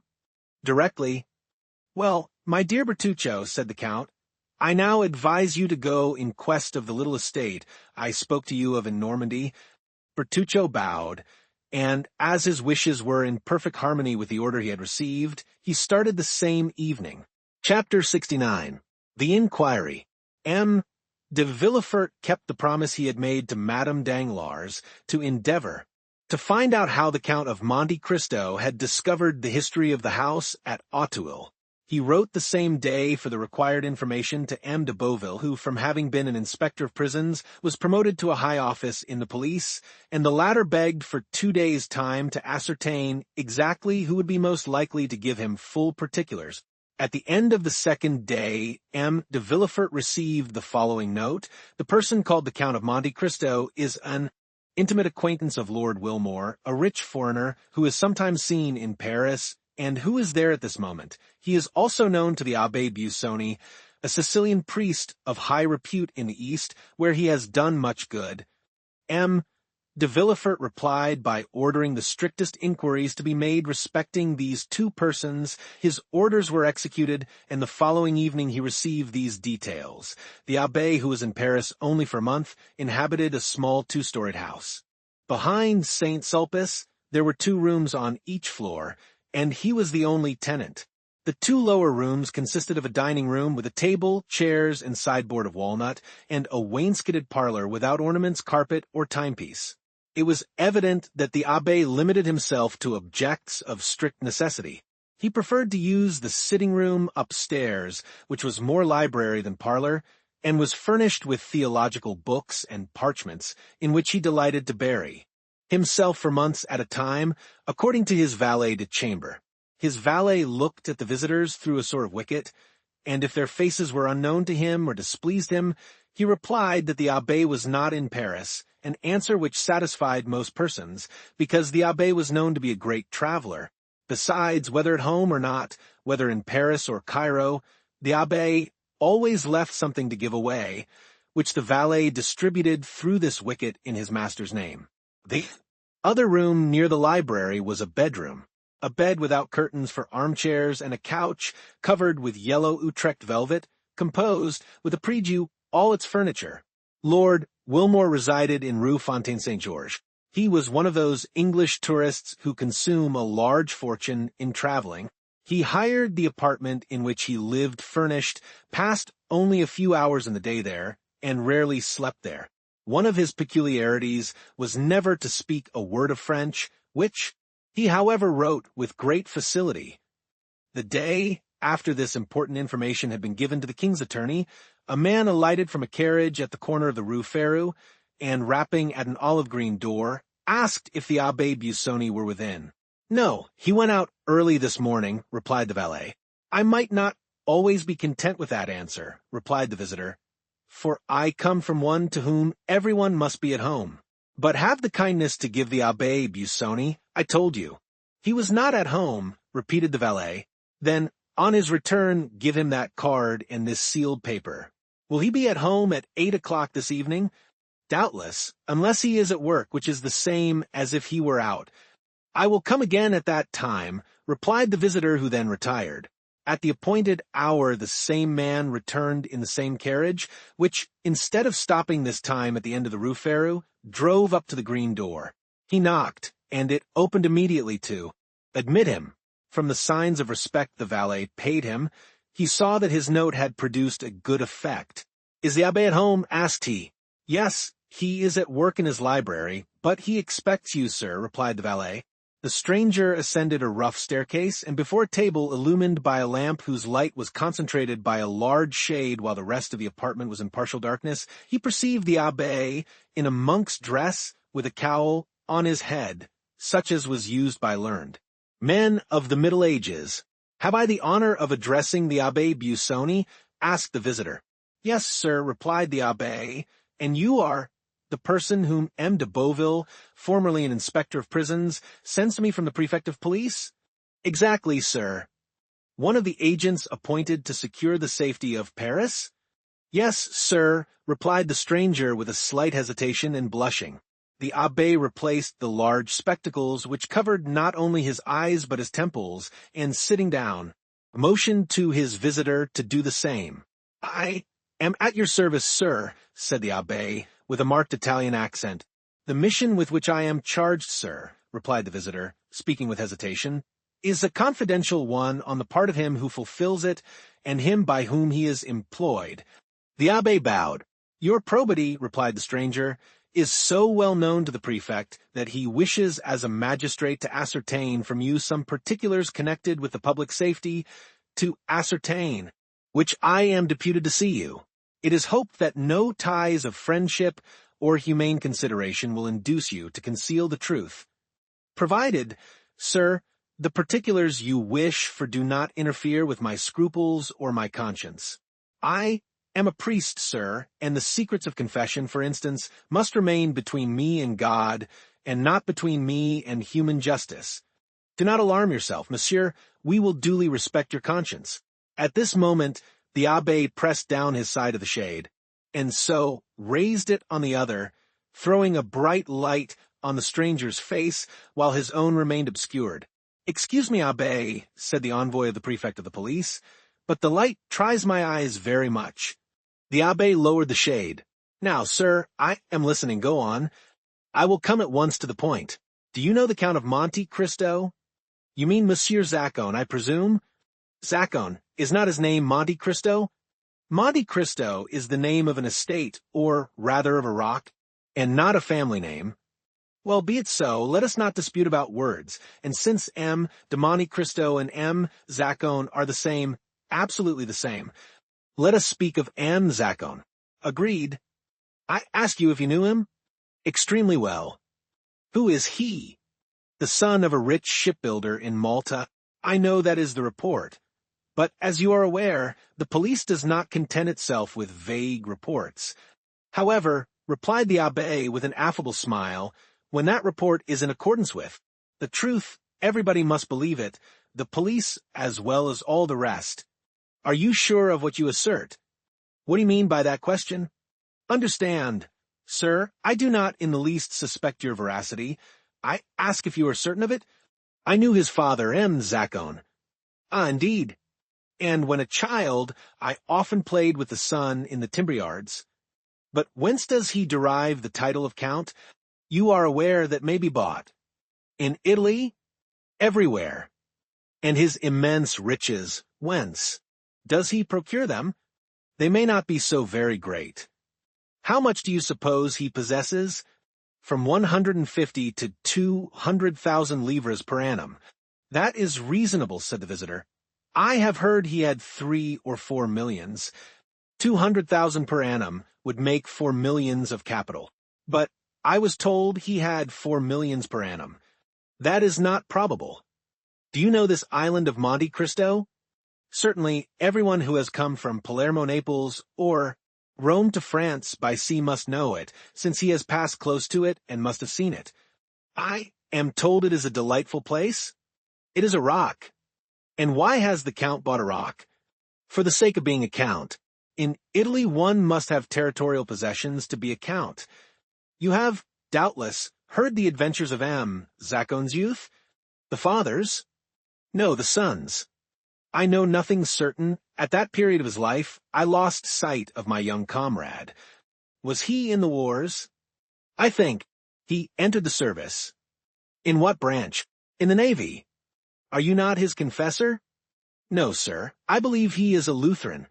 A Lutheran? I say, I believe such is the case, I do not affirm it. Besides, liberty of conscience is established in France.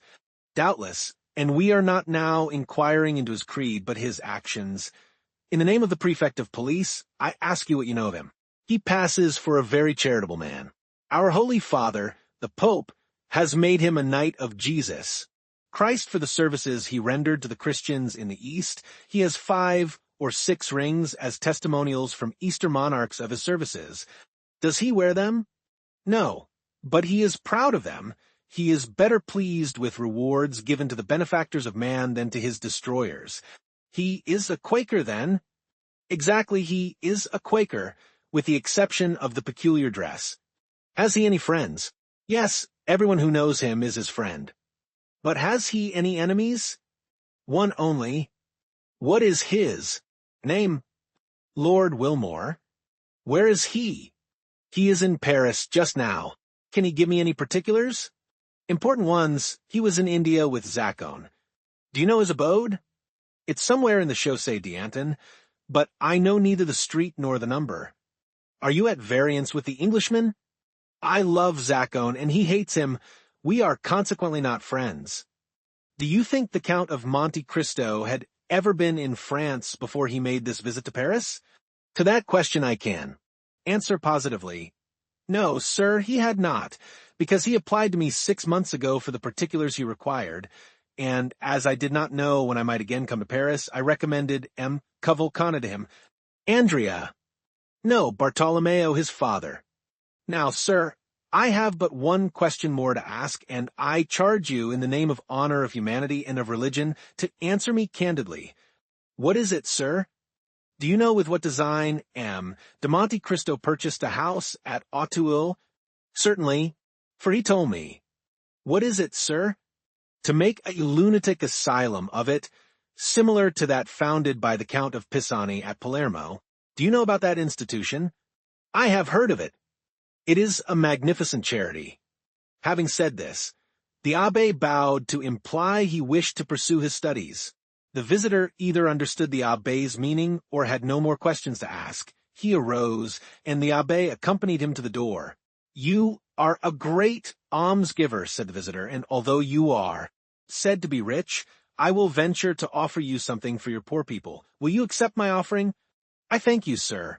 I am only jealous in one thing, and that is that the relief I give should be entirely from my own resources. However, my resolution, sir, is unchangeable, but you have only to search for yourself, and you will find, alas, but too many objects upon whom to exercise your benevolence." The abbé once more bowed as he opened the door. The stranger bowed and took his leave, and the carriage conveyed him straight to the house of M. de Villefort. An hour afterwards the carriage was again ordered, and this time it went to the Rue Fontaine-Saint-Georges and stopped at number 5, where Lord Wilmore lived. The stranger had written to Lord Wilmore, requesting an interview which the latter had fixed for 10 o'clock.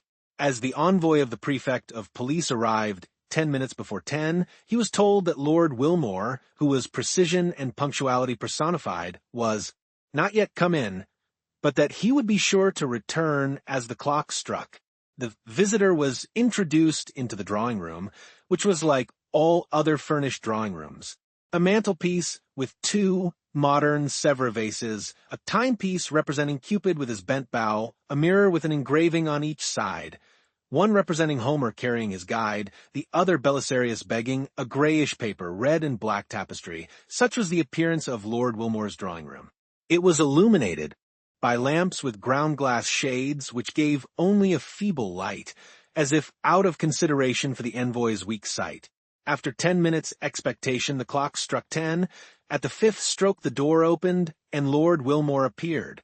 He was rather above the middle height, with thin reddish whiskers, light complexion, and light hair, turning rather gray. He was dressed with all the English peculiarity, namely, in a blue coat with gilt buttons and high collar, in the fashion of 1811, a white kerseymere waistcoat, and nankeen pantaloons 3 inches too short, but which were prevented by straps from slipping up to knee.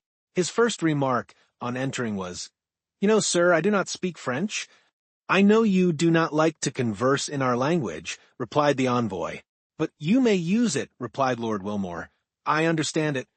"And I," replied the visitor, changing his idiom, "know enough of English to keep up the conversation. Do not put yourself to the slightest inconvenience."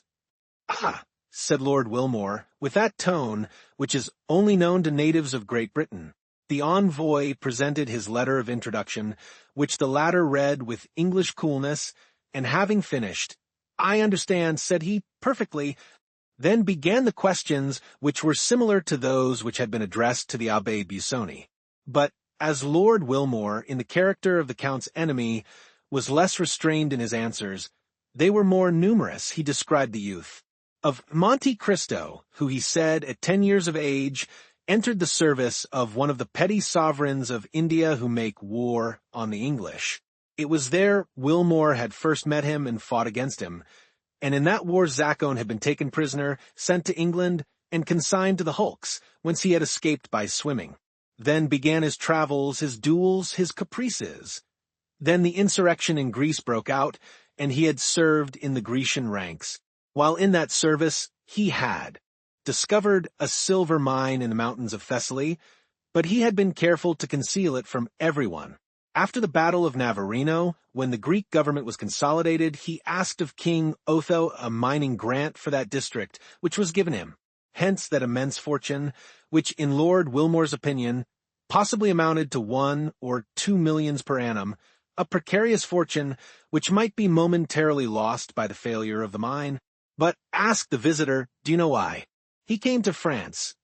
"He is speculating in railways," said Lord Wilmore, "and as he is an expert chemist and physicist, he has invented a new system of telegraphy which he is seeking to bring to perfection." "How much does he spend yearly?" asked the prefect. "Not more than 500,000 or 600,000 francs," said Lord Wilmore. "He is a miser." Hatred evidently inspired the Englishman who, knowing no other reproach to bring on the Count, accused him of avarice. "Do you know his house at Auteuil?" "Certainly." What do you know respecting it? Do you wish to know why he bought it? Yes. The Count is a speculator who will certainly ruin himself in experiments. He supposes there is in the neighborhood of the house he has bought a mineral spring equal to those at Bagner's, Lutchen, and Cotteret's. He is going to turn his house into a bad house, as the Germans term it. He has already dug up all the garden 2 or 3 times to find the famous spring, and being unsuccessful he will soon purchase all the contiguous houses. Now, as I dislike him and hope his railway, his electric telegraph, or his search for baths will ruin him, I am watching for his discomfiture, which must soon take place. What was the cause of your quarrel? When he was in England, he seduced the wife of one of my friends. Why do you not seek revenge? I have already fought 3 duels with him, said the Englishman, the first with the pistol, the second with the sword, and the third with the saber. And what was the result of those duels? The first time he broke my arm, the second he wounded me in the breast, and the third time made this large wound. The Englishman turned down his shirt collar and showed a scar whose redness proved it to be a recent one. So that you see, there is a deadly feud between us. But, said the envoy, you do not go about it in the right way to kill him, if I understand you correctly. Ah, said the Englishman, I practice shooting every day, and every other day Grazier comes to my house. This was all the visitor wished to ascertain, or rather, all the Englishman appeared to know. The agent arose, and having bowed to Lord Wilmore, who returned his salutation with the stiff politeness of the English, he retired. Lord Wilmore, having heard the door close after him, returned to his bedroom, where with one hand he pulled off his light hair, his red whiskers, his false jaw, and his wound, to resume the black hair, dark complexion, and pearly teeth of the Count of Monte Cristo. It was M. de Villefort, and not the prefect, who returned to the house of M. de Villefort. The procureur felt more at ease, although he had learned nothing really satisfactory, and for the first time since the dinner party at Auteuil, he slept soundly. Chapter 70. The Ball. It was in the warmest days of July, when in due course of time the Saturday arrived upon which the ball was to take place at M. de Morcerf's. It was 10 o'clock at night. The branches of the great trees in the garden of the Count's house stood out boldly against the azure canopy of heaven, which was studded with golden stars, but where the last fleeting clouds of a vanishing storm yet lingered. From the apartments on the ground floor might be heard the sound of music with the whirl of the waltz and gallop, while brilliant streams of light shone through the openings of the Venetian blinds. At this moment the garden was only occupied by about 10 servants who had just received orders from their mistress to prepare the supper, the serenity of the weather continuing to increase. Until now, it had been undecided whether the supper should take place in the dining room or under a long tent erected on the lawn, but the beautiful blue sky, studded with stars, had settled the question in favor of the lawn. The gardens were illuminated with colored lanterns according to the Italian custom, and as is usual in countries where the luxuries of the table, the rarest of all luxuries in their complete form, are well understood, the supper table was loaded with wax lights and flowers. At the time the Countess of Morcerf returned to the rooms, after giving her orders, many guests were arriving, more attracted by the charming hospitality of the Countess than by the distinguished position of the Count, for, owing to the good taste of Mercedes, one was sure of finding some devices at her entertainment worthy of describing, or even copying in case of need. Madame Danglars, in whom the events we have related had caused deep anxiety, had hesitated about going to Madame de Morcerf's when during the morning her carriage happened to meet that of Villefort. The latter made a sign, and when the carriages had drawn close together, said, "You are going to Madame de Morcerf's, are you not?" "No," replied Madame Danglars, "I am too ill." "You are wrong," replied Villefort, significantly. "It is important that you should be seen there." "Do you think so?" asked the Baroness. "I do." "In that case I will go." And the 2 carriages passed on towards their different destinations. Madame Danglars therefore came, not only beautiful in person, but radiant with splendor. She entered by one door at the time when Mercedes appeared at the door. The Countess took Albert to meet Madame Danglars. He approached, paid her some well-merited compliments on her toilet, and offered his arm to conduct her to a seat. Albert looked around him. "You are looking for my daughter?" said the Baroness, smiling. "I confess it," replied Albert. "Could you have been so cruel as not to bring her? Calm yourself. She has met Mademoiselle de Villefort and has taken her arm. See, they are following us, both in white dresses, one with a bouquet of camellias, the other with one of myosotis. But tell me, well, what do you wish to know? Will not the Count of Monte Cristo be here tonight?" 17, replied Albert. "What do you mean?" "I only mean that the Count seems the rage," replied the Viscount, smiling, "and that you are the 17th person that has asked me the same question. The Count is in fashion. I congratulate him upon it." "And have you replied to everyone as you have to me?" "Ah, to be sure, I have not answered you. Be satisfied, we shall have this lion. We are among the privileged ones. Were you at the opera yesterday?" "No, he was there." "Ah, indeed? And did the eccentric person commit any new originality? Can he be seen?" "Without doing so, Elsler was dancing in Le Diable Boiteux. The Greek princess was in ecstasies. After the cachucha, he placed a magnificent ring on the stem of the bouquet, and threw it to the charming danseuse, who, in the third act, to do honor to the gift, reappeared with it on her finger. And the Greek princess, will she be here? No, you will be deprived of that pleasure. Her position in the Count's establishment is not sufficiently understood. Wait, leave me here and go and speak to Madame de Villefort, who is trying to attract your attention." Albert bowed to Madame Danglars and advanced towards Madame de Villefort, whose lips opened as he approached. "I wager anything," said Albert, interrupting her, "that I know what you were about to say." "Well, what is it? If I guess rightly, will you confess it?" "Yes." "On your honor?" "On my honor." "You were going to ask me if the Count of Monte Cristo had arrived or was expected." "Not at all. It is not of him that I am now thinking. I was going to ask you if you had received any news of Monsieur Franz." "Yes, yesterday." "What did he tell you?" "That he was leaving at the same time as his letter." "Well, now then, the Count?" "The Count will come, of that you may be satisfied. You know that he has another name besides Monte Cristo?" "No, I did not know it." "Monte Cristo is the name of an island, and he has a family name." "I never heard it." "Well, then, I am better informed than you. His name is Zacon." "It is possible." "He is a Maltese." "That is also possible. The son of a shipowner." "Really, you should relate all this aloud. You would have the greatest success. He served in India, discovered a mine in Thessaly, and comes to Paris to establish a mineral water cure at Auteuil." "Well, I'm sure," said Morcerf, "this is indeed news. Am I allowed to repeat it?" "Yes, but cautiously tell one thing at a time, and do not say, 'I told you.'" "Why so?" "Because it is a secret just discovered." "By whom?" "The police." "Then the news originated at the prefect's last night. Paris, you can understand, is astonished at the sight of such unusual splendor, and the police have made inquiries.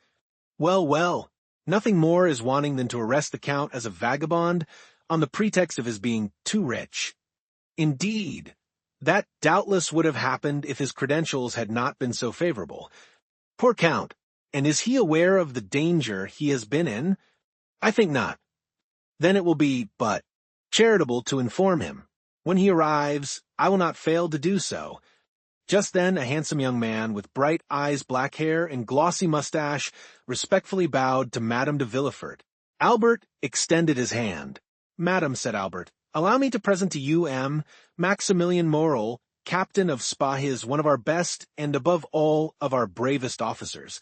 I have already had the pleasure of meeting this gentleman at Auteuil, at the house of the Count of Monte Cristo," replied Madame de Villefort, turning away with marked coldness of manner. This answer, and especially the tone in which it was uttered, chilled the heart of poor Morel. But a recompense was in store for him. Turning around, he saw near the door a beautiful fair face, whose large blue eyes were, without any marked expression, fixed upon him, while the bouquet of myosotis was gently raised to her lips. The salutation was so well understood that Morel, with the same expression in his eyes, placed his handkerchief to his mouth, and these two living statues, whose hearts beat so violently under their marble aspect, separated from each other by the whole length of the room, forgot themselves for a moment, or rather forgot the world in their mutual contemplation. They might have remained much longer lost in one another, without anyone noticing their abstraction. The Count of Monte Cristo had just entered. We have already said that there was something in the Count which attracted universal attention wherever he appeared.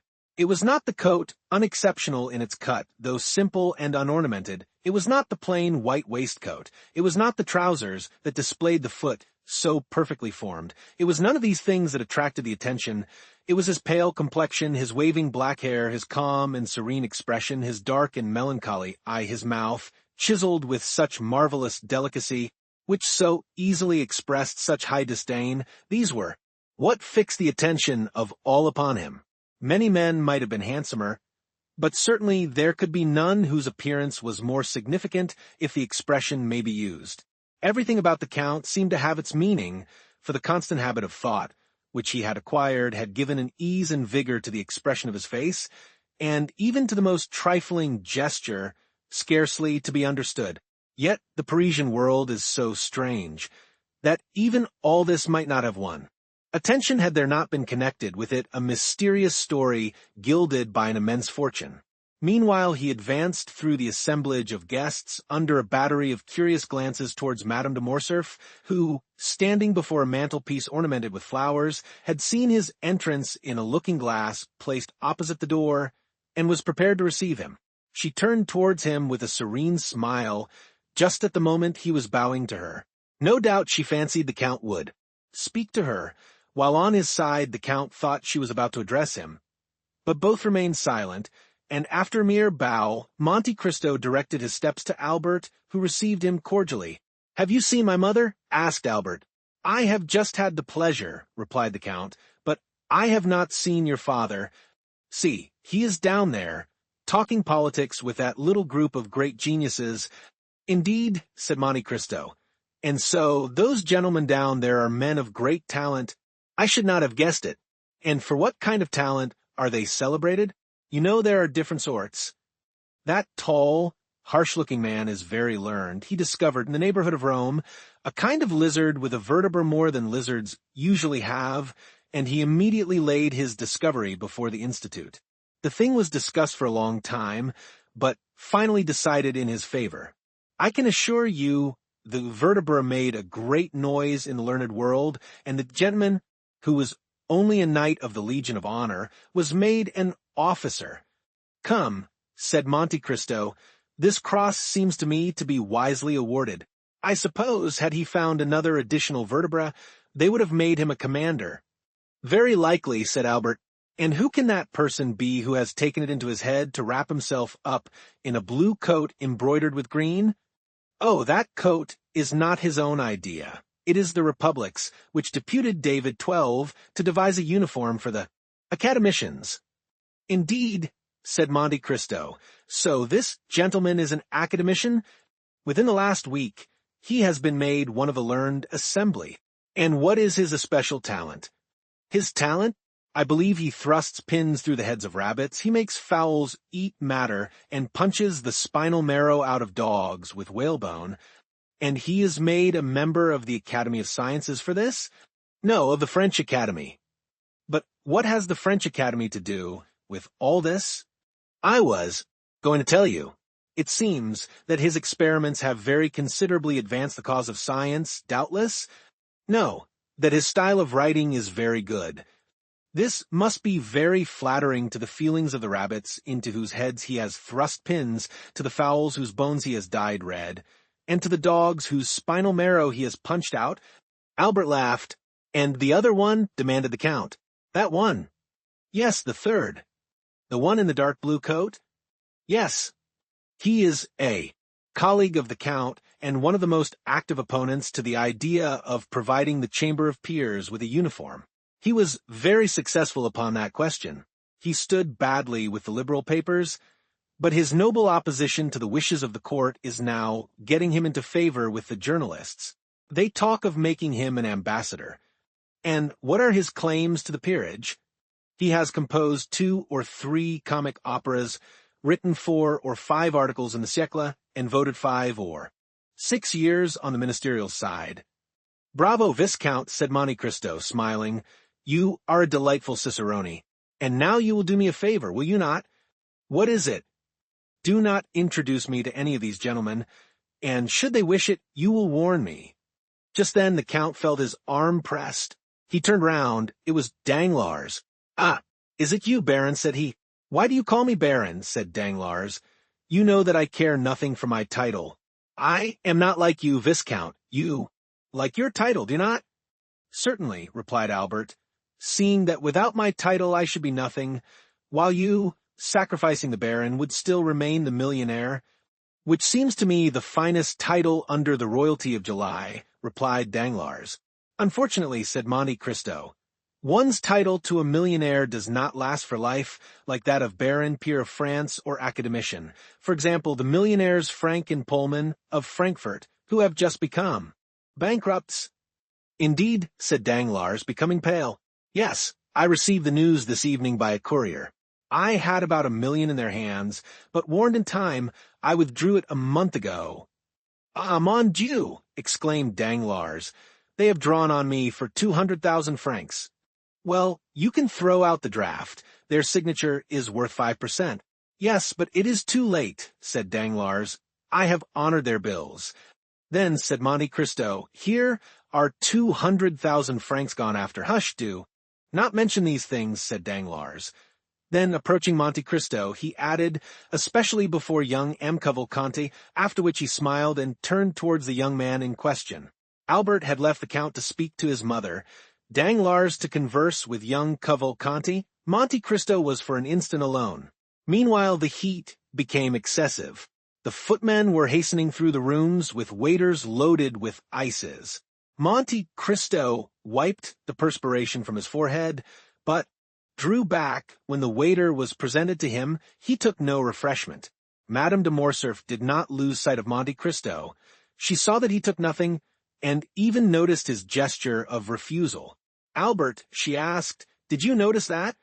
"What, mother?" "That the Count has never been willing to partake of food under the roof of M. de Morcerf." "Yes, but then he breakfasted with me." "Indeed, he made his first appearance in the world on that occasion.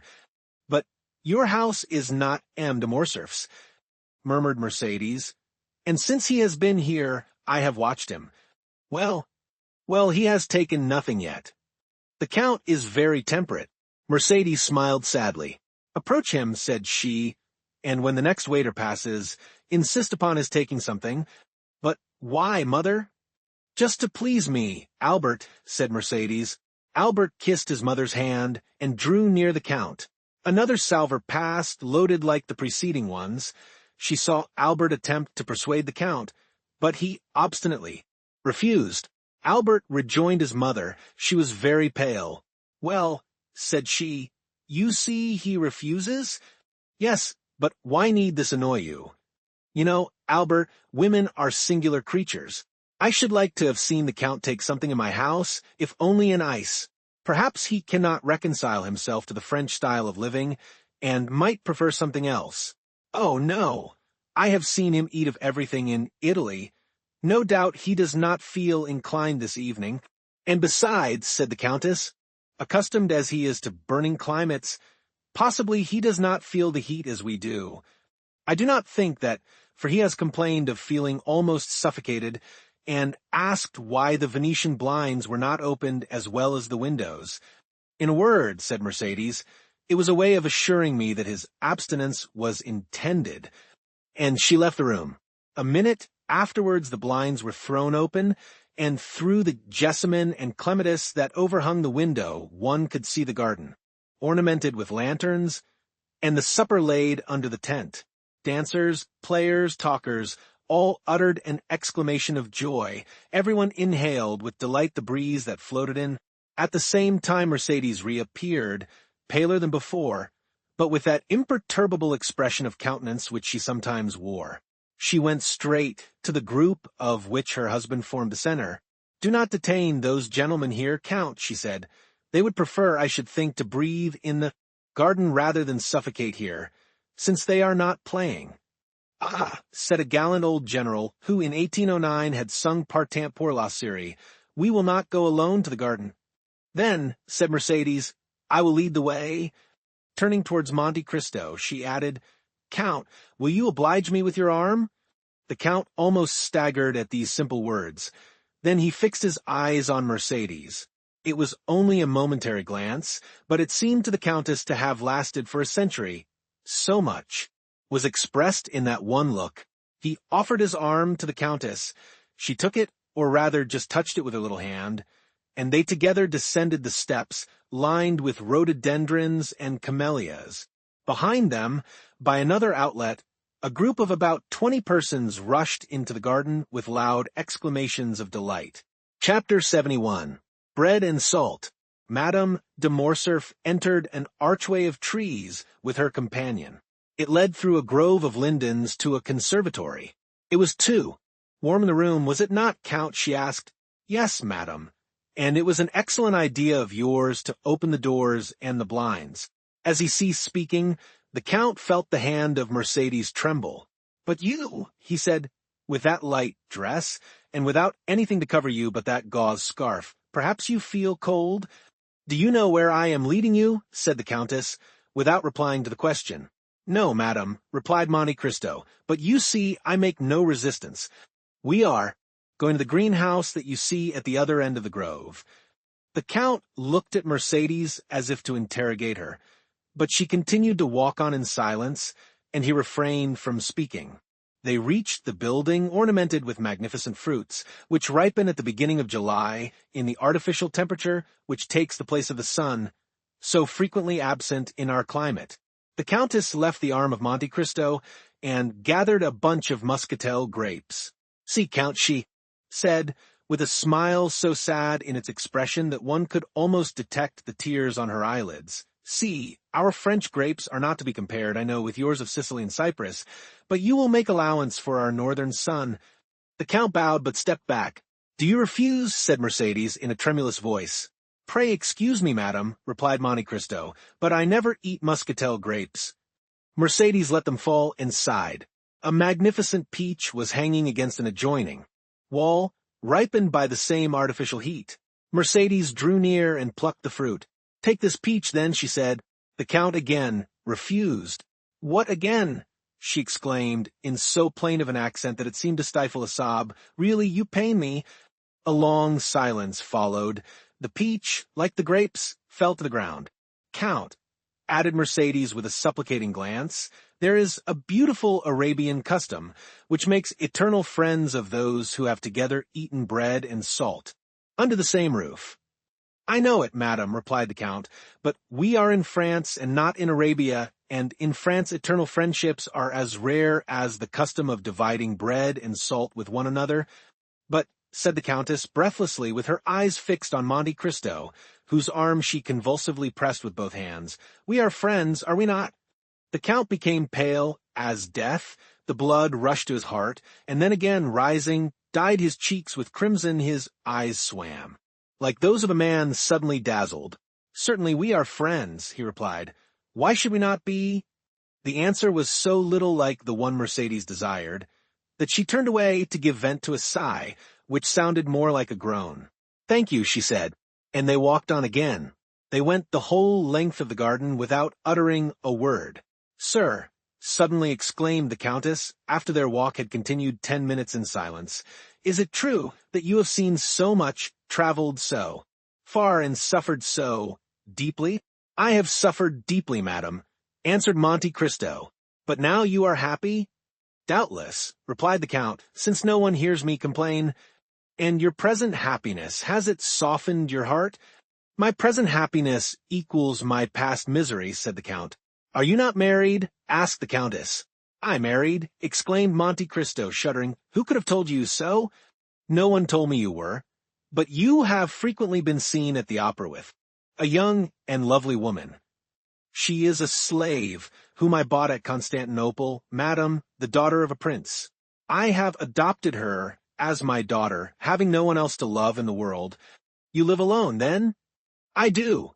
"You have no sister, no son, no father?" "I have no one." "How can you exist thus without anyone to attach you to life?"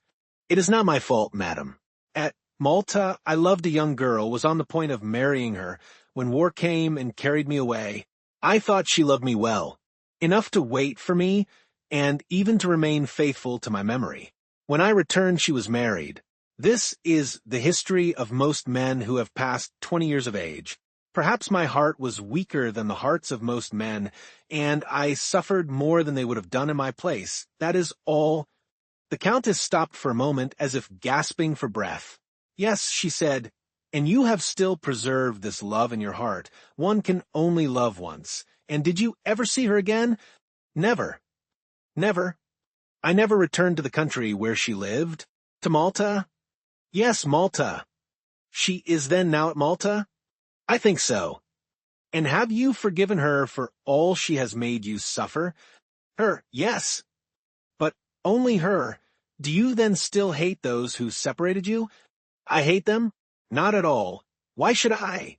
The Countess placed herself before Monte Cristo, still holding in her hand a portion of the perfumed grapes. "Take some," she said. "Madam, I never eat muscatel grapes," replied Monte Cristo, as if the subject had not been mentioned before. The Countess dashed the grapes into the nearest thicket with a gesture of despair. "Inflexible man," she murmured. Monte Cristo remained as unmoved as if the reproach had not been addressed to him. Albert at this moment ran in.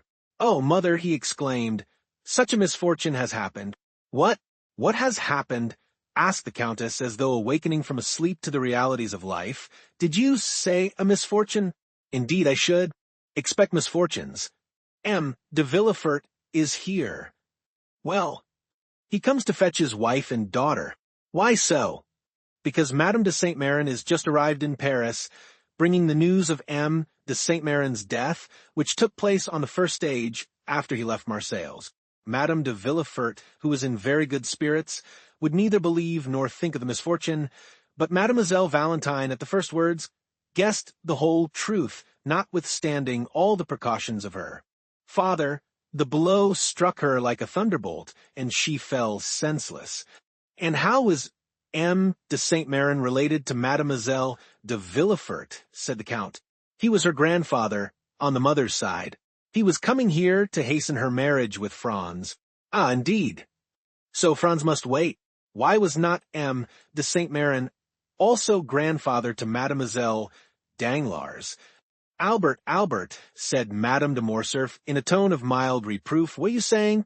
"Ah, Count, he esteems you so highly. Tell him that he has spoken amiss." And she took 2 or 3 steps forward. Monte Cristo watched her with an air so thoughtful and so full of affectionate admiration that she turned back and grasped his hand. At the same time she seized that of her son and joined them together. "We are friends, are we not?" she asked. "Oh, madam, I do not presume to call myself your friend, but at all times I am your most respectful servant." The Countess left with an indescribable pang in her heart, and, before she had taken 10 steps, the Count saw her raise her handkerchief to her eyes. "Do not my mother and you agree?" asked Albert, astonished. "On the contrary," replied the Count. "Did you not hear her declare that we were friends?"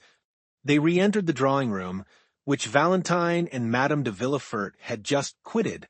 It is perhaps needless to add that Morrel departed almost at the same time. Chapter 72. Madame de Saint Méran. A gloomy scene had indeed just passed at the house of M. de Villefort. After the ladies had departed for the ball, whither all the entreaties of Madame de Villefort had failed in persuading him to accompany them, the procureur had shut himself up in his study, according to his custom, with a heap of papers calculated to alarm anyone else, but which generally scarcely satisfied his inordinate desires. But this time the papers were a mere matter of form. Villefort had secluded himself not to study but to reflect, and with the door locked and orders given that he should not be disturbed excepting for important business, he sat down in his armchair and began to ponder over the events, the remembrance of which had during the last 8 days filled his mind with so many gloomy thoughts and bitter recollections. Then, instead of plunging into the mass of documents piled before him, he opened the drawer of his desk, touched a spring, and drew out a parcel of cherished memoranda, amongst which he had carefully arranged, in characters only, known to himself, the names of all those who, either in his political career, in money matters at the bar, or in his mysterious love affairs, had become his enemies. Their number was formidable, now that he had begun to fear, and yet these names, powerful though they were, had often caused him to smile with the same kind of satisfaction experienced by a traveler who from the summit of a mountain beholds at his feet the craggy eminences, the almost impassable paths, and the fearful chasms through which he has so perilously climbed. When he had run over all these names in his memory, again read and studied them, commenting meanwhile upon his lists, he shook his head. No, he murmured, none of my enemies would have waited so patiently and laboriously for so long a space of time, that they might now come and crush me with this secret. Sometimes, as Hamlet says, foul deeds will rise, though all the earth o'erwhelm them to men's eyes, but like a phosphoric light, they rise but to mislead. The story has been told by the Corsican to some priest, who in his turn has repeated it. De Monte Cristo may have heard it, and to enlighten himself. But why should he wish to enlighten himself upon the subject? Asked Villefort after a moment's reflection.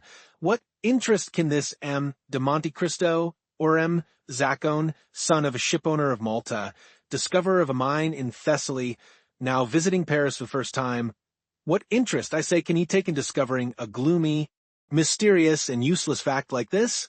However, among all the incoherent details given to me by the Abbé Busoni and by Lord Wilmore, by that friend and that enemy, one thing appears certain and clear in my opinion, that in no period, in no case, in no circumstance, could there have been any contact between him and me. But Villefort uttered words which even he himself did not believe. He dreaded not so much the revelation, for he could reply to or deny its truth. He cared little for that mean tekel up Harson, which appeared suddenly in letters of blood upon the wall, but what he was really anxious for was to discover whose hand had traced them. While he was endeavoring to calm his fears, and instead of dwelling upon the political future that had so often been the subject of his ambitious dreams, was imagining a future limited to the enjoyments of home, in fear of awakening the enemy that had so long slept, the noise of a carriage sounded in the yard. Then he heard the steps of an aged person ascending the stairs, followed by tears and lamentations, such as servants always give vent to when they wish to appear interested in their master's grief. He drew back the bolt of his door, and almost directly an old lady entered, unannounced, carrying her shawl on her arm and her bonnet in her hand. The white hair was thrown back from her yellow forehead, and her eyes, already sunken by the furrows of age, now almost disappeared beneath the eyelids swollen with grief. "Oh, sir," she said. "Oh, sir, what a misfortune! I shall die of it. Oh, yes, I shall certainly die of it." And then, falling upon the chair nearest the door, she burst into a paroxysm of sobs. The servants, standing in the doorway, not daring to approach nearer, were looking at Nordier's old servant, who had heard the noise from his master's room, and run there also, remaining behind the others. Villefort rose, and ran towards his mother-in-law, for it was she. "Why, what can have happened?" he exclaimed. "What has thus disturbed you? Is M. de Saint Méran with you?" "M. de Saint Méran is dead," answered the old Marchioness. Without preface and without expression, she appeared to be stupefied. Villefort drew back, and clasping his hands together, exclaimed, "Dead? So suddenly?" "A week ago," continued Madame de Saint Méran, "we went out together in the carriage after dinner. M. de Saint Méran had been unwell for some days. Still, the idea of seeing our dear Valentine again inspired him. With courage, and notwithstanding his illness, he would leave. At 6 leagues from Marseilles, after having eaten some of the lozenges he is accustomed to take, he fell into such a deep sleep that it appeared to me unnatural, Still I hesitated to wake him, although I fancied that his face was flushed and that the veins of his temples throbbed more violently than usual. However, as it became dark and I could no longer see, I fell asleep. I was soon aroused by a piercing shriek as from a person suffering in his dreams, and he suddenly threw his head back violently. I called the valet, I stopped the postilion, I spoke to M. de Saint-Méran, I applied my smelling salts, but all was over, and I arrived at Aix by the side of a corpse. Villefort stood with his mouth half open, quite stupefied. "Of course you sent for a doctor?" "Immediately, but as I have told you, it was too late." "Yes, but then he could tell of what complaint the poor Marquis had died." "Oh, yes, sir, he told me. It appears to have been an apoplectic stroke." "And what did you do then?" M. de Saint-Méran had always expressed a desire, in case his death happened during his absence from Paris, that his body might be brought to the family vault. I had him put into a leaden coffin, and I am preceding him by a few days. "Oh, my poor mother," said Villefort, "to have such duties to perform at your age after such a blow. God has supported me through all, and then, my dear Marquis, he would certainly have done everything for me that I performed for him. It is true that since I left him, I seem to have lost my senses. I cannot cry. At my age they say that we have no more tears. Still, I think that when one is in trouble one should have the power of weeping. Where is Valentine, sir? It is on her account I am here. I wish to see Valentine." Villefort thought it would be terrible to reply that Valentine was at a ball, so he only said that she had gone out with her stepmother, and that she should be fetched. "This instant, sir, this instant, I beseech you," said the old lady. Villefort placed the arm of Madame de Saint-Méran within his own, and conducted her to his apartment. "Rest yourself, mother," he said. The Marchioness raised her head at this word, and beholding the man who so forcibly reminded her of her deeply regretted child, who still lived for her in Valentine, she felt touched at the name of mother, and bursting into tears, she fell on her knees before an armchair, where she buried her venerable head. Villefort left her to the care of the women, while old Barrois ran, half scared, to his master, for nothing frightens old people so much as when death relaxes its vigilance over them for a moment in order to strike some other old person. Then, while Madame de Saint-Méran remained on her knees, praying fervently, Villefort sent for a cab, and went himself to fetch his wife and daughter from Madame de Morcerf's. He was so pale, when he appeared at the door of the ballroom, that Valentine ran to him, saying, "Oh, father, some misfortune has happened." "Your grandmamma has just arrived, Valentine," said M. de Villefort. "And grandpapa?" inquired the young girl, trembling with apprehension. M. de Villefort only replied by offering his arm to his daughter. It was just in time, for Valentine's head swam, and she staggered. Madame de Villefort instantly hastened to her assistance, and aided her husband in dragging her to the carriage, saying, "What a singular event! Who could have thought it? Ah, yes, it is indeed strange." And the wretched family departed, leaving a cloud of sadness hanging over the rest of the evening. At the foot of the stairs, Valentine found Barrois awaiting her. "M. Noirtier wishes to see you tonight," he said, in an undertone. "Tell him I will come when I leave my dear grandmamma," she replied, feeling, with true delicacy, that the person to whom she could be of the most service just then was Madame de Saint-Méran. Valentine found her grandmother in bed. Silent caresses, heart-wrung sobs, broken sighs, burning tears, were all that passed in this sad interview, while Madame de Villefort, leaning on her husband's arm, maintained all outward forms of respect, at least towards the poor widow. She soon whispered to her husband, "I think it would be better for me to retire, with your permission, for the sight of me appears still to afflict your mother-in-law." Madame de Saint-Méran heard her. "Yes, yes," she said softly to Valentine, "let her leave, but do you stay." Madame de Villefort left, and Valentine remained alone beside the bed, for the procureur, overcome with astonishment at the unexpected death, had followed his wife. Meanwhile, Barrois had returned for the first time to old Noirtier, who, having heard the noise in the house, had, as we have said, sent his old servant to inquire the cause. On his return, his quick intelligent eye interrogated the messenger. Alas, sir, exclaimed Barrois, a great misfortune has happened. Madame de Saint-Méran has arrived, and her husband is dead.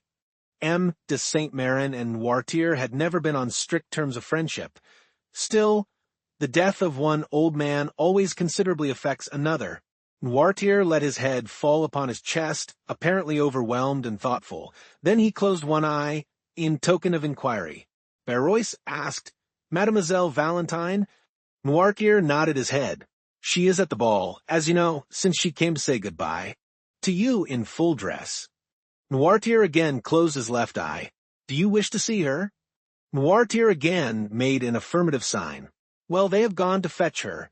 No doubt, from Madame de Morcerf's. I will await her return and beg her to come up here. Is that what you wish for? Yes, replied the invalid. Barrois, therefore, as we have seen, watched for Valentine and informed her of her grandfather's wish. Consequently, Valentine came up to Noirtier on leaving Madame de Saint-Méran, who in the midst of her grief, had at last yielded to fatigue and fallen into a feverish sleep. Within reach of her hand, they placed a small table upon which stood a bottle of orangeade, her usual beverage, and a glass. Then, as we have said, the young girl left the bedside to see M. Noirtier. Valentine kissed the old man, who looked at her with such tenderness that her eyes again filled with tears, whose sources he thought must be exhausted. The old gentleman continued to dwell upon her with the same expression. Yes, yes, said Valentine. You mean that I have yet a kind grandfather left, do you not? The old man intimated that such was his meaning. Ah, yes, happily I have, replied Valentine. Without that, what would become of me? It was 1 o'clock in the morning. Barrois, who wished to go to bed himself, observed that after such sad events everyone stood in need of rest. Noirtier would not say that the only rest he needed was to see his child, but wished her good night for grief, and fatigue had made her appear quite ill. The next morning she found her grandmother in bed. The fever had not abated. On the contrary, her eyes glistened, and she appeared to be suffering from violent nervous irritability. "Oh, dear grandmamma, are you worse?" exclaimed Valentine, perceiving all these signs of agitation. "No, my child, no," said Madame de Saint-Méran, "but I was impatiently waiting for your arrival, that I might send for your father." "My father?" inquired Valentine uneasily. "Yes, I wish to speak to him." Valentine durst not oppose her grandmother's wish, the cause of which she did not know, and an instant afterwards Villefort entered. "Sir," said Madame de Saint-Méran, without using any circumlocution, and as if fearing she had no time to lose, "you wrote to me concerning the marriage of this child?" "Yes, madam," replied Villefort. "It is not only projected, but arranged. Your intended son-in-law is named M. Franz d'Épinay?" "Yes, madam." "Is he not the son of General d'Épinay, who was on our side, and who was assassinated some days before the usurper returned from the island of Elba?" "The same." "Does he not dislike the idea of marrying the granddaughter of a Jacobin?" "Our civil dissensions are now, happily, extinguished, mother," said Villefort. "M. d'Épinay was quite a child when his father died. He knows very little of M. Noirtier, and will meet him, if not with pleasure, at least with indifference. Is it a suitable match?" "In every respect. And the young man?" "Is regarded with universal esteem." "You approve of him?" "He is one of the most well-bred young men I know." During the whole of this conversation Valentine had remained silent. "Well, sir," said Madame de Saint-Méran after a few minutes' reflection, "I must hasten the marriage, for I have but a short time to live." "You, madam?" "You dear mamma," exclaimed M. de Villefort and Valentine at the same time. "I know what I am saying," continued the Marchioness. "I must hurry you, so that as she has no mother, she may at least have a grandmother to bless her marriage. I am all that is left to her belonging to my poor Renée, whom you have so soon forgotten, sir." "Ah, madam," said Villefort, "you forget that I was obliged to give a mother to my child. A stepmother is never a mother, sir. But this is not to the purpose. Our business concerns Valentine. Let us leave the dead in peace." All this was said with such exceeding rapidity that there was something in the conversation that seemed like the beginning of delirium. "It shall be as you wish, madam," said Villefort, "more especially since your wishes coincide with mine, and as soon as M. d'Épinay arrives in Paris." "My dear grandmother," interrupted Valentine, "consider decorum the recent death. You would not have me marry under such sad auspices." "My child," exclaimed the old lady sharply, "let us hear none of the conventional objections that deter weak minds from preparing for the future. I also was married at the deathbed of my mother, and certainly I have not been less happy on that account." "Still that idea of death, madam," said Villefort. "Still, always, I tell you I am going to die, do you understand? Well, before dying I wish to see my son-in-law. I wish to tell him to make my child happy. I wish to read in his eyes whether he intends to obey me. In fact, I will know him. I will," continued the old lady with a fearful expression, "that I may rise from the depths of my grave to find him. If he should not fulfill his duty—" "Madam," said Villefort, "you must lay aside these exalted ideas, which almost assume the appearance of madness. The dead, once buried in their graves, rise no more. And I tell you, sir, that you are mistaken. This night I have had a fearful sleep. It seemed as though my soul were already hovering over my body. My eyes, which I tried to open, closed against my will, and what will appear impossible above all to you, sir, I saw with my eyes shut in the spot where you are now standing, issuing from that corner where there is a door leading into Madame Villefort's dressing-room. I saw, I tell you, silently enter a white figure." Valentine screamed. "It was the fever that disturbed you, madam," said Villefort. "Doubt, if you please, but I am sure of what I say. I saw a white figure, and, as if to prevent my discrediting the testimony of only one of my senses, I heard my glass removed, the same which is there now on the table. Oh, dear mother, it was a dream. So little was it a dream, that I stretched my hand towards a bell. But when I did so, the shade disappeared. My maid then entered with a light, but she saw no one. Phantoms are visible to those only who ought to see them. It was the soul of my husband. Well, if my husband's soul can come to me, why should not my soul reappear to guard my granddaughter? The tie is even more direct, it seems to me." "Oh, madam," said Villefort, deeply affected in spite of himself, "do not yield to those gloomy thoughts. You will long live with us, happy, loved, and honored, and we will make you forget—" "Never, never, never," said Marchioness. "When does M. d'Épinay return?" "We expect him every moment." "It is well. As soon as he arrives, inform me. We must be expeditious. And then I also wish to see a notary, that I may be assured that all our property returns to Valentine." "Ah, grandmamma," murmured Valentine, pressing her lips on the burning brow, "do you wish to kill me? Oh, how feverish you are! We must not send for a notary, but for a doctor." "A doctor," said she, shrugging her shoulders. "I am not ill. I am thirsty, that is all. What are you drinking, dear grandmamma?" "The same as usual. My dear, my glass is there on the table. Give it to me, Valentine." Valentine poured the orangeade into a glass and gave it to her grandmother with a certain degree of dread, for it was the same glass she fancied that had been touched by the spectre. The Marchioness drained the glass at a single draught, and then turned on her pillow, repeating, "The notary! The notary!" M. de Villefort left the room, and Valentine seated herself at the bedside of her grandmother. The poor child appeared herself to require the doctor she had recommended to her aged relative. A bright spot burned in either cheek, her respiration was short and difficult, and her pulse beat with feverish excitement. She was thinking of the despair of Maximilian, when he should be informed that Madame de Saint Méran, instead of being an ally, was unconsciously acting as his enemy. More than once she thought of revealing all to her grandmother, and she would not have hesitated a moment. If Maximilian Morrel had been named Albert de Morcerf or Raoul de Châteaurenaud, but Morrel was of plebeian extraction, and Valentine knew how the haughty Marquise de Saint Méran despised all who were not noble. Her secret had each time been repressed when she was about to reveal it by the sad conviction that it would be useless to do so, for were it once discovered by her father and mother, all would be lost. 2 hours passed thus. Madame de Saint Méran was in a feverish sleep, and the notary had arrived. Though his coming was announced in a very low tone, Madame de Saint-Méran arose from her pillow. "The notary," she exclaimed. "Let him come in." The notary, who was at the door, immediately entered. "Go, Valentine," said Madame de Saint-Méran, "and leave me with this gentleman." "But, grandmamma, leave me go." The young girl kissed her grandmother and left with her handkerchief to her eyes. At the door, she found the valet de chambre, who told her that the doctor was waiting in the dining room. Valentine instantly ran down.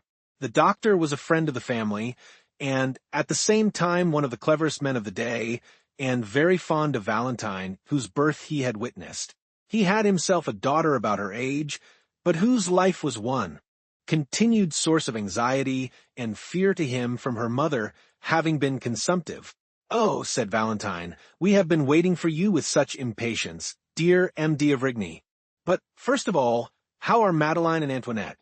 Madeleine was the daughter of M. d'Avrigny and Antoinette his niece.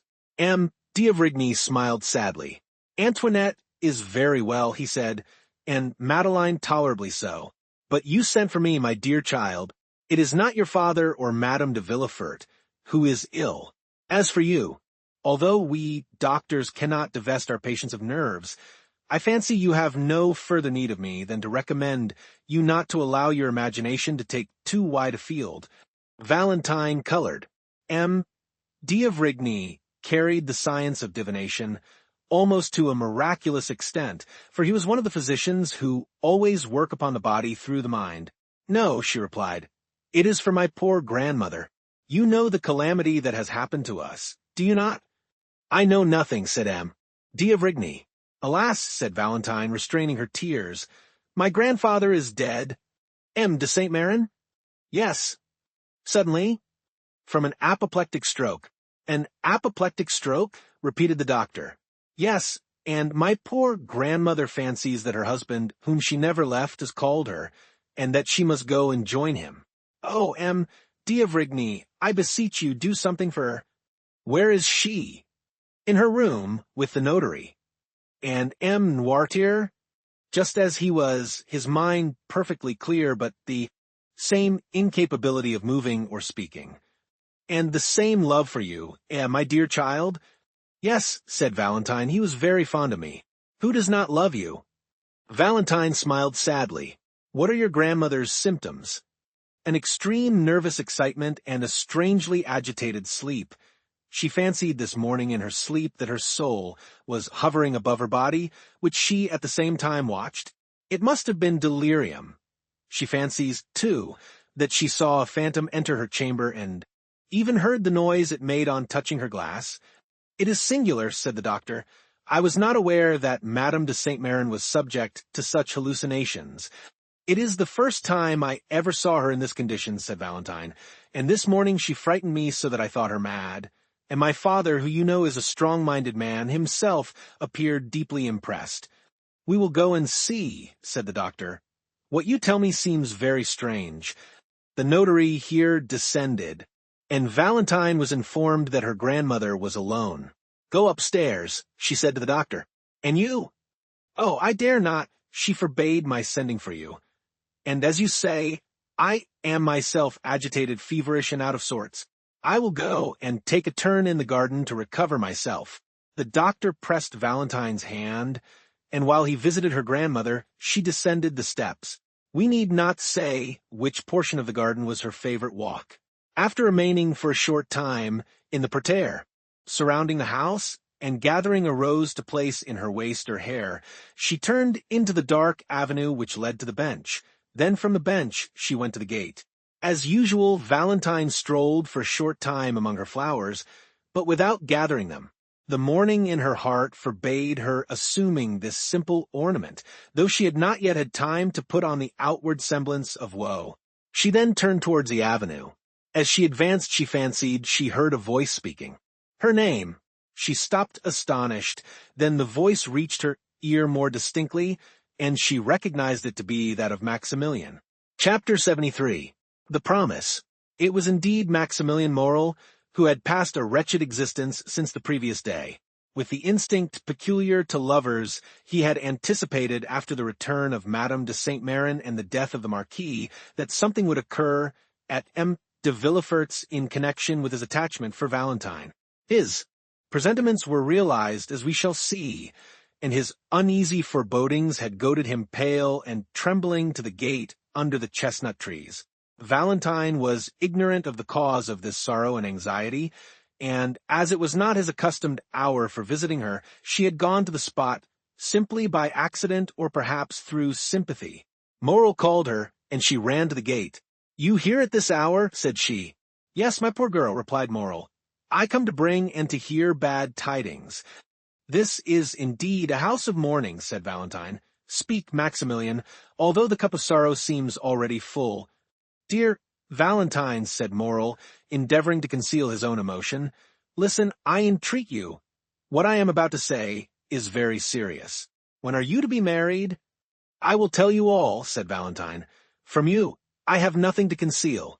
This morning the subject was introduced, and my dear grandmother, on whom I depended as my only support, not only declared herself favorable to it, but is so anxious for it, that they only await the arrival of M'Diepene, and the following day the contract will be signed."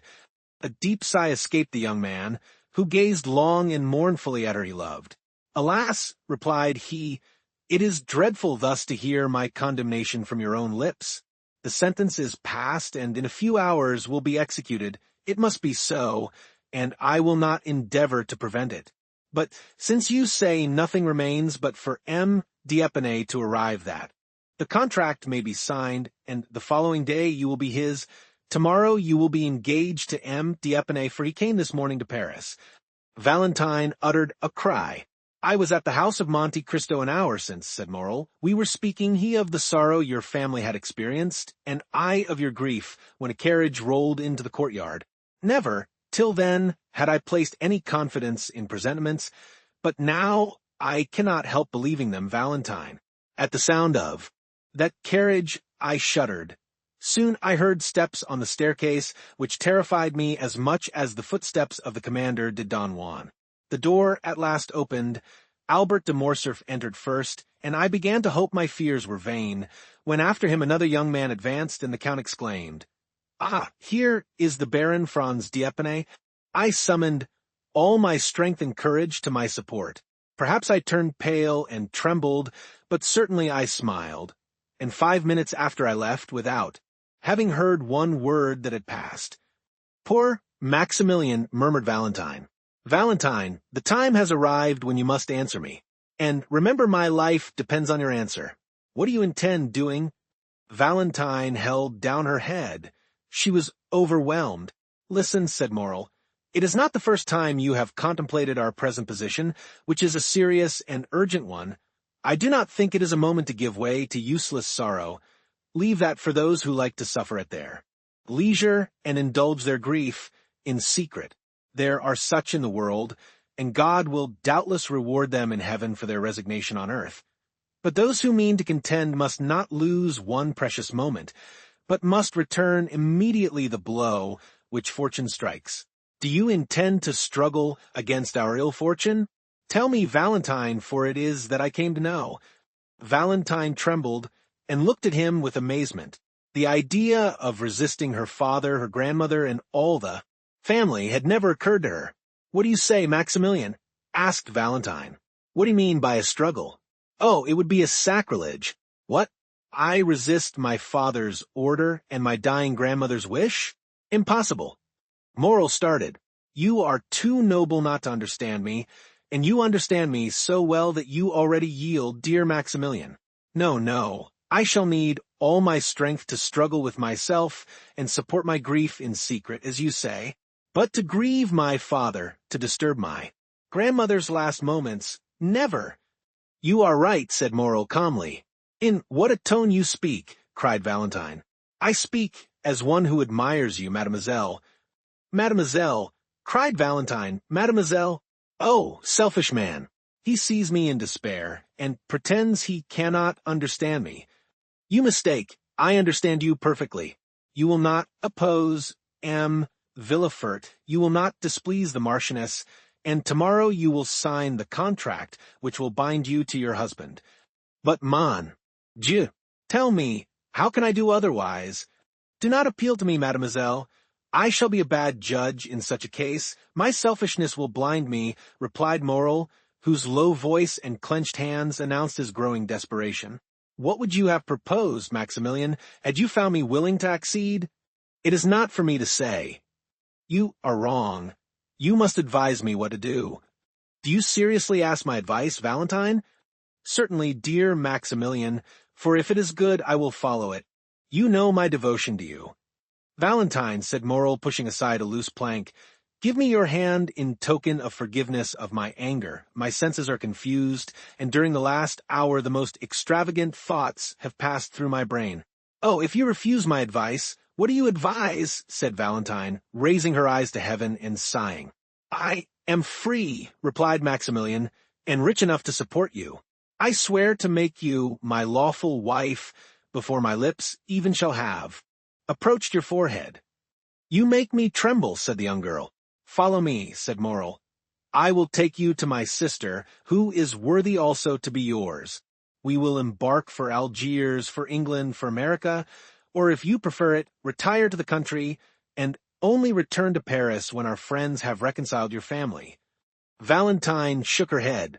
I feared it, Maximilian, said she. It is the counsel of a madman, and I should be more mad than you. Did I not stop you at once with the word impossible, Morrel, impossible? You will then submit to what fate decrees for you without even attempting to contend with it? Said Morrel sorrowfully. Yes, if I die. Well, Valentine, resumed Maximilian, I can only say again that you are right. Truly, it is I who am mad, and you prove to me that passion blinds the most well-meaning. I appreciate your calm reasoning. It is then understood that tomorrow you will be irrevocably promised to M. Franz d'Épinay, not only by that theatrical formality invented to heighten the effect of a comedy called the signature of the contract, but your own will. Again, you drive me to despair, Maximilian, said Valentine. Again you plunge the dagger into the wound. What would you do? Tell me, if your sister listened to such a proposition. Mademoiselle, replied Morrel with a bitter smile, I am selfish, you have already said so, and as a selfish man I think not of what others would do in my situation, but of what I intend doing. Myself, I think only that I have known you not a whole year. From the day I first saw you, all my hopes of happiness have been in securing your affection. One day you acknowledged that you loved me, and since that day my hope of future happiness has rested on obtaining you, for to gain you would be life to me. Now I think no more. I say only that fortune has turned against me. I had thought to gain heaven, and now I have lost it. It is an everyday occurrence for a gambler to lose not only what he possesses, but also what he has not. Morrel pronounced these words with perfect calmness. Valentine looked at him a moment with her large, scrutinizing eyes, endeavoring not to let Morrel discover the grief which struggled in her heart. But, in a word, what are you going to do? Asked she. I am going to have the honor of taking my leave of you, mademoiselle, solemnly assuring you that I wish your life may be so calm, so happy, and so fully occupied, that there may be no place for me even in your memory. Oh, murmured Valentine. Adieu, Valentine, adieu, said Morrel, bowing. Where are you going? Cried the young girl, extending her hand through the opening and seizing Maximilian by his coat, for she understood from her own agitated feelings that her lover's calmness could not be real. Where are you going? I am going that I may not bring fresh trouble into your family, and to set an example which every honest and devoted man, situated as I am, may follow. Before you, leave me. Tell me what you are going to do, Maximilian. The young man smiled sorrowfully. Speak, speak, said Valentine. I entreat you. Has your resolution changed, Valentine? It cannot change, unhappy man. You know it must not, cried the young girl. Then adieu, Valentine. Valentine shook the gate with a strength of which she could not have been supposed to be possessed, as Morrel was going away, and, passing both her hands through the opening, she clasped and wrung them. I must know what you mean to do, said she. Where are you going? Oh, fear not, said Maximilian, stopping at a short distance. I do not intend to render another man responsible for the rigorous fate reserved for me. Another might threaten to seek Franz to provoke him, and to fight with him. All that would be folly. What has Franz to do with it? He saw me this morning for the first time, and has already forgotten he has seen me. He did not even know I existed when it was arranged by your two families that you should be united. I have no enmity against Franz, and promise you the punishment shall not fall on him. On whom, then? On me? On you? Valentine. Oh, heaven forbid. Woman is sacred. The woman one loves is holy. On yourself, then, unhappy man, on yourself? I am the only guilty person, am I not? Said Maximilian. Maximilian, said Valentine. Maximilian, come back, I entreat you. He drew near with his sweet smile, and but for his paleness one might have thought him in his usual happy mood. Listen, my dear, my adored Valentine, said he in his melodious and grave tone. Those who, like us, have never had a thought for which we need blush before the world, such may read each other's hearts. I never was romantic, and am no melancholy hero. I imitate neither Manfred nor Anthony, but without words, protestations, or vows, my life has entwined itself with yours. You leave me, and you are right in doing so. I repeat it, you are right, but in losing you, I lose my life. The moment you leave me, Valentine, I am alone in the world. My sister is happily married. Her husband is only my brother-in-law, that is, a man whom the ties of social life alone attach to me. No one then longer needs my useless life. This is what I shall do. I will wait until the very moment you are married, for I will not lose the shadow of one of those unexpected chances which are sometimes reserved for us. Since Franz may, after all, die before that time, a thunderbolt may fall. Even on the altar, as you approach it, nothing appears impossible to one condemned to die, and miracles appear quite reasonable when his escape from death is concerned. I will then wait until the last moment, and when my misery is certain, irremediable, hopeless, I will write a confidential letter to my brother-in-law, another to the prefect of police, to acquaint them with my intention, and at the corner of some wood, on the brink of some abyss, on the bank of some river, I will put an end to my existence, as certainly as I am the son of the most honest man who ever lived in France. Valentine trembled convulsively. She loosened her hold of the gate, her arms fell by her side, and 2 large tears rolled down her cheeks. The young man stood before her, sorrowful and resolute. "Oh, for pity's sake," said she, "you will live, will you not?" "No, on my honor," said Maximilian, "but that will not affect you. You have done your duty, and your conscience will be at rest." Valentine fell on her knees and pressed her almost bursting heart. "Maximilian," said she, "Maximilian, my friend, my brother on earth, my true husband in heaven, I entreat you, do as I do, live in suffering, perhaps we may one day be united." "Adieu, Valentine," repeated Morrel. "My God," said Valentine, raising both her hands to heaven with a sublime expression, "I have done my utmost to remain a submissive daughter. I have begged, entreated, implored. He has regarded neither my prayers, my entreaties, nor my tears. It is done," cried she, wiping away her tears and resuming her firmness. "I am resolved not to die of remorse, but rather of shame. Live, Maximilian, and I will be yours. Say, when shall it be? Speak, command, I will obey." Morrel, who had already gone some few steps away, again returned, and pale with joy extended both hands towards Valentine through the opening. "Valentine," said he, "dear Valentine, you must not speak thus, rather let me die. Why should I obtain you by violence, if our love is mutual? Is it from mere humanity you bid me live? I would then rather die." "Truly," murmured Valentine, "who on this earth cares for me if he does not? Who has consoled me in my sorrow but he? On whom do my hopes rest? On whom does my bleeding heart repose? On him, always on him. Yes, you are right, Maximilian, I will follow you. I will leave the paternal home. I will give up all." "Oh, ungrateful girl that I am," cried Valentine, sobbing. "I will give up all, even my dear old grandfather, whom I had nearly forgotten."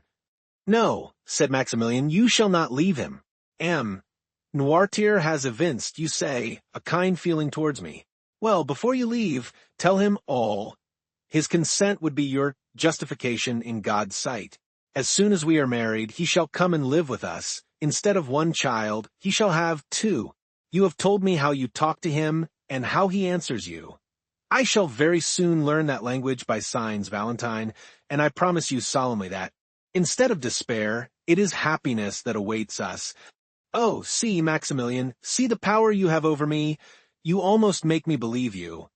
And yet what you tell me is madness, for my father will curse me. He is inflexible, he will never pardon me. Now listen to me, Maximilian.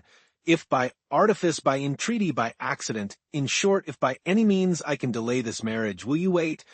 Yes, I promise you, as faithfully as you have promised me that this horrible marriage shall not take place, and that if you are dragged before a magistrate or a priest, you will refuse. I promise you by all that is most sacred to me in the world, namely, by my mother. We will wait then, said Morrel. Yes, we will wait, replied Valentine, who revived at these words. There are so many things which may save unhappy beings such as we are. I rely on you, Valentine, said Morrel. All you do will be well done. Only if they disregard your prayers, if your father and Madame de Saint-Méran insist that. D'Épinay should be called tomorrow to sign the contract. Then you have my promise, Maximilian. Instead of signing, I will go to you, and we will fly. But from this moment until then, let us not tempt Providence, let us not see each other. It is a miracle, it is a providence that we have not been discovered. If we were surprised, if it were known that we met thus, we should have no further resource. You are right, Valentine. But how shall I ascertain? From a notary, M. Deschamps. I know him. And for myself, I will write to you, depend on me. I dread this marriage, Maximilian, as much as you. Thank you, my adored Valentine. Thank you, that is enough. When once I know the hour, I will hasten to this spot. You can easily get over this fence with my assistance. A carriage will await us at the gate, in which you will accompany me to my sisters. Their living, retired, or mingling in society. As you wish, we shall be enabled to use our power to resist oppression, and not suffer ourselves to be put to death like sheep, which only defend themselves by sighs. Yes, said Valentine, I will now acknowledge you are right, Maximilian. And now are you satisfied with your betrothal? Said the young girl sorrowfully. My adored Valentine, words cannot express one half of my satisfaction. Valentine had approached, or rather had placed her lips so near the fence that they nearly touched those of Morrel, which were pressed against the other side of the cold and inexorable barrier. Adieu, then, till we meet again, said Valentine, tearing herself away. I shall hear from you. Yes. Thanks, dear love, adieu. The sound of a kiss was heard, and Valentine fled through the avenue. Morrel listened to catch the last sound of her dress brushing the branches, and of her footstep on the gravel, then raised his eyes with an ineffable smile of thankfulness to heaven for being permitted to be thus loved, and then also disappeared. The young man returned home and waited all the evening and all the next day without getting any message. It was only on the following day, at about 10 o'clock in the morning, as he was starting to call on M. Deschamps the notary, that he received from the postman a small billet, which he knew to be from Valentine, although he had not before seen her writing. It was to this effect: tears, entreaties, prayers have availed me nothing. Yesterday, for 2 hours, I was at the church of Saint Philippe du Roule, and for 2 hours I prayed most fervently. Heaven is as inflexible as man, and the signature of the contract is fixed for this evening at 9 o'clock. I have but one promise and but one heart to give. That promise is pledged to you, that heart is also yours. This evening, then, at 8:45 at the gate, your betrothed, Valentine de Villefort. P.S. My poor grandmother gets worse and worse. Yesterday her fever amounted to delirium. Today her delirium is almost madness. You will be very kind to me, will you not, Morrel, to make me forget my sorrow in leaving her thus? I think it is kept a secret from Grandpapa Noirtier that the contract is to be signed this evening. Morrel went also to the notary, who confirmed the news that the contract was to be signed that evening. Then he went to call on Monte Cristo and heard still more. Franz had been to announce the ceremony, and Madame de Villefort had also written to beg the Count to excuse her not, inviting him. The death of M. de Saint-Méran and the dangerous illness of his widow would cast a gloom over the meeting which she would regret should be shared by the Count, whom she wished every happiness. The day before Franz had been presented to Madame de Saint-Méran, who had left her bed to receive him, but had been obliged to return to it immediately after. It is easy to suppose that Morrel's agitation would not escape the Count's penetrating eye. Monte Cristo was more affectionate than ever. Indeed, his manner was so kind that several times Morrel was on the point of telling him all. But he recalled the promise he had made to Valentine and kept his secret. The young man read Valentine's letter 20 times in the course of the day. It was her first, and on what an occasion! Each time he read it, he renewed his vow to make her happy. How great is the power of a woman who has made so courageous a resolution! What devotion does she deserve from him for whom she has sacrificed everything? How ought she really to be supremely loved? She becomes at once a queen and a wife, and it is impossible to thank and love her sufficiently. Morrel longed intensely for the moment when he should hear Valentine say, "Here I am, Maximilian, come and help me." He had arranged everything for her escape. 2 ladders were hidden in the clover field. A cabriolet was ordered for Maximilian alone, without a servant, without lights. At the turning of the first street, they would light the lamps, as it would be foolish to attract the notice of the police by too many precautions. Occasionally he shuddered. He thought of the moment when, from the top of that wall, he should protect the descent of his dear Valentine, pressing in his arms for the first time her of whom he had yet only kissed the delicate hand. When the afternoon arrived, and he felt that the hour was drawing near, he wished for solitude. His agitation was extreme. A simple question from a friend would have irritated him. He shut himself in his room and tried to read, but his eye glanced over the page without understanding a word, and he threw away the book, and for the second time sat down to sketch his plan, the ladders, and the fence. At length the hour drew near. Never did a man deeply in love allow the clocks to go on peacefully. Morrel tormented his so effectually that they struck 8 at 6:30. He then said, "It is time to start." The signature was indeed fixed to take place at 9 o'clock, but perhaps Valentine will not wait for that. Consequently, Morrel, having left the Rue Meslay at 8:30 by his timepiece, entered the clover field while the clock of St. Philippe du Roule was striking 8.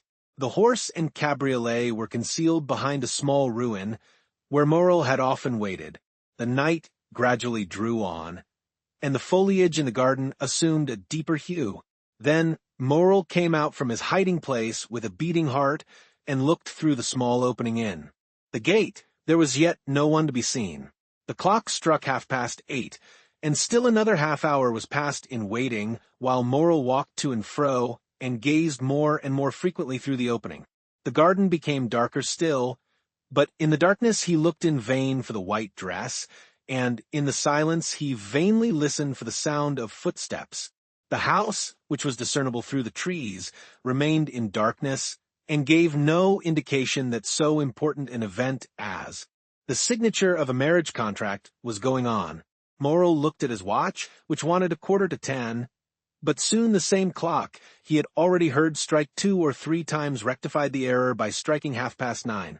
This was already half an hour past the time Valentine had fixed. It was a terrible moment for the young man. The slightest rustling of the foliage, the least whistling of the wind, attracted his attention and drew the perspiration to his brow. Then he tremblingly fixed his ladder, and not to lose a moment, placed his foot on the first step. Amidst all these alternations of hope and fear, the clock struck 10. "It is impossible," said Maximilian, "that the signing of a contract should occupy so long a time without unexpected interruptions. I have weighed all the chances, calculated the time required for all the forms. Something must have happened." And then he walked rapidly to and fro, and pressed his burning forehead against a fence. Had Valentine fainted, or had she been discovered and stopped in her flight? These were the only obstacles which appeared possible to the young man. The idea that her strength had failed her in attempting to escape and that she had fainted in one of the paths was the one that most impressed itself upon his mind. In that case, said he, I should lose her and by my own fault. He dwelt on this idea for a moment, then it appeared reality. He even thought he could perceive something on the ground at a distance. He ventured a call, and it seemed to him that the wind wafted back an almost inarticulate sigh. At last the half-hour struck. It was impossible to wait longer. His temples throbbed violently, his eyes were growing dim. He passed one leg over the wall, and in a moment leaped down on the other side. He was on Villefort's premises, had arrived there by scaling the wall. What might be the consequences? However, he had not ventured thus far to draw back. He followed a short distance close. Under the wall, then crossed a path, had entered a clump of trees. In a moment he had passed through them, and could see the house distinctly. Then Morrel saw that he had been right in believing that the house was not illuminated. Instead of lights at every window, as is customary on days of ceremony, he saw only a gray mass, which was veiled also by a cloud, which at that moment obscured the moon's feeble light. A light moved rapidly from time to time past 3 windows of the second floor. These 3 windows were in Madame de Saint Méran's room. Another remained motionless behind some red curtains, which were in Madame de Villefort's bedroom. Morrel guessed all this so many times, in order to follow Valentine in thought at every hour in the day, had he made her describe the whole house, that without having seen it he knew it all. This darkness and silence alarmed Morrel still more than Valentine's absence had done. Almost mad with grief, and determined to venture everything in order to see Valentine once more, and be certain of the misfortune he feared, Morrel gained the edge of the clump of trees, and was going to pass as quickly as possible through the flower garden, when the sound of a voice, still at some distance, but which was borne upon the wind, reached him. At this sound, as he was already partially exposed to view, he stepped back and concealed himself completely, remaining perfectly motionless. He had formed his resolution. If it was Valentine alone, he would speak as she passed. If she was accompanied and he could not speak, still he should see her, and know that she was safe. If they were strangers, he would listen to their conversation, and might understand something of this hitherto incomprehensible mystery. The moon had just then escaped from behind the cloud which had concealed it, and Morrel saw Villefort come out upon the steps, followed by a gentleman in black. They descended and advanced towards the clump of trees, and Morrel soon recognized the other gentleman as Dr. d'Avrigny. The young man, seeing them approach, drew back mechanically until he found himself stopped by a sycamore tree in the center of the clump. There he was compelled to remain. Soon the 2 gentlemen stopped also. "Ah, my dear doctor," said the procureur, "heaven declares itself against my house. What a dreadful death! What a blow! Seek not to console me. Alas, nothing can alleviate so great a sorrow. The wound is too deep and too fresh. Dead, dead." The cold sweat sprang to the young man's brow, and his teeth chattered. Who could be dead in that house, which Villefort himself had called accursed? "My dear M. de Villefort," replied the doctor with a tone which redoubled the terror of the young man, "I have not led you here to console you. On the contrary, what can you mean?" asked the procureur, alarmed. "I mean that behind the misfortune which has just happened to you, there is another, perhaps still greater." "Can it be possible?" murmured Villefort, clasping his hands. "What are you going to tell me? Are we quite alone, my friend?" "Yes, quite. But why all these precautions?" "Because I have a terrible secret to communicate to you," said the doctor. "Let us sit down." Villefort fell rather than seated himself. The doctor stood before him, with one hand placed on his shoulder. Morrel, horrified, supported his head with one hand, and with the other pressed his heart, lest its beatings should be heard. "Dead, dead," repeated he within himself, and he felt as if he were also dying. "Speak, doctor, I am listening," said Villefort. "Strike, I am prepared for everything." Madame de Saint Méran was doubtless advancing in years, but she enjoyed excellent health. Morrel began again to breathe freely, which he had not done during the last 10 minutes. "Grief has consumed her," said Villefort. "Yes, grief, doctor.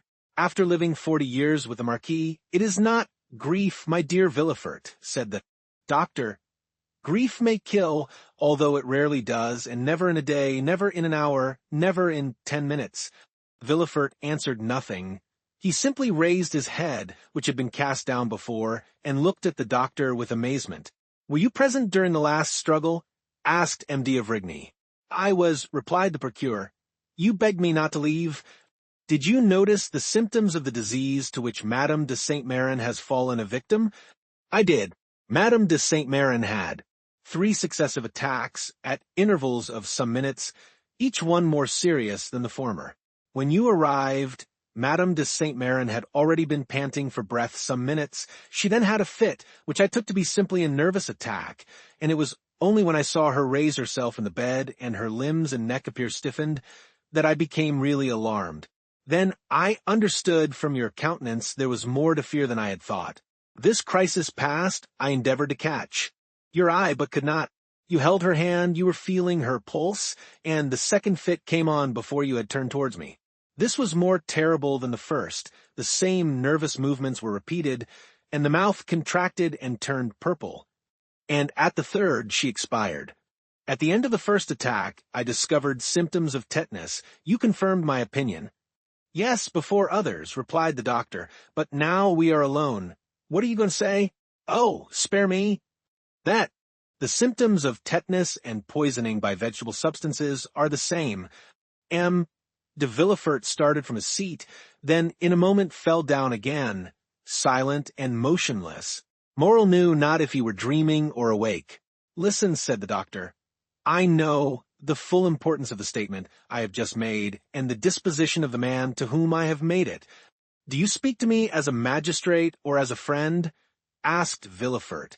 As a friend, and only as a friend at this moment.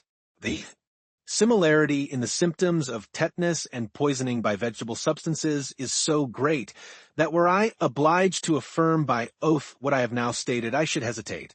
I therefore repeat to you, I speak not to a magistrate, but to a friend. And to that friend I say, during the 3/4 of an hour that the struggle continued, I watched the convulsions and the death of Madame de Saint-Méran, and am thoroughly convinced that not only did her death proceed from poison, but I could also specify the poison. Can it be possible? The symptoms are marked. Do you see? Sleep broken by nervous spasms, excitation of the brain, torpor of the nerve centers. Madame de Saint-Méran succumbed to a powerful dose of brucine or of strychnine, which by some mistake, perhaps, has been given to her. Villefort seized the doctor's hand. Oh, it is impossible, said he. I must be dreaming. It is frightful to hear such things from such a man as you. Tell me, I entreat you, my dear doctor, that you may be deceived. Doubtless I may, but I do not think so. Have pity on me, doctor. So many dreadful things have happened to me lately that I am on the verge of madness. Has anyone besides me seen Madame de Saint-Méran?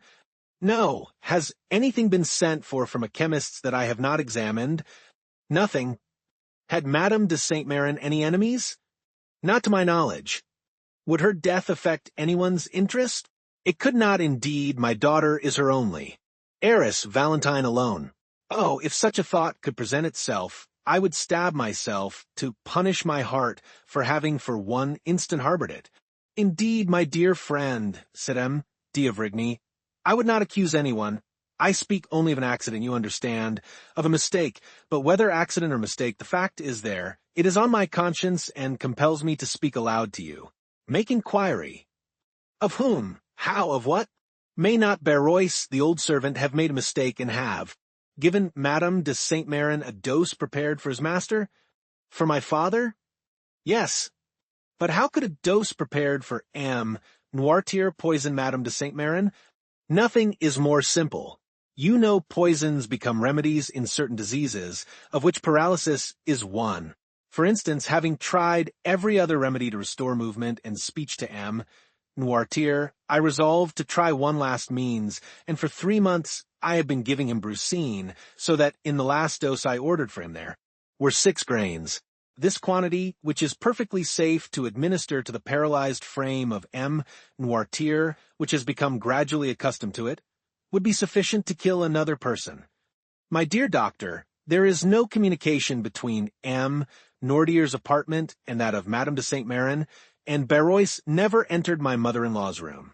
In short, doctor, although I know you to be the most conscientious man in the world, and although I place the utmost reliance in you, I want, notwithstanding my conviction, to believe this axiom, errare humanum est.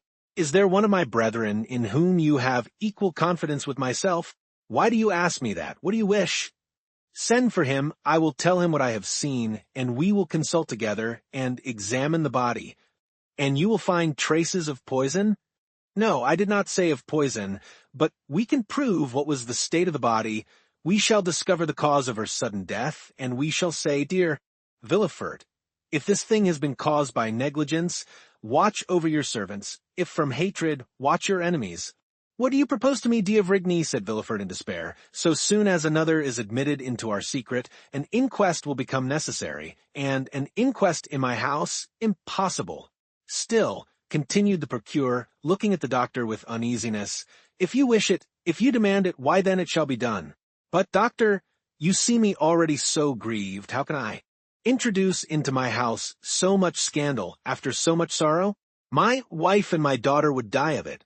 And I, doctor, you know a man does not arrive at the post I occupy. One has not been king's attorney 25 years without having amassed a tolerable number of enemies. Mine are numerous. Let this affair be talked of. It will be a triumph for them, which will make them rejoice and cover me with shame.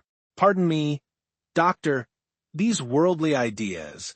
Were you the priest, I should not dare tell you that, but you are a man and you know mankind.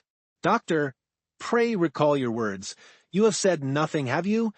My dear M. de Villefort, replied the doctor, my first duty is to humanity.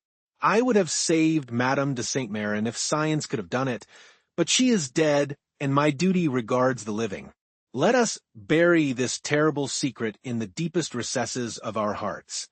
I am willing, if anyone should suspect this, that my silence on the subject should be imputed to my ignorance. Meanwhile, sir, watch always, watch carefully, for perhaps the evil may not stop here. And when you have found the culprit, if you find him, I will say to you, you are a magistrate. Do as you will. I thank you. Doctor, said Villefort with indescribable joy, I never had a better friend than you. And as if he feared Dr. D'Avrigny would recall his promise, he hurried him towards the house. When they were gone, Morrel ventured out from under the trees, and the moon shone upon his face, which was so pale it might have been taken for that of a ghost.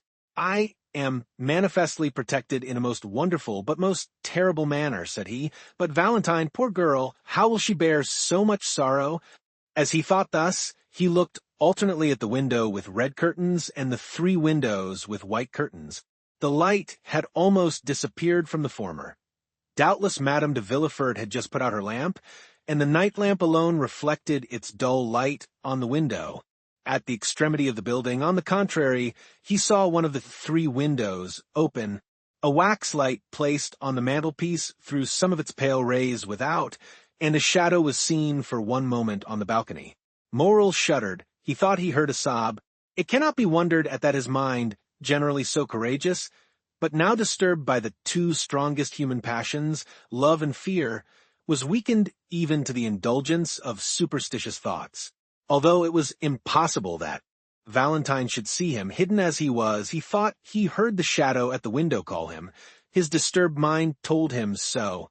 This double error became an irresistible reality, and by one of the incomprehensible transports of youth, he bounded from his hiding-place, and with 2 strides, at the risk of being seen, at the risk of alarming Valentine, at the risk of being discovered by some exclamation which might escape the young girl, he crossed the flower garden, which by the light of the moon resembled a large white lake, and having passed the rows of orange trees which extended in front of the house, he reached the step, ran quickly up, and pushed the door, which opened without offering any resistance.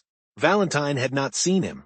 Her eyes, raised towards heaven, were watching a silvery cloud gliding over the azure, its form that of a shadow mounting towards heaven. Her poetic and excited mind pictured it as the soul of her grandmother. Meanwhile, Morrel had traversed the anteroom and found the staircase, which, being carpeted, prevented his approach being heard, and he had regained that degree of confidence that the presence of M. de Villefort even would not have alarmed him. He was quite prepared for any such encounter. He would at once approach Valentine's father and acknowledge all, begging Villefort to pardon and sanction the love which united two fond and loving hearts. Morrel was mad. Happily, he did not meet anyone. Now especially did he find the description Valentine had given of the interior of the house useful to him. He arrived safely at the top of the staircase, and while he was feeling his way, a sob indicated the direction he was to take. He turned back, a door partly open enabled him to see his road, and to hear the voice of one in sorrow. He pushed the door open and entered. At the other end of the room, under a white sheet which covered it, lay the corpse, still more alarming to Morrel since the account he had so unexpectedly overheard. By its side on her knees, and with her head buried in the cushion of an easy-chair, was Valentine, trembling and sobbing, her hands extended above her head, clasped and stiff. She had turned from the window, which remained open, and was praying in accents that would have affected the most unfeeling. Her words were rapid, incoherent, unintelligible, for the burning weight of grief almost stopped her utterance. The moon shining through the open blinds made the lamp appear to burn paler, and cast a sepulchral hue over the whole scene. Morrel could not resist this. He was not exemplary for piety, he was not easily impressed, but Valentine's suffering, weeping, wringing her hands before him, was more than he could bear in silence. He sighed and whispered a name, and the head bathed in tears and pressed on the velvet cushion of the chair, a head like that of a Magdalene by Correggio, was raised and turned towards him. Valentine perceived him, without betraying the least surprise. A heart overwhelmed with one great grief is insensible to minor emotions. Morrel held out his hand to her. Valentine, as her only apology for not having met him, pointed to the corpse under the sheet, and began to sob again. Neither dared for some time to speak in that room. They hesitated to break the silence which death seemed to impose. At length Valentine ventured. "My friend," said she, "how came you here? Alas, I would say, you are welcome, had not death opened the way for you. Into this house." "Valentine," said Morrel with a trembling voice, "I had waited since 8:30 and did not see you come. I became uneasy, leaped the wall, found my way through the garden, when voices conversing about the fatal event—" "What voices?" asked Valentine. Morrel shuddered as he thought of the conversation of the doctor and M. de Villefort, and he thought he could see through the sheet the extended hands, the stiff neck, and the purple lips. "Your servants," said he, "who?" "Were repeating the whole of the sorrowful story. From them I learned it all. But it was risking the failure of our plan to come up here, love." "Forgive me," replied Morrel, "I will go away." "No," said Valentine, "you might meet someone, stay. But if anyone should come here—" The young girl shook her head. "No one will come," said she. "Do not fear, there is our safeguard," pointing to the bed. "But what has become of M. d'Épinay?" replied Morrel. "M. Franz arrived to sign the contract, just as my dear grandmother was dying." "Alas," said Morrel with a feeling of selfish joy, for he thought this death would cause the wedding to be postponed indefinitely. "But what redoubles my sorrow," continued the young girl, as if this feeling was to receive its immediate punishment, "is that the poor old lady on her deathbed requested that the marriage might take place as soon as possible. She also, thinking to protect me, was acting against me." "Hark," said Morrel. They both listened. Steps were distinctly heard in the corridor and on the stairs. "It is my father, who has just left his study. To accompany the doctor to the door," added Morrel. "How do you know it is the doctor?" asked Valentine, astonished. "I imagine it must be," said Morrel. Valentine looked at the young man. They heard the street door close. Then M. de Villefort locked the garden door and returned upstairs. He stopped a moment in the anteroom, as if hesitating whether to turn to his own apartment or into Madame de Saint Méran's. Morrel concealed himself behind a door. Valentine remained motionless, grief seeming to deprive her of all fear. M. de Villefort passed on to his own room. "Now," said Valentine, "you can neither go out by the front door nor by the garden. Moral looked at her with astonishment. "There is but one way left you that is safe," said she. "It is through my grandfather's room." She rose. "Come," she added. "Where?" asked Maximilian. "To my grandfather's room." "I and M. Nordier's apartment." "Yes." "Can you mean it, Valentine?" "I have long wished it. He is my only remaining friend, and we both need his help. Come." "Be careful, Valentine," said Moral, hesitating to comply with the young girl's wishes. "I now see my error. I acted like a madman in coming in here. Are you sure you are more reasonable?" "Yes," said Valentine. "And I have but one scruple, that of leaving my dear grandmother's remains, which I had undertaken to watch." "Valentine," said Moral, "death is in itself sacred." "Yes," said Valentine. "Besides, it will not be for long." She then crossed the corridor and led the way down a narrow staircase to M. Nordier's room. Moral followed her on tiptoe. At the door, they found the old servant. "Berois," said Valentine, "shut the door and let no one come in." She passed first. Noirtier, seated in his chair and listening to every sound, was watching the door. He saw Valentine, and his eye brightened. There was something grave and solemn in the approach of the young girl which struck the old man, and immediately his bright eye began to interrogate. "Dear grandfather," said she hurriedly, "you know poor grandmamma died an hour since, and now I have no friend in the world but you." His expressive eyes evinced the greatest tenderness. "To you alone, then, may I confide my sorrows and my hopes?" The paralytic motioned, "Yes." Valentine took Maximilian's hand. "Look attentively, then, at this gentleman." The old man fixed his scrutinizing gaze with slight astonishment on Moral. "It is M. Maximilian Moral," said she, "the son of that good merchant of Marseilles, whom you doubtless recollect." "Yes," said the old man. "He brings an irreproachable name, which Maximilian is likely to render glorious, since at 30 years of age he is a captain, an officer of the Legion of Honor." The old man signified that he recollected him. "Well, grandpapa," said Valentine, kneeling before him, and pointing to Maximilian, "I love him and will be only his. Were I compelled to marry another, I would destroy myself." The eyes of the paralytic expressed a multitude of tumultuous thoughts. "You like M. Maximilian Moral, do you not, grandpapa?" asked Valentine. "Yes." "And you will protect us, who are your children, against the will of my father?" Noirtier cast an intelligent glance at Moral, as if to say, "Perhaps I may." Maximilian understood him. "Mademoiselle," said he, "you have a sacred duty to fulfill in your deceased grandmother's room. Will you allow me the honor of a few minutes' conversation with M. Noirtier?" "That is it," said the old man's eye. Then he looked anxiously at Valentine. "Do you fear he will not understand?"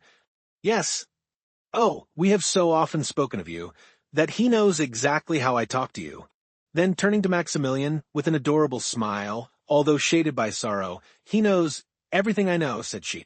Valentine arose, placed a chair for Moral, requested Berois not to admit anyone, and having tenderly embraced her grandfather and sorrowfully taken leave of Moral, she went away.